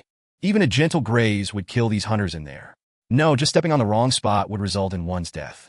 That dungeon was not a place where low-ranked hunters could survive. Sure, porters only had to lug around the raid team's gear, but still, compared to the job of mining, it was still far too dangerous. Is there no one? Son Ki-hoon's expression became more and more crestfallen. Who knew how much more time and effort he needed to waste in order to find another porter? Probably the whole morning, or even till the afternoon. Or if he was really unlucky, then the entire day might go down the drain. This is going to be big trouble. It was at this point when his eyes met with a certain young hunter's. Unlike other hunters, this guy was staring right back at him. It was, of course, Jin Wu. While Son Ki-hoon was staring at him, Jin Wu, too, was slowly scanning that man's appearance. Isn't he a bit sharp for a tanker? Common sense dictated that the leaders of raid teams were tankers most of the time. Compared to other tankers, though, Sung Ki-hoon was a bit on the lankier side. He was also quite tall, so, rather than a hunter, he looked more like a basketball player more than anything else. Jin Wu finally stopped looking at Sung Ki-hoon, and his eyes drifted away. Fwa! Only then did Sung Ki-hoon spit out his deeply held breaths. What just happened? Just now, his entire body had frozen up so much that he even forgot to breathe. He couldn't understand why. Am I getting too tense, since this will be my first raid as a leader and all? Up until now, he had participated in raids as an auxiliary tanker. That was why today's opportunity was doubly important to him. And he definitely could not afford to commit a blunder today. Sung Ki-hoon was bent over and panting laboriously in order to recover, before raising himself back up again. Murmur, murmur. Probably because of his rather embarrassing conduct, the surroundings had gotten noisier. However, he soon realized that the cause for the disturbance was not him. Sung Ki-hoon's gaze shifted back to the mining team's hunters, only to spot a hand raised up to the sky. Finally, someone was applying for the job, someone he had been waiting so desperately for. Sung Ki-hoon's expression brightened considerably. When Jin Wu took a step forward, he became the center of the attention. I'll do it. Chapter 84 Fin. TL. Well, I'm not sure what the mining team does has any bearing on what happens to the retrieval team, but okay. I'm just TLING according to what's in the raw, so don't question me. The only reason I can think of is it being a matter of workplace pride/appearance. Like, the mining team finished early, so the raid team was only waiting on the retrieval team, hence the overtime/meal skipping. Just my own guess, though. Chapter 85. A ranky hunter wanted to enter an uncleared rank A dungeon. Pure pandemonium broke out. Upper rank monsters are waiting with bated breath inside. Yet you want to go in? Mr. Sung, what do you think you're doing? You still have a whole life ahead of you. So why are you risking it all for a measly few extra bucks? The members of the mining team surrounded Jin Wu in no time. At the same time, Foreman Bei hurriedly explained it to Sung Ki-hoon. Egu, that friend only started this job yesterday, so he probably raised his hand, not knowing anything. What's his rank? That is... Foreman Bei sneaked a glance towards Jin Wu and then spoke in a hushed voice. It's E. Regardless of what else, his rank is too low, so how about going with someone else? It'll be far too dangerous to take that friend along with you. Sung Ki-hoon's expression became grave right away. That man is only a rank E. The man who locked gazes with him only a second ago, for sure, he couldn't sense any exceptional fluctuation of magic energy coming from that man. However, how should he put this? A certain aura permeated from that man that couldn't be described in simple words, but at the same time, it also felt sharp and utterly under control. He's definitely not a rank E. No matter how hard Sung Ki-hoon looked, that man was definitely not the bottom-rank hunter he claimed to be. Of course, Foreman Bei had no reason to lie here, but from Sung Ki-hoon's perspective, his own assessment had to be correct. Besides all that, the rank of a porter isn't all that important, is it? Indeed, a porter only needed to carry luggage around well. If the luggage carrier located at the very back of the raid team found himself in danger, then one should look at that raid as a complete failure. In a case like that, not even a rank A could guarantee his survival. So would it really matter if the porter's rank was a C or an E? They'd die regardless, anyway. When Sung Ki-hoon's thought process reached that point, he began regretting the fact that he actually wasted time worrying about it. The raid hadn't even started, yet they had wasted far too much time already. Sung Ki-hoon stared at Jin Wu and spoke. Nope, I'm taking him. Isn't it heavy? Sung Ki-hoon asked a question, and Jin Wu simply shook his head. No, it's fine. The large bag being carried on Jin Wu's back was filled to the brim with extra sets of clothing, weapons, and defensive equipment, etc. for the raid team. Its volume was quite considerable, but honestly speaking, he didn't find it heavy at all. All thanks to his strength stat, of course. Doesn't look like he's straining himself. After studying Jin Wu's expression for a bit, Sung Ki-hoon turned towards the gate. Jin Wu also shifted his gaze towards it. A giant gate, as big as the one from yesterday, silently floated in the air. Wait, maybe this one's a little bit bigger? Even then, the detected amount of magic energy was supposedly less than yesterday's gate. The raid difficulty was judged by the emitted magic energy and not the size of the gate. That was probably the main reason why the B team was tasked with clearing this particular dungeon. For real, the leaking magic energy is incomparably smaller than yesterday. Jin Wu could tell by standing in front of the gate. The result of the association's measurement didn't seem to be wrong. But then what was this? Just like back when he was standing before the red gate, a certain creeping sense of ill omen was dawning on him. I hope it's nothing. Meanwhile, Sung Ki-hoon gave out his order. Let's go inside. The raid team, waiting in front of the gate, began moving once more with that order. Hunters entered the dungeon one by one. Jin Wu stopped staring at the gate and followed them in. You have entered a dungeon. The interior of the dungeon was rather plain. Jin Wu had been tense after picking up on that odd feeling, but he let off a sigh of relief after seeing the passage that was noticeably smaller than yesterday's dungeon. Phew. Thankfully, he wasn't forcibly transported to another world. The thing was, though, the members of this team were plenty good enough to clear a red gate were they to step into one. 11 rank as and 6 rank BS. If it weren't the Hunters Guild but somebody else, these guys wouldn't have been assigned to a B team at all. Jin Wu smirked softly. I'm not here as a part of the raid team anyway. Let's not sweat over stuff like this. Yesterday and today. If he were being honest, he only came here to have fun. And as coincidence would have it, he was now blessed with more things to spectate on today. There was no need to stay sharp and alert all the time.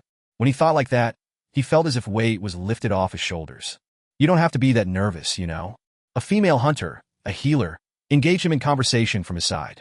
Was her age around the late 20s or so? Because his expression was stiff, it seemed that she just wanted to help alleviate some of his tension. You see, every single member present here, not just Ki-hoon Appa, the leader of the team, is a distinguished hunter. Except me, that is. The healer lady smiled refreshingly. From the word go, Jin Wu wasn't scared, but after seeing the female hunter's utterly relaxed face, he felt like a deflated balloon. Jin Wu grinned too and nodded his head. Ah, okay. The healer formed a content expression, evidently satisfied by her efforts. At the same time, the leader confirmed that there were no monsters near the entrance and gave the signal to advance. Let's move. Both Jin Wu and the healer matched the walking pace of the raid team and slowly advanced forward. They had to watch the surroundings while moving, so naturally, their rate of progress was rather slow. Should I help you carry some, if it's too heavy? The healer glanced at Jin Wu's luggage and asked him. Jin Wu wordlessly pushed forward a huge bottle of water in his left hand to her. Kayak. The healer tottered dangerously on her feet, trying to lift that, so he quickly took the bottle back.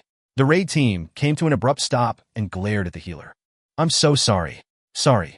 The healer continued to bow her head here and there, offering an embarrassed apology. After that, he didn't get to hear her asking him if he needed help again. Her sharp glares were just an added bonus, really. Jin Wu had to swallow his cackles as he continued to walk forward, pretending to be oblivious. It sure felt like it had been a long time since he could laugh like this inside a dungeon. Well, getting distracted, even only for a second, would potentially get me in a lot of trouble, after all. Especially recently. Just remembering back to the difficulty of the demon's castle, and its upper floors made him shudder in his boots. However, today was different. Participating in a raid as an outsider like this every now and then didn't sound like such a bad idea to him. It was then Jin Wu's steps came to a halt. A beat later, the hunters of the raid team also sensed the change in the surroundings. They are coming. Even before Sung Jin-Woo finished giving his order, the hunters of the raid team got into their battle formation. It happened literally in the blink of an eye. Jin Wu was inwardly impressed by that. So, this is how the high-rank hunters raid. They were definitely a world apart compared to the ragtag raid teams he was used to until now. Heck, pure and bright lights were already emanating from the hands of the naive-looking female healer. Looks like I won't even get a chance to step up here. On one hand, Jin Wu felt reassured, but at the same time, he did feel a bit rueful as well. In any case, monsters finally showed themselves. Beasts? Canines? Sung Jin-Woo's eyes narrowed to a slit. Thud-thud-thud-thud-thud. A group of monsters resembling hyenas was rushing towards the raid team. They were as big as a medium-sized car, too. Sung Jin-Woo tilted his head slightly. Dungeon jackals? He became sure of it once they got close enough. They were indeed dungeon jackals. Sung Jin-Woo had been standing with his shield covering his front, but then he relaxed a bit and didn't even bother to activate his aggro-attracting skill. And then he simply used his shield to batter down the dungeon jackal, aiming for his neck. Whimper! What's this? Aren't they dungeon jackals? Other team members, deeply tense until then, began tilting their heads and straightened their hunched stances. Soon, the short death throes of the dungeon jackals filled the cavern's interior. Whimper! King! Thing! The jackal monsters were quickly taken care of. Over a dozen dungeon jackals were turned into corpses in the blink of an eye. Hunters dusted their hands, still confused by what happened. What's this? I didn't even have enough time to cast a magic spell before it ended. Why are we fighting dungeon jackals inside a rank A dungeon? You right? What's happening here? Wait, did the association idiots screw up again? Their voices were getting louder. Now originally, one of the basic rules in raiding was to never make loud noises inside a dungeon. However, the appearance of the dungeon jackals was an event shocking enough to make them forget all about even a simple rule like that. Sung Jin-Woo stared at the corpses of the jackals, and scratched the back of his head. But why are the monsters from Rank C dungeons appearing here? Sung Ki-hoon scanned his surroundings, looking somewhat dumbfounded. Everyone else was forming similar facial expressions, with the exception of one person. Only Jin Wu was staring at the dead jackals with a grave expression on his face. They're no normal jackals. Jin Wu's eyes narrowed. He could definitely see that the fur around the jackal's neck had been flattened down by something until recently. It was clear evidence of them being tied to something, somewhere, meaning the ones that reared these monsters are somewhere else inside this dungeon. Monsters with intellect, in other words. Jin Wu recalled the white phantoms he met back inside the Red Gate. It was now a well-established fact that, regardless of what species it was, intelligent monsters were quite difficult to deal with. Somehow my premonition might be right after all. It was not a good omen by any stretch of the imagination. What are you thinking about so seriously like that? The female hunter peered at Jin Wu as if to bore a hole in him, just like how he had been staring at the jackals. Shuh. Jin Wu raised his index finger and covered his lips. Step, step, step, step. From the deeper parts of the cave, he could hear the matched footsteps getting closer. The real enemies are coming. Jin Wu stood back up. Other hunters also belatedly realized something was wrong. Oh my god! Get ready for battle. Sung Ki-hoon forcibly squeezed his voice out. Finally, the real enemies revealed themselves from the darkness of the cave on the far side. The eyes of the hunters grew wide from shock. High orcs? What the hell? Why high orcs? Many well-trained high orc warriors now stood in rows before the hunters' eyes. Their number was 22. Not just any high orcs, but there were 22 high orc warriors, which meant they would be very difficult opponents to fight. Something's wrong. Someone muttered softly under his breath. To think, right after the attack of the low-rank monsters, they now had to battle these high-rank monsters famed to be the toughest even among the high ranks. The high orcs pointed their lengthy spears at the hunters. Looks like the momentum of the hunters and the high orcs are about even. Jin Wu quickly retreated to a corner, so he could quietly observe the unfolding situation and find the right time to step forward. However, the female hunter obviously didn't share his thought process. You gotta keep hiding there, okay? You won't get hurt that way. That kind of infuriated Jin Wu just a wee bit. He closed his eyes shut and took several deep breaths while working hard to calm his boiling head. Soon the battle began. Kroa! Towards the attacking high orcs, Sung Ki-hoon activated his aggro skill. However, these orcs didn't really fall for his provocation. And soon, high orcs and melee-type hunters engaged in a bitter close-quarters battle. Swish! Swish! Crack! Blood splattered to everywhere, and a scream reverberated out. You walk! Not too long after that, magic spells fired from the mage-type hunters slammed into the high orcs. Boom! Kaboom! The heads of the high orcs exploded after getting struck by the arrows of brilliant light. Unfortunately, there was no follow-up attack. The effects of magic spells were good, but there was the distinct disadvantage of the lengthy casting time. You walk! In a close-quarters battle, high orcs definitely held the upper hand. Heal! Heal! H hurry! The wounded appeared pretty quickly, and healers were kept very busy. H healing him! The female healer was also kept very busy, running here and there nonstop. I'm coming! Coming! The female healer knelt down next to a heavily groaning hunter with a missing arm. She then quickly began chanting, Wong! And then, along with blinding light, the lost arm slowly grew back. That was the light of regeneration only the healers ranked A or above could perform. Just as she concentrated on the injuries of her patient, a tall shadow suddenly loomed over her. The female healer raised her head. A high orc, previously assumed dead, was holding an axe while breathing heavily right beside her. Ah! The female healer's face was drained of all color then. Unfortunately, there was no one who could save her nearby. When the orc raised its axe up high, the female healer chose to hug her patient and shield him instead. No. However, she couldn't feel any pain, no matter how long she waited. Each passing second felt like a minute or more. The female healer sheepishly raised her head up, and she got to witness a rather amazing sight. Cool. Cake. The orc was actually floating in the air, its entire body trembling quite noticeably.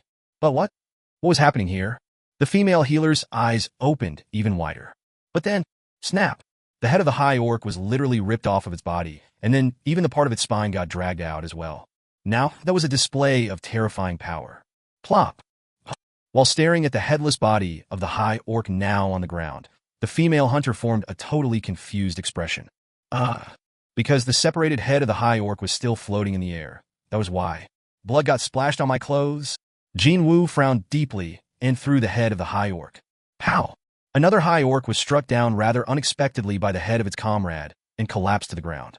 Seeing that the victim's neck was twisted around in a bizarre angle, it coming back to life didn't seem very likely. That makes it 2. Jin Wu shifted his gaze. Currently, he was in stealth. Both the high orcs and the hunters couldn't sense his presence at all. Jin Wu had been sitting back quietly, waiting for a right chance to step forward, because he feared being accused of interfering in other people's raid. But then, he belatedly recalled that he had the stealth skill. Wouldn't he be able to do whatever he wanted without running into problems with that skill? The corners of Jin Wu's lips arched up. Okay, so should I get started for real now? And then, Yuwa dash. Just in time, he spotted the leader of the raid team, Sung Jin-Woo, engage in a life-or-death battle with 3 high orcs. Jin Wu's legs moved swiftly. Chapter 85 Fin. Chapter 86. A distance not too far, but not too close, either. Just a little push from his legs, and he was instantly far above the ground. When he landed back on the solid earth, the wide back of a high orc dominated Jin Wu's view. While landing on his feet, he began thinking. Dismantling these high orcs would be too easy at this rate. But if he did that, there was no meaning in hiding himself with stealth. Hunters around him, including Sung Jin-Woo, were the elites of the Hunters Guild, often referred to as the best in South Korea. If these high orcs were ripped apart by some unseen force, then they would pretty soon figure out that stealth skill was involved here, as they weren't the same as the scatterbrained female healer. Well, it's not like there'll be trouble from getting discovered, but he was only a day away from the result of his reassignment test being made public, so he didn't want to raise any unnecessary fuss today, if he could help it. That was why he was waiting for the raid to fail completely, but the losses to the hunters would be far too severe by then. For example, that female healer almost got killed just now. That was why. A certain light flickered in Jin Wu's eyes. So, choose only those that won't get me noticed. He decided to go with this type of method. It took him the whole of 1, maybe 2 seconds to come to this decision. Right away, both the Baruka's dagger and the Night Killer were already in his hands, summoned out of sheer reflex, even before he could consciously order them to do so. When did they come out? A smirk formed on his lips. With the sensation of gripping tight these 2 familiar dagger handles, his wildly pounding heart slowly regained its calmness. What a relief it was that no one could see his expression right now, as he was still in the stealth state. Well, he didn't want to be labeled as a lunatic for smiling all alone in the midst of a desperate battlefield where humans and high orcs were performing a blood-soaked dance with each other. Especially so with the leader of the raid team, too busy sweating buckets while being surrounded by 3 high orcs. He'd go mental if he saw Jin Wu right now. First of all, that one. Jin Wu moved. He crouched, and the reverse-grip dagger drew a line on the Achilles heel of a high orc. Koahak! The high orc warrior roared out in pain as the back of its ankle was sliced open without a warning. That was only the beginning. As if he was dancing, his smooth, unbroken movements led him to stab the Baruka's dagger into the side of his first victim. He then pulled the dagger out and proceeded to cut open the back of the knee of another high orc. Kohark! Perhaps it was impossible to suppress the pain with the adrenaline of the battle. The high orcs froze up when they were attacked in their weak points when least expected. That was enough. Just like how the opening of the sluice gate caused a flood, Sung Jin-Woo seized upon the opening created by the high orc's fluster to start his counteroffensive. Stab! Kurak! Pant! Sung Jin-Woo raised his head. The long sword held out in his hands was piercing through the heart of the high orc. Kurak! The glaring high orc and its trembling lips soon collapsed on its back, the whites of its eyes showing. Thud! Sung Jin-Woo clenched his fist. Yes, I can do this! Just as Sung Jin-Woo was crying out inwardly in elation while still cutting down the surrounding high orcs one by one, Jin Wu was making himself busy by going here and there. Koahak! Koya! Inside the slowed down time, he moved about freely while avoiding being noticed, and he gradually tilted the balance towards the hunter's favor. Slice! Whenever Jin Wu brushed past, wounds large and small appeared on the bodies of the high orcs. Kuak! The moment these high orcs froze up from wounds being inflicted on them out of nowhere and lost their focus, that would be their end. These highest-ranked hunters didn't fail to grasp the opportunity and continued to attack. For some reason, it's easier to fight now. What's going on? Could we be winning against this many high orcs without a casualty? Even though members of the raid team were growing rather suspicious, hope and excitement were filling up their hearts at the same time. They were resolved to lose 1 or 2 of their own before they had entered the battle, but exceeding their own expectations, they were fighting quite well until now. Pow! A mace swung by one of the hunters cracked open the head of a high orc warrior. It was then Jin Wu got to hear a rather welcoming message. Level up! Oh!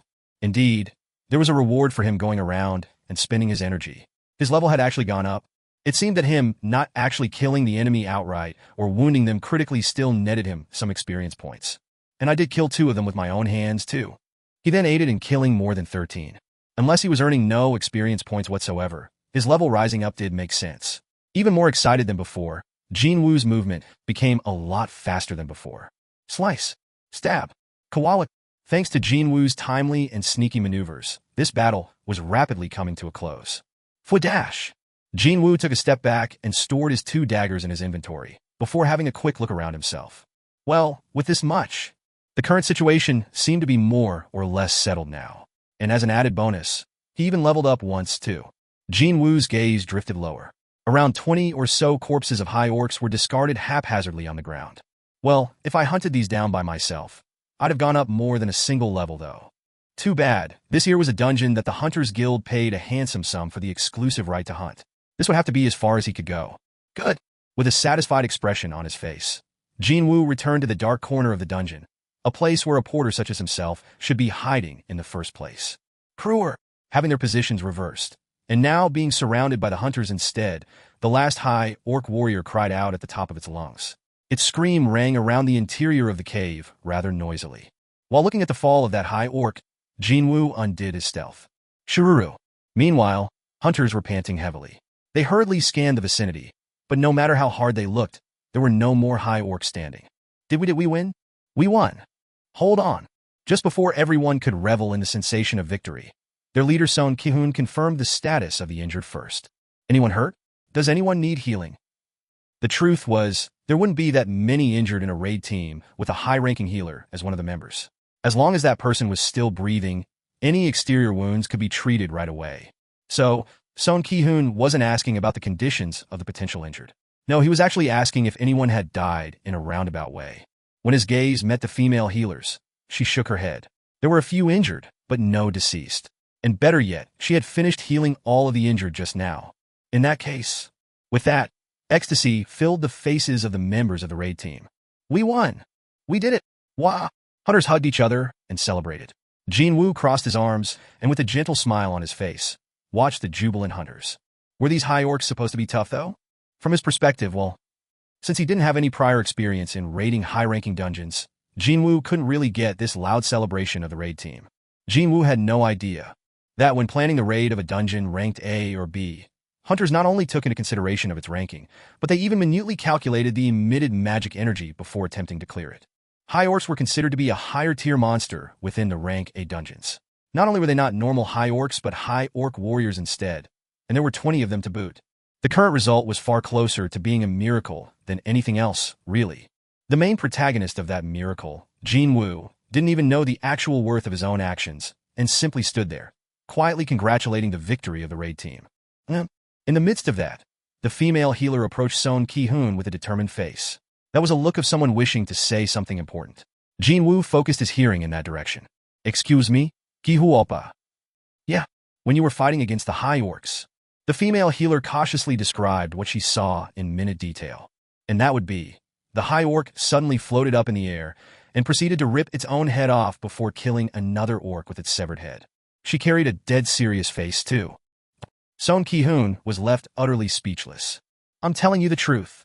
As the female healer and her reddened face protested the injustice of it all, Jin Wu could barely suppress his giggles.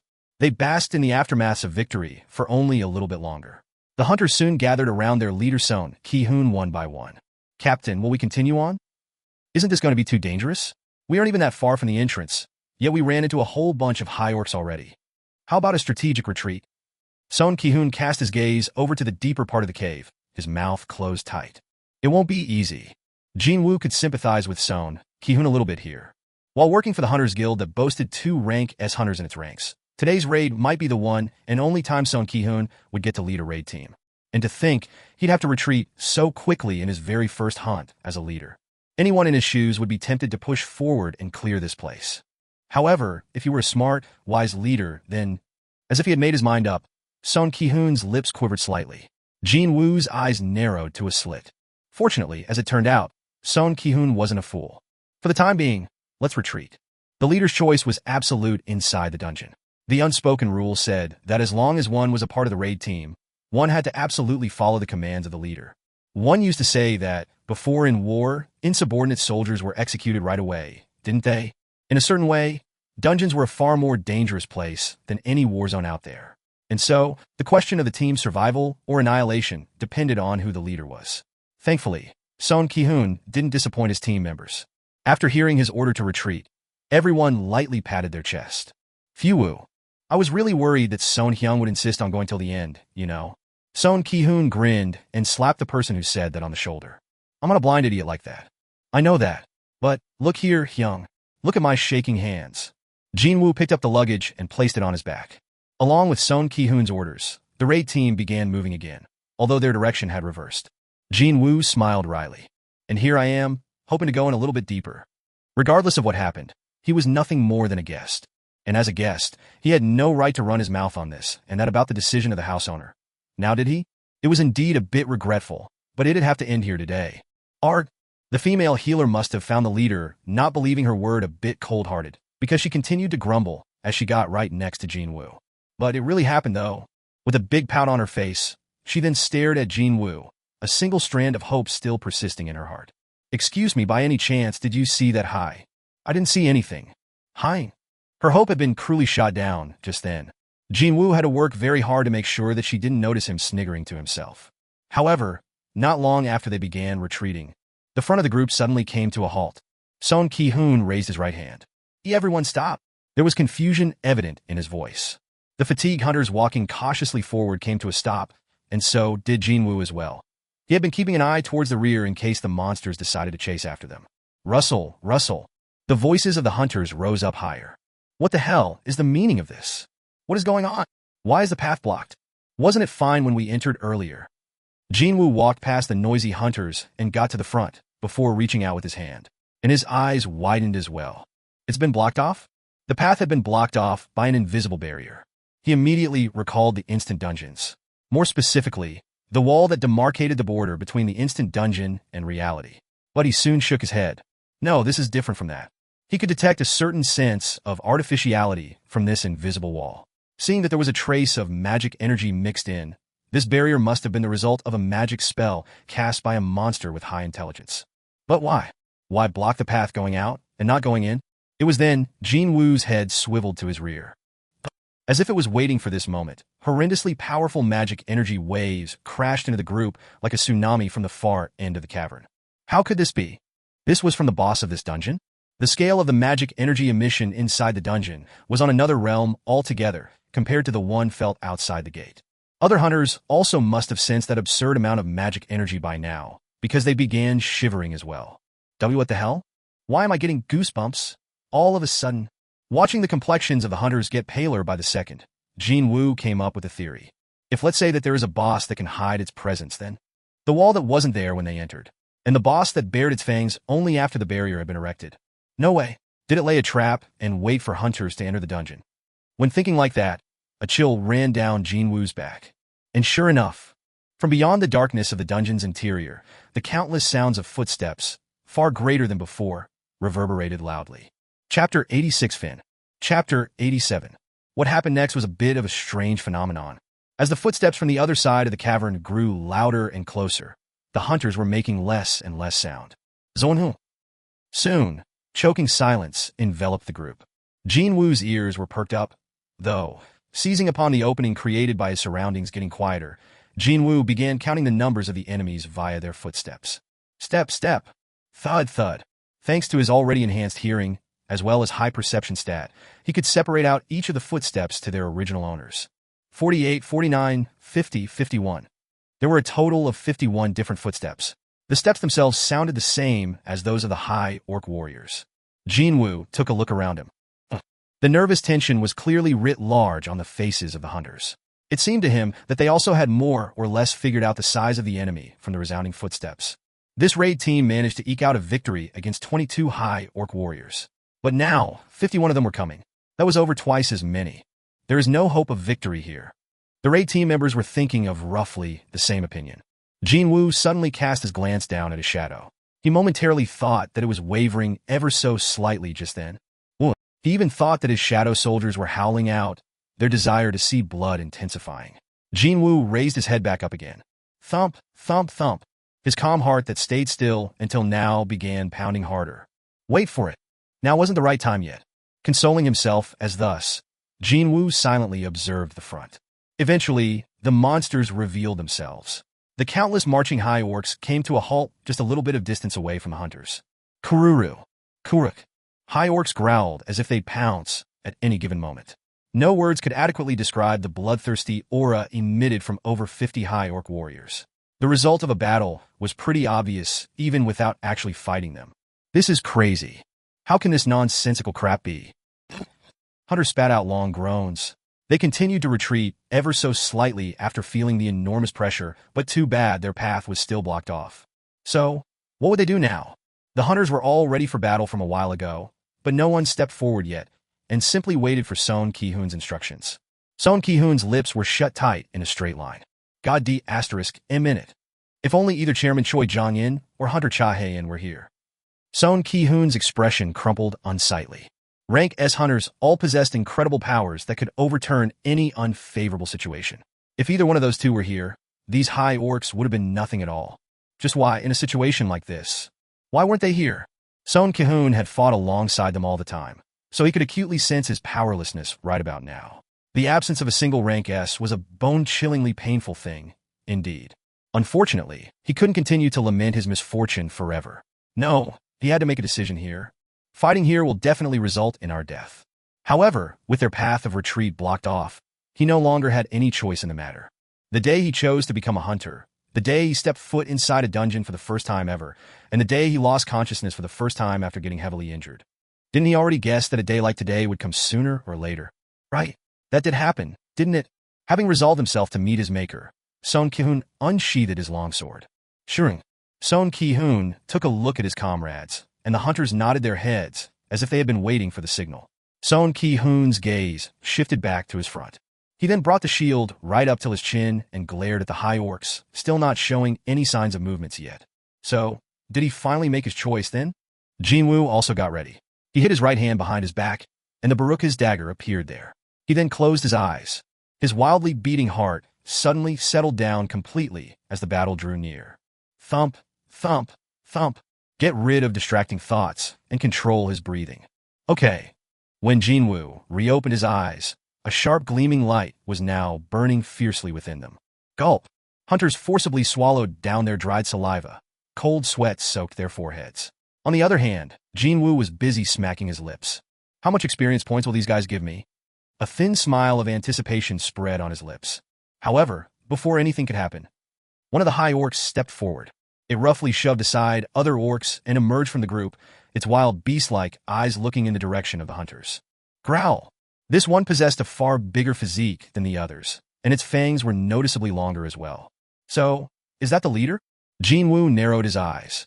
If he got rid of that guy now, wouldn't the fight become so much easier? What should he do here, then? Jin Wu fiddled with the grip of the Baruka's dagger and pondered. Meanwhile, that high orc opened its mouth. Kurak tu Shina, Wakudo Ariknaka. The creature's voice sure sounded loud. The glare of the high orc was fixed to the leader of the raid team, Sung Ki-hoon. Kurak tu Shina, Wakudo Ariknaka. Rustle, rustle. Hunter's gazes busily darted about. What the hell? Is that thing trying to talk to us? What is it saying? It was then. The facial muscles of the high orc began trembling. When that strange tremor subsided, a completely different voice from before came out from the monster's mouth. Humans. It was as if something else had borrowed the monster's mouth to speak. Oh, humans. When looking at closer, that normal-looking orc's eyes were now unfocused and blurry, like those of a dead fish that died a long time ago. Hunters began freaking out as if the back of their heads were smacked out of nowhere. An orc just spoke a language of humans. How can an orc speak Korean? Is this magic? Could it be? Hunters couldn't keep their mouths shut at this utterly unexpected situation. The leader, High Orc, continued to speak. I want to meet humans. Follow this. 1. A monster wished to speak to humans? There never had been any reports of such a case before.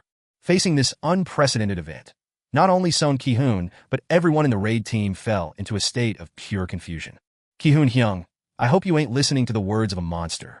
Please, you gotta ignore it. Ki-hoon, it's a trap. Regardless what happens, we gotta try to finish it here. But still, if it's an orc we can talk to, maybe we can... Don't be an idiot. You've been inside so many dungeons already, so don't you know how they operate by now? In less than a second, their opinions had split up. Sung Jin-Woo maintained his silence for a while, before answering the monster's words. Gun. Did you block the cavern? That's right. I am the proud Hai Sheng of the orcs. My spells can't be broken by the strength of humans. Is there anyone stronger than you inside this cave? Who dares to oppose me? An incredibly loud roar exploded out from the high orc and slammed into the eardrums of the hunters. Almost everyone frowned deeply and covered their ears, but Sung Jin-Woo was simply nodding his head, still looking rather calm. His expectation was on the money. The existence speaking through that high orc's mouth was, without a doubt, the boss of this dungeon. Since it couldn't escape from the boss room until the time of the dungeon break, it was summoning the hunters to enter its lair instead. I don't know why it wants us there, but when Sung Jin-Woo's answer didn't come right away, the leader high orc raised its large axe above its head. Now choose. Be hit at the hands of my soldiers, or follow my soldiers. We'll follow. Sung Jin-Woo's immediate answer prompted the eyes of the hunters to grow wider. Ki-Hu-Hung. Mr. Ki-Hun. Sung Jin-Woo interrupted his comrades, trying to dissuade him, and waited for the reaction of the high orc. Then come, human. With the end of those words, the blurred eyes of the leader high orc regained its original clarity. And that would be wild beast-like glare of bloodlust. The creature spoke up again. Ashui Tureka. With that one sentence, the high orc warriors burning with fierce hostility withdrew, as if it was all a lie. The leader high orc waited without withdrawing, and beckoned to Sung Jin-Woo, telling him to follow. Let's get going as well. Sung Jin-Woo was the first to start walking, and the hesitant hunters began to follow after him, one after the other. What is he thinking? Jin Wu stared with a puzzled expression on his face. There was little doubt that not only the boss, but countless more high orcs would be waiting for them inside the boss room, meaning their odds of victory would be even lower on that side.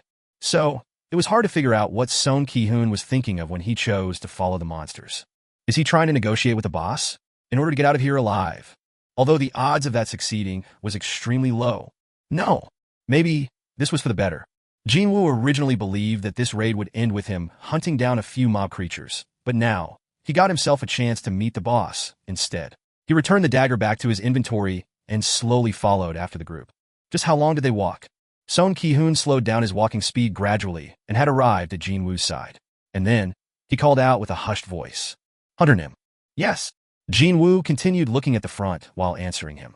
Sung Jin-Woo, too, continued to stare at the backs of the high orcs walking further up ahead. As soon as we meet the boss, we're going to attack right away. When that happens, regardless of whether our attack was successful or not, the B** starred should not be able to maintain the magic spell blocking the exit. That made a certain amount of sense. Unless it was some kind of hex-type magic, one had to keep one's focus in order to maintain a spell. Especially if one wanted to maintain high-class magic. An incredible mental focus was a necessity. However, what about it?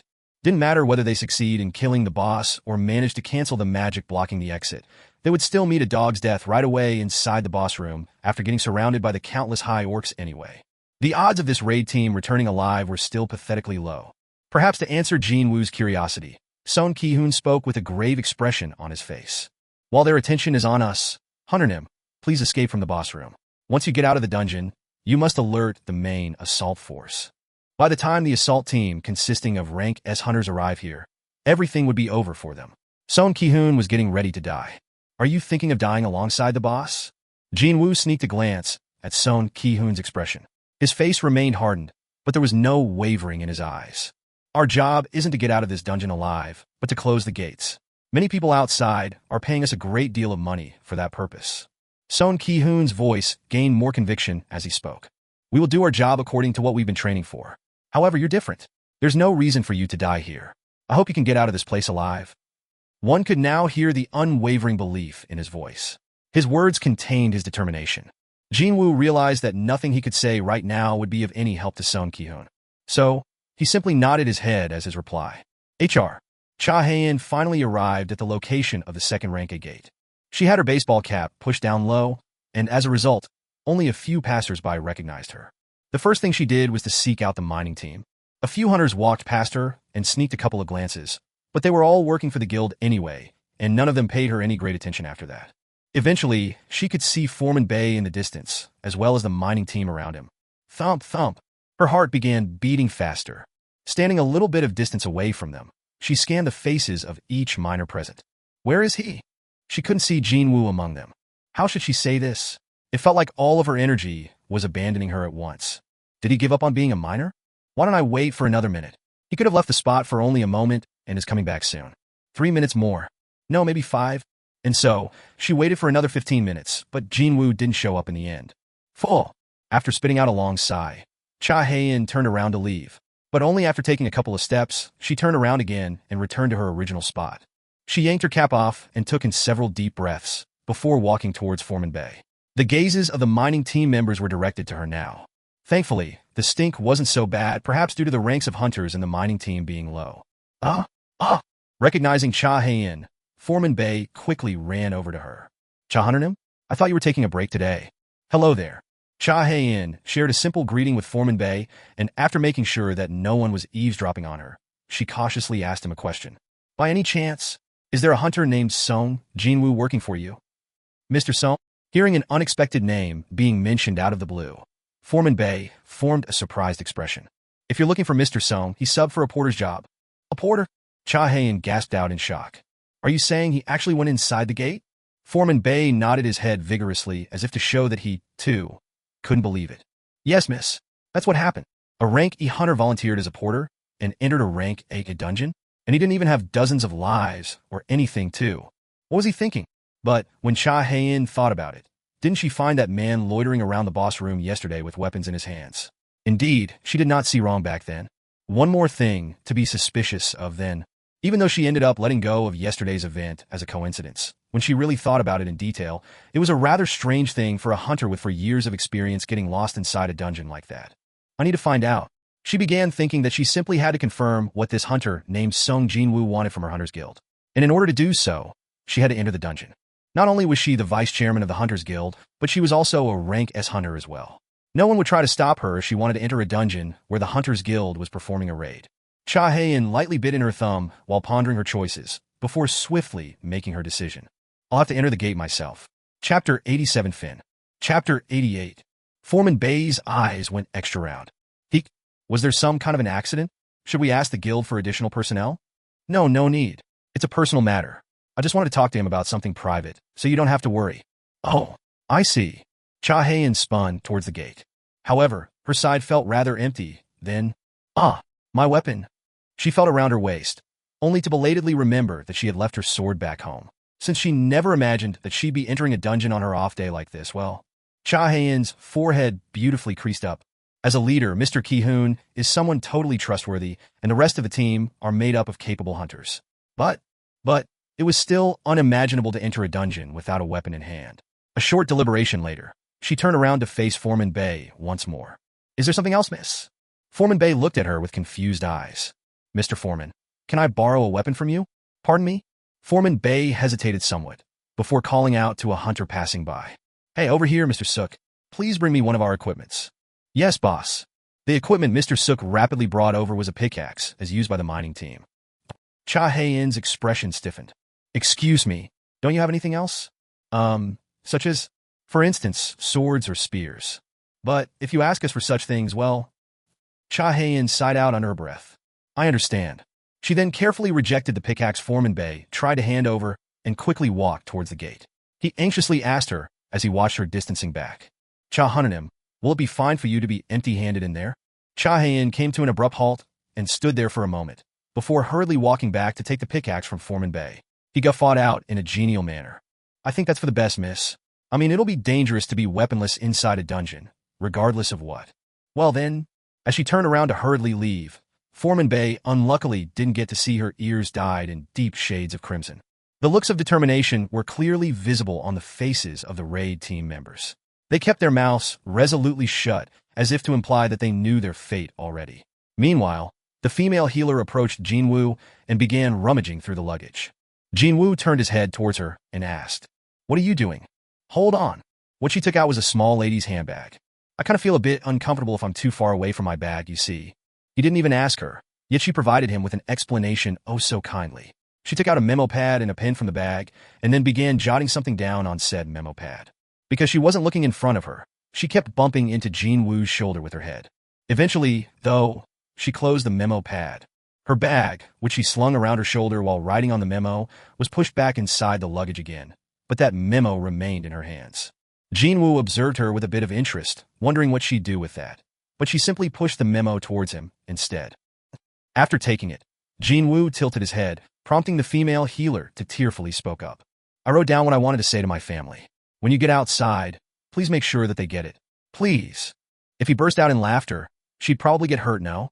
Jin Wu suppressed his rising laughter and pocketed the memo. I'll hold on to this for the time being, but I'm pretty sure I won't get to deliver this. It's going to be fine. The female healer nodded her head. With high orc warriors zealously keeping tabs on us like this, it won't be easy for him to get out of here unscathed. After all, Mr. Porter was only a rankie. She hadn't figured out yet what Jin Wu meant, though. Soon, their eyes caught the sight of the boss room. The anxiety felt by the hunters came over the air and could be felt on his skin. They were greeted by a huge open space. Jin Wu scanned the boss room. It was smaller than yesterday's boss room with the giant in it. However, quite unlike yesterday, he didn't get the impression that the boss room was huge at all. And that would be all thanks to countless high orcs completely filling up the chamber. As a matter of fact, there were over twice as many orcs here as those that escorted the raid team. At least 100, no, maybe it's a bit more than that. While there were no monsters inside the rest of the dungeon, they had been gathered inside the boss room. Instead, seeing the masses of high orcs waiting inside, Sung Ki-hoon's complexion paled in an instant. If this many high orcs managed to escape from the gate, then this was a large enough horde to utterly destroy a small city, even before the top hunters had the chance to do something about them. Cold sweat trickled down his backside. At the very least, we gotta eliminate the boss. Just like how he resolutely swallowed the dry saliva, he did his best to keep his determination burning in his heart. The high orcs of the boss room parted to make way. Ah, Shark. The leader high orc beckoned again. The raid team and the escorting high orcs walked over to an altar located in the corner of the boss room. Over there, one of the hunters pointed towards the top of the altar. And that's where the high orc shaman stood, dressed in all manner of accessories adorning its entire body, including a mask, bone necklace, and earrings. So, that's the boss. Sung Ki-hoon's expression hardened. He immediately realized that the terrifying magic energy filling up the interior of this dungeon was being emitted from that creature. And then, surrounding that be asterisk starred was from the four guards possessing an air of alertness standing around the boss. He also sensed a rather ominous aura as well. This isn't good. Could the raid team get past those guards and kill the shaman in one fell swoop? The hunters were all thinking roughly the same thing. The hunter stopped in front of the shaman. A certain intangible tension flowed in between the high orcs surrounding the human hunters as they kept a certain distance away. Geek. However, the shaman didn't seem to care about the mood of the place. It simply opened its rather malformed jaw, visible below the mask, and cackled out. Oh, humans, welcome. The hunters of the raid team exchanged glances. As soon as Son Hyung gives us the signal, we attack together. Aim for the shaman, no matter what. It was for the purpose of coordinating their attacks. However, suddenly, the air around them began freezing up. Hunters of this raid team were some of the very best out there. They all shifted their gazes at the same time at this sudden outpouring of chilling aura. The source was the shaman. The creature finally took the mask off. When it did, the magic energy it had been hiding until then exploded forth, unchecked and unhindered. Rumble dash! The freakish magic power spread out in circular waves with the boss as the center. As if they were normal, powerless civilians that ran into a lion or a tiger, the hunters froze up on the spot like a bunch of statues. Oh my god! How can a magic power of such magnitude be? We gotta fight against something like this? Despair, lamentation, resentment, even regret.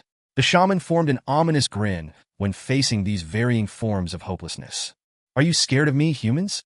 Sung Ki-hoon bit down on his lower lip, hard, and took a difficult step forward before asking a question.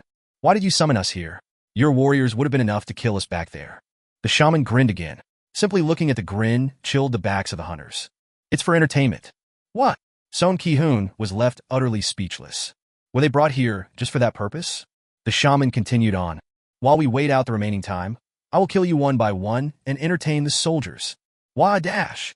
High orc warriors all roared out in frenzy and excitement. Hunters were ruthlessly forced down by the enormous pressure emitted from the orcs and couldn't even breathe properly. One of them even began crying no less. However, the shaman briefly stopped talking then. The boss's gaze shifted and stopped at the rear of the humans group, where Jin Wu was. I see that a strange being is mixed among you humans. It was then Sung Ki-hoon's eyes gleamed dangerously. With the shaman looking elsewhere, this is my chance. Veins bulged in his neck. Now! Sung Ki-hoon roared out at the top of his lungs, unsheathed his sword, and rushed out. However, it was eerily quiet behind him. How come? He glanced behind him while running, and discovered his comrades rooted to their spots, not daring to move an inch. They had lost their fighting spirit a long time ago from the display of the boss's overwhelming might. Sung Ki-hoon's heart fell to the pit of his stomach. Ah! Still, someone had to do this. He couldn't stop now. His gaze shifted back to the front. Perhaps his attack wasn't expected. The shaman was still smiling, and its guards weren't showing any urgent reactions either. This could be his one and only chance. Didn't matter if it was pure luck. He'd accept fluke too, as long as his sword could reach. Sung Ki-hoon fiercely rushed forward and cocked his sword behind him. You away a dash. But even before he could swing the sword with all his might, he collided with something invisible and was flung away. Boom! At first it was shield magic. Flung away from the rebound, Sung Ki-hoon landed on the ground and rolled backwards. But that lasted only for a short while. Looks like we have our first volunteer. Along with the shaman's mocking words, Sung Ki-hoon's body was lifted up into the air. And now it was the anti-gravity magic. The lips of the shaman were moving up and down nonstop. When Sung Ki-hoon was lifted up as high as a 2-story building, the shaman began chanting a different spell. Next to come was gravity acceleration. Kaboom! Sung Ki-hoon was slammed into the ground. Kyo-he! He didn't even have the time to writhe in pain as he was lifted up in the air again. Anti-gravity. Kikek! Not only the shaman, but the rest of the high orcs were cackling in derision as well, their fangs fully bared now. Kaboom! Kyo-heek! Wong! Boom! The shaman continued to toy with Sung Ki-hoon by lifting him up and slamming him down. When he landed on the ground for the 4th time, Sung Ki-hoon vomited out a mouthful of blood. Seeing that scene, the complexions of the hunters got paler and paler. However, none of them dared to step forward to stop this. Kiki Hu-hung. They simply stood there trembling while witnessing Sung Ki-hoon being broken into pieces. Plop! The female healer collapsed on the floor as if she no longer had any strength left in her legs. Eventually, the shaman raised Sung Ki-hoon in the air for the 5th time. You sure are a tenacious Astra start, aren't you? You. A pain moan leaked out of Sung Ki-hoon's mouth. However, he still didn't let go of the sword as if he hadn't given up yet. Wong! Slam! Wo-wanting! Slam! Wo-wang! As he was thrown up and down between the air and ground several times more, Sung Ki-hoon finally lost his grip on the sword. Clang! It happened then. Just as Sung Ki-hoon was thrown down to the ground once more, he vanished from the view. Ing! The shaman's eyes opened wider. Where did the human disappear to when all of his bones should be broken by now? The shaman searched for the whereabouts of Sung Ki-hoon. There, in a corner not too far, it discovered Sung Ki-hoon, unmoving on the ground, and at the same time, found a certain man crouching nearby. Of course, it was Jin Wu. Jin Wu carefully laid Sung Ki-hoon down and glared at the shaman. Hey, Mr. Leader, I want to ask you something. Until now, Sung Ki-hoon hadn't figured out what happened to him. Will it be okay if I kill all of the monsters in here? You? What are you? The shaman frowned and gestured with its chin, and one of the guards swung about its scimitar and ran to where Jin Wu was. As Jin Wu glared at the monster rushing towards him, a light of fury lit up in his eyes. He reached out with his hands. Ruler's reach. When he did, it was as if a giant, invisible hand grabbed the orc guard, and the monster was cleanly picked up from the ground. Kukurua. The monster kicked and struggled in the air. What? The eyes of the shaman opened wider. Jin Wu pointed down towards the ground. Slam! The guard crashed down to the ground. The impact force was so great that deep cracks spread out on the ground. However, Jin Wu didn't stop there. Just like how the shaman manipulated Sung Ki-hoon's body, he lifted the guard up in the air again. Slam! Boom! Kaboom! Like a basketball bouncing between the ground and one's hand, the orc guard continuously slammed into the ceiling and the ground nonstop, a helpless cry coming out from its mouth. Eventually, its head pierced into the ceiling. Kaboom! Scatter! With that, debris from the ceiling fell down. While staring at the dangling orc guard with its head buried deep into the ceiling, both groups of the high orcs and the hunters couldn't hide their astonishment.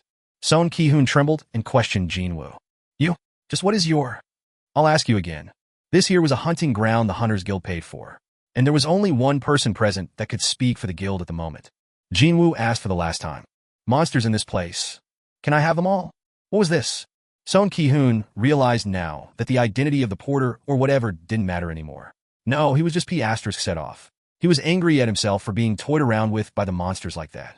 Tears rolled down Sung Ki-hoon's face. Please, I beg of you, do something. With that, it was done.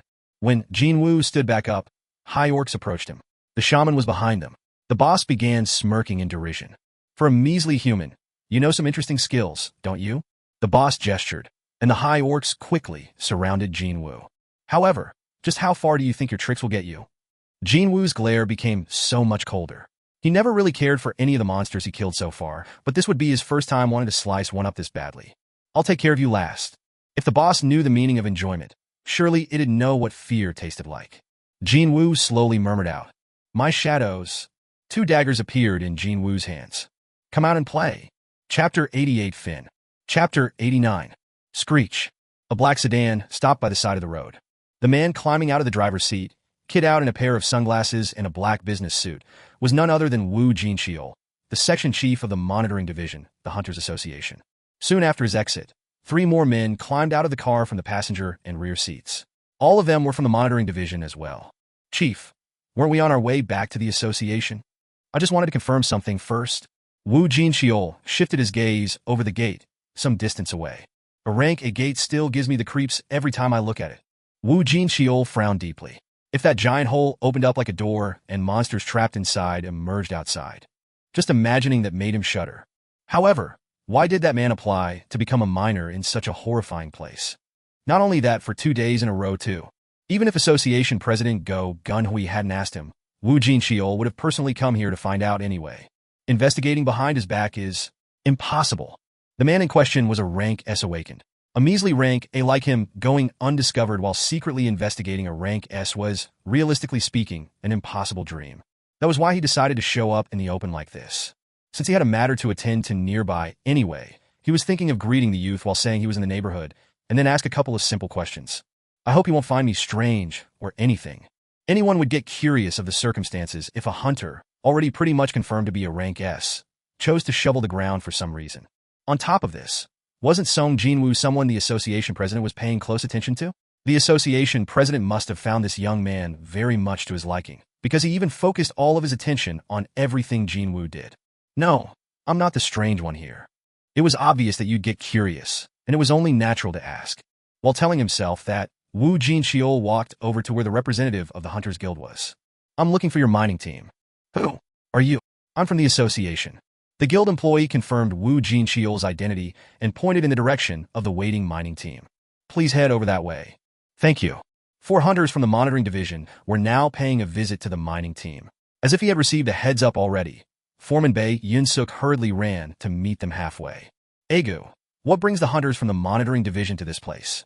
The members of the mining team had been relaxing until then overheard those words, and tension briefly flashed by in their eyes.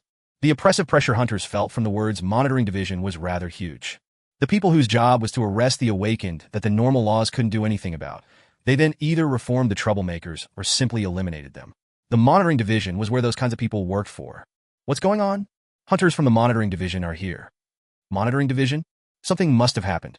Feeling curious now, the mining team members began flocking around Foreman Bei. Wu Jinxiol took his sunglasses off. He swept his gaze around the miners to locate Sung Jin-Woo, but in the end, he had to ask for that man's whereabouts from Foreman Bei. Do you know by any chance where Sung Jin-Woo hunter is? I bloody knew it. Suddenly, a man jumped out from among the miners. It was Lee Sung-gu, who had run into Jin-Woo's shoulder yesterday.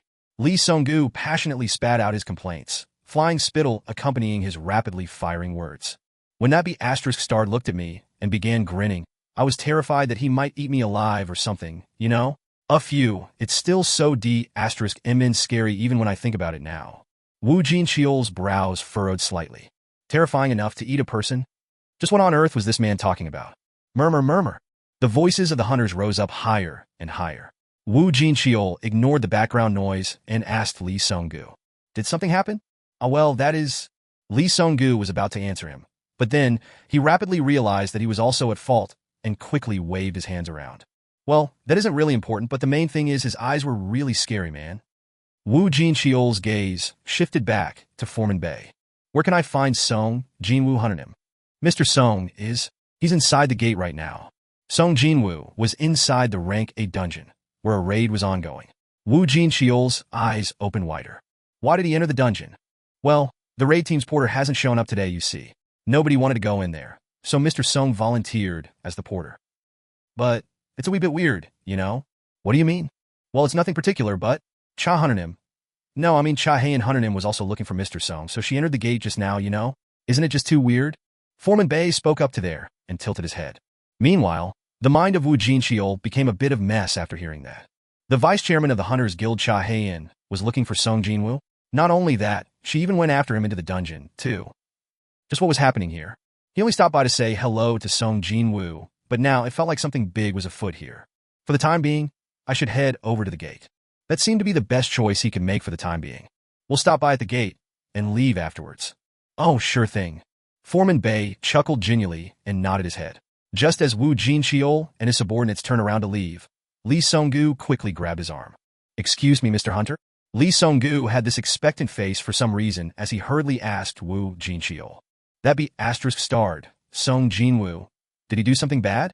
Maybe he's killed someone? I mean, he looked like someone fully capable of that. Wu Jinqiul frowned slightly again. He sort of could understand why Sung Jin-Woo glared scarily at this moron. A fool who'd get blown away into the weeds if Sung Jin-Woo snorts in front of him. Still, there were too many eyes watching.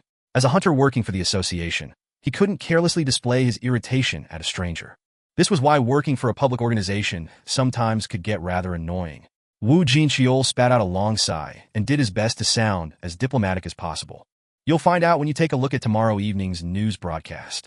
Perhaps that answered most of his own suspicions. Lee Sung-gu raised his voice high, as if he had correctly predicted this. I told you, didn't I? I told you that man is too suspicious. But he didn't look that way, right? And he worked so diligently, too. Not minding the lukewarm responses of his colleagues, Lee Sung-gu went on about how great his discerning eyes were. TSK. Wu Jinqiul stared at that man, making a fool of himself, before taking his subordinates towards the gate. However, Wu Jinqiul instinctively stopped a few steps away from the gate. Chief! The subordinates began staring in confusion at Wu Jinqiul's stiff face. This can't be. It makes no sense. Wu Jinqiul quickly yanked his phone out. He then accessed the association's information hub and checked out the available info on the rank 8 gate the Hunters Guild was supposed to conquer today. Wu Jinqiul's eyes widened in shock. Why is the measured value of the magic energy so low?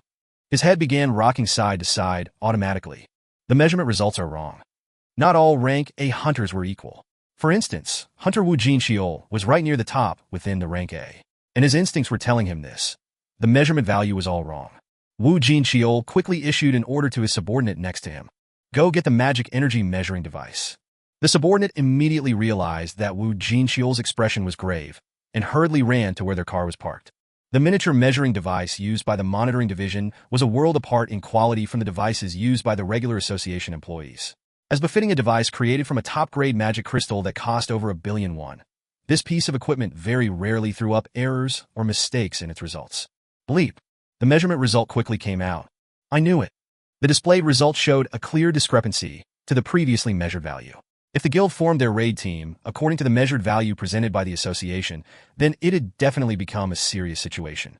Well, with 2 rank S hunters inside, I'm sure nothing untoward would happen, but when Wu Jinqiul placed the measuring device on the ground and tried to stand back up, the gate suddenly began vibrating. The powerful gushing magic energy wave caused Wu Jinqiul and his 3 subordinates, with far worse perceptions than him, to flinch grandly on the spot. They began trembling like leaves right away. S-Section Chief? What was that, sir? Wu Jinqiul shifted his gaze to the youngest of the agents present, the kid's complexion looking awfully pale now. You okay? Sid. I'm okay. The youngest agent cautiously stared at the back of his hand after making his reply. He could see goosebumps covering up his skin. Wu Jinqiul stood upright. We're going inside. Pardon me? You want to go in there, sir? Wu Jinqiul's determination didn't waver, even for a second. If you're scared, it's okay for you to back out. Only he knew that the measurement value was incorrect at this stage. It was his duty to inform the hunters trapped inside. It was the duty of the association's agents to manage other hunters and to keep a close watch on them, but also to aid them in time of their needs. And no, sir. We'll go with you. Wu Jinqiul nodded his head in satisfaction. Junior, stay behind and report the new measurement result back to the association. Yes. No, wait. Sir, can you do it? Wu Jinchul lightly tapped the youngest agent here on the shoulder, and the latter nodded his head with some difficulty. Yes, sir. I understand. Wu Jinchul turned to look back at the gate. On top of its already nonsensically high magic energy emission, an even greater storm of magic power rushed out from the gate just now. What the hell is going on inside this gate? With Wu Jinchul as the lead, the two agents of the monitoring division also threw themselves beyond the gate surface. Around the same time, Cha Hae-in was following after the traces left behind the raid team. This is so weird. Why can't I find the traces of monsters? In a regular dungeon, it was normal to find the corpses of monsters strewn about here and there, starting from somewhere near the entrance and all the way till the boss room. But no matter how hard she looked, she couldn't see any dead monsters. Did the monsters gather in one place or something? She thought like this and continued to walk forward until, she finally located corpses in the distance. As befitting a rank S melee-type hunter, Cha Hae-in arrived at the location of the battle in the blink of an eye. How can this be? Her eyes opened up super wide. All the corpses belonged to the high orcs. It was easy to identify them because they featured red skin and their fangs were noticeably longer too. How did Mr. Sung Ki-hoon's team manage to defeat this many high orcs? And was that all? There was seemingly not one casualty too. Of course, if there was a casualty, they would have retreated on their own accord, saving her the trouble of having to step foot inside here. Did I underestimate the rank A and B hunters by too much? That could certainly be the case. Surveying the location, she thought that the battle had to be a bit one-sided as well. However, wait, isn't that? Cha Hae-in discovered something odd and crouched down to take a closer look at one of the corpses. And her eyes grew even wider than before. She stood back up and quickly began checking out each of the high orc corpses. This one and this one too. Her suspicion gradually morphed into certainty. But how? How could something like this happen? Almost all the high orcs were left with injuries inflicted by short, but incredibly sharp weapons.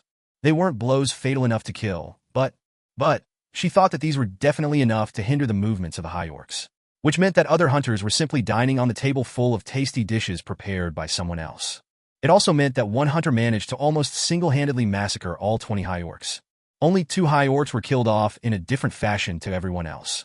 One had its head ripped off by an incredible force, while the other one had died after something blunt hit it in the head. Excluding those 2, one person managed to drive all the other orcs to the brink of death. Could such a thing even be possible? She was deeply confident of her own speed, but even then, she couldn't be sure of achieving the same feat under the same given situation. And also, from what she knew, there was no assassin-type hunter wielding daggers or short swords within Sung Ki-hoon's team. Short swords? It was then a certain scene flashed past her brain. The man who stood near the boss room yesterday. Sung Jin-Woo was definitely holding short weapons in both of his hands. Could it be that man? When her thoughts arrived at this point, Cha Hae-in's head snapped towards the deeper parts of the dungeon, and her expression rapidly hardened. She could sense this incredibly powerful magic energy wave. No, magic energy tremors, the kind she'd never experienced before, coming from there. The air itself was trembling, hard. No! Cha Hae-in bit her lower lips. If that magical energy belonged to the boss monster, then no one from Sung Ki-hoon's team would be able to survive. She began running towards the boss room with all her might. Chapter 89 Fin. Chapter 90. Come out and play. Everything began with those words. Whoosh dash. A ripple incomparably greater than that of the magic energy wave from the high orc shaman spread out everywhere. That wasn't the only change to take place, however. Along with him unshackling his magic power, the shadow beneath Jin Woo's feet spread out too, and it covered the entirety of the chamber's surface at a frightening pace, as if someone had poured a bucket of pitch-black ink onto the floor. Heek! What's this? The hunters of Sung Ki-hoon's raid team saw the shadow spread beneath their feet and freaked out. How should they even go about describing the situation? Even the most experienced, grizzled hunters among the group hadn't heard of anything like this. Never mind seeing one. Tremble? An unknown fear crept up over them. Sung Ki-hoon, lying on the ground, powerlessly began trembling violently while staring up at Jin Wu. What? Just what are you planning to do? As if to answer his silent question, when the spreading shadow completely covered the floor of the boss room. Shriek! The surface of the shadow wavered, and soldiers wearing jet-black armor rose up one by one. You have activated skill. Sovereign's territory. All stats of the shadow soldiers fighting over the summoner's shadow will rise up by 50%. A thin smile spread on Jin Woo's lips. Good. This was the new class-specific skill he learnt when he broke past level 70 back in the demon's castle. He sensed the fighting spirit of his enhanced soldiers soaring higher. Quite obviously, a satisfied grin formed on his face. 50 summoned shadow soldiers stood around Jin Wu in a circle as if to protect him. Kukuruk? Kuruk, the high orc warriors, famed for their bravery, began retreating one step at a time after getting their wits scared off by the dangerous pressure emitted by Jin Wu and his soldiers. Orcs are retreating? Just what is the meaning of this? Even though they were trembling like a leaf from this unbelievable situation, the hunters also began clutching onto a slender thread of renewed hope now. Did you feel that? Yeah. Can that even make any sense? The mage-type hunters were sensitive towards the magic energy to begin with, and they couldn't control their furiously quickening heartbeat no matter what, because an insane amount of magic energy was gushing out from the man who subbed in for their luggage carrier. Someone whom they thought of as a simple ranky, no less. No, hang on. Is this even magic energy? To think this magical energy is even more ominous than what the high orc shaman is emitting. The sheer pressure from the magic energy thickly filling up the boss room made it difficult to even breathe properly. The fact that this incredible power didn't belong to an enemy relieved them to no end. On the other hand, indescribably heavy and taut tension was flowing among the ranks of high orcs. With the appearance of the shadow soldiers, the difference of 1 to 150 suddenly got reduced to 50 to 150. More importantly, though, those 50 were no ordinary 50 at all. No, that was the power that already transcended common sense, the one that couldn't be quantified with mere numbers. As if to prove that reality, Jin Wu was the very first one to dash forward. The shaman hurriedly shouted out then, "What are you doing? Kill the human right now!" With their backs pushed forward by the voice carrying a thick amount of the shaman's magical energy, the high orc warriors all roared out and raised their weapons. Step, step, step, slice. The skill, Sovereign's territory, was designed solely for his shadow soldiers. However, even without a status-boosting buff, Jin Wu's displayed strength was already out of this world. Kwak! Kwak kwak! High orc screamed out. Limbs, bits of body parts sliced off by Jin Wu's 2 daggers, and the ensuing trails of blood scattered in all directions. He was so fast that even the elite hunters could only catch the glimpses of his afterimage. That, right? That's like seeing our vice chairman. Cha Hayan's nickname was the Dancer. Normally, she remained a calm, composed figure, but when she jumped into a battle, she swiftly cut down monsters as if she was performing a fast-tempo dance routine. Hence, that nickname was given to her. The woman in question forbade the use of that nickname because of how embarrassing it sounded, so it wasn't widely known, but some people still resorted to calling her that every now and then. And now, their supposed porter was displaying a movement that equaled Cha Hayan, no, even exceeding her speed. If Cha Hayan danced, then Mr. Porter was a typhoon. He had become the center of the storm to obliterate the surrounding monsters. Caw! The shadow soldiers didn't lose out, either. The former leader of the Ice Bears, Tank, took a step forward, and that signaled the attack of the shadow soldiers. Iron took to the front, just as he had done previously. Iron yelled out at the top of his lungs before he could enter the fray properly. Wawewa! Iron has used skill. Shadow provocation da. The target's resistance is too high, and the intended effect didn't activate. When his skill failed to work, Iron got angry and began roaring out like a beast. And then, he began destroying the hapless high orcs with his massive hammer. Swish dash! Quajiek! Crack! Kuhark! Ki! He was so destructive that one even felt a smidgen of pity for the high orcs. On the other hand, Ygritte was elegantly and efficiently cutting down the necks of his enemies in complete contrast to Iron's brutality. High orcs running into Ygritte didn't even have a chance to scream before their breaths were cut short. Slice! When Ygritte's sword drew an arc in the air, another high orc lost its head. Regular shadow soldiers found it hard to fight against individual high orcs, but they possessed stamina that didn't know the meaning of fatigue and the capability to regenerate almost endlessly. And by buying time in this fashion, the sea of fire shooting out from the magic soldiers would rain down on top of the enemies with no exceptions. Kabom! Rumble dash! The number of high orcs decreased substantially in no time at all. The shaman's swine-like cheek meat quivered in rage. How an insolent human being dares to. The boss's glare was now firmly fixed on Jin Wu. The boss quickly decided to kill that human first. The black-armored soldiers were summons called forth by that human. If that human died, then these soldiers would disappear too. In order to kill Jin Wu, the shaman began chanting a spell. The lips of the shaman quickly moved up and down. The song of slowness, the song of blindness, the song of crippling fever, the song of intolerable pain, and the song of demonic slumber. 5 different types of hexes were completed in an instant and flew towards their intended victim. It's done! The corners of the shaman's lips arched up. The moment all those hexes were completed, Jin Wu also sensed the unnatural movement of magic energy. Magic, is it? Jin Wu's eyes met those of the shamans. The orc shaman smirked derisively. It's already too late, human. Hexes were different from normal magic spells and couldn't be evaded. The moment it was cast, that would be the end. With that human be asterisk starred turning into a walking corpse wrecked by all sorts of afflictions, his fate was sealed, to be ripped to shreds by the high orc warriors and their weapons. That was the end truly befitting a measly human who didn't know his place and dared to show off. Unfortunately for the monster, however, a familiar mechanical beep rang in Jin Wu's ears. Tearing. Abnormal status has occurred. All abnormal status will be removed with the effects of buff. Immunity. Tearing, tearing, tearing. Mechanical beeps fired out one after the other. Hex, slow has been dispelled. Hex, blindness has been dispelled. All 5 hexes were dispelled even before they had the chance to activate. Grin. Jin Wu smirked at the results. There was this buff he received when he changed into the player. The blessings from the Grand Sorcerer, Candiara. Continuous effect, good health, and long life.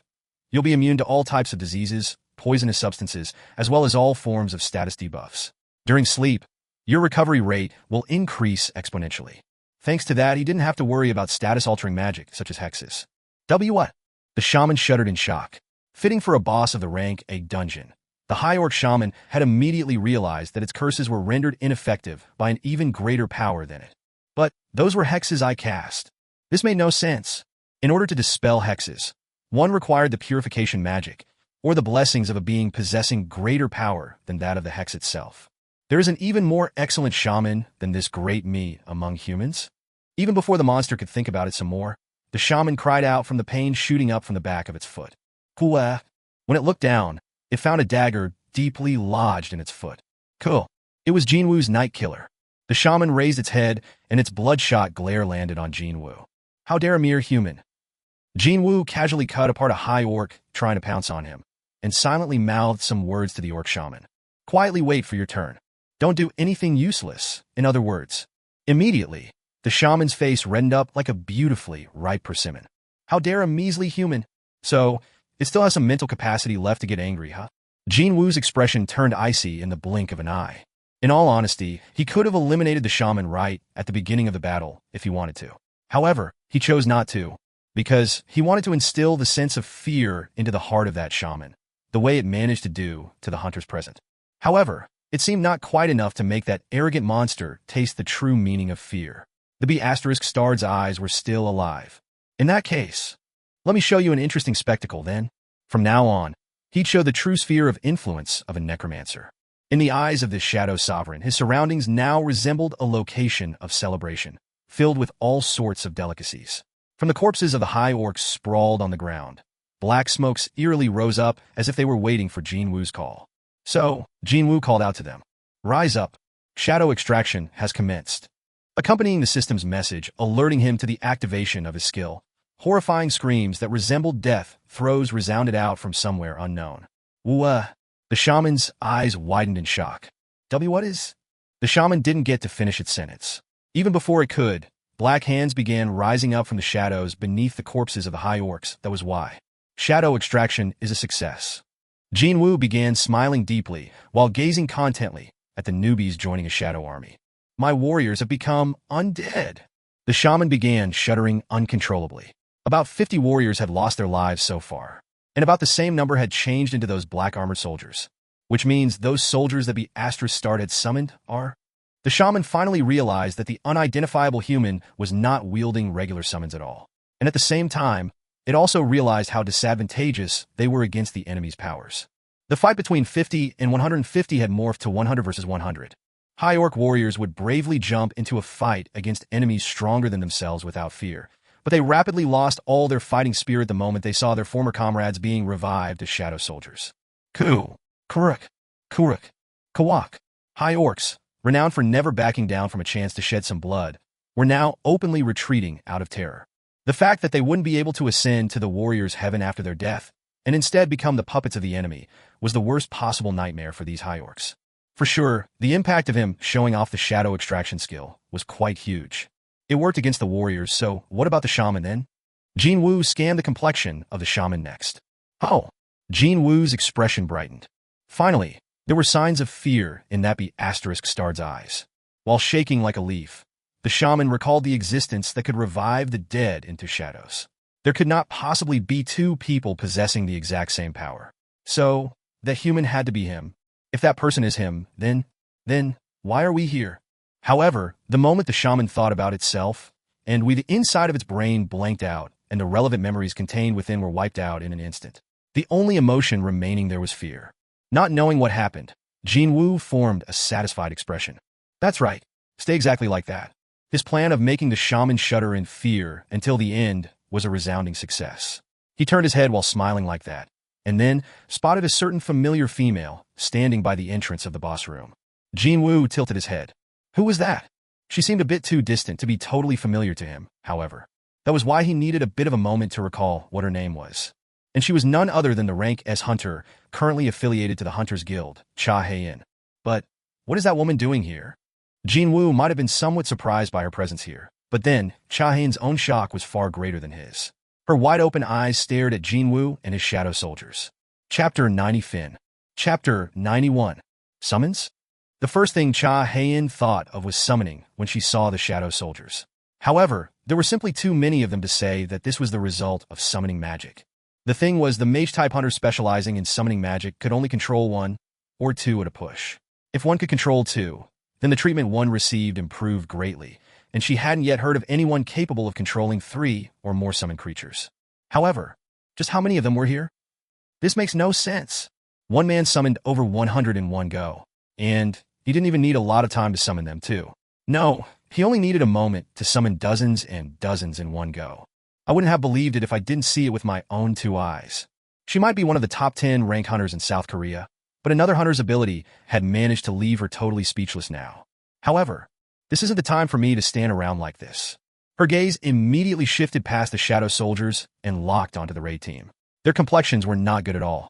Some of them were squatting on the ground, as if they no longer had any energy left. Didn't matter what the identity of the man named Sung Jin-Woo was. Didn't matter what kind of ability he possessed.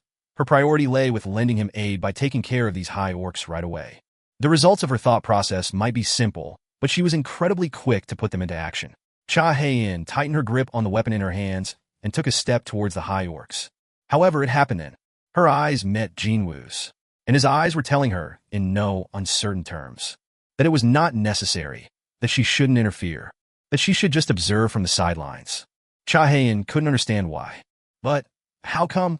She could easily tell that Sung Jin-Woo was capable of controlling countless summons. However, there were just as many high orcs standing, and there was also the boss possessing greater power, too. Because he had to summon that many creatures, and he had to maintain them constantly, too. His magic energy reserve should be running empty by now. Yet, what is he trying to do on his own? She was puzzled, sure, but in the end, Cha Heian lowered her weapon. It wasn't because the so-called weapon just so happened to be a pickaxe she borrowed from the mining team. No. She became curious with what the hunter named Sung Jin-Woo would do against the army of high orcs instead. Expectations. Her cool-headed reasoning and her expectation had a fight in her mind, and the latter achieved a resounding victory. For some reason, her heart began palpitating faster now. Phew, that's a relief. Jin Wu inwardly breathed a sigh of relief after seeing Cha Heian's response. Seriously, the real thing was about to begin, so it wouldn't do for some interference to suddenly pop out. Now would it? Heck, he even had to let the poor Sung Ki-hoon go through that crap until the very last moment humanly possible, just for a chance to monopolize all the monsters in here. Well, he's the kind of a guy who'd try to fight alongside if he has some energy left still. That was why he only acted the moment Sung Ki-hoon let go of his sword, even though he had to suppress his urge to rush forward and kick the head of that D***MN shaman. It was all for this moment, as expected of a quick-witted woman. What a relief it was that Cha Heian turned out to be a smart girl. She backed off without him needing to raise his voice, after all. Jin Wu turned his attention back to his front while a deep smile formed on his face. Shadows! Jin Wu's loud yell, reverberating within the boss room, prompted the shadows to take the battle stance all at once, not one of them deviating from the formation ever so slightly. Clack! Only a moment later, an eerie silence filled up the chamber. The thing that broke this silence was the single word Jin Wu threw out while pointing at the high orc shaman. Go! With that, over 100 shadow soldiers rushed towards the cowering group of high orc warriors. Rumble! The black soldiers in their controlled march shook the ground, the cavern, and even the eyes of all those witnessing this scene. Wu Jinqiol was running breathlessly. Pant, pant, pant. He ran so hard that he now tasted sweetness in his mouth. He bent over and tried to catch his breaths before raising his torso up, only to spot a woman with a short hairstyle standing near the entrance of the boss room. He immediately recognized who she was. Cha Hae-in. Where would you find a female hunter possessing an aura like hers? However, why is she standing still like that? Wu Jinxiol found it strange that she didn't try to participate in the battle and simply stood by, so he quickly walked up next to her. And it was at that point he got to see clearly the situation inside the boss room. What is this? Soldiers wearing jet black armor were one-sidedly massacring the supposedly powerful monsters, also known as high orc warriors. Kekawak, Kaya, Queek. The pitiful screams of the high orcs even managed to deafen Wu Jinxiol's hearing. Also, he might have been less shocked if there were only human-shaped soldiers present. But then again, just what were those nonsensically huge black bears with smoke coming out of them, as well as high orcs kitted out in various black-colored armors? Been a while, Chief Wu Jinxiol. Ah yes, miss. It's been a while, but what are they? They don't seem to be simple monsters. They are summons that man called out. Cha Hae-in greeted Wu Jinxiol first before pointing at Jin Wu in the distance. Wu Jinxiol quickly took his sunglasses off and stared at Jin Wu, now standing in the middle of the battlefield. While wielding two short swords that looked like daggers, he was busy destroying the formation of the high orcs. No matter how I see it, doesn't he look like a top-rank melee-type hunter? However, he could even use summoning magic too. And, sure enough, when Jin Wu's lips moved a little, dozens more summons rose up from the ground. Oh my god! Wu Jinxiol's jaw fell to the floor. Just how many summons could that man control? This is the true ability of Hunter Sung Jin-Woo. He couldn't shut his slack jaw at all. Could the association president Go Gun-Hui have recognized the skill set of Hunter Sung Jin-Woo already? If so, then his sky-high interest in Hunter Sung Jin-Woo made plenty of sense. Cha Hae-in couldn't rip her eyes away from Jin Wu for a long time, but she belatedly did manage that and asked Wu Jinxiol. By the way, why are you here, Chief Wu? Was the call made to the monitoring division already? When Cha Hae-in asked him that question, Wu Jinxiol somehow managed to regain control over his emotions and replied, No, that's not it. We were in the neighborhood just passing by. But it was a coincidence that we discovered the gate's abnormal condition, and we came here to help facilitate the evacuation of the raid team. But well, Wu Jinxiol stopped talking there and stared at Jin Wu again. However, looks like that won't be necessary. This would be his first time witnessing Hunter Sung Jin-Woo's true skill. And that just so happened to be the spectacle of him clearing a rank 8 dungeon with his own power. It didn't look like others' help was necessary. Yes, I think standing still is the right call to make here. Cha Hae-in too agreed with that assessment. That man's battle didn't leave any gaps for a rank S like her to, but in at all. Do you know who that man is? Cha Hae-in asked. Wu Jinxiol was clearly admiring Sung Jin-Woo's skills, and obviously not worried about his identity, at least not outwardly. Also, he was an agent of the association which did block Jin Wu's information from leaking out too. So maybe Wu Jinxiol might know who that man is. Her expectation was on the money. Yes, a little bit. That man, just who is he? Wu Jinxiol put his sunglasses back on and replied. I can't reveal that information. The shaman was furious. When it first opened its eyes in this place, only one order was filling up its mind. Hunt down humans. However, what was the meaning of this pathetic display? Wasn't a lone human easily hunting down every single member of its tribe? This wasn't supposed to happen. No, such a thing must not happen at all.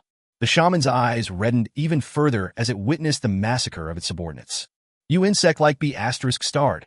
I'll step on you. If hexes didn't work against the enemy, then all it had to do was to bless itself and fight. The Song of Rage. The Song of Strengthening. The Song of the Giants. The Song of the Fire Dragon. With the completion of the various spells, the shaman's body suddenly ballooned up to nearly 10 meters tall.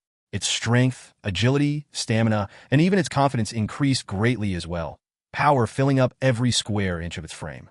Right away, the shaman used its gigantic arm to swat away the shadow soldiers, and then took a deep breath. And then, full hook! When the shaman spat out its breath, reddish-black flames erupted out of its mouth. Rumble! The soldiers immediately dissipated and scattered away when they were struck dead-on by the flames. Even those grazed by it were no exception. Parts of their bodies were blown away, and they were rendered unable to carry on fighting. The flames didn't end with one attack. The second wave of flames spat out of the shaman's mouth in a row. The shaman was able to greatly reduce the number of the shadow soldiers with its continuous attacks. Having received a boost to its confidence, it roared out at the top of its lungs. Do you still find this great Karagalgan funny now? The reply came from above its head. Yup. The shaman flinched and raised its head, all the while hurriedly trying to chant a defensive spell, but Jin Wu was one step quicker. Pow! Crack! The shaman's head smashed down into the ground. The floor shattered and spiderweb-like cracks rapidly spread out. Jin Wu had already experienced blowing away Vulcan with his bare fist. And that demon was much, much larger than this arrogant shaman too. You have killed the owner of the dungeon. Tap. When he lightly landed on the ground, feel-good messages began popping up in his view one after the other. T-Ring. Level up. There you go. Jin Wu pumped his fist. Back when he was fighting using stealth, he leveled up once. When he was killing these orcs, another level up. And after killing the boss just now, another level up. Clearing this rank, a dungeon netted him 3 level ups, in other words. This was a result well above his expectation. He even felt very grateful towards Foreman Bay for suggesting yesterday that they should work together again. This is very good. With an elated mind, Jin Wu walked closer to the boss. The once buffed-up shaman's body had reverted back to its original size already. He saw an egg-sized magic crystal embedded in the dead boss's necklace, but he decided not to get too greedy. Earning experience points is good enough. This was the Hunter's Guild's dungeon at the end of the day. If he wanted to get his hands on a magic crystal from a rank A dungeon, he didn't need to enter someone else's dungeon. He'd just buy himself a permit for a dungeon of his own instead. No, what Jin Wu was aiming for was something else. And that would be the black smoke beginning to rise up from the boss's corpse. Gulp.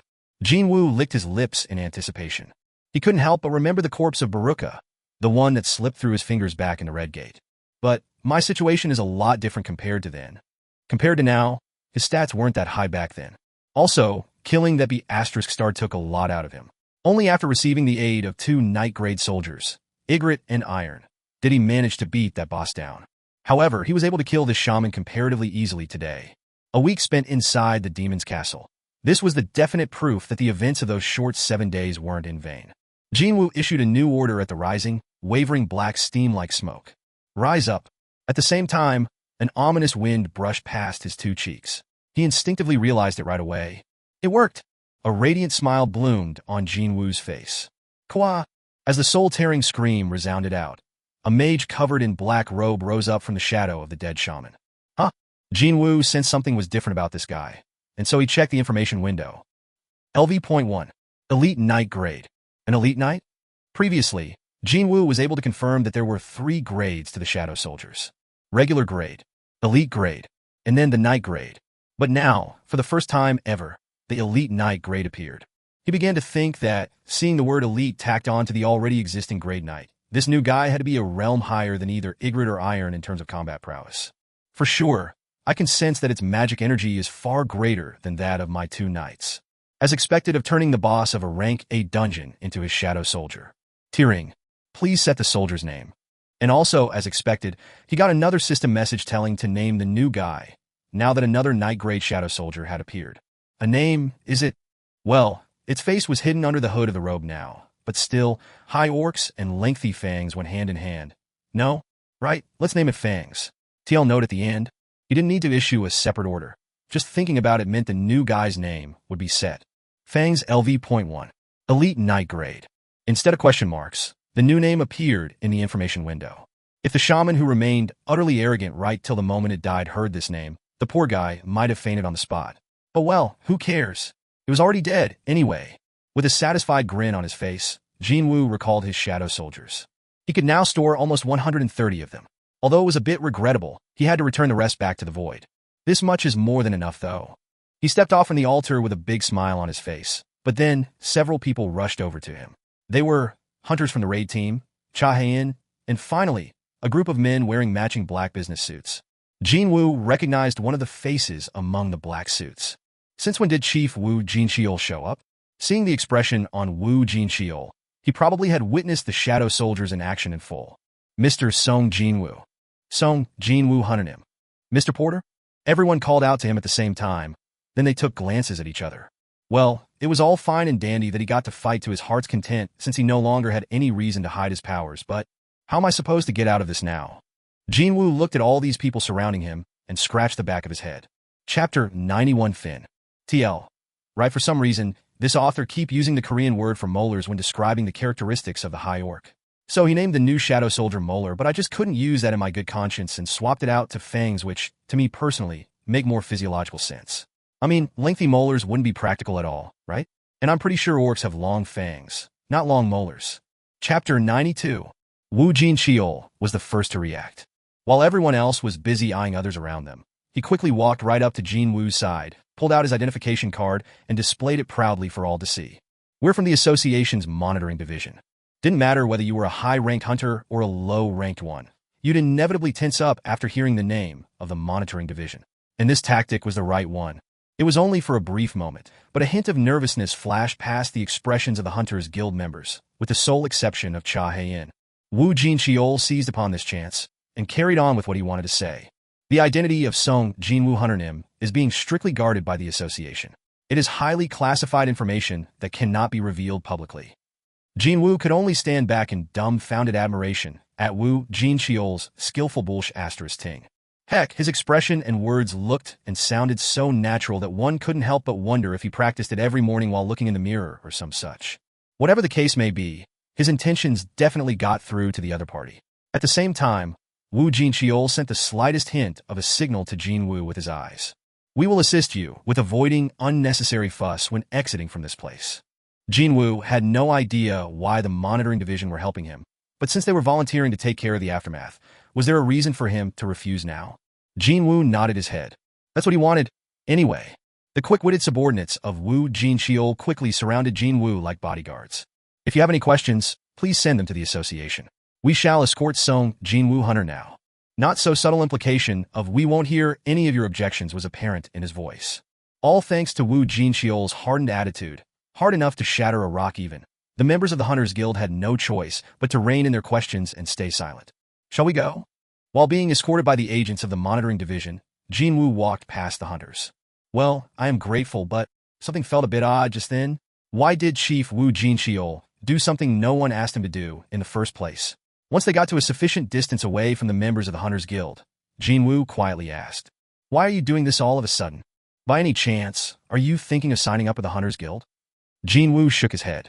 As if he knew that such an answer was coming already, Wu Jin-Cheol quickly made his reply.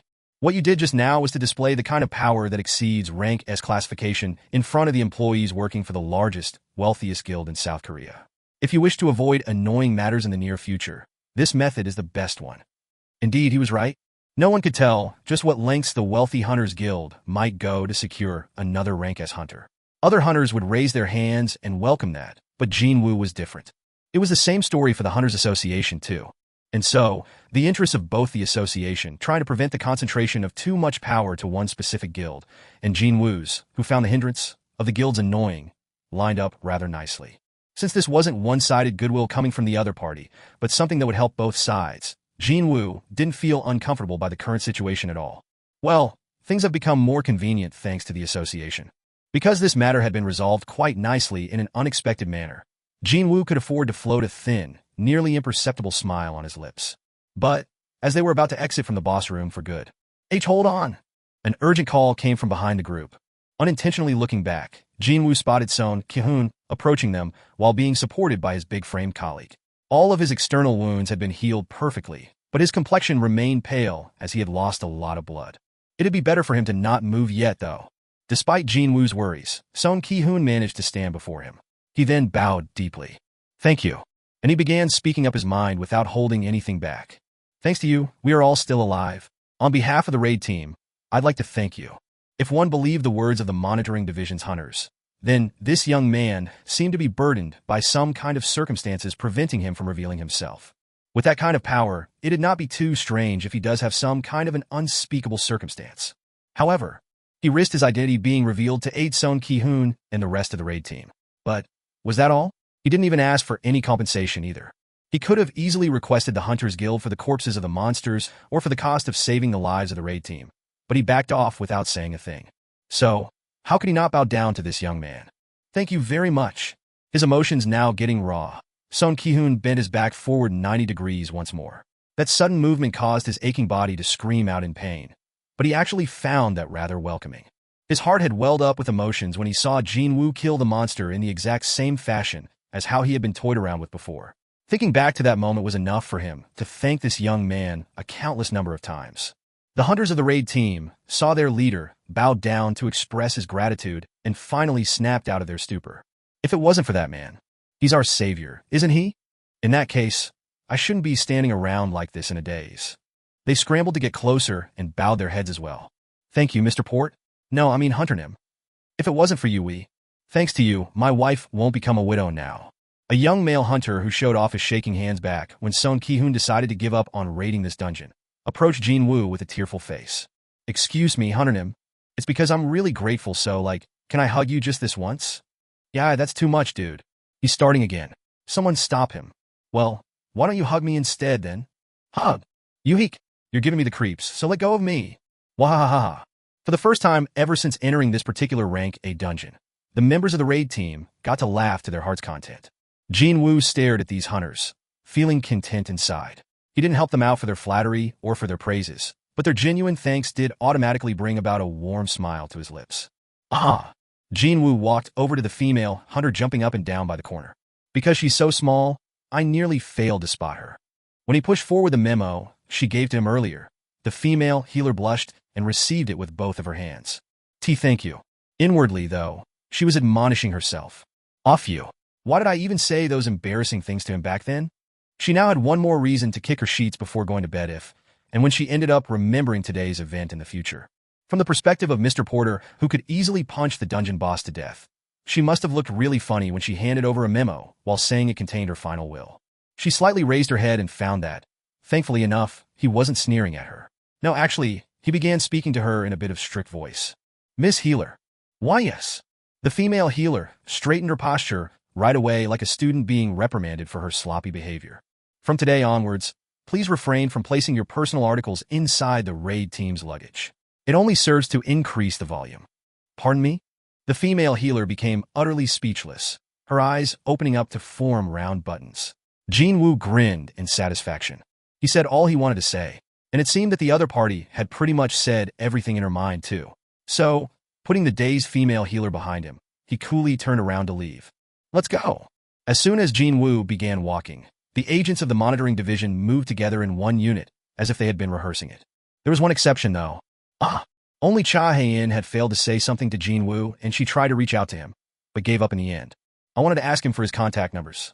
All she wanted was to ask him if he could find some time to talk to her. However, she might be misunderstood if she asked him that now, what with the current situation not being settled yet. It was then a female hunter walked over to Cha Hae-in. Excuse me, Vice Chair? Yes. When Cha Hae-in turned around to look, the female hunter pointed to her hand. Why are you carrying a pickaxe? Cha Hae-in's gaze drifted towards the head of the pickaxe, and her face began blushing rather quickly. She hurriedly lowered the pickaxe and cautiously asked, You think you found me weird? The female hunter, a mage, tilted her head and asked back, Who did? And that caused not just Cha Hae-in's face, but even her neck to blush in the deep shade of crimson. When they came out of the gate, Wu Jincheol took a look at his wristwatch and asked Jin Wu, We're planning to return to the association, but well, if it's okay with you, why don't you ride along with us and join the association president for dinner? What time is it now? It's 5:15 p.m. Although he was cutting it close, he should be able to arrive at the promised location in time. Jin Wu politely rejected Wu Jincheol's invitation. I'm sorry.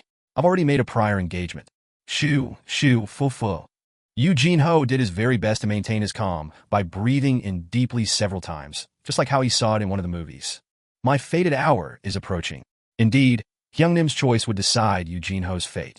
His heart was palpitating faster, and he felt even more nervous compared to a few days ago when he was negotiating with his father for the right to become the Yujin Guild Master. Let's go back to my original purpose. It was no coincidence that he chose the exact same cafe as the first time he met Hyungnim back when to propose his plan. Without Hyungnim's help, I wouldn't even be here right now. He began looking around the interior of the cafe while thinking as such, and he was able to see this place in a new light. Quite coincidentally, the table he chose was the exact same one as the last time too. Ring. Along with the doorbell, Jin Wu entered the cafe. Hyungnim, Yu Jin-ho discovered Jin Wu and shot up from his seat with a welcoming smile on his face. He bowed down as his greeting. Jin Wu performed a simple little greeting with a nod and settled down on the opposite side of Yu Jin-ho. The latter sat down after that. So, what did you call me here for? Yu Jin-ho raised his head, only for his eyes to widen. Hyungnim, your clothes? Oh, this? Jin Wu came running here right after killing the high orcs, so his clothing was understandably dirty. His shirt even sported bloodstains from the dying high orcs too. He spoke as if there was nothing to worry about. I was coming straight from a dungeon, that's why. Heek. Yu Jin-Ho was taken by surprise once more. He was nothing compared to someone like Hyung-nim. After getting his guild master license, all Yu Jin-Ho did was to waste time by drinking and partying. But what did Hyung-Nim do in the meantime? He possessed incredible power, yet he still found time to enter dungeons to further hone his crafts. Suddenly, Yu Jin-Ho felt ashamed of himself, as expected of Hyung-Nim, and at the same time, he held Hyung-Nim in an even higher reverence now. The reason why Hyung-Nim didn't bother to wipe away the blood on his clothes was probably because he was confident and forthright enough not to feel the need to hide his training process. Well, the evidence of battle would be more like a medal of honor that he earned through his own two hands, after all. Yu Jin-Ho's expression hardened. He was ready to follow Hyung-Nim's decision, regardless of which direction he'd take. So, he should come clean and don't hold anything back. Hyung-Nim, actually, Yu Jin-Ho didn't leave anything out and reported everything that happened during the negotiation with his father to Jin Wu. Even the event of Go Myung-hwan's testimony, revealing the truth of who saved the hunters of the White Tiger Guild from the Red Gate incident, too. That uncle, doing something unnecessary. Still, that man did that for Jin Wu's benefit, so he couldn't get angry at that. Perhaps that was the reason for Yu Jin-Ho's expression to be a bit more glowing than usual when he was talking about the Red Gate incident. In any case, Jin Wu knew what Yu Jin-Ho was trying to say here. So, in order for you to become the Yujin Guild's new master, you need my help, is that about right? Finishing all he had to say, Yu Jin-Ho calmly waited for Jin Wu's reply. He didn't grow restless or try to sweet-talk like how he would do normally. Well, I'm talking to Hyung-Nim here after all. Yu Jin-Ho was definitely thinking of leaving everything to Hyung-Nim's decision. Remaining silent as long as Yu Jin-Ho's worries were deep, Jin Wu finally raised his gaze. Hey, Jin-Ho. I am... Gulp. Yu Jin-Ho swallowed his drying saliva. The chairman of the Hunters Guild, Choi Jong-in, received a certain call. After answering that, he abandoned what he was doing, entered his private chamber, and began shouting out loudly at the phone. What was that? Sung Jin-Woo was present during our raids yesterday and today. The newly appeared Rank S hunter, Sung Jin-Woo. Such a man decided to present himself right before Choi Jong-in's own guild. Yet why did he fail to even notice that? It was the same thing as kicking away the golden goose willing to enter his house. It was enough to make him tear his hair out, but what? He was working for the mining team yesterday, and today, he was carrying luggage? After hearing that revelation, it did make sense for him to not know. Okay, for the time being, let's not worry about why he did what he did. He got this feeling that sweating over that mystery would only give him a case of a migraine, and no tangible answer to chew on. Besides, that wasn't important at all. After White Tiger, us hunters also owe that man now. Indeed, they were indebted to Sung Jin-Woo. Choi Jong-in wished to talk to that man as equals as much as he could before attempting to scout him. But now, his position was no different than that of the White Tiger. Even still, I learned of the 10th rank S's existence before anyone else, so that's something. That's right. The more pressing issue here was not the fact that his guild received that man's aid, but rather, knowing of what his abilities were. Hunter Sung Jin-Woo. What type of hunter was he? As he listened to the explanation coming from the other side of the phone line, Choi Jong-in began talking progressively less and less. The person he was talking to right now, the hunter who took on the role of the raid team's captain, Son Ki-hoon, wasn't a fellow who'd lie about something that didn't happen or embellish something minor as if it was a big deal. Even then, Choi Jong-in asked reflexively, "Are you telling me the truth?" "Yes, sir. That's all I saw." "That's all he saw? Does that mean there could be more?" If Sung Jin-Woo was that powerful, then, if you compare him to me, then how about it? Although he may have sounded a bit childish just then, there was no better way to ascertain someone's strength than this question. Son Ki-hoon took a little time before continuing on. "Chairman, can you solo an upper-grade rank a dungeon by yourself?" "No, it's impossible." However, that man did precisely that. He even dissuaded Cha Hunternim from lending her aid as well. Cha Hayan was there too? Something felt a bit off, but her being there was not a big problem to worry about. Is there a chance that the dungeon was not an upper-grade rank A? If it wasn't, we wouldn't have encountered so much difficulty, sir. That man saved us all. Choi Jong-in was often referred to as the ultimate weapon. From a certain perspective, one could argue that he was being roundly disregarded in this situation, but rather than feeling sour, his heart was pounding harder instead. Me, Cha Hayan, and then Sung Jin-Woo. This was the golden chance that his guild could become renowned in South Korea, no, Asia, no, the whole world, on the back of Sung Jin-Woo's abilities alone. Chairman Choi, I know that I'm in no position to advise you on how to run the guild, but Son Ki-hoon was definitely not someone who'd go beyond his stations and run his mouth off about the guild. So, Choi Jong-in became even more curious about what he might say next. "No, it's fine. Please speak." That man, You must scout Sung Jin-Woo Hunternim to our guild. With him, your dream might become reality. Ba-dump. Choi Jong-in's heart began beating faster.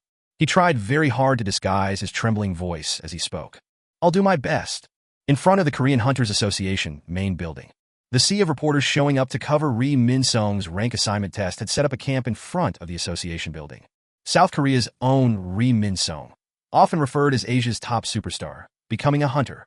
It wouldn't be an exaggeration to say that the cameras from the entire world were being focused here today. What with space being such a premium, the reporters began a war of nerves with each other. Excuse me, we already reserved this spot. Hey man, are you blind? Can't you see how many people showed up today? Who cares about your spot or mine? Your spot is where you're standing. Dang it. Meanwhile, a full-blown smile was forming on Ri Min-sung's face as he stared through the window at the sea of reporters extending as far as the access road while standing inside the association building. Indeed, this many people showing up sounds about right. Deliberately wasting time and attracting the attention of the public definitely paid off today.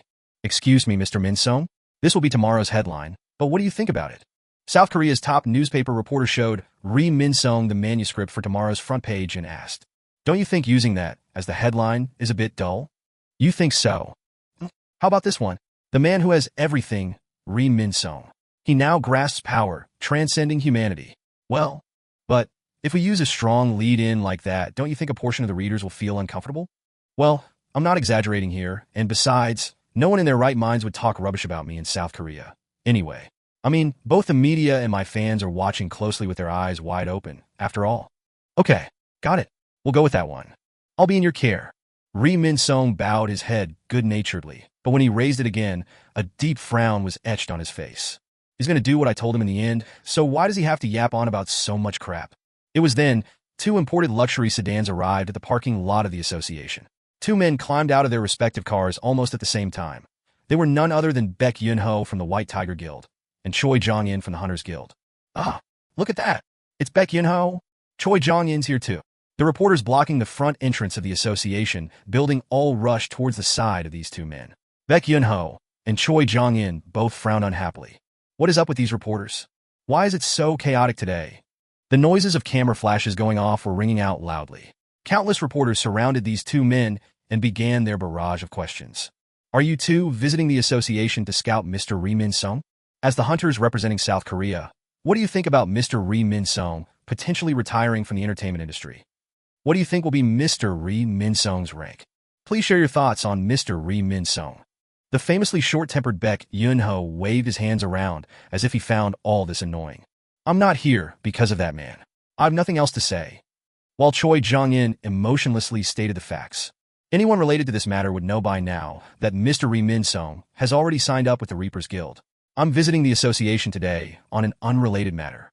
After hearing answers that didn't meet their expectations, the reporters inwardly grumbled and turned around. Yeah, what the hell? And I thought I might have a juicy news story. I got excited for no dang reason. Still, none of them dared to express their dissatisfaction in front of a pair of rank S hunters. Reporters returned to their spots and began their waiting for Ri Min-sung's emergence once more. Once the reporters left them alone, Baek Yun-ho and Choi Jong-in met each other's glare. Baek Yun-ho greeted his counterpart first. I heard the story. Hunters Guild almost got into a big tangle yesterday, too. Or so I hear. He even deliberately emphasized the word too as well. Well, it wasn't much of a big tangle, compared to how the White Tiger had to lose their newbie rank A. The two men's war of nerves was just as fierce as the one taking place among the reporters. Baek Yun-ho was incensed for a little bit there, but eventually he sighed out softly and spoke up. In any case, both the hunters and us are in that man's debt. We really were kissed by Lady Luck yesterday. If he wasn't there, my second elite team would have been wiped out. Even though both men knew that person's name. Not mentioning it could be considered the final act to their war of nerves. Choi Jong-in took a step closer. That is why, out of principle, I'd like to definitely bring that man over to our guild. Baek Yun-ho didn't back down.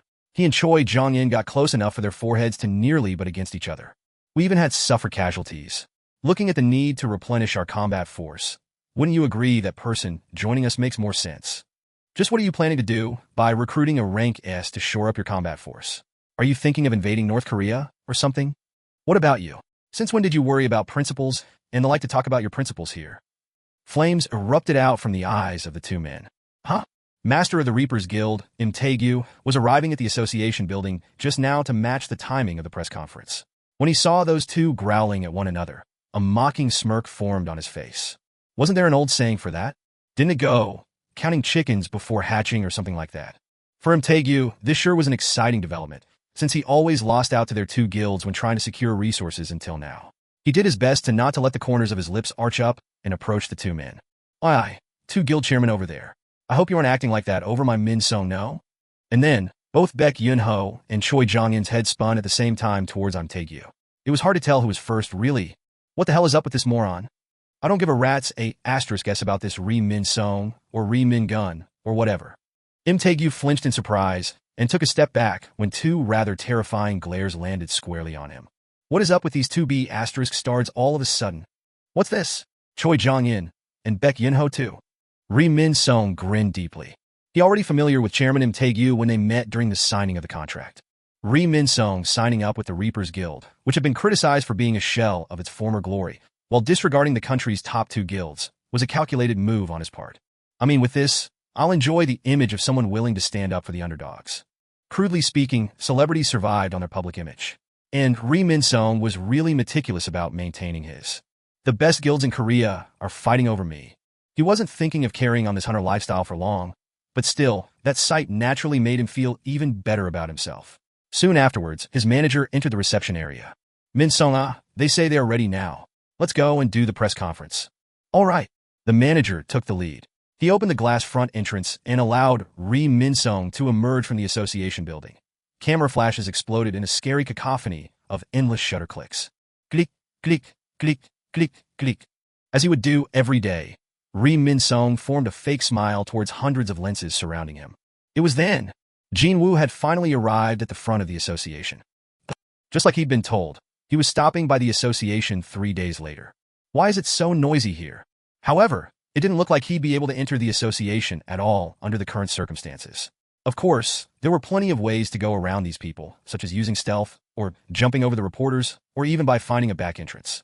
But then again, his reevaluation test had been reserved in advance 3 days ago, so he didn't feel like going through the back entrance just to avoid this wall of reporters. It's not like I committed a crime or something anyways. He had no reason not to use the front door at all. Jin Wu then proceeded to push away the tightly packed throngs of reporters and made a path for himself. I'm coming through. Why? What are you doing? What the hell? What's wrong with you? This was the physical strength of a rank S hunter. Reporters were all helplessly pushed away, deep frowns etched on their faces. The path forward was opened up in the blink of an eye, and Jin Wu could walk up the steps leading to the front entrance of the association. However, even before he could take another step, a large, muscular dude suddenly blocked Jin Wu's path. He was Ri Min Sung's manager. His eyebrows rose up as he growled menacingly. Who the hell are you? You work for the association or something? Jin Wu didn't bother to avert his gaze and met this manager's glare squarely before shaking his head. Would you look at this *starred? The manager's thick eyebrows quivered. Can't you see all those reporters behind you? Jin Wu took a short glance at the reporters. They were all shooting him with unhappy glares. Even Jin Wu could understand that they were trying to do a press conference here. However, it wasn't as if they had rented out the whole entrance, now had they? A private individual had no right to chase away the reporters, and conversely, they had no right to chase him away, either. That was common knowledge. There were plenty of eyes watching, and Jin Wu didn't particularly want to raise his voice here, so he was going to ignore this idiot and walk right by. But at that moment, go back to where you came from. You can't go through here. Get lost, punk. The manager blocked the path again and tried to shove Jin Wu's chest away. The light in Jin Wu's eyes changed immediately. What was that? The manager was taken by a huge surprise. He was a melee type, rank D awakened, and pushed this young punk away with the full intention of embarrassing him, but the guy didn't even budge from the spot, as if his legs were nailed to the ground. The manager had used enough force that would have injured a regular person greatly. Jin Wu also knew that fact very well. That was why he wordlessly glared, and that alone was enough to gradually drain the manager's face of all color. What the heck? What's the matter with that guy? What happened? Are they going to fight? Bustle, bustle. The reporters present all sensed the atmosphere becoming rather strange, and they became noisy quite quickly. Cold sweat was pouring out of the manager. If there was no one watching, he'd have conceded already and stepped aside. However, never mind the reporters, his employer Ri Min Sung was watching him from behind at the moment. Ri Min Sung walked closer to the manager and whispered with a deep frown. Arg Hyung, what are you doing? Hurry up and get rid of this loser already. That's sure thing. If he showed a shameful sight here, then he'd lose his job without a doubt. The manager's expression crumpled unsightly, and he raised his voice up high. You can't pass by here, so get lost already. And just who said you can block the entrance like this? The reply didn't come from the manager's front, but from his back. The manager quickly spun his head around. The Hunters Association president Go Gun-Hui stood tall in front of the glass doors. The eyes of the reporters grew extra round. They were so shocked that they even forgot to operate their cameras. Jigo Gun-Hui? President Go Gun-Hui's here? The once chaotic, bustling atmosphere immediately cooled down with the entrance of someone completely unexpected. Go Gun-Hui walked right up to the steps and spoke up. This gentleman is my guest. And then, Go Gun-Hui stared at Ri Min-sung. I hope you haven't forgotten who gave you the permission to hold a press conference in this place, Mr. Ri Min-sung. Ri Min-sung recovered his wits right away. Oh, of course, sir. The first day as a hunter, he falls out of favor with the association president and loses the location of the press conference. Ri Min-sung couldn't afford to suffer such a humiliation when there were so many eyes watching him right now. Ri Min-sung frowned and quickly signaled his manager. The burly guy bowed slightly to both Go Gun-Hui and Jin Wu and voluntarily stepped aside. Please follow me, Sung Jin-Woo hunted him. Even until Jin Wu disappeared into the association building under the guidance of Go Gun-Hui. The gathered reporters couldn't hide their confusion at all. Noisy. What was that all about? Who was that man? And why is the association president personally coming out to greet him? Does anyone know who that man is? Reporters felt frustrated and raised their voices, but there was no one answering them. Chapter 92 Fin. Chapter 93. Ri Min-sung's expression stiffened right away. A mysterious man who cut through the throng of reporters, and then the association president Go Gun-Hui, who came out to personally escort that man into the building. How does President Go Gun-Hui's schedule look like for the rest of today? I hear he canceled everything for the morning. Are you telling me that the association president canceled the whole morning's worth of appointments for that man? Noisy. This place had become too restless after those two men's sudden entrance, and the current situation was no longer suitable for holding a press conference. But just how much effort did Ri Min-sung pour in for today's event? He shot a glare at his manager with an expression of a man chewing on insects. The*MN idiot of a manager who can't even take care of something so simple. The manager couldn't meet that glare and powerlessly lowered his head. Now that Ri Min-sung had become a rank A awakened, the manager couldn't even win against him in physical strength anymore. He had no choice but to cower accordingly. Ri Min-sung glared at his manager for a long time, before his head naturally spun towards his side. The*MN. Like throwing salt on the wound, the camera crew from the news stations were getting ready to leave. They were supposed to broadcast everything live. If this distracted spectacle got on the airwaves and was broadcast to the rest of the country, then there was a good chance that all of Ri Min-sung's hard work to increase his brand's value by becoming a rank A hunter would go down the drain for good. However, the association president Go Gun-Hui's entrance caused too much of a ripple to calm the mood down and restart the press conference. Just why did someone so big have to appear at such an important time? Isn't there a way to reverse this situation? The quick-witted Ri Min-sung began kicking his brain into gear. Right? Only a big something can reverse a situation like this one. These reporters didn't come here because they wanted to find out about his feelings regarding the rank assignment test or some such. No, they came here to find out what the top star Ri Min-sung's hunter ranking would be, as well as what his future plan was after he got his license. If he gave them what they wanted, then everything would return to order. I should start the assignment test ahead of schedule. A sly smile formed on Ri Min-sung's face. Indeed, his ability to come up with schemes on the fly, something others around him had already acknowledged him for, remained rather exceptional. Excuse me, everyone. Allow me to go have a quick chat regarding my schedule today with the association's representatives. Blurting that nonsense to the reporters, Ri Min-sung then headed to the main association building. It was not to discuss the change of schedule, but to declare his intentions. I mean, you have any idea how much my dad donates to the association? The association or not, they should grovel accordingly before me. Unfortunately, just before he could push open the glass front door, hunters from the monitoring division rushed out first, and he was pushed back instead. They stood in a line to block off the front entrance. What the hell is this now?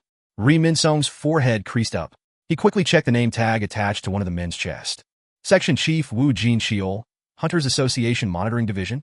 Ri Min-sung questioned Wu Jin-cheol right away. What's the meaning of this? Why are you blocking the entrance? Wu Jin-cheol's sunglasses-covered eyes stared down at Ri Min-sung. Currently, another awakened is going through the process of the rank reassignment test. No one will be allowed to enter the building until 11 o'clock, when the test is scheduled to end. What did you just say? By another awakened. Was this man referring to that young man who followed the association president into the building not too long ago? Ri Min-sung took a look at his watch. The time now was 10:30 in the morning. 11 o'clock was the originally scheduled time for his rank assignment test. No one was allowed to enter before that. Ri Min-sung's scheme to take the test ahead of schedule to reverse the situation was about to blow up in his face. At first, he spoke in a polite tone of voice. Please don't be like this, and let me in. I have something to discuss with the related department of the association. I'm sorry. Wu Jin-cheol shut his mouth up with that single short sentence. With his frustration boiling over, Ri Min-sung couldn't hold back any longer, and his true colors slowly surfaced to the fore. Look here, mister. Don't you know who I am? I'm Ri Min-sung, man. Ri Min-sung. Ri Min-sung's tone of voice became sharp and abrasive, as if he could no longer take this crap. But still, Wu Jin-cheol showed no sign of budging. Huh. Ri Min-sung spat out a dumbfounded groan. Oi, you know that Yujin Construction is the biggest sponsor of the Hunters Association, right? The corners of Ri Min-sung's lips arched up. Vice chairman of the Yujin Construction. Ri Won-gyu is my father, okay? And do you see all these people behind me? Ri Min-sung pointed towards the sea of reporters below the entrance steps. You think you can treat the son of Yujin Construction's vice chairman this badly in front of these many reporters? You think you can handle the fallout? Wu Jin-cheol's reply was pretty simple. Yes, we can. What? Ri Min-sung was even more dumbfounded now. Just who the hell was that young man for the association president to personally escort him inside and block off the entire building for a measly rank assignment test? And letting a section chief go for someone not even that high up in the food chain like a head of the department to do whatever the hell he pleased? Ri Min-sung's hands were placed on his waist as he began questioning in anger. Just who the hell is this another awakened supposed to be that the association is willing to bend over backwards like this? Only then did Wu Jin-cheol remove his sunglasses. If I were to tell you that, flinch, when Wu Jin-cheol's sharp, scary eyes resembling a bird of prey were finally revealed, Ri Min-sung unwittingly took a step back.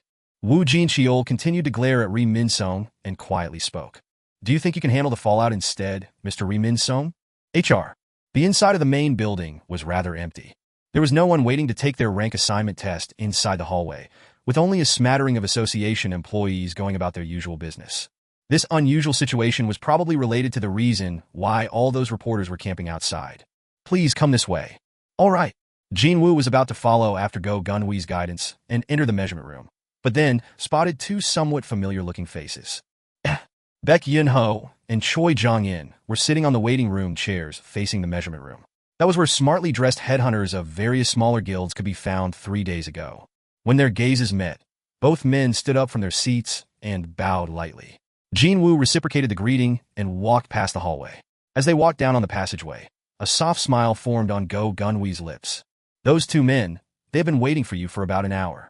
The leaders of two guilds that represented South Korea in the world stage had shown up 1 hour early to wait for the reevaluation result. Perhaps he had read Jin Wu's expression, because Go Gun-hui continued to explain in a calm voice. A new rank S-hunter has appeared after 2 long years. And besides, Choi Jong-in has heard of your powers, so he should be even more anxious at the moment. Jin Wu slowly nodded his head. Oh my! Association president. The association employees they met on the way all politely greeted Go Gun-hui and stared at Jin Wu with mystified eyes. Who is that man that necessitates our association president to personally guide him? Could he be someone really important? How can someone that young know our president? Go Gun-hui had never shown up to personally receive guests even when a government minister came to visit, so the fact that he was doing precisely that had shocked the association employees to no end. Go Gun-hui spoke while keeping his eyes fixed to the front. I heard about what happened yesterday. Go Gun-hui's expression was one of enjoyment for some reason. As a matter of fact, he was indeed feeling really excited, because his expectation of Sung Jin-Woo being a different type of hunter from the rest proved to be right on the money. That was why. When he heard about Sung Jin-Woo's actions from Wu Jin-cheol, sweat formed in Go Gun-hui's hands as if he was personally there, witnessing everything. Yes, he does have incredible powers, but also, he found Sung Jin-Woo's actions afterwards even more to his liking. Including the boss, he had almost single-handedly cleared the dungeon all by himself. Yet the young man had shown not one trace of greed over the loot found within. If Sung Jin-Woo's real aim was to fight monsters and protect other people rather than become famous and make lots of money, then the association was fully prepared to support him in every conceivable manner. Because that goal lined up perfectly with the purpose of the association's existence.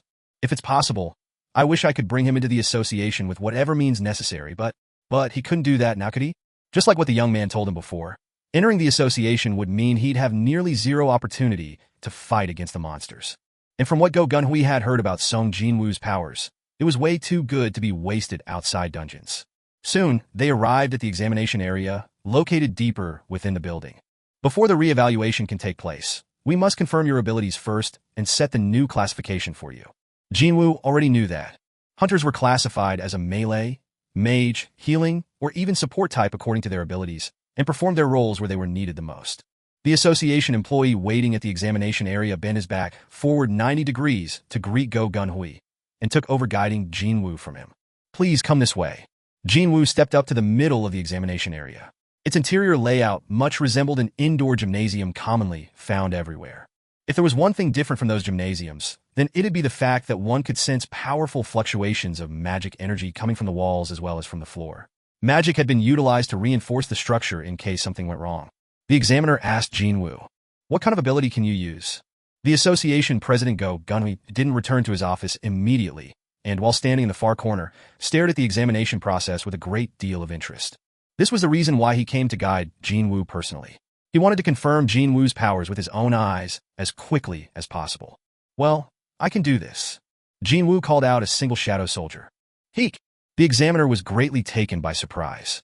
Seriously speaking, how could anyone stay composed when a soldier decked out in jet black armor suddenly rose up from the ground? Jin Wu deliberately chose the lowest leveled one out of his regular soldiers, but still, the dude emitted intense pressure that most normal people found hard to endure. Is this your summon creature? You can control a summon?" The examiner's voice was trembling noticeably. Jin Wu had half a mind to helpfully explain that his soldier was definitely not dangerous, but he formed a pitying expression while making his reply. "Well, something like that. In that case. How many summon creatures can you control?" "Well, it will be useless to lie, so..." Indeed, the number of eyewitnesses who saw his shadow soldiers yesterday was nearly 20. Jin Wu spoke up a slightly reduced number of soldiers sealed inside his shadow through his skill. "It's around 100 or so." The examiner's eyes went extra round at the number 100. 800? Yes. On the other hand, Jin Wu remained nonplussed. At the same time, as he stared at the shadow soldier, Go Gun-Hui's eyes were glittering brightly. 100 of those. At a glance, that soldier possessed around the same amount of magic energy as a rank B hunter. If that young man could summon 100 of those soldiers, then one simply had to concede that his powers had already exceeded a regular large guild's combat force. Truthfully, that was an incredible ability. Jin Wu could feel Go Gun-Hui's passionate gaze burning up on his skin. He breathed a sigh of relief after confirming the reactions of the surroundings. Well, if one regular soldier can elicit this sort of reaction, then he should thank his lucky stars that he didn't choose to call out the highest-leveled soldier among his flock, Ygritte, or the boss-level creature he managed to poach yesterday, Fangs. Whatever the case may be, this was enough to prove the type of ability he had possessed. In that case, Sung Jin-Woo Hunternim, you're a mage type. The examiner studiously jotted down something on the recording document and raised his head up, while looking rather satisfied. We can now head to the measurement room. HR. Jin Wu held the newly issued hunter license in his hand. It said Sung Jin-Woo, rank S, mage type. Even though his face was plastered on the photo box, he still found it hard to believe. Very good. It's been smooth sailing until now. Jin Wu quickly shoved his new hunter license inside his wallet. When he got to the end of the corridor, the waiting duo of Baek Yun-ho and Choi Jong-in approached him. "Mr. Sung Jin-Woo, can we have a chat?" Sung Jin-Woo Hunternim, I'm sorry. I'm pressed for time at the moment. Jin Wu ignored them both and quickly walked towards the glass door. Baek Yun-ho raised his worried voice. "If it was me, I wouldn't use that exit. Is he trying to imply that the sweet deals he prepared for this occasion will make me regret walking out of this door or something?" Jin Wu wasn't interested regardless of what was being offered, so he continued to ignore Baek Yun-ho's dissuasion and pushed the glass door wide open. When that happened, click, click, click, click, click, click. The reporters that had managed to climb up the steps to push and shove against the monitoring division's agents began clicking their cameras nonstop, with flashes exploding brightly all around him. What the heck is this? Jin Wu became utterly speechless at this blinding explosion of lights. HR. As usual, Sung Jina stopped by the school tuck shop after the third period ended and bought herself a pack of banana milk. There was still around 1 hour to go to lunch. If she didn't fill herself up temporarily with something like milk, for instance, she'd be unable to concentrate during the class. And sure enough, rumble. Already, Her remorseless stomach was noisily demanding for more fuel to be put in there. Gina rubbed her hungry tummy and was about to enter her classroom. But then, one of her friends grabbed her wrist, a shocked expression clearly visible on that girl's face. Gina? What? With her friend shocked like this, even Gina got shocked alongside her for no reason. It's your appa. He's on TV right now. What? Why is my appa? Jin Wu felt her heart tumble to the pit of her stomach. Did he get injured again? If not, could it be even worse? The friend dragged Gina by her wrist inside the classroom, as if she didn't want to waste time explaining anymore. Gina's eyes immediately shifted over to the large TV located next to the blackboard. And there was... Oh, appa. The moment Gina saw the TV screen, the banana milk in her hand fell to the floor. Chapter 93 Fin. Chapter 94. 10 minutes prior, in front of the Hunters Association building. When it clearly became impossible to take his rank evaluation test ahead of schedule, Ri Min-sung sensed the looming crisis, and in the end, decided to drop a bombshell. Excuse me, Ri Min-sung, will retire from the entertainment industry regardless of the test result, and I shall pledge my service as a hunter for the betterment of the public. This was his last hurrah at reviving the atmosphere of the press conference that had cooled off from the sudden entrance of Go Gun-hui. Its effect was immediately noticeable. What? Ri Min-sung is going to retire? Regardless of what his rank is. Right away, the atmosphere became frenzied. Click, click, click. Countless cameras were now pointing at Ri Min-sung, and questions from excited reporters poured down on him nonstop. Mr. Ri Min-sung, please look this way. Are you telling us that you'll abandon the title of Asia's top movie star and choose the life of a low-rank hunter if need be? Are you willing to give up on everything you built up as a successful actor? Yes. Very good. Ri Min-sung was pleased as punch at all the attention being focused on him again.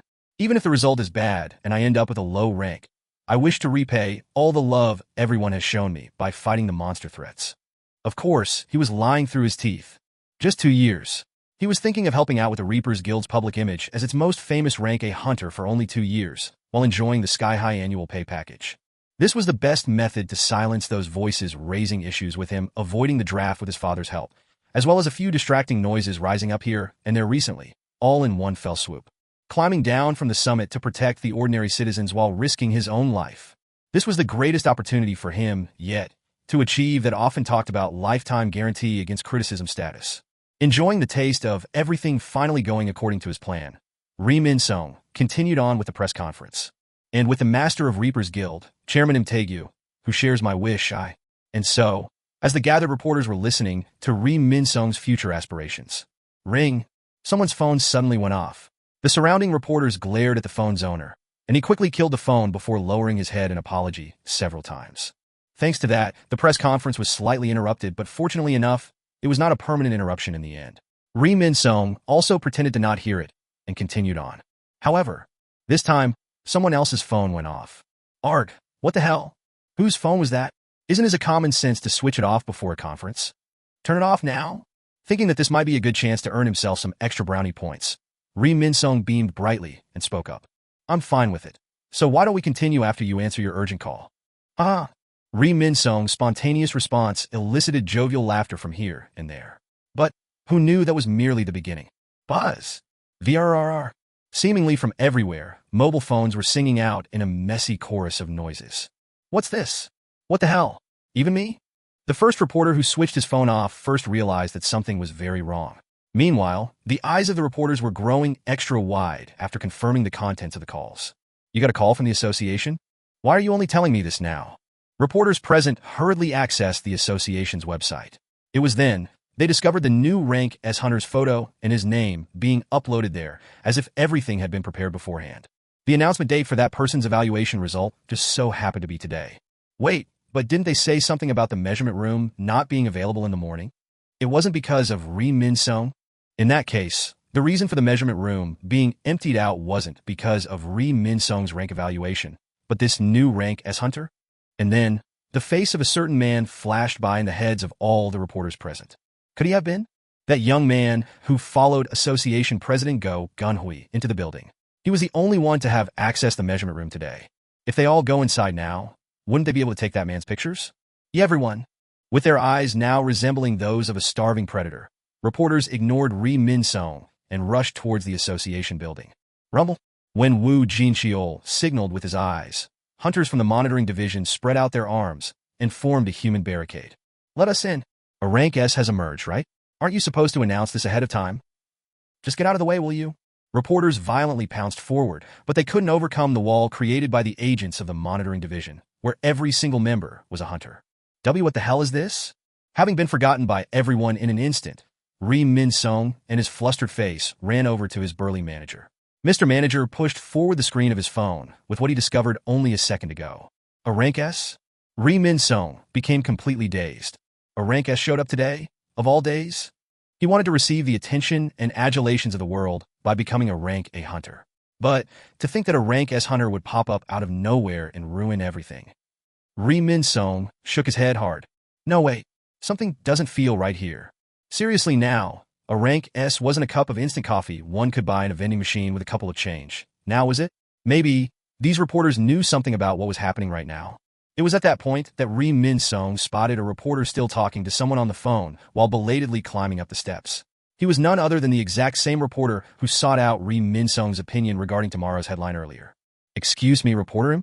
Even though Ri Min-sung's voice sounded urgent, reporter Im simply walked past while responding in haste. Mr. Ri Min-sung. I'll get in touch a little bit later, okay? Excuse me? Reporter Im? Wait. Ri Min-sung got to eavesdrop on the contents of the call as the reporter Im's back gradually distanced itself away from him. That's right. I'm telling you to go with the headline of Tears of Rank E. Now Joys of Rank S for tomorrow. Ri Min-sung scanned his vicinity with energyless eyes. There was no one around him now. He fell down on his knees. What is this? While he remained on the ground muttering to himself in dejection, the front entrance to the association was abruptly pushed open wide, and South Korea's 10th rank S hunter revealed himself. Click, click, click, click, click, click, click. Jin Woo's eyes opened up super wide. What the heck is this? The camera lenses captured in full Jin Wu standing in front of the entrance, and behind him, Baek Yun-ho with a rueful expression and Choi Jong-in and his bitter smile. HR. It was now lunchtime. The hunters of the mining team had ended the morning's operation and were sitting around to enjoy their lunch. Mining might have been their main role, but since there was no threat of rockfall or cave-in, the mood of the team was rather carefree. Some hunters were lying on the floor resting, having gobbled up their meals in the blink. Some hunters were busy giggling to themselves while checking out their phones. A few hunters were even enjoying cold alcoholic beverages while sharing snacks among themselves. One of the hunters playing with his phone cried out in surprise and hurriedly raised his upper body up. Hey, isn't this Mr. Sung? Lee Sung-goo's ears perked up. Hey, it is him. Mr. Sung's on the news. Indeed, Lee Sung-goo hadn't heard wrong. I knew it. With his face considerably flushed red after ingesting 3 cups of alcohol, Lee Sung-goo ran to where his colleagues were, as if he had been waiting for this. Even while he was doing that, his mouth continued to operate without rest. I knew it from the moment that Bstard glared at me. Let me see for myself what horrible things that insolent Bstard committed now. Perhaps Lee Sung-goo's voice was too loud? Mr. Sung did what? Did Mr. Sung commit a crime or something? Including Foreman Bay, all of the mining team's hunters in the near vicinity gathered in one spot. Jin Woo's face filled up the palm-sized screen of the mobile phone, and just below that, large subtitles flashed by. Following after Hwang Dong-suk and Cha Hae-in, South Korea's 10th rank S hunter, Mr. Sung Jin-Woo, has just now. Heek! Having discovered Jin Wu, Lee Sung-goo's eyes began trembling. HR. In front of the private office of Eugene Construction's chairman. Standing in front of the door, Jin-ho let out a short sigh. Full. He opened the door, and as it smoothly glided inward, he also raised his head to spot his father busy going through several documents, not bothering to even turn his head this way. Kumin sight. Even though he made his reply, Yu Myung-hwan continued to scribble his signatures on the documents. Jin-ho stood next to Yu Myung-hwan. The father briefly raised his head to confirm the son's visage, before continuing on with his work. Dad's still the same, I see. In the past, Jin-ho would have been suppressed by his father being like this and run off, utterly unable to say what he wanted to say. However, it was different now. I'd like to speak to you about something, father. Is it regarding Hunter Sung Jin-woo? Yes. Yu Myung-hwan finally raised his head up. All right. So what happened? It was then. Yu Myung-hwan's phone suddenly went off. VRR. Hold on. Yu Myung-hwan raised his hand and stopped Jin-ho's words. Checking the message on the phone screen, Yu Myung-hwan's eyes grew wide just a little. My dad can get surprised too? Jin-ho tilted his head slightly. There's something you should see. Pardon? Rather than providing an answer, Yu Myung-hwan operated the remote and switched the giant TV mounted on one of the walls instead. A breaking news piece immediately came up on the screen. Yes, it has been confirmed just now. The hunter who was evaluated as rank S earlier today is a reawakened, someone who has gone through the secondary awakening process after his initial one. His name is Mr. Sung Jin-Woo, who used to work for the association as a rank E previously. The reporter's excited voice easily conveyed the current atmosphere of the location. Yu Jin-ho had been listening disinterestedly, but when he heard the name Sung Jin-Woo, he was taken greatly by surprise. The screen changed after that. It was now showing the emotionless face of someone he was quite familiar with, busy surveying the immediate surroundings. It was none other than his Hyungnim. I'm sure of it.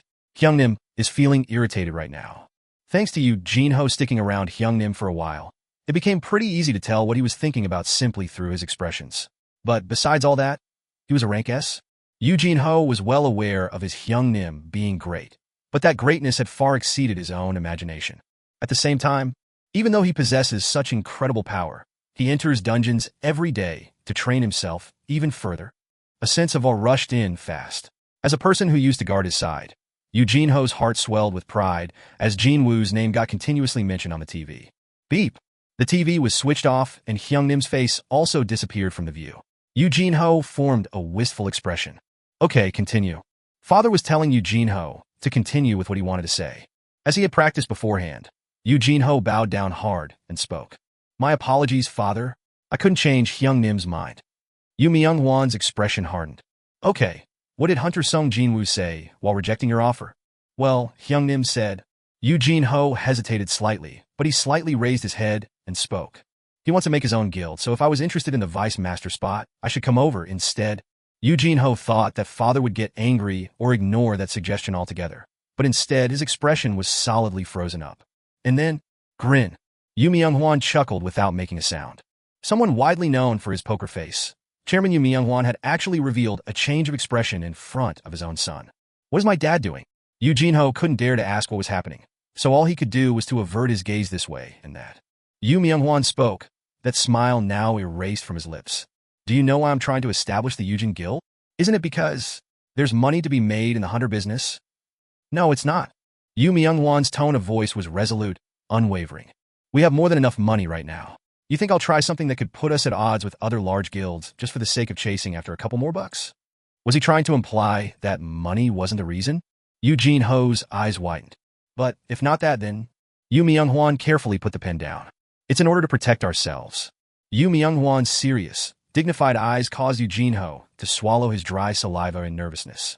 Hunters are growing in power every day, and it's not uncommon to see a single person possessing enough power to rival a country's military might.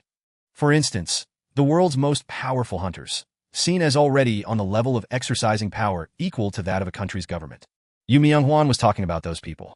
I hear that some hunters already rule smaller nations like kings. How long do you think that the rule of law and governmental authority will keep us safe under the current situation? Yu Myung-hwan's voice was getting heavier. However, as Yu Jin-ho was listening to this explanation, it suddenly dawned on him that he was actually feeling happy at the moment. Why was that? That was because his father included him too and said we instead. Indeed, Yu Jin-ho felt happy because he thought he got to glimpse for the first time another side of his father. Yu Myung-hwan's explanation continued on. I wish to establish a guild and gather trustworthy hunters to our side. Not because I needed more money or that I am searching for talented individuals, but it's all to find those hunters who we can trust as fellow human beings, as well as for us to rely on their strength. And then, a nearly imperceptible smile formed on Yu Myung-hwan's face again. Looks like you already found someone like that, haven't you? Yes, father. Yu Jin-ho replied right away. It was a bit hard to tell where his father was going with this, but well, it was true regardless that Yu Jin-ho could trust and rely on his Hyungnim. Yu Myung-hwan nodded his head. Very good. Yes. You pass. What did he pass just now? Yu Jin-ho belatedly raised his bowed head. I shall entrust the Yujin Guild to you. Pardon me? Do your best to develop the Yujin Guild. Make those trustworthy and reliable hunters your people. In the future, they will no doubt become even more valuable assets than any form of wealth. Yu Myung-hwan spoke with abundant certainty in his voice. And, just as his certainty was great, so was Yu Jin-ho's delight. Would this be the first time since his birth that Yu Jin-ho was acknowledged by his father? Thank you very much, father. With an ample smile blooming on his face, Yu Jin-ho bent his back forward 90 degrees. Yu Myung-hwan looked on at that sight with a content expression. Unfortunately, What Yu Jinho said next went completely against Yu Myung-hwan's expectations. However, father, I don't think I can accept your offer. Yu Myung-hwan's brows quivered slightly. The financial wherewithal of the Yujin construction was more than enough to put the soon-to-be-established Yujin Guild on the fast track. Already, talks with a few rank S hunters had advanced into a more concrete stage as well. The Yujin Guild becoming South Korea's biggest guild was already a foregone conclusion. Yu Jinho must have known this too. That's why my son wanted to become the master, wasn't it? However, now that he was about to hand the guild over, why was his boy declining it? Did he get scared in the meantime? Yu Myung-hwan did his best to suppress his disappointment and rage towards Yu Jinho, and managed to say something. What is your reason? Yu Jinho raised his head at that prompt, and while still carrying a happy-looking face, he spoke without holding anything back. I've decided to work for Hyungnim's guild. Chapter 94 Fin. Chapter 95. Finding himself surrounded by a wall of reporters, Jin Wu became quite flustered. Why aren't these people taking pictures of Ri Min-sung like they were supposed to, instead of blocking my way? Wondering if Ri Min-sung was standing behind him, he took a quick glance, but he could only see Baek Yun-ho and Choi Jong-in there. It was then his thigh began vibrating. VRRR. VRRR. It was his mobile phone inside the pocket. Why would Gina call me at this time of the day? As soon as he tapped on the answer icon, his little sister's urgent voice exploded out from the speaker. Appa, Appa, you're on TV. But that was obvious. Just how many TV cameras were present here? You would still get roughly the same picture regardless of which TV station you tuned into. He got momentarily tense after his sister, who was supposed to be still in school, suddenly called him up but was able to breathe a sigh in relief. So, nothing in particular happened, right? Nothing in particular? How can you even say that? What's this about reawakening? And this rank S thing, too? From her voice, it was quite obvious that the girl was feeling really shocked at the moment. Unfortunately, his current circumstances meant that he couldn't explain everything to her in detail. Right now, I'm a bit occupied, so... Okay, I'll tell you everything once you get back home. Appa, Appa. Despite his sister's anxious voice calling out to him, Jin Wu ended the call. Click. And at the same time, he got to figure out how the current situation came to be. There was a message, The Hunters Association used a dedicated app to deliver important information in real time. Most of the time, the app alerted the users to the locations of rank A or higher dungeons, or where dungeon breaks were about to occur, but it was a different story today. After confirming the contents of the message, Jin Wu quickly accessed the association's website. And sure enough, the ink on his rank S hunter license wasn't even dry yet, but the list of the highest-ranking hunters in South Korea had been updated already. Sung Jin-Woo, rank S, mage type. It was as it was written on his license. They are unnecessarily fast on things like this. Shoving the phone back in his pocket, Jin Wu redirected his gaze back to the front. Mr. Sung Jin-Woo, are you really the ranky hunter once affiliated with the association? You are now a very rare reawaken. How are you feeling right now? Reporters writhed and struggled desperately in order to capture a bit more of Jin Woo's face or his voice with their cameras. However, Jin Wu found their explosive attention towards him simply annoying. I gotta get out of this place first. Asking them politely to make way wouldn't go into work. Jin Woo's brows quivered. Should he just summon his shadow soldiers to carve out a path and leave? Over here, Mr. Sung Jin-Woo. Please look over this way. Mr. Sung Jin-Woo. The whole country is watching, so how about a smile for the viewers? While the camera lenses and mics were gradually inching closer, Jin Wu spent the next 2 seconds earnestly pondering whether he should summon shadow soldiers like Tank or Fangs or not. Meanwhile, behind Jin Wu, Choi Jong-in looked at Jin Woo's back as the youth stood there, unable to go anywhere thanks to the cordon of reporters blocking his way. He approached Baek Yun-ho and spoke. Looks like my new recruit Hunter Nim is feeling a bit troubled from the excessive attention, no? And just who gave you the permission to call Sung Jin-Woo Hunter Nim? Your new recruit now? Can I even make a joke? It's just a joke. Two men began their war of nerves once more. In the end, though, Choi Jong-in took a step back first. He sighed before speaking up again. In any case, it'd be the same thing as giving other guilds a chance if we waste any more time here. Baek Yun-ho agreed with that assessment. Not just the Reapers Guild's master M. Taegyu, who just so coincidentally was present here today because of Ri Min-sung, but the other remaining super-large guilds would be desperately trying to get in touch with Hunter Sung Jin-Woo right about now. Baek Yun-ho scanned the crowd of reporters. So, Chairman Choi, what you're suggesting is, before flies come rushing in from the smell, let us escort Sung Jin-Woo Hunter Nim to his residence, while we have a chat with him regarding this and that. Meaning, the two of them should pool their resources first and prevent more potential rivals from appearing. Didn't matter what kind of abilities Hunter Sung Jin-Woo possessed, he'd still need a guild's aid if he were to attack high-ranking dungeons. So if they played their cards right, then either the White Tiger or the Hunters Guild could find themselves with another rank S in the roster. Choi Jong-in was utterly confident of the guild he led, the Hunters, and alright. Baek Yun-ho too didn't feel that this was a bad suggestion either. The White Tiger might not have been as big as the Hunters, but it still was a guild with great future prospects. Besides, our section chief On and Deputy Hyun are familiar with Mr. Sung Jin-Woo from a while ago, too. At a bare minimum, he knew for sure that they had a closer relationship than the Hunters Guild. And so, the interests of these two men lined up rather nicely. They exchanged a few suspicious gazes at each other, before turning around to approach Jin Wu. The first one to engage the young man in conversation was Baek Yun-ho. Hunter-nim. Jin Wu looked behind him. Yes. Choi Jong-in inwardly clicked his tongue after losing the initiative, but since they made a tacit agreement to cooperate, he didn't interfere. Baek Yun-ho formed the brightest smile he could manage and continued on. Are you feeling lost with all these reporters around? We can safely escort you back to your house. So how about going with us? We are pretty good at dealing with these sorts of situations, you see. Although a bit of exaggeration was mixed in there, what he said wasn't an empty promise at all. This event was something any rank S hunter would experience at least once. Not only that, these two men also learned how to deal with people's attention while managing their respective large guilds, too. Choi Jong-in provided support fire from the side. Let's head out together. Also, there is something we'd like to discuss with you as well. Too bad for them. Jin Wu simply formed a polite enough smile to reject them. I'll be alright. He then pulled the hood attached to his top and hid his face. I actually do have a place I need to stop by first. Excuse me? But how will you get out of here? What with all these repper? Choi Jong-in couldn't get to continue with the rest of his sentence. Swish dash. Because Jin Wu turned to face the reporters and then jumped up tens of meters in the air before landing on the other side of the crowd, that's why. Even before the flustered reporters could respond, Jin Wu blended into the crowd and disappeared from the view. Choi Jong-in was left speechless. Now there was a movement he couldn't even react to in time, even though he was a rank S. It was quite obvious that the reporters, who were all regular people, wouldn't be able to follow that with their naked eyes. Choi Jong-in let out a wry chuckle. As soon as registering as a rank S, he's already playing the part of Superman. How is he supposed to be a mage type with that sort of physical ability? As a fellow mage type, it sure riled him up a bit. But, in that case, how would a rank S melee type hunter think of that? Just now Choi Jong-in turned towards Baek Yun-ho in order to ask a question, but he flinched and reflexively took a step back. Chairman Baek, your eyes? He was so surprised that he even forgot to add the honorific title. And my apologies. Baek Yun-ho hurriedly covered his eyes with his hand and turned around.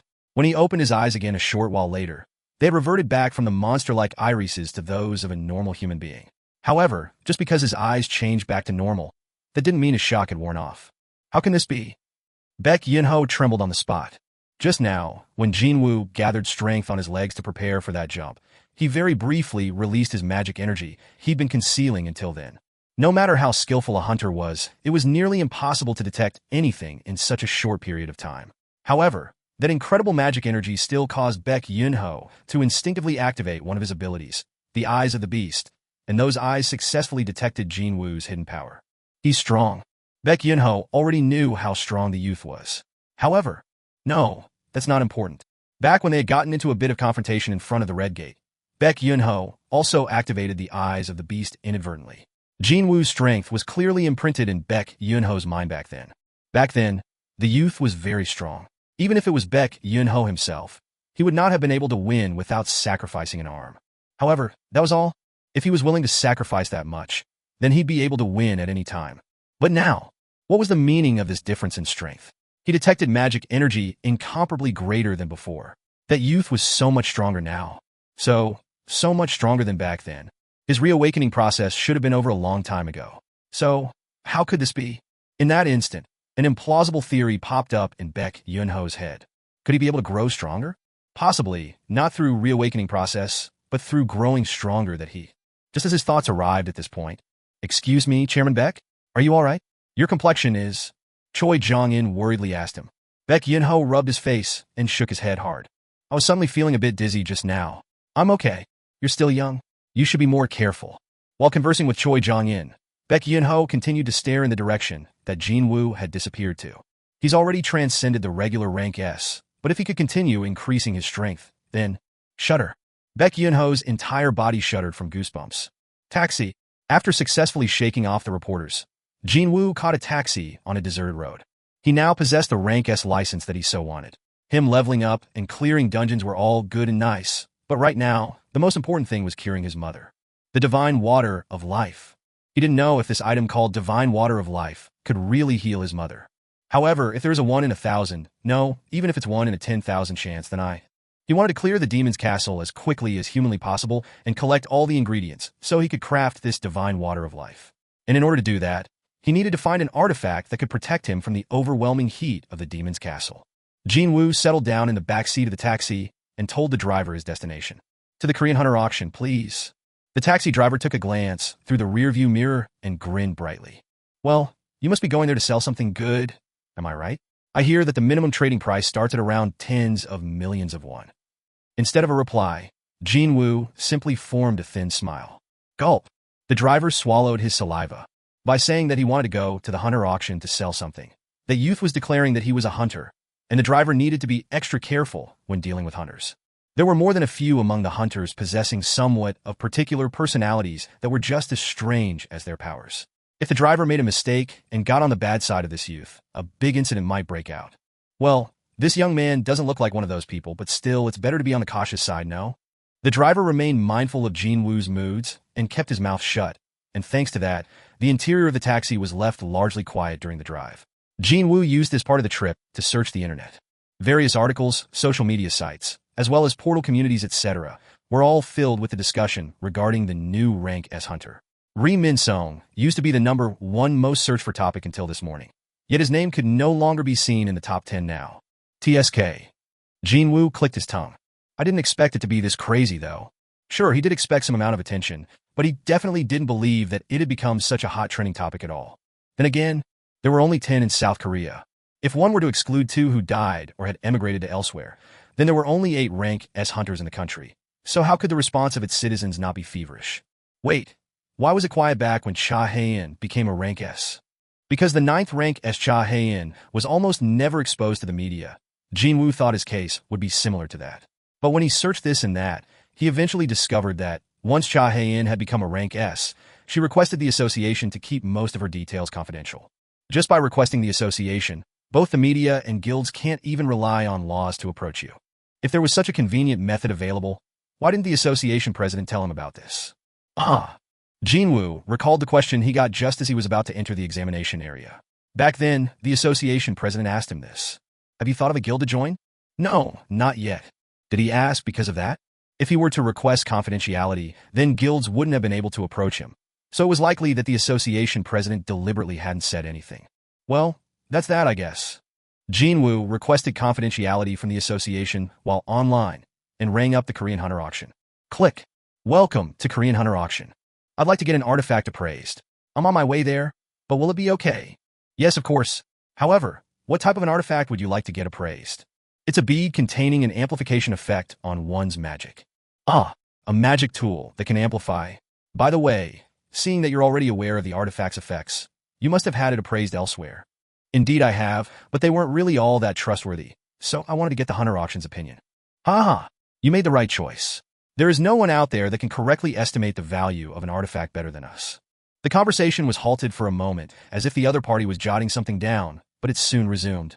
So, may I ask, what was the amplification percentage detected from the previous appraisal? It was 100%. Pardon me? It was a 100% amplification effect. The voice over the phone came out after a short pause. My apologies, but may I ask if you're a hunter? Yes, I am. In order for the smooth appraisal process, we require the identity of the seller. Can you provide us with your rank and your name, please? The corners of Jin Wu's lips arched up. I knew this would happen. Would the hunter auction even talk to him if he wanted to sell this nonsensical artifact when he was still a ranky hunter? It wouldn't be an exaggeration to say that he got re-evaluated precisely for this moment. Jin Wu confidently declared. It's rank S, named Sung Jin-Woo. Chapter 95 Fin. Chapter 96. Jin Wu soon arrived at the hunter auction. The main building was not tall, but was rather wide, leading to an initial impression that instead of an office building, it was more like a museum or an art gallery. The massive car park seemed to scream out loud, "We'll accommodate everyone regardless of whether the participants are in the hundreds or in the thousands." The impressive building was standing in the middle of that parking lot. One could easily guess just how much money the hunter auction was making through commissions from the artifact trade. Jin Wu exited from the taxi and made his way towards the building. But even before he could take a couple more steps, a formally dressed man suddenly ran outside first. "You must be Sung Jin-Woo," hunted him. "Yes, I am." The man checked Jin Woo's face and formed a surprised expression. But he quickly remembered his role and greeted the youth with a welcoming tone of voice. "My name is Kim Jong-ki from the Hunter Auction Appraisal Department. We talked on the phone. Please follow me." Jin Wu lightly nodded his head. While leading Jin Wu towards the appraisal room, Kim Jong-ki's mind was racing. The new rank S that disappeared from the reporters only a short while ago is standing right behind me. When he first received the call, he thought it had to be some kind of a prank. First of all, the supposed effect of the artifact sounded nonsensical, and more importantly, it was because the guy on the phone said that he was the rank S hunter announced earlier in the day. I almost ended up insulting a rank S hunter, didn't I? Just how frightened was he after the Hunters Association confirmed that the phone number did indeed belong to Hunter Sung Jin-Woo. He should thank the lucky stars that he followed the book and didn't rudely dismiss the call outright. Now officially registered in his new rank, Hunter Sung Jin-Woo has jumped up over 5 levels in rank from E to S through his reawakening process, and it's revealed that he possesses mage-type abilities. Even now, this young man's face could be seen plastered on the TV screens mounted on various parts of the auction house. Perhaps he himself found it a bit too much, since the youth pulled his hood low to hide his face. They weren't even talking about Kim Jong-ki, but for some reason, he felt a bit flattered as the news broadcast continued to mention Jin Woo's name. Should I ask him if we could take a selfie together? He shook his head, though. If he wasn't currently at work, he'd have requested for a selfie as well as some autographs. However, he couldn't do something that rude to a client coming in for an important trade. He had to persevere and hold tight for the time being.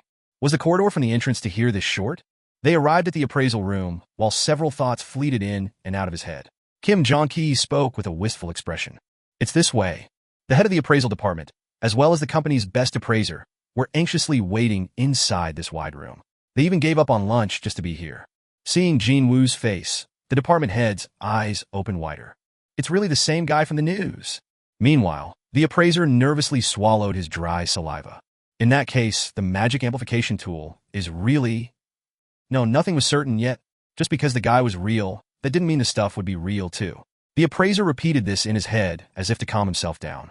Even the best magic amplification artifact created with top materials by the world's greatest artifact maker pouring out his soul would not exceed 50% in effect. And then, gathering of the right materials itself would not be easy. Not to mention that the manpower necessary and time required to make one should be ridiculous as well. One might consider himself lucky if he got to see one of those artifacts popping up in the market once every few years. There were willing mage-type hunters from around the world lining up in a long A*SQ to buy such items, but there was literally nothing to sell to them. Well, there was no need to go as far as the world here. Even locally, the mage-type hunter, and often referred to as the ultimate weapon, Choi Jong-in was seriously determined to purchase an amplification artifact with 50% or more effect. But then, a hunter who might be a rank S but not widely known, came to visit the auction while carrying an artifact with 100% amplification effect? That must be nonsense. The story was so inconceivable that, if only the guy wasn't the top-rank hunter, they would have kicked him in the A*S and thrown him out of the premises already. However, they couldn't refuse admittance to a rank S hunter. Even if today's matter ended as a whole heap of nothing, this man would no doubt become an important client in the future. Well, there's nothing to lose here. The appraiser spoke to Jin Wu, his face a mixture of a slight expectation and several times greater misgiving. May I take a look at that artifact?" Both Kim Jong-ki and the department head also stared at Jin Wu with tense expressions. All right. While pretending to take it out from his pocket, Jin Wu summoned the bead of avarice from his inventory. "So, this is..." The appraiser adjusted his glasses and stared at the beautiful round, blood-colored bead. It was an item possessing a certain magnetic charm that made the onlookers gasp out in astonishment involuntarily. The two men from the appraisal department expressed their admiration under their breaths. Ashmem. However, the appraiser was tilting his head while adjusting his glasses again. "This doesn't look like an artifact made from a magic crystal or a mana stone. Am I correct?" "Yes, you're right." The appraiser nodded his head. "As I thought." He had been an appraiser for 7 years already. He was able to observe countless artifacts until now, but he hadn't seen a single crystal emitting a crimson hue like this one. Most regular crystals emitted a clean bluish tinge, and the higher the grade, the darker they got. However, this one was a red color? The appraiser continued to tilt his head this way and that before receiving the bead. When he did, what is this?" Suddenly, he felt a chill run down his spine. It was because of the unidentifiable power he sensed from the crystal bead. See, could it be? He was frightened out of his wits as he stared at the magic bead. The appraiser was actually a rank B mage type awakened, and thus, he could immediately sense what kind of an item he was holding in his hand. Cold sweat broke out all over him. Oh my god! Goosebumps formed on his skin because of the sheer power emanating from this magic bead, and he hurriedly raised his head to find Jin Wu wordlessly staring back at him. If the person who brought this here was a low-rank hunter, then This was his first time feeling like this. He lost count how many priceless artifacts he had handled over the years, but this was the first and the only time he felt the strong desire to beat up the person bringing this item for appraisal and steal it. Unfortunately, his opponent was a rank S. Jin Wu continued to silently stare. The appraiser managed to pull himself together and rein his desire in after receiving that stare. I wanted to rob a rank S? Never mind trying. He wouldn't even dare to imagine doing something like that to a hunter with such a huge gap in power from him. Just like how the appraiser did when he was looking at the bead, Jin Wu was tilting his head at the appraiser now. What's the matter with him? Was he feeling unwell? Somehow? Nonetheless, the appraiser wiped the cold sweat off his forehead and spoke to the department head. Excuse me, Director. Please turn the camera on. Yes, hold on. The meaning behind the request was that the item in the appraiser's hand was not a fake. The department head's heartbeat increased rapidly. The person to answer Jin Wu's call first, Kim Jong-ki, also displayed a similar expression. Filming will commence now. The department head shifted the camera lens over to the appraiser. The appraiser walked over to the dish-shaped magic energy measuring device. First, he put the bead down and got himself measured. Bleep. Numerical values showed up. Next up, he got measured again, but this time with the magic bead in his hand. The measured magic energy leaking out of the appraiser instantly doubled in value. Bleep. After confirming the results, Kim Jong-ki's complexion paled. How could this be? The department head also hurriedly approached closer and confirmed the results, too. 100%. It's really a magic tool possessing 100% amplification effect? His heart began pounding harder. The average commission the hunter auction earned from assisting with the artifact trade was around 5%. If an item sold for around 100 billion won, then they would earn about 5 billion from the deal. However, even with his vast experience, he could not estimate just how much this crimson magic bead could be sold for. This is a huge jackpot. A jackpot. If there were no one looking, he'd have cried out hooray and hugged the subordinate employee next to him. Just how much sales incentive would he receive if the deal goes through successfully? The overwhelming excitement left him utterly breathless. Kim Jong-ki's reactions were not too different from his superior. He clenched his fists tightly, with an ecstatic expression on his face. Yes, if he could get recognized for today's work, then it'd be only a matter of time before he got a promotion. We'll move on to demonstration next. The appraiser spoke with great difficulty, his voice trembling nonstop. The two men from the appraisal department quickly distanced themselves. Jin Wu also took a few steps back. The camera was filming everything quite well. If one were to appeal to the potential buyers, actual footage was far more effective than simple numerical values. The appraiser's eyes were directed towards the camera. Let's get started. The blizzard the size of a truck's wheel began raging on the appraiser's right hand. He continued on. While maintaining this magic energy, I shall touch the magic bead. The moment his left hand touched the bead of avarice. Wait. The blizzard dancing on his hand rocked the entire appraisal room. Heek! If the stunned appraiser hadn't canceled his magic quickly, the entire room might have frozen solid in an instant. Turn the camera off, please. Yes. The department head nodded and ran to the camera to turn it off. With that, the artifact appraisal process had been concluded. Full. Jin Wu was worried after sensing the magic energy exploding out of the appraiser's hand, but in the end, he got to breathe a sigh of relief. It wasn't just him, though, as everyone present in the room also spat out long sighs to calm their trembling hearts. Almost instantly, silence descended in the room. Jin Wu quietly asked, "How much do you think it'll go for? Could he be able to buy the artifact he wanted after selling this guy off?" Well, besides that, he was also genuinely curious about how much a magic tool capable of amplifying one's magic by 100% would go for. The appraiser stared at the bead of avarice with a look of incredulity. This? How can I even think about putting a price tag on this? His gaze shifted over to Jin Wu. Gulp. He swallowed down his dry saliva. Just where did this man acquire an artifact like this? This wasn't a problem the appraiser should worry about. He knew that, but still, he couldn't hold back and asked anyway. Where did you find this? Jin Wu looked at Kim Jong-ki, not the appraiser, and asked instead, "Is that question also necessary for a smooth transaction?" Kim Jong-ki avoided meeting his gaze as if he was feeling sheepish and scratched the back of his neck. The appraiser quickly shook his head. "No, not at all. It's just that I was just too surprised, that's all."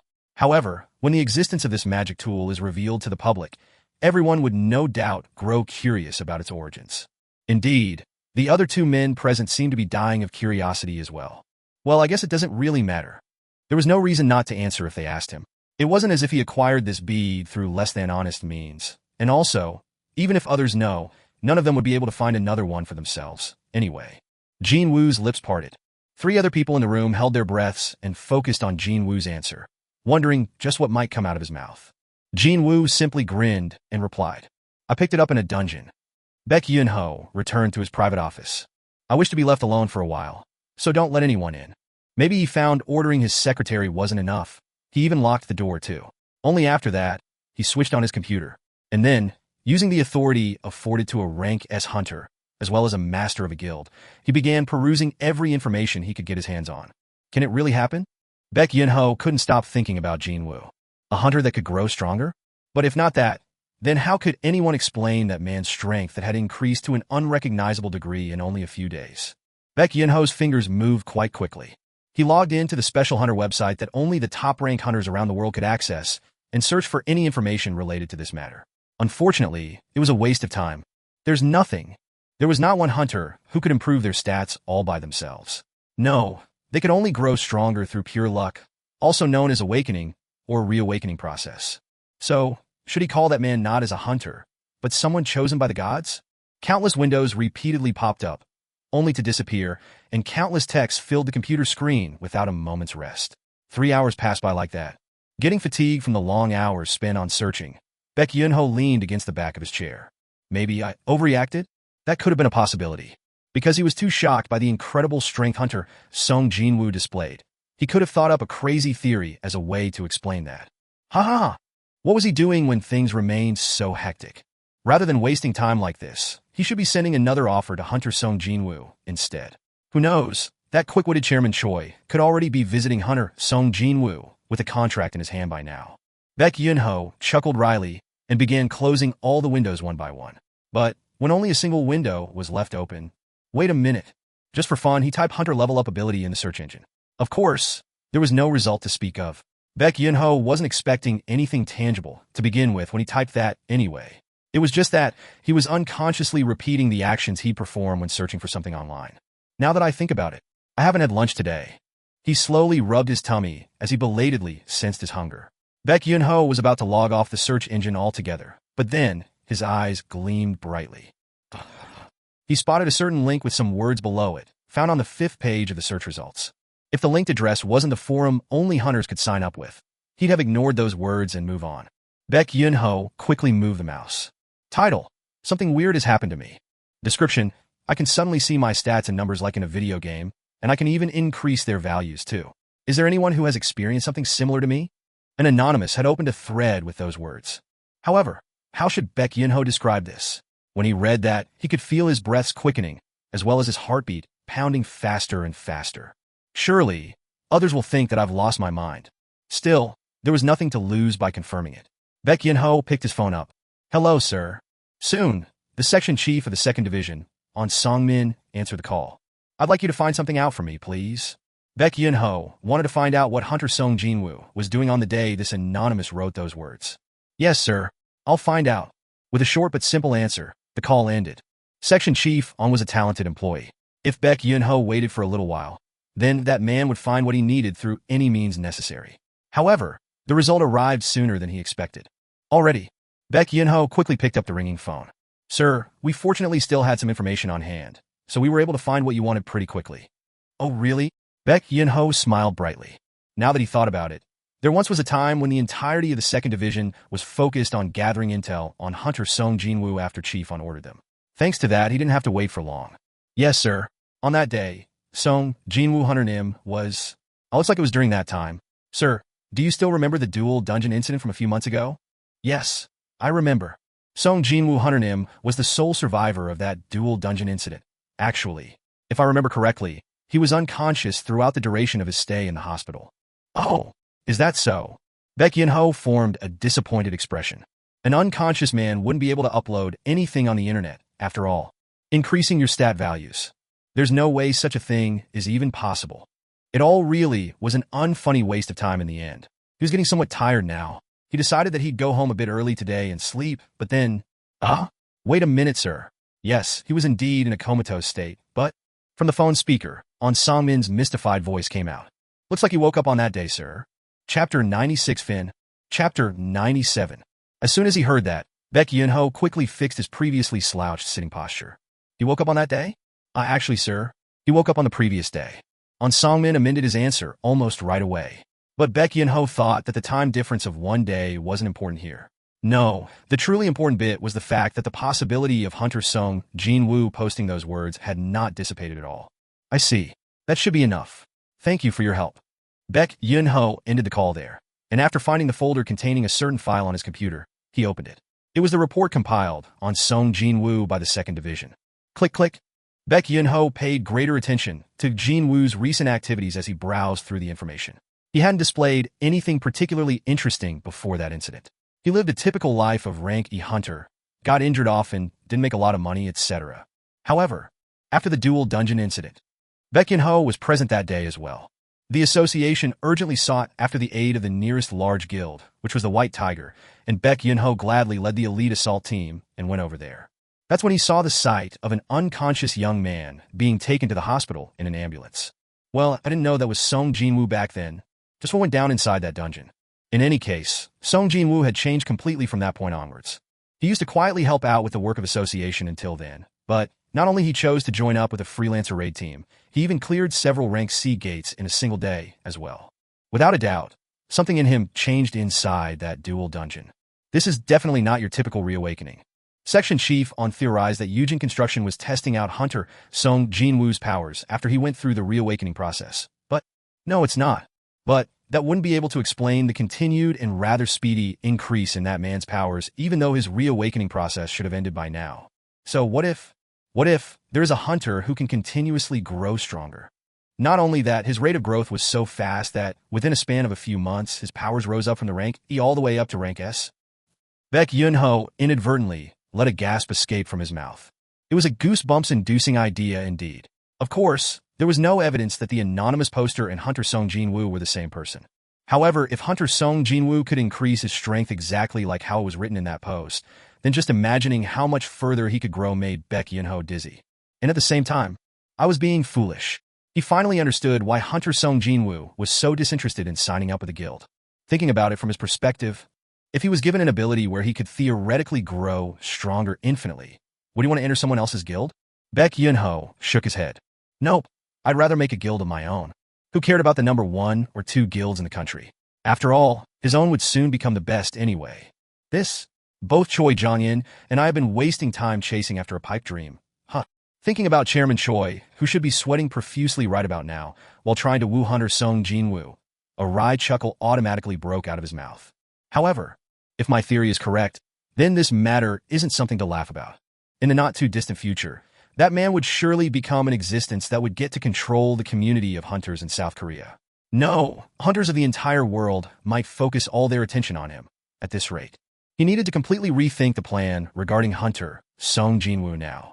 But before all that, I need to meet him face to face and confirm it first. Baek Yun-ho nodded his head. No matter how hard he thought about it, meeting Hunter Sung Jin-Woo was the number 1 priority. Unfortunately, how am I supposed to ask him for a meeting?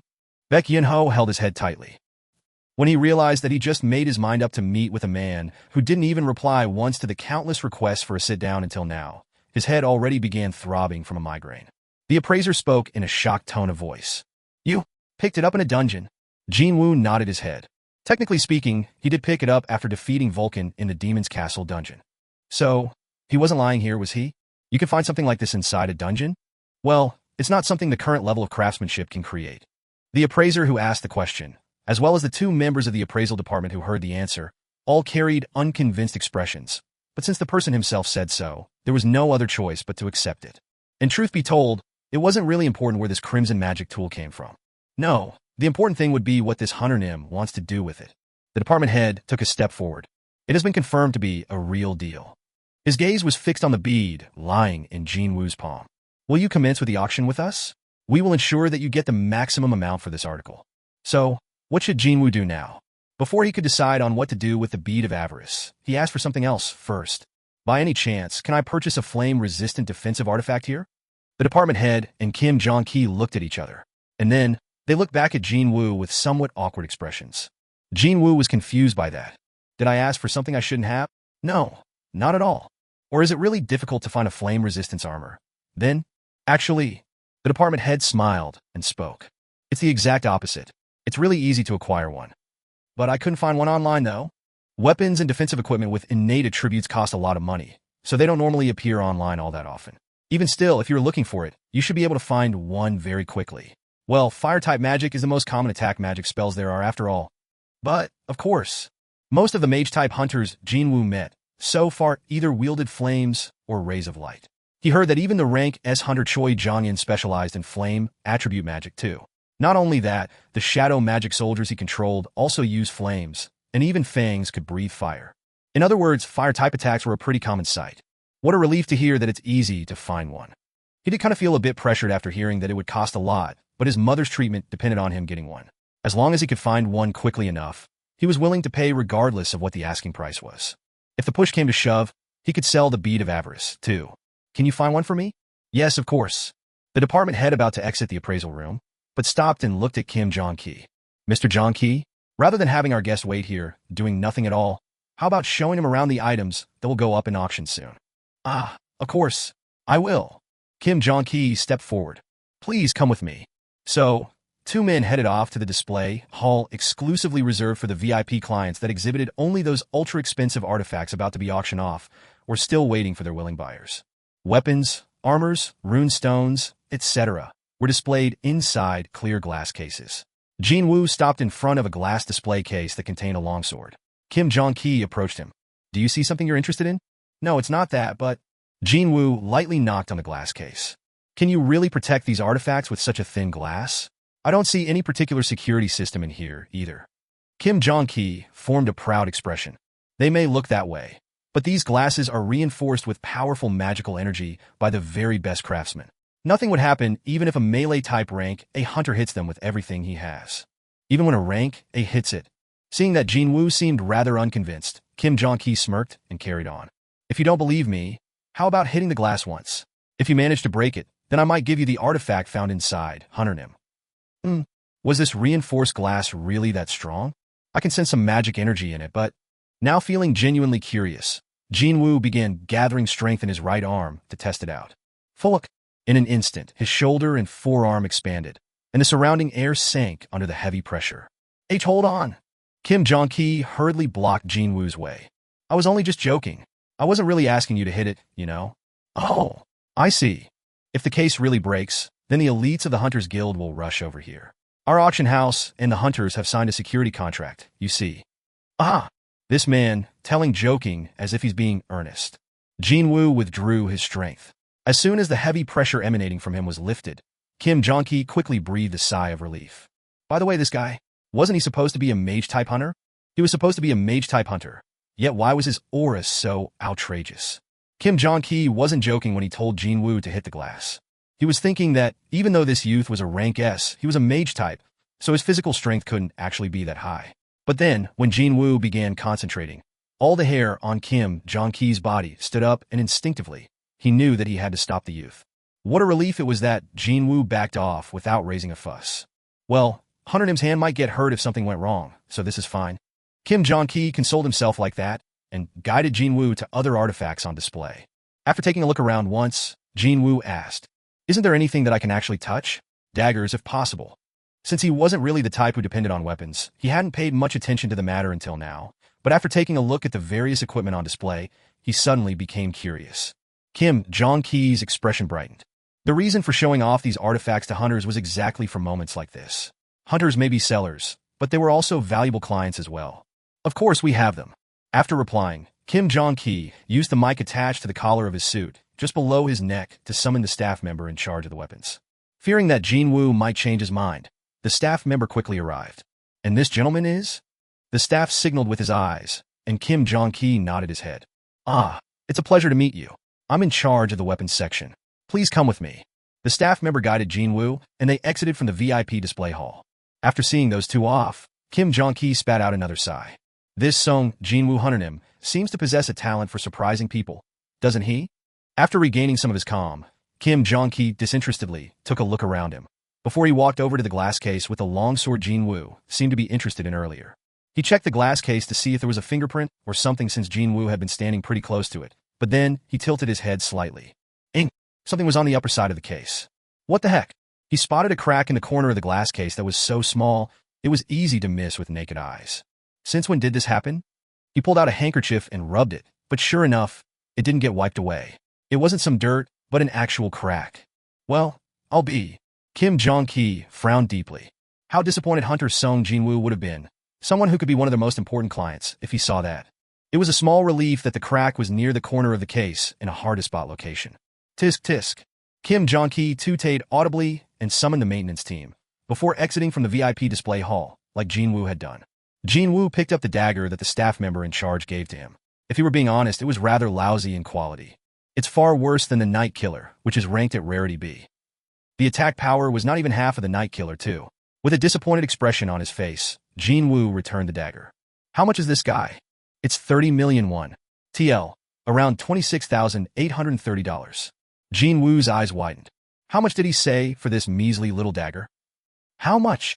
30 million won, 100 him. Hold on. Jin Wu turned around, and while pretending to rummage around, he summoned the Night Killer and showed it to the staff member.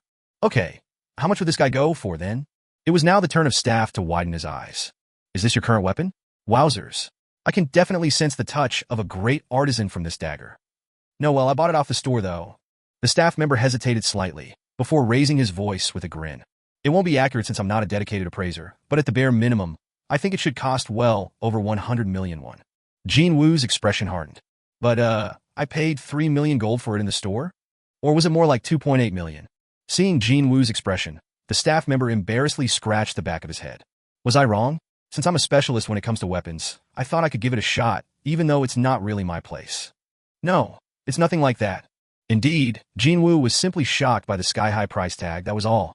But, well, the first real weapon he held, Kim Song-sik steel sword and its attack damage of 10, was supposedly over 3 million won in price, while Eugene Ho's equipment, which the kid didn't really get to use all that much, also commanded price tags of over 100 million each. So he shouldn't have been surprised by the fact that items with high stats sold in the system store could potentially fetch high asking price in real life too. It's just that I didn't pay attention to that side of things until now. Because he wasn't too interested in making a quick buck. Wait a minute. Currently, he had so much gold stored in his inventory that it was practically bursting at the seams.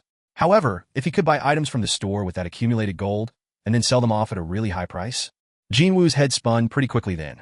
Doesn't this mean I won't have to sell the bead of avarice? Just as his thoughts arrived at this point. Wow, a dash! Were his emotions to blame? He thought he could hear the loud cheers of the magic soldiers hidden inside his shadow. Chapter 97 Fin. Chapter 98. Holy cow! Appa! Those reporters are still outside the building. Gina spoke while looking out of the window. It was already late in the evening. Reporters who hadn't given up yet were still gathered around in front of the apartment's entrance like a storm cloud. Look! Up there! After discovering the silhouette of a person by the window, they hurriedly operated their cameras, thinking that it was Jin Wu. Click, click, click. Seeing all those camera flashes suddenly exploding from here and there, Gina jumped up in fright and quickly shuttered the curtains. She turned around and sighed softly, like a timid little animal. Phew! Having returned from the hunter auction, Jin Wu was thinking of taking a bit of a well-deserved rest, but he was carrying a rather stiff expression at the moment. Should I go downstairs and say something? It was fine for those folks to disrupt his rest. However, he was more worried about them disrupting his sister's studies. Gina was a high school senior, about to take the most important test of her life. Wasn't this the time when some overly sensitive kids would throw a tantrum just because of the faint footsteps outside their doors disrupting their studies? Well, Gina isn't the type to raise a fuss over stuff like this, but still, could she even be able to concentrate with all these distracting noises coming from the outside? Just as Jin Wu was getting prepared to step forward. No, don't do it. Gina quickly waved her hands about. Appa, you're already being slagged off on the internet, you know? So, can you imagine what they'll say if you chase away the reporters? Slagged off? Since when did I do something worthy of that treatment? As Jin Wu tilted his head this way and that, Gina accessed one of the news articles online with her phone and pushed it forward. So, he took it from her. On the screen, he could see the photo of him standing in front of the association's entrance, relaxedly answering his phone while being surrounded by a sea of reporters. Maybe because a professional snapped that shot, even a plain guy like him came out looking pretty good, so he was happy about that. However, when he took a look a bit lower down, His attitude sucks. He already doesn't care about the reporters. He's way too cool for himself. Countless comments with similar nature were posted below the article, and the highest upvoted comment was, "Mom, I've become a rank S." Because the photo and the comment went so well along with each other, Jin Wu ended up breaking out in a grin. Gina, in turn, became flabbergasted from his reaction. How can you smile from that? But it is funny. When Jin Wu showed her the top upvoted comment, Gina, too, nearly broke out in laughter, but somehow managed to suppress it. And, perhaps as a rebound, "No, wait a minute. That's not important, is it?" With a slightly flushed face, Gina raised her voice. "Why did you have to answer your phone there? I mean, there were so many reporters present, you know. Thanks to you, everyone now knows my name." Jin Wu replied confidently, as if he couldn't be fazed by anything. "Do I really need to observe reporters and their moods when answering my little sister's call? Yuck." Gina became speechless. No matter how hard she thought about it, he wasn't wrong, so she couldn't readily come up with a suitable rebuttal. "I simply can't win against him in an argument." Jin Wu handed the phone back to her. "Here." Gina took the phone back with a slightly testy face and opened her mouth. "In any case, I'll be fine, so Appa, don't mind the reporters, okay?" "Okay, got it." Jin Wu nodded his head. If the current situation persisted, then he might have done something, but then again, the association did call him earlier to say that these reporters should all receive orders to stay far away from him in a day or two. Well, I can endure that. And there was also Gina not wanting to inflate the situation any further, too. "By the way, just what on earth happened here?" Gina looked at her brother with a pair of mystified eyes. "My own Appa became a rank S hunter, and reporters are camping outside our house, too. Some said that it'd be difficult to run into a rank S hunter even once in your entire life. Yet there was one standing right in front of her. Not only that, he was her older brother, no less. Pretty much anyone would react the same way if they were in her shoes." Gina sounded as if she couldn't quite believe it. Too bad. She had no choice but to adjust to the new reality sooner rather than later. "Just like how I had to." Jin Wu smirked softly, and in order to soothe his sister and her still stunned heart, he lightly pinched Gina's cheeks. Of course, she reacted in the same manner as in the past by kicking him, but, ouch! She instead grabbed her foot and jumped up and down in pain. "Hingda." Gina glared at him from the corners of her eyes, as if this was just too much, while Jin Wu could only shrug his shoulders. It seemed that she'd need quite a lot of time to get used to the fact that her Appa was now a rank S awakened. "Appa, I guess you'll become a lot busier now, right?" Gina cautiously asked him. Jin Wu nodded his head. There were lots of things he wanted to do and plenty of work to get through too, but for now, clearing the demon's castle took priority. He even resorted to buying a flame-resistance defensive artifact for the sole purpose of conquering the upper floors. After all, his own funds came up ridiculously short, so his heart nearly fell to the pit of his stomach. But thankfully, he was able to use one of the store's rarity items as collateral and got a loan from the hunter auction. "I'm in debt as soon as becoming a rank S." For some reason, a wry chuckle escaped from his lips. Well, as long as the items from the store could be sold off at high prices in auctions, that debt would be wiped clean in an instant, though. In that case, it'd get harder to see you, right? Hearing that he might get a lot busier in the future, Gina formed a slightly rueful expression. Indeed, being alone would be a lonesome task. Without saying anything, Jin Wu placed his hand on Gina's head. A few days from now, once he cleared the demon's castle dungeon, there would never be another day when his sister would have to house sit all alone. I'll make sure that happens for real. It was then Jin Wu's eyes narrowed to a slit. His gaze shifted toward the front door. Someone's coming this way. Gina also noticed her brother's tense aura. She asked, sounding a little anxious. "Appa, stay in your room for a bit, okay? What's the matter?" A presence climbing out of the elevator was walking straight to here now. "It's a hunter." The suspicious presence emitted a thin and weak magic energy. Jin Wu couldn't sense any hostile intentions from this presence, but still, he didn't feel like humoring an uninvited guest. Did a guild send someone over? Or was it a foolhardy reporter placing too much faith in his own awakened powers? Didn't matter which was which. Jin Wu wasn't a gracious enough person to accept with a smile an uninvited guest trying to invade the privacy of his home, when the hour was already well past 10 in the evening. Jin Wu stood before the door. With that kind of power, he didn't need to summon his weapons. Jin Wu lightly loosened his muscles. He tilted his head left and right, and his neck issued cracking noise. And, as he expected, thud thud, someone knocked on the door, causing Gina to run into her room in a bit of surprise. Jin Wu quietly opened the door. Clang! And from the slowly widening gap of the door, a familiar face of a man could be seen. The man spoke. Hyung-nim. He was even sniffling, too. Yu Jin-ho and his reddened nose were standing in front of the door, sniffling like a little kid. Jin Wu was so dumbstruck that he stood there in a total daze, prompting Yu Jin-ho to tearfully speak up. Hyungnim, I got kicked out of the house. Dad kicked me out. Now that Jin Wu took another look, there was a backpack as big as Jin-ho slung on his back. He was even carrying quite a lot of luggage in both of his hands, too. Wait, didn't you live alone already? Well, that... Sniff. The villa I was living in was under father's name, and he took it away. He even blocked all my bank accounts. A father blocking his son's bank accounts. All of them. What a movie-like situation that was. But well, this being the top businessman in South Korea, Chairman Yu Myung-hwan, it sounded rather plausible. Besides all that, though, what did this kid do to get on his father's bad side like this? When Jin Wu stared with a pair of questioning gaze, Jin-ho spoke up, his voice trembling. So like I was wondering, Hyungnim, can I impose on you for the time being? Creak. Clank.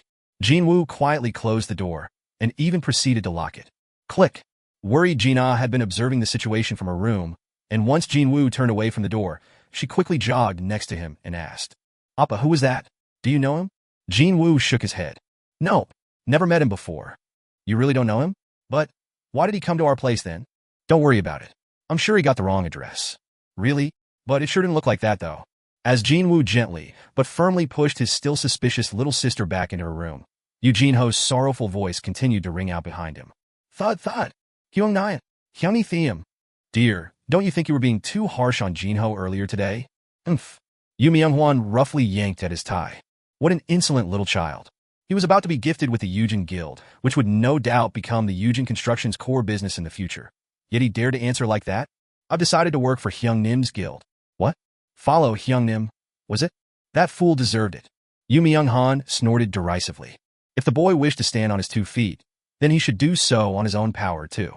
The father thought that he'd teach his son about every choice being accompanied by responsibilities and consequences. Was it because he was far too agitated? For some reason, it felt like his D*MN tie just didn't want to come undone. His clumsy and hasty hands caused the tie to be tangled up even more instead, prompting the lady of the Yu family to reach out with her hands. Let me do it for you. Soon enough, the tie was easily loosened. Yu Myung-han entrusted himself to his wife's skillful hands. However, the wife began giggling while holding his tie. What's the matter, dear? Yu Myung-han was confused. She had been doing his ties for as long as they were together. So, she shouldn't have found his tangled-up tie all that funny by now. My dear, are you sure you're really angry? Did she eat something wrong? Why was she saying something so nonsensical? Yu Myung-han tilted his head slightly and took a look at his own reflection in the mirror. What the? He was surprised by what he saw. Why did he look so pleased in the reflection, even though his mouth was busy spewing out complaints only until a second ago? Feeling embarrassed now, Yu Myung-han began rubbing his cheeks and chin. Today was the first time, wasn't it, dear? What do you mean? Jin-ho rebelling against you. That was why he was angry. Just like how water flowed from the top to bottom, a large corporation would not be able to sustain its massive self if the orders from the top didn't get delivered to the rest. He believed it was the same story for running a family as well. That was why he maintained the exact same type of attitude he'd have when at work while he was home with his family, and he did not accept anyone going against his decisions. However, even though he was feeling angry today, why didn't he feel bad about it, either? I'm angry, but not unhappy at the same time? This situation made no sense when he thought about it. The madam spoke gently like a mother pacifying a child, as if she had already read everything in her husband's mind. Jin-ho is trying to do something he feels passionate about for the first time in his life. So, how about cooling your anger a little and cheering him on from the side? Yu Myung-han shut his mouth tight. He found it a bit hard to decipher his own head at the moment. For the time being, I shall keep an eye on him. Of course. The madam formed a sweet smile and received his jacket as he took it off. However, something happened then. Yu Myung-han stared at his wife's face.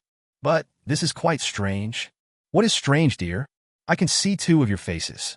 Pardon? Just as the madam's eyes widened, Yu Myung-han lost his balance and staggered unsteadily. Dear, the frightened madam hurriedly tried to support Yu Myung-han. He shook his head continuously, heavily gasps escaping from his mouth. Pant. The madam's eyes opened wider. Why is there so much cold sweat? Yu Myung-han tried to keep his eyes wide open to forcefully beat back the sudden feeling of sleepiness, but in the end, lost his consciousness. Yu Myung-han reopened his eyes inside the VIP room located in the country's top university hospital. One of the doctors in charge approached him to check up on Yu Myung-han's complexion. They had been working in a 24-hour rotation schedule to keep an eye on his condition. Can you hear me, Chairman? Yu Myung-han took a quick look around him and immediately figured out where he was. How long have I been here? You've been sleeping for the last 2 days. 2 days? The person most likely to be picked as the role model for hardworking would be Yu Myung-han. He had never slept for more than 5 hours in a day in his entire life, no matter how tired he was. Yu Myung-han resolutely kept his mouth shut before speaking up as if it was nothing. I guess I was quite tired then. He was indeed swarmed with various matters that kept him insanely busy recently. The sudden bout of vertigo and that unshakable sleepiness were probably the side effects. However, the doctor couldn't hide the seriousness from his expression. Yu Myung-han was the owner of the country's top company that employed tens of thousands of people. So, he was already a master at reading people's expressions. Seeing the stiffening face of the doctor, Yu Myung-han asked him, "By any chance, have you discovered something wrong with my body?" Chapter 98 Fin. Chapter 99. Mr. Chairman, by any chance, do you have anyone near you who is a hunter, or someone who's not a hunter yet, but has been evaluated as an awakened? The doctor suddenly asked about something rather strange. Yu Myung-han asked if there was something wrong with his body, yet why was he talking about hunters now? Yu Myung-han asked back, feeling puzzled now. What are you talking about? Why hunters, all of a sudden? Have you heard of eternal sleep? Hearing the term eternal sleep, Yu Myung-han finally lost his cool, and his eyes trembled. The eternal sleep disorder. An endless slumber that no one could wake up from. Not only was it impossible to wake up from its death-like slumber, but the life force of the sufferer would also decline quite sharply. So it was a necessity to use life support machines that utilized magic energy. Appearing for the first time after the advent of the gates, it was a terrifying illness that managed to kill scores of people who lacked the wherewithal to borrow one of those life support machines. It's an illness where you'd be assaulted often by drowsiness, and eventually, you'd be unable to wake up at all. The doctor carried a complicated expression. There had not been a single case of the sufferer of the eternal sleep waking up so far. Even if one's life was extended via machines, you'd still be unable to open your eyes. It was no different from a death sentence for the victims. Yu Myung-han waited for the doctor to finish explaining before asking his question. How does that relate to hunters? The eternal sleep is widely believed to be deeply related to magic energy. There were those people who, by nature, couldn't endure magic energy all that well. One of the abnormalities displayed by these people after being exposed to surrounding magic energy for a long time was this eternal sleep disorder. Wait, isn't magic energy used to power the life support machines that supply life force to the patients? That is true, but just like how one could safely use the electricity generated by the dangerous material fueling the nuclear reaction, the doctor explained, magical devices and magics utilizing magic energy did not harm people. What you need to be careful with are the magic crystals, mana stones, as well as people possessing magic energy. People possessing magic energy. Yu Myung-han immediately recalled the soul awakened in his family, Yu Jin-Ho. Meanwhile, the doctor cautiously carried on. I've heard that your second son is a hunter, sir. When Yu Jin-Ho was mentioned, Yu Myung-han's face visibly hardened. So, the gist of it is you want me to never meet my own son? Is that it? If it's at all possible, that is indeed my recom. Don't make me laugh. Yu Myung-han abruptly cut the doctor off and empathized his point. Don't speak of nonsense. And then, as if he was annoyed, he gestured the doctor to leave. Chairman, the doctor hesitated, not knowing what to do. But he soon left the room as if he was being chased away after being glared at by Yu Myung-han's furious eyes. He continued to glare at the door the doctor used to escape with barely concealed fury in his eyes. Distance oneself from one's son, just because one fears the illness getting worse? Is that something a father should even say? Sure, let's say that did happen. What if Jin-Ho heard that news? What would that boy think of? Then, as a father, he could not bear to burden his son with something that heavy. At least, that's what Yu Myung-han believed. Not only that, with each passing day, people found more and more practical applications for magic energy, and the number of people innately possessing magic energy was steadily increasing as well. So, if you couldn't withstand magic energy when living in a world like this, didn't that already mean you had been eliminated from the natural selection? Yu Myung-han harumphed unhappily. Yu Myung-han, have failed to make the cut?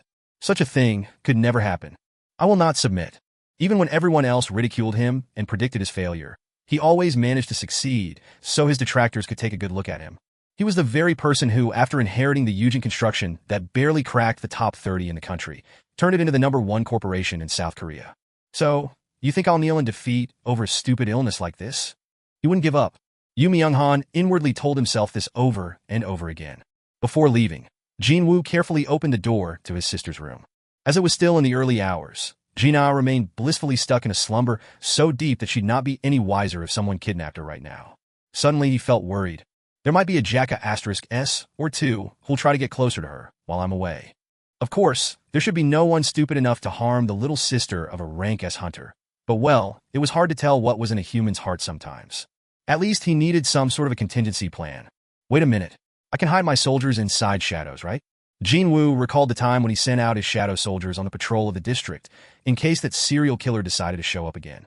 Back then, soldiers moved by hiding in the various shades found in the surroundings. By utilizing that, he might be able to protect his sister without anyone even noticing it. Which was good because he just so happened to possess the perfect candidates for this role. Come out! Jin Wu called out those monster soldiers that had been guarding Fangs when they were still alive. Shuru. 3 of the biggest, bulliest high orcs appeared simultaneously and ended up making the already tiny room of his sister feel even more claustrophobic. However, why are there only 3? There definitely had been 4 guards, though. Jin Wu combed through his memories, only to spit out a soundless groan. Only now did he remember that he planted one of the guards in the ceiling of the boss room. And naturally, he forgot to extract that guy's shadow. I guess I should pay closer attention next time. Jin Wu smirked softly, before shifting his gaze over to the 3 monster soldiers, who used to be high orc guards while still alive. All of them were elite grade. They were on another scale altogether when compared to the shadows extracted from the regular high orcs.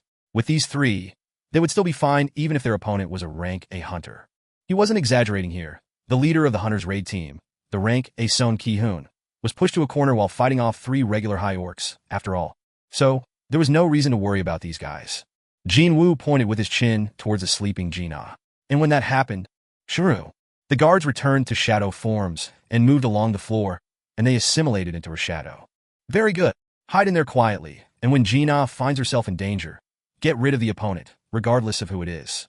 Jin Wu gave that order to the guards and carefully shut the door to her room. I can relax a little now. Indeed, he felt less worried. He made sure to lock the front door properly and exited from the apartment, and found Yu Jin-ho waiting for him there, just as promised. Hyungnim. Yu Jin-ho greeted Jin Wu with a bright face. Was it okay sleeping in that place? Yes, it was fine, Hyungnim. I had no idea, but motels nowadays seem to feature pretty good amenities. Since his little sister was staying at home, Jin Wu had Yu Jin-ho stay in a local motel nearby. Thankfully, it must not have been too bad there. Until we could find some office space for my guild, stay there for the time being. Got it, Hyungnim. He must have been enjoying himself since Yu Jin-ho continued to giggle. Jin Wu already heard the most of what happened from the kid last night. While listening to the tale, he was hoping against hoping, but to think this kid would show up here after really rejecting the golden chance to become a guild master. When he heard that, Jin Wu was so dumbfounded that he just had to ask, and that prompted Yu Jin-ho to reply while sounding like a victim. You really came over just because I made an offer? But Hyungnim, you said I should come? Even then, Jin Wu couldn't really kick to the curve a kid who gave up on a job equivalent to being a chairman of a company just to be next to him. Okay, well, let's go. Yes, Hyungnim. Yu Jin-ho climbed into the driver's seat of the van, and Jin Wu settled down on the passengers. And the van containing 2 people drove towards the Daesung Tower. Yu Jin-ho sneaked a glance at Jin Wu. What business does he have in the Daesung Tower so early in the morning? He was curious, but he also thought that asking Hyungnim this, and that would be quite insolent of him. So his lips didn't want to part that easily. Screech. By the time their van came to a stop in front of the Daesung Tower, though, he managed to work up some courage. By the way, Hyungnim, what about this Daesung Tower? I'm off. Yu Jin-ho hurriedly turned his head to the passenger side. However, the door was already wide open, and Hyungnim was nowhere to be seen. Didn't something similar to this happen before? Yu Jin-ho scratched the side of his head. Hyungnim can be so elusive sometimes, you know? You have entered Demon's Castle Dungeon. Jin Wu canceled his stealth skill. I've finally returned. Thinking that he had returned to the place where he could cut loose without worry, his heart began pounding harder. As soon as he walked past the castle's gates, the mechanical bleep went off as if it was waiting for his arrival. Tearing. A new quest is available. Unlike the first time he got here, Jin Wu wasn't surprised. Well, the quest he got the first time was called Collect the Souls of Demons. 1. After all, he expected the next part of the quest to show up sooner or later. Jin Wu opened the message window. Tearing. Normal quest. Collect the Souls of Demons. 2. The Sovereign of the Demons, Baron, can be found residing on the top floor of the Demon's Castle. Defeat Baron and collect his soul. If you succeed in sealing the soul of the Demon King, you will be rewarded handsomely. Quest generation conditions. Completion of normal quest. Collect the souls of demons. 1. Re-entering the Demon's Castle. Quest completion condition. Slay the Demon King. Rewards. 1. 1 highest grade runestone. 2. Bonus stat points plus 30. 3. Unknown reward. The goal of this quest is to kill the Demon King? Jin Wu's expression brightened. He no longer needed to go all over the place now. Instead, he just needed to climb up to the top floor of the demon's castle as soon as possible. And the rewards on offer were excellent as well. 30 bonus stat points. The previous quest was pretty much slave labor, asking him to collect 10,000 demon souls. And after all that hard work, he only received 20 bonus stat points. However, he could earn 30 points this time by killing one demon king. He'd need 10 days of daily quests or 6 level ups to match that amount of stat points. A smile instinctively broke out of his lips at this unexpectedly rich reward. Okay, so, what is this highest grade runestone all about? Jin Wu confirmed the details of the first reward next. Tiering. Highest grade runestone. Shadow Exchange. By breaking this highest grade runestone, you can learn a class-specific skill. I can learn a class-specific skill? Jin Wu's brows shot up. So far, he had earned 3 class-specific skills. The Shadow Extraction, the Shadow Storage, and finally, Sovereign's Territory. Every single one of them was an indispensable skill. And, just from the mere idea of adding one more skill to his roster, his heart palpitated even harder. What kind of skill is this? He wanted to confirm the information on the skill, but the only thing that popped up was its name, and no in-depth explanation was offered. TSK. Jin Wu could only smack his lips wryly. Well, I'll find out eventually after completing the quest. A class-specific skill, and 30 bonus stat points too. Even when excluding the unknown reward, it was already a remarkable amount of loot on offer. He was really tempted to simply rush up to the top floor in one go, but before I start anything though, Jin Wu summoned his status window for the first time in a while. Tiering. Name. Sung Jin-Woo. Level. 80. Title. The One Who Overcame the Adversity. Extra 1. HP. 24,406. MP. 5,019. Tiredness. 0. Stats. Strength. 186. Endurance. 145. Agility. 175. Intelligence. 189. Perception. 126. Remaining points available to distribute. 0. Reduction in physical damage. 46%. Skills. Passive skills. Unknown, LV Max. Tenacity LV1. High-grade dagger technique LV. 2. Active skills. Dash LV Max. Vital points targeting LV Max. Intimidation LV1. Dagger throw LV2. Stealth LV2. Ruler's reach LV2. Class-specific skills. Active skills. Shadow extraction LV1. Shadow storage LV1. Sovereign's territory LV1. Crafting skill. Consumable. Divine water of life 2/3. Equipped items. Red Knight's helm S. Demon Sovereign's earring S. Demon Sovereign's necklace S. Advanced Knight's breastplate B. Advanced Knight's gauntlets B. Advanced Mage's ring B. Intermediate Assassin's shoes C. His level was already 80. And thanks to him investing every single bonus stat point on intelligence, he could see that it exceeded his strength stat now. My intelligence stat is nearing the 200 mark already. The result of that was his total MP now went past 5,000. His MP, or mana, was a must for one thing. It was like a cheat device that allowed him to infinitely revive his soldiers. But when he thought about the number of his soldiers increasing in the future, that 5,000 MP seemed rather inadequate to his eyes. Fine, let's get started. Even a second couldn't be wasted here. Jin Wu closed his status windows. Currently, he was standing on the ground floor of the demon's castle. Getting back to the 76th floor, where he temporarily had to stop his conquest, wouldn't take long at all. So, he immediately made his way over to the floor transfer magic circle. Floors 1 to 76 have been opened. Which floor would you like to go to? Jin Wu spoke without hesitation. 76. The light gleamed brightly. In the moment it took to blink an eye, his surroundings had changed completely. He was now faced with a vigorously burning city. When inside the floor transfer magic circle, he wasn't supposed to be affected by the environments outside, but it still felt like his skin was burning up already. Jin Wu put the luggage down and pulled 2 artifacts out. First one was a black robe, named the Wind Robe by its maker, and the other one was a nameless ring with water-type magic imbued within. Jin Wu put on both the robe and the ring. After putting on the robe and pulling on the hood, Jin Wu finally felt like he was a true mage-type hunter now. I could feel my body cooling down. Just by wearing them, it felt like he was standing inside a refreshingly cool cavern or some such. I wonder, will this work against the flames of the demon's castle?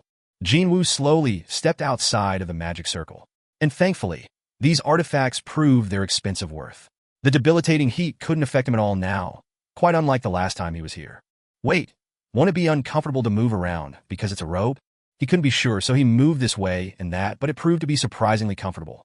As befitting its name, wind robe, the whole thing felt as light as air. Nice. With that, his preparations were complete. However, it seemed that he wasn't the only one who had finished his preparations, because demons had picked up on his scent and had formed a large group to rush towards his position. If it was in the past, he'd probably fight them off in order to loosen his muscles or search through every nook and cranny of each floor to increase his level.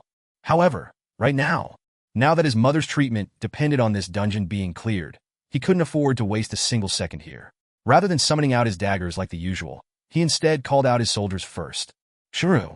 His trusty shadow soldiers revealed themselves. Where is Fangs? Jin Wu looked for Fangs amidst his soldiers. It seemed that the higher the soldier's grade, the closer he'd appear, because Fangs had been summoned right behind Jin Wu. He took out the bead of avarice from his inventory and placed it on top of Fang's palm. You use this from now on. Even though Jin Wu was supposed to be a mage type as well, the amplification effect of the bead of avarice didn't work on him. But he thought it'd prove to be quite helpful to a sorcerer like Fangs. As if to express his gratitude, Fangs deeply bowed his head. Thump, thump, thump. Finally, Jin Wu could see the huge bodies of the demons getting closer. Okay, time to get started. After ordering his soldiers to get ready for battle, Jin Wu grasped both Baruka's dagger and Night Killer in his hands. Soon, demons rushed forward like a horde of insects in front of his nose. However, his own numbers weren't that lacking either. With a more relaxed expression on his face compared to his previous sojourn in this place, Jin Wu bid his time and then loudly shouted out, "Go!" No, actually, he was planning to shout, "Go now!" But even before he could finish his words, from somewhere high up above his head, a stupendously thick, frightening pillar of flames fell in a diagonal line and swept every single enemy away. What the F? CK. Cool.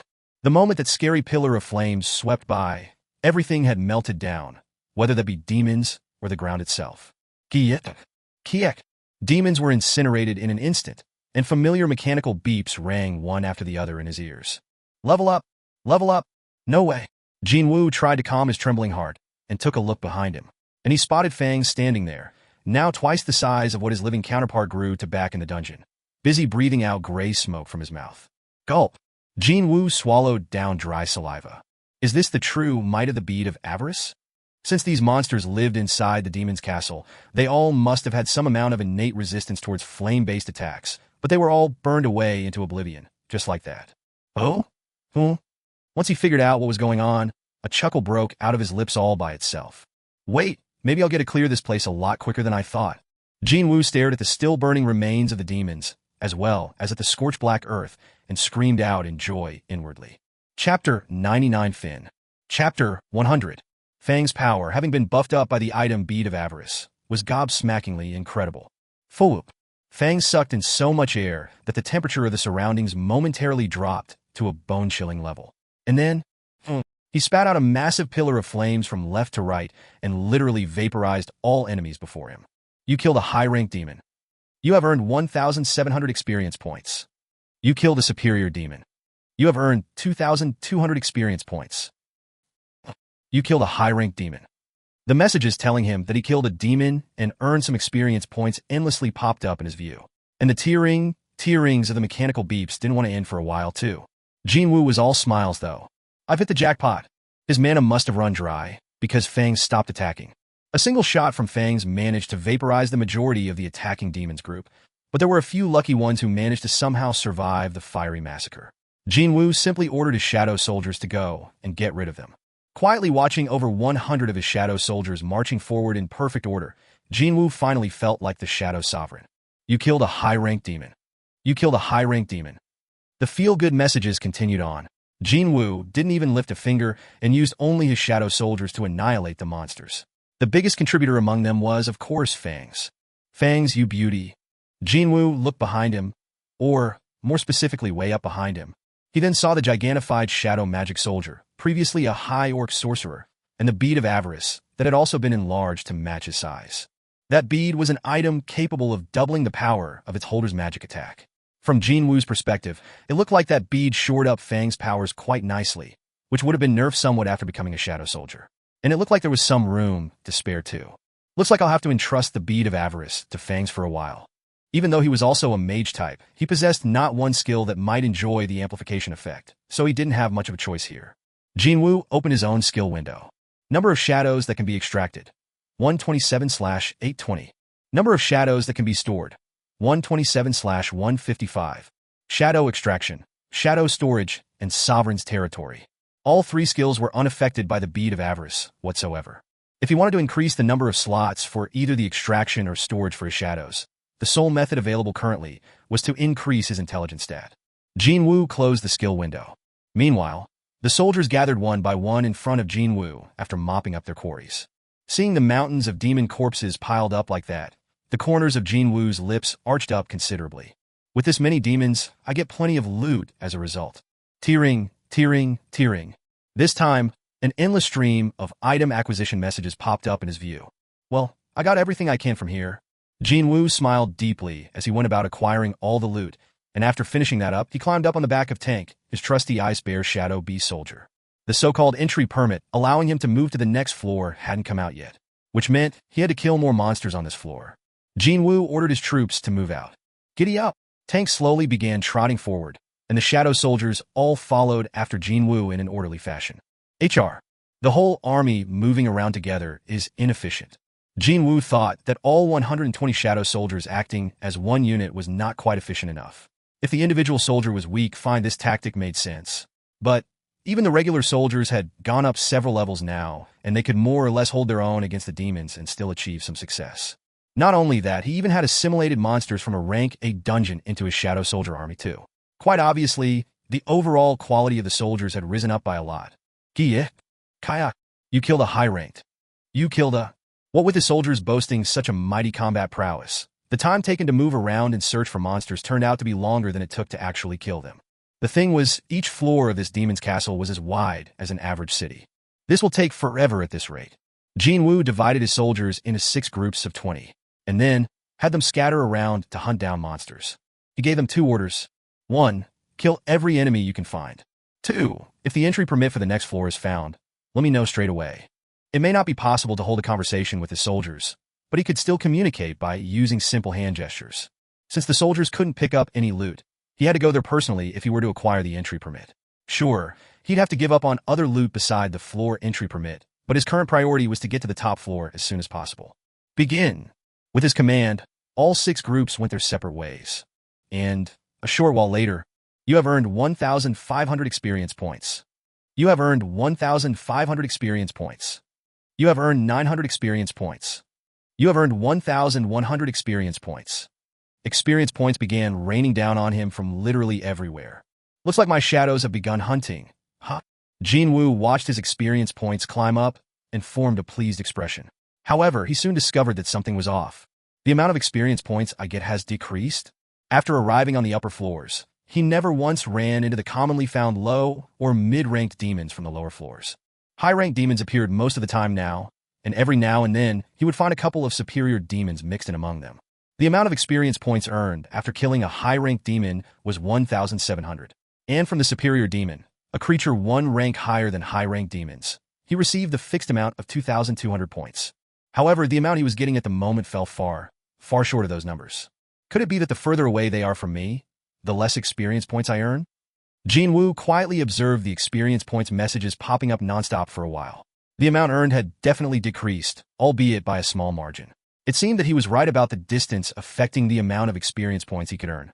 I gotta learn about something useful. He wouldn't have found out about this fact without the unique setup of the demon's castle, which let him know of the information regarding experience points. He also thought that he did the right thing by not letting his soldiers go out in groups to hunt on the lower floors. Back then, he wanted to refine his combat style even further by personally fighting the monsters, as well as not wanting to miss out on a single demon's soul, the so-called quest completion items. Still, he didn't think the reduced experience points weren't much of a loss. Sure, I'm getting less experience points, but now that much more efficient hunting was taking place over a greater expanse of the hunting area, the overall rate of the experience points earned was actually a lot faster than before. Even now, the experience points messages were raining down on him. With the situation being like this, his level that had stayed still since the first battle of this floor suddenly gained a lot of momentum. Level up! Level up! Jin Wu clenched his fists tightly. Nice! Sure, he felt a bit sore about giving up on loot, but leveling up and fast clearing speed, I shall catch these 2 birds in one go. Jin Wu smiled in satisfaction as he confirmed his level jumping up by 2. His plan was on the money. He got to climb up to the 80th floor much faster than anticipated. As soon as arriving there, he summoned his soldiers once more. Shurek, 119 shadow soldiers were summoned simultaneously. The soldiers and their levels had all climbed up pretty nicely after going on their own groups to hunt monsters and earn a ton of experience points for themselves. Oh, since when did tank gain over 10 levels? Jin Woo's eyes opened wider. Maybe it felt happy after his owner's interested gaze fell on it. Tank, who had reached level 28 only yesterday, stood on his hind legs and let out a roar of woe. Jin Wu wasn't the only one to enjoy the fruits of the efficient hunting, as it turned out. He grinned brightly. All right then, let's go. Just like before, he divided his army into 6 groups and had them set off. He then took off alone as well. He was familiar with acting alone anyway, and he also didn't really need the soldiers' help either. Excluding Fangs buffed up by the bead of avarice, he was pretty confident of fighting the whole Shadow Soldier army and winning. However, if Fangs is included, in that case, who knows? If Fangs was indeed included, then things could get really interesting, that's for sure. In the end, though, it was just him imagining something improbable anyway. Was it a week or so ago? Out of sheer curiosity, and also a bit as an experiment, he ordered Shadow Soldiers to attack him. For the first time ever, the soldiers disobeyed him. I couldn't tell whether that was from their loyalty to me, or because of another power restricting them. They didn't budge an inch in the end. Well, as the guy using them as his subordinates, that result wasn't such a bad one. Regardless of all that, how come I can't see any demons? After summoning Baruka's dagger, Jin Wu lightly tossed it over his head and caught it a few times while searching for the presence of monsters. I could tell that they are nearby, but Jin Wu took a quick look around. He could definitely sense their presence nearby, but he couldn't spot a single monster. When was it again? Didn't he experience something similar to this before? It was then the ground seemed to undulate violently a couple of times, before the earth suddenly shot up. Kek kek. Key. At the same time, 3 superior demons emerged from the ground and surrounded Jin Wu while letting off rather unpleasant cackles. Jin Wu frowned deeply. Demons took that as the sign of their prey being scared, and they scrambled among themselves to throw their wide, open maws first at the head of the prey. It was to call dibs on the tastiest part of a human, the head. However, when that prey jumped up and spun around once in the air, swish, even before Jin Wu's feet landed back on the ground, heads of the demons fell with soft thud, thud. First, you killed a superior demon. You killed a... Jin Wu lightly clapped his hands. He finally recalled when it happened. It was the last rank C dungeon he cleared with Eugene Ho. Right, those stonemen back then were hiding underground before bursting out like this, weren't they? Jin Wu's expression that had darkened from failing to remember brightened up immediately. It sure felt like he had gotten a load off his chest. Jin Wu took care of the loot from the monster corpses, his face still bright, and began walking away again. But only after taking a handful of steps, he stopped again.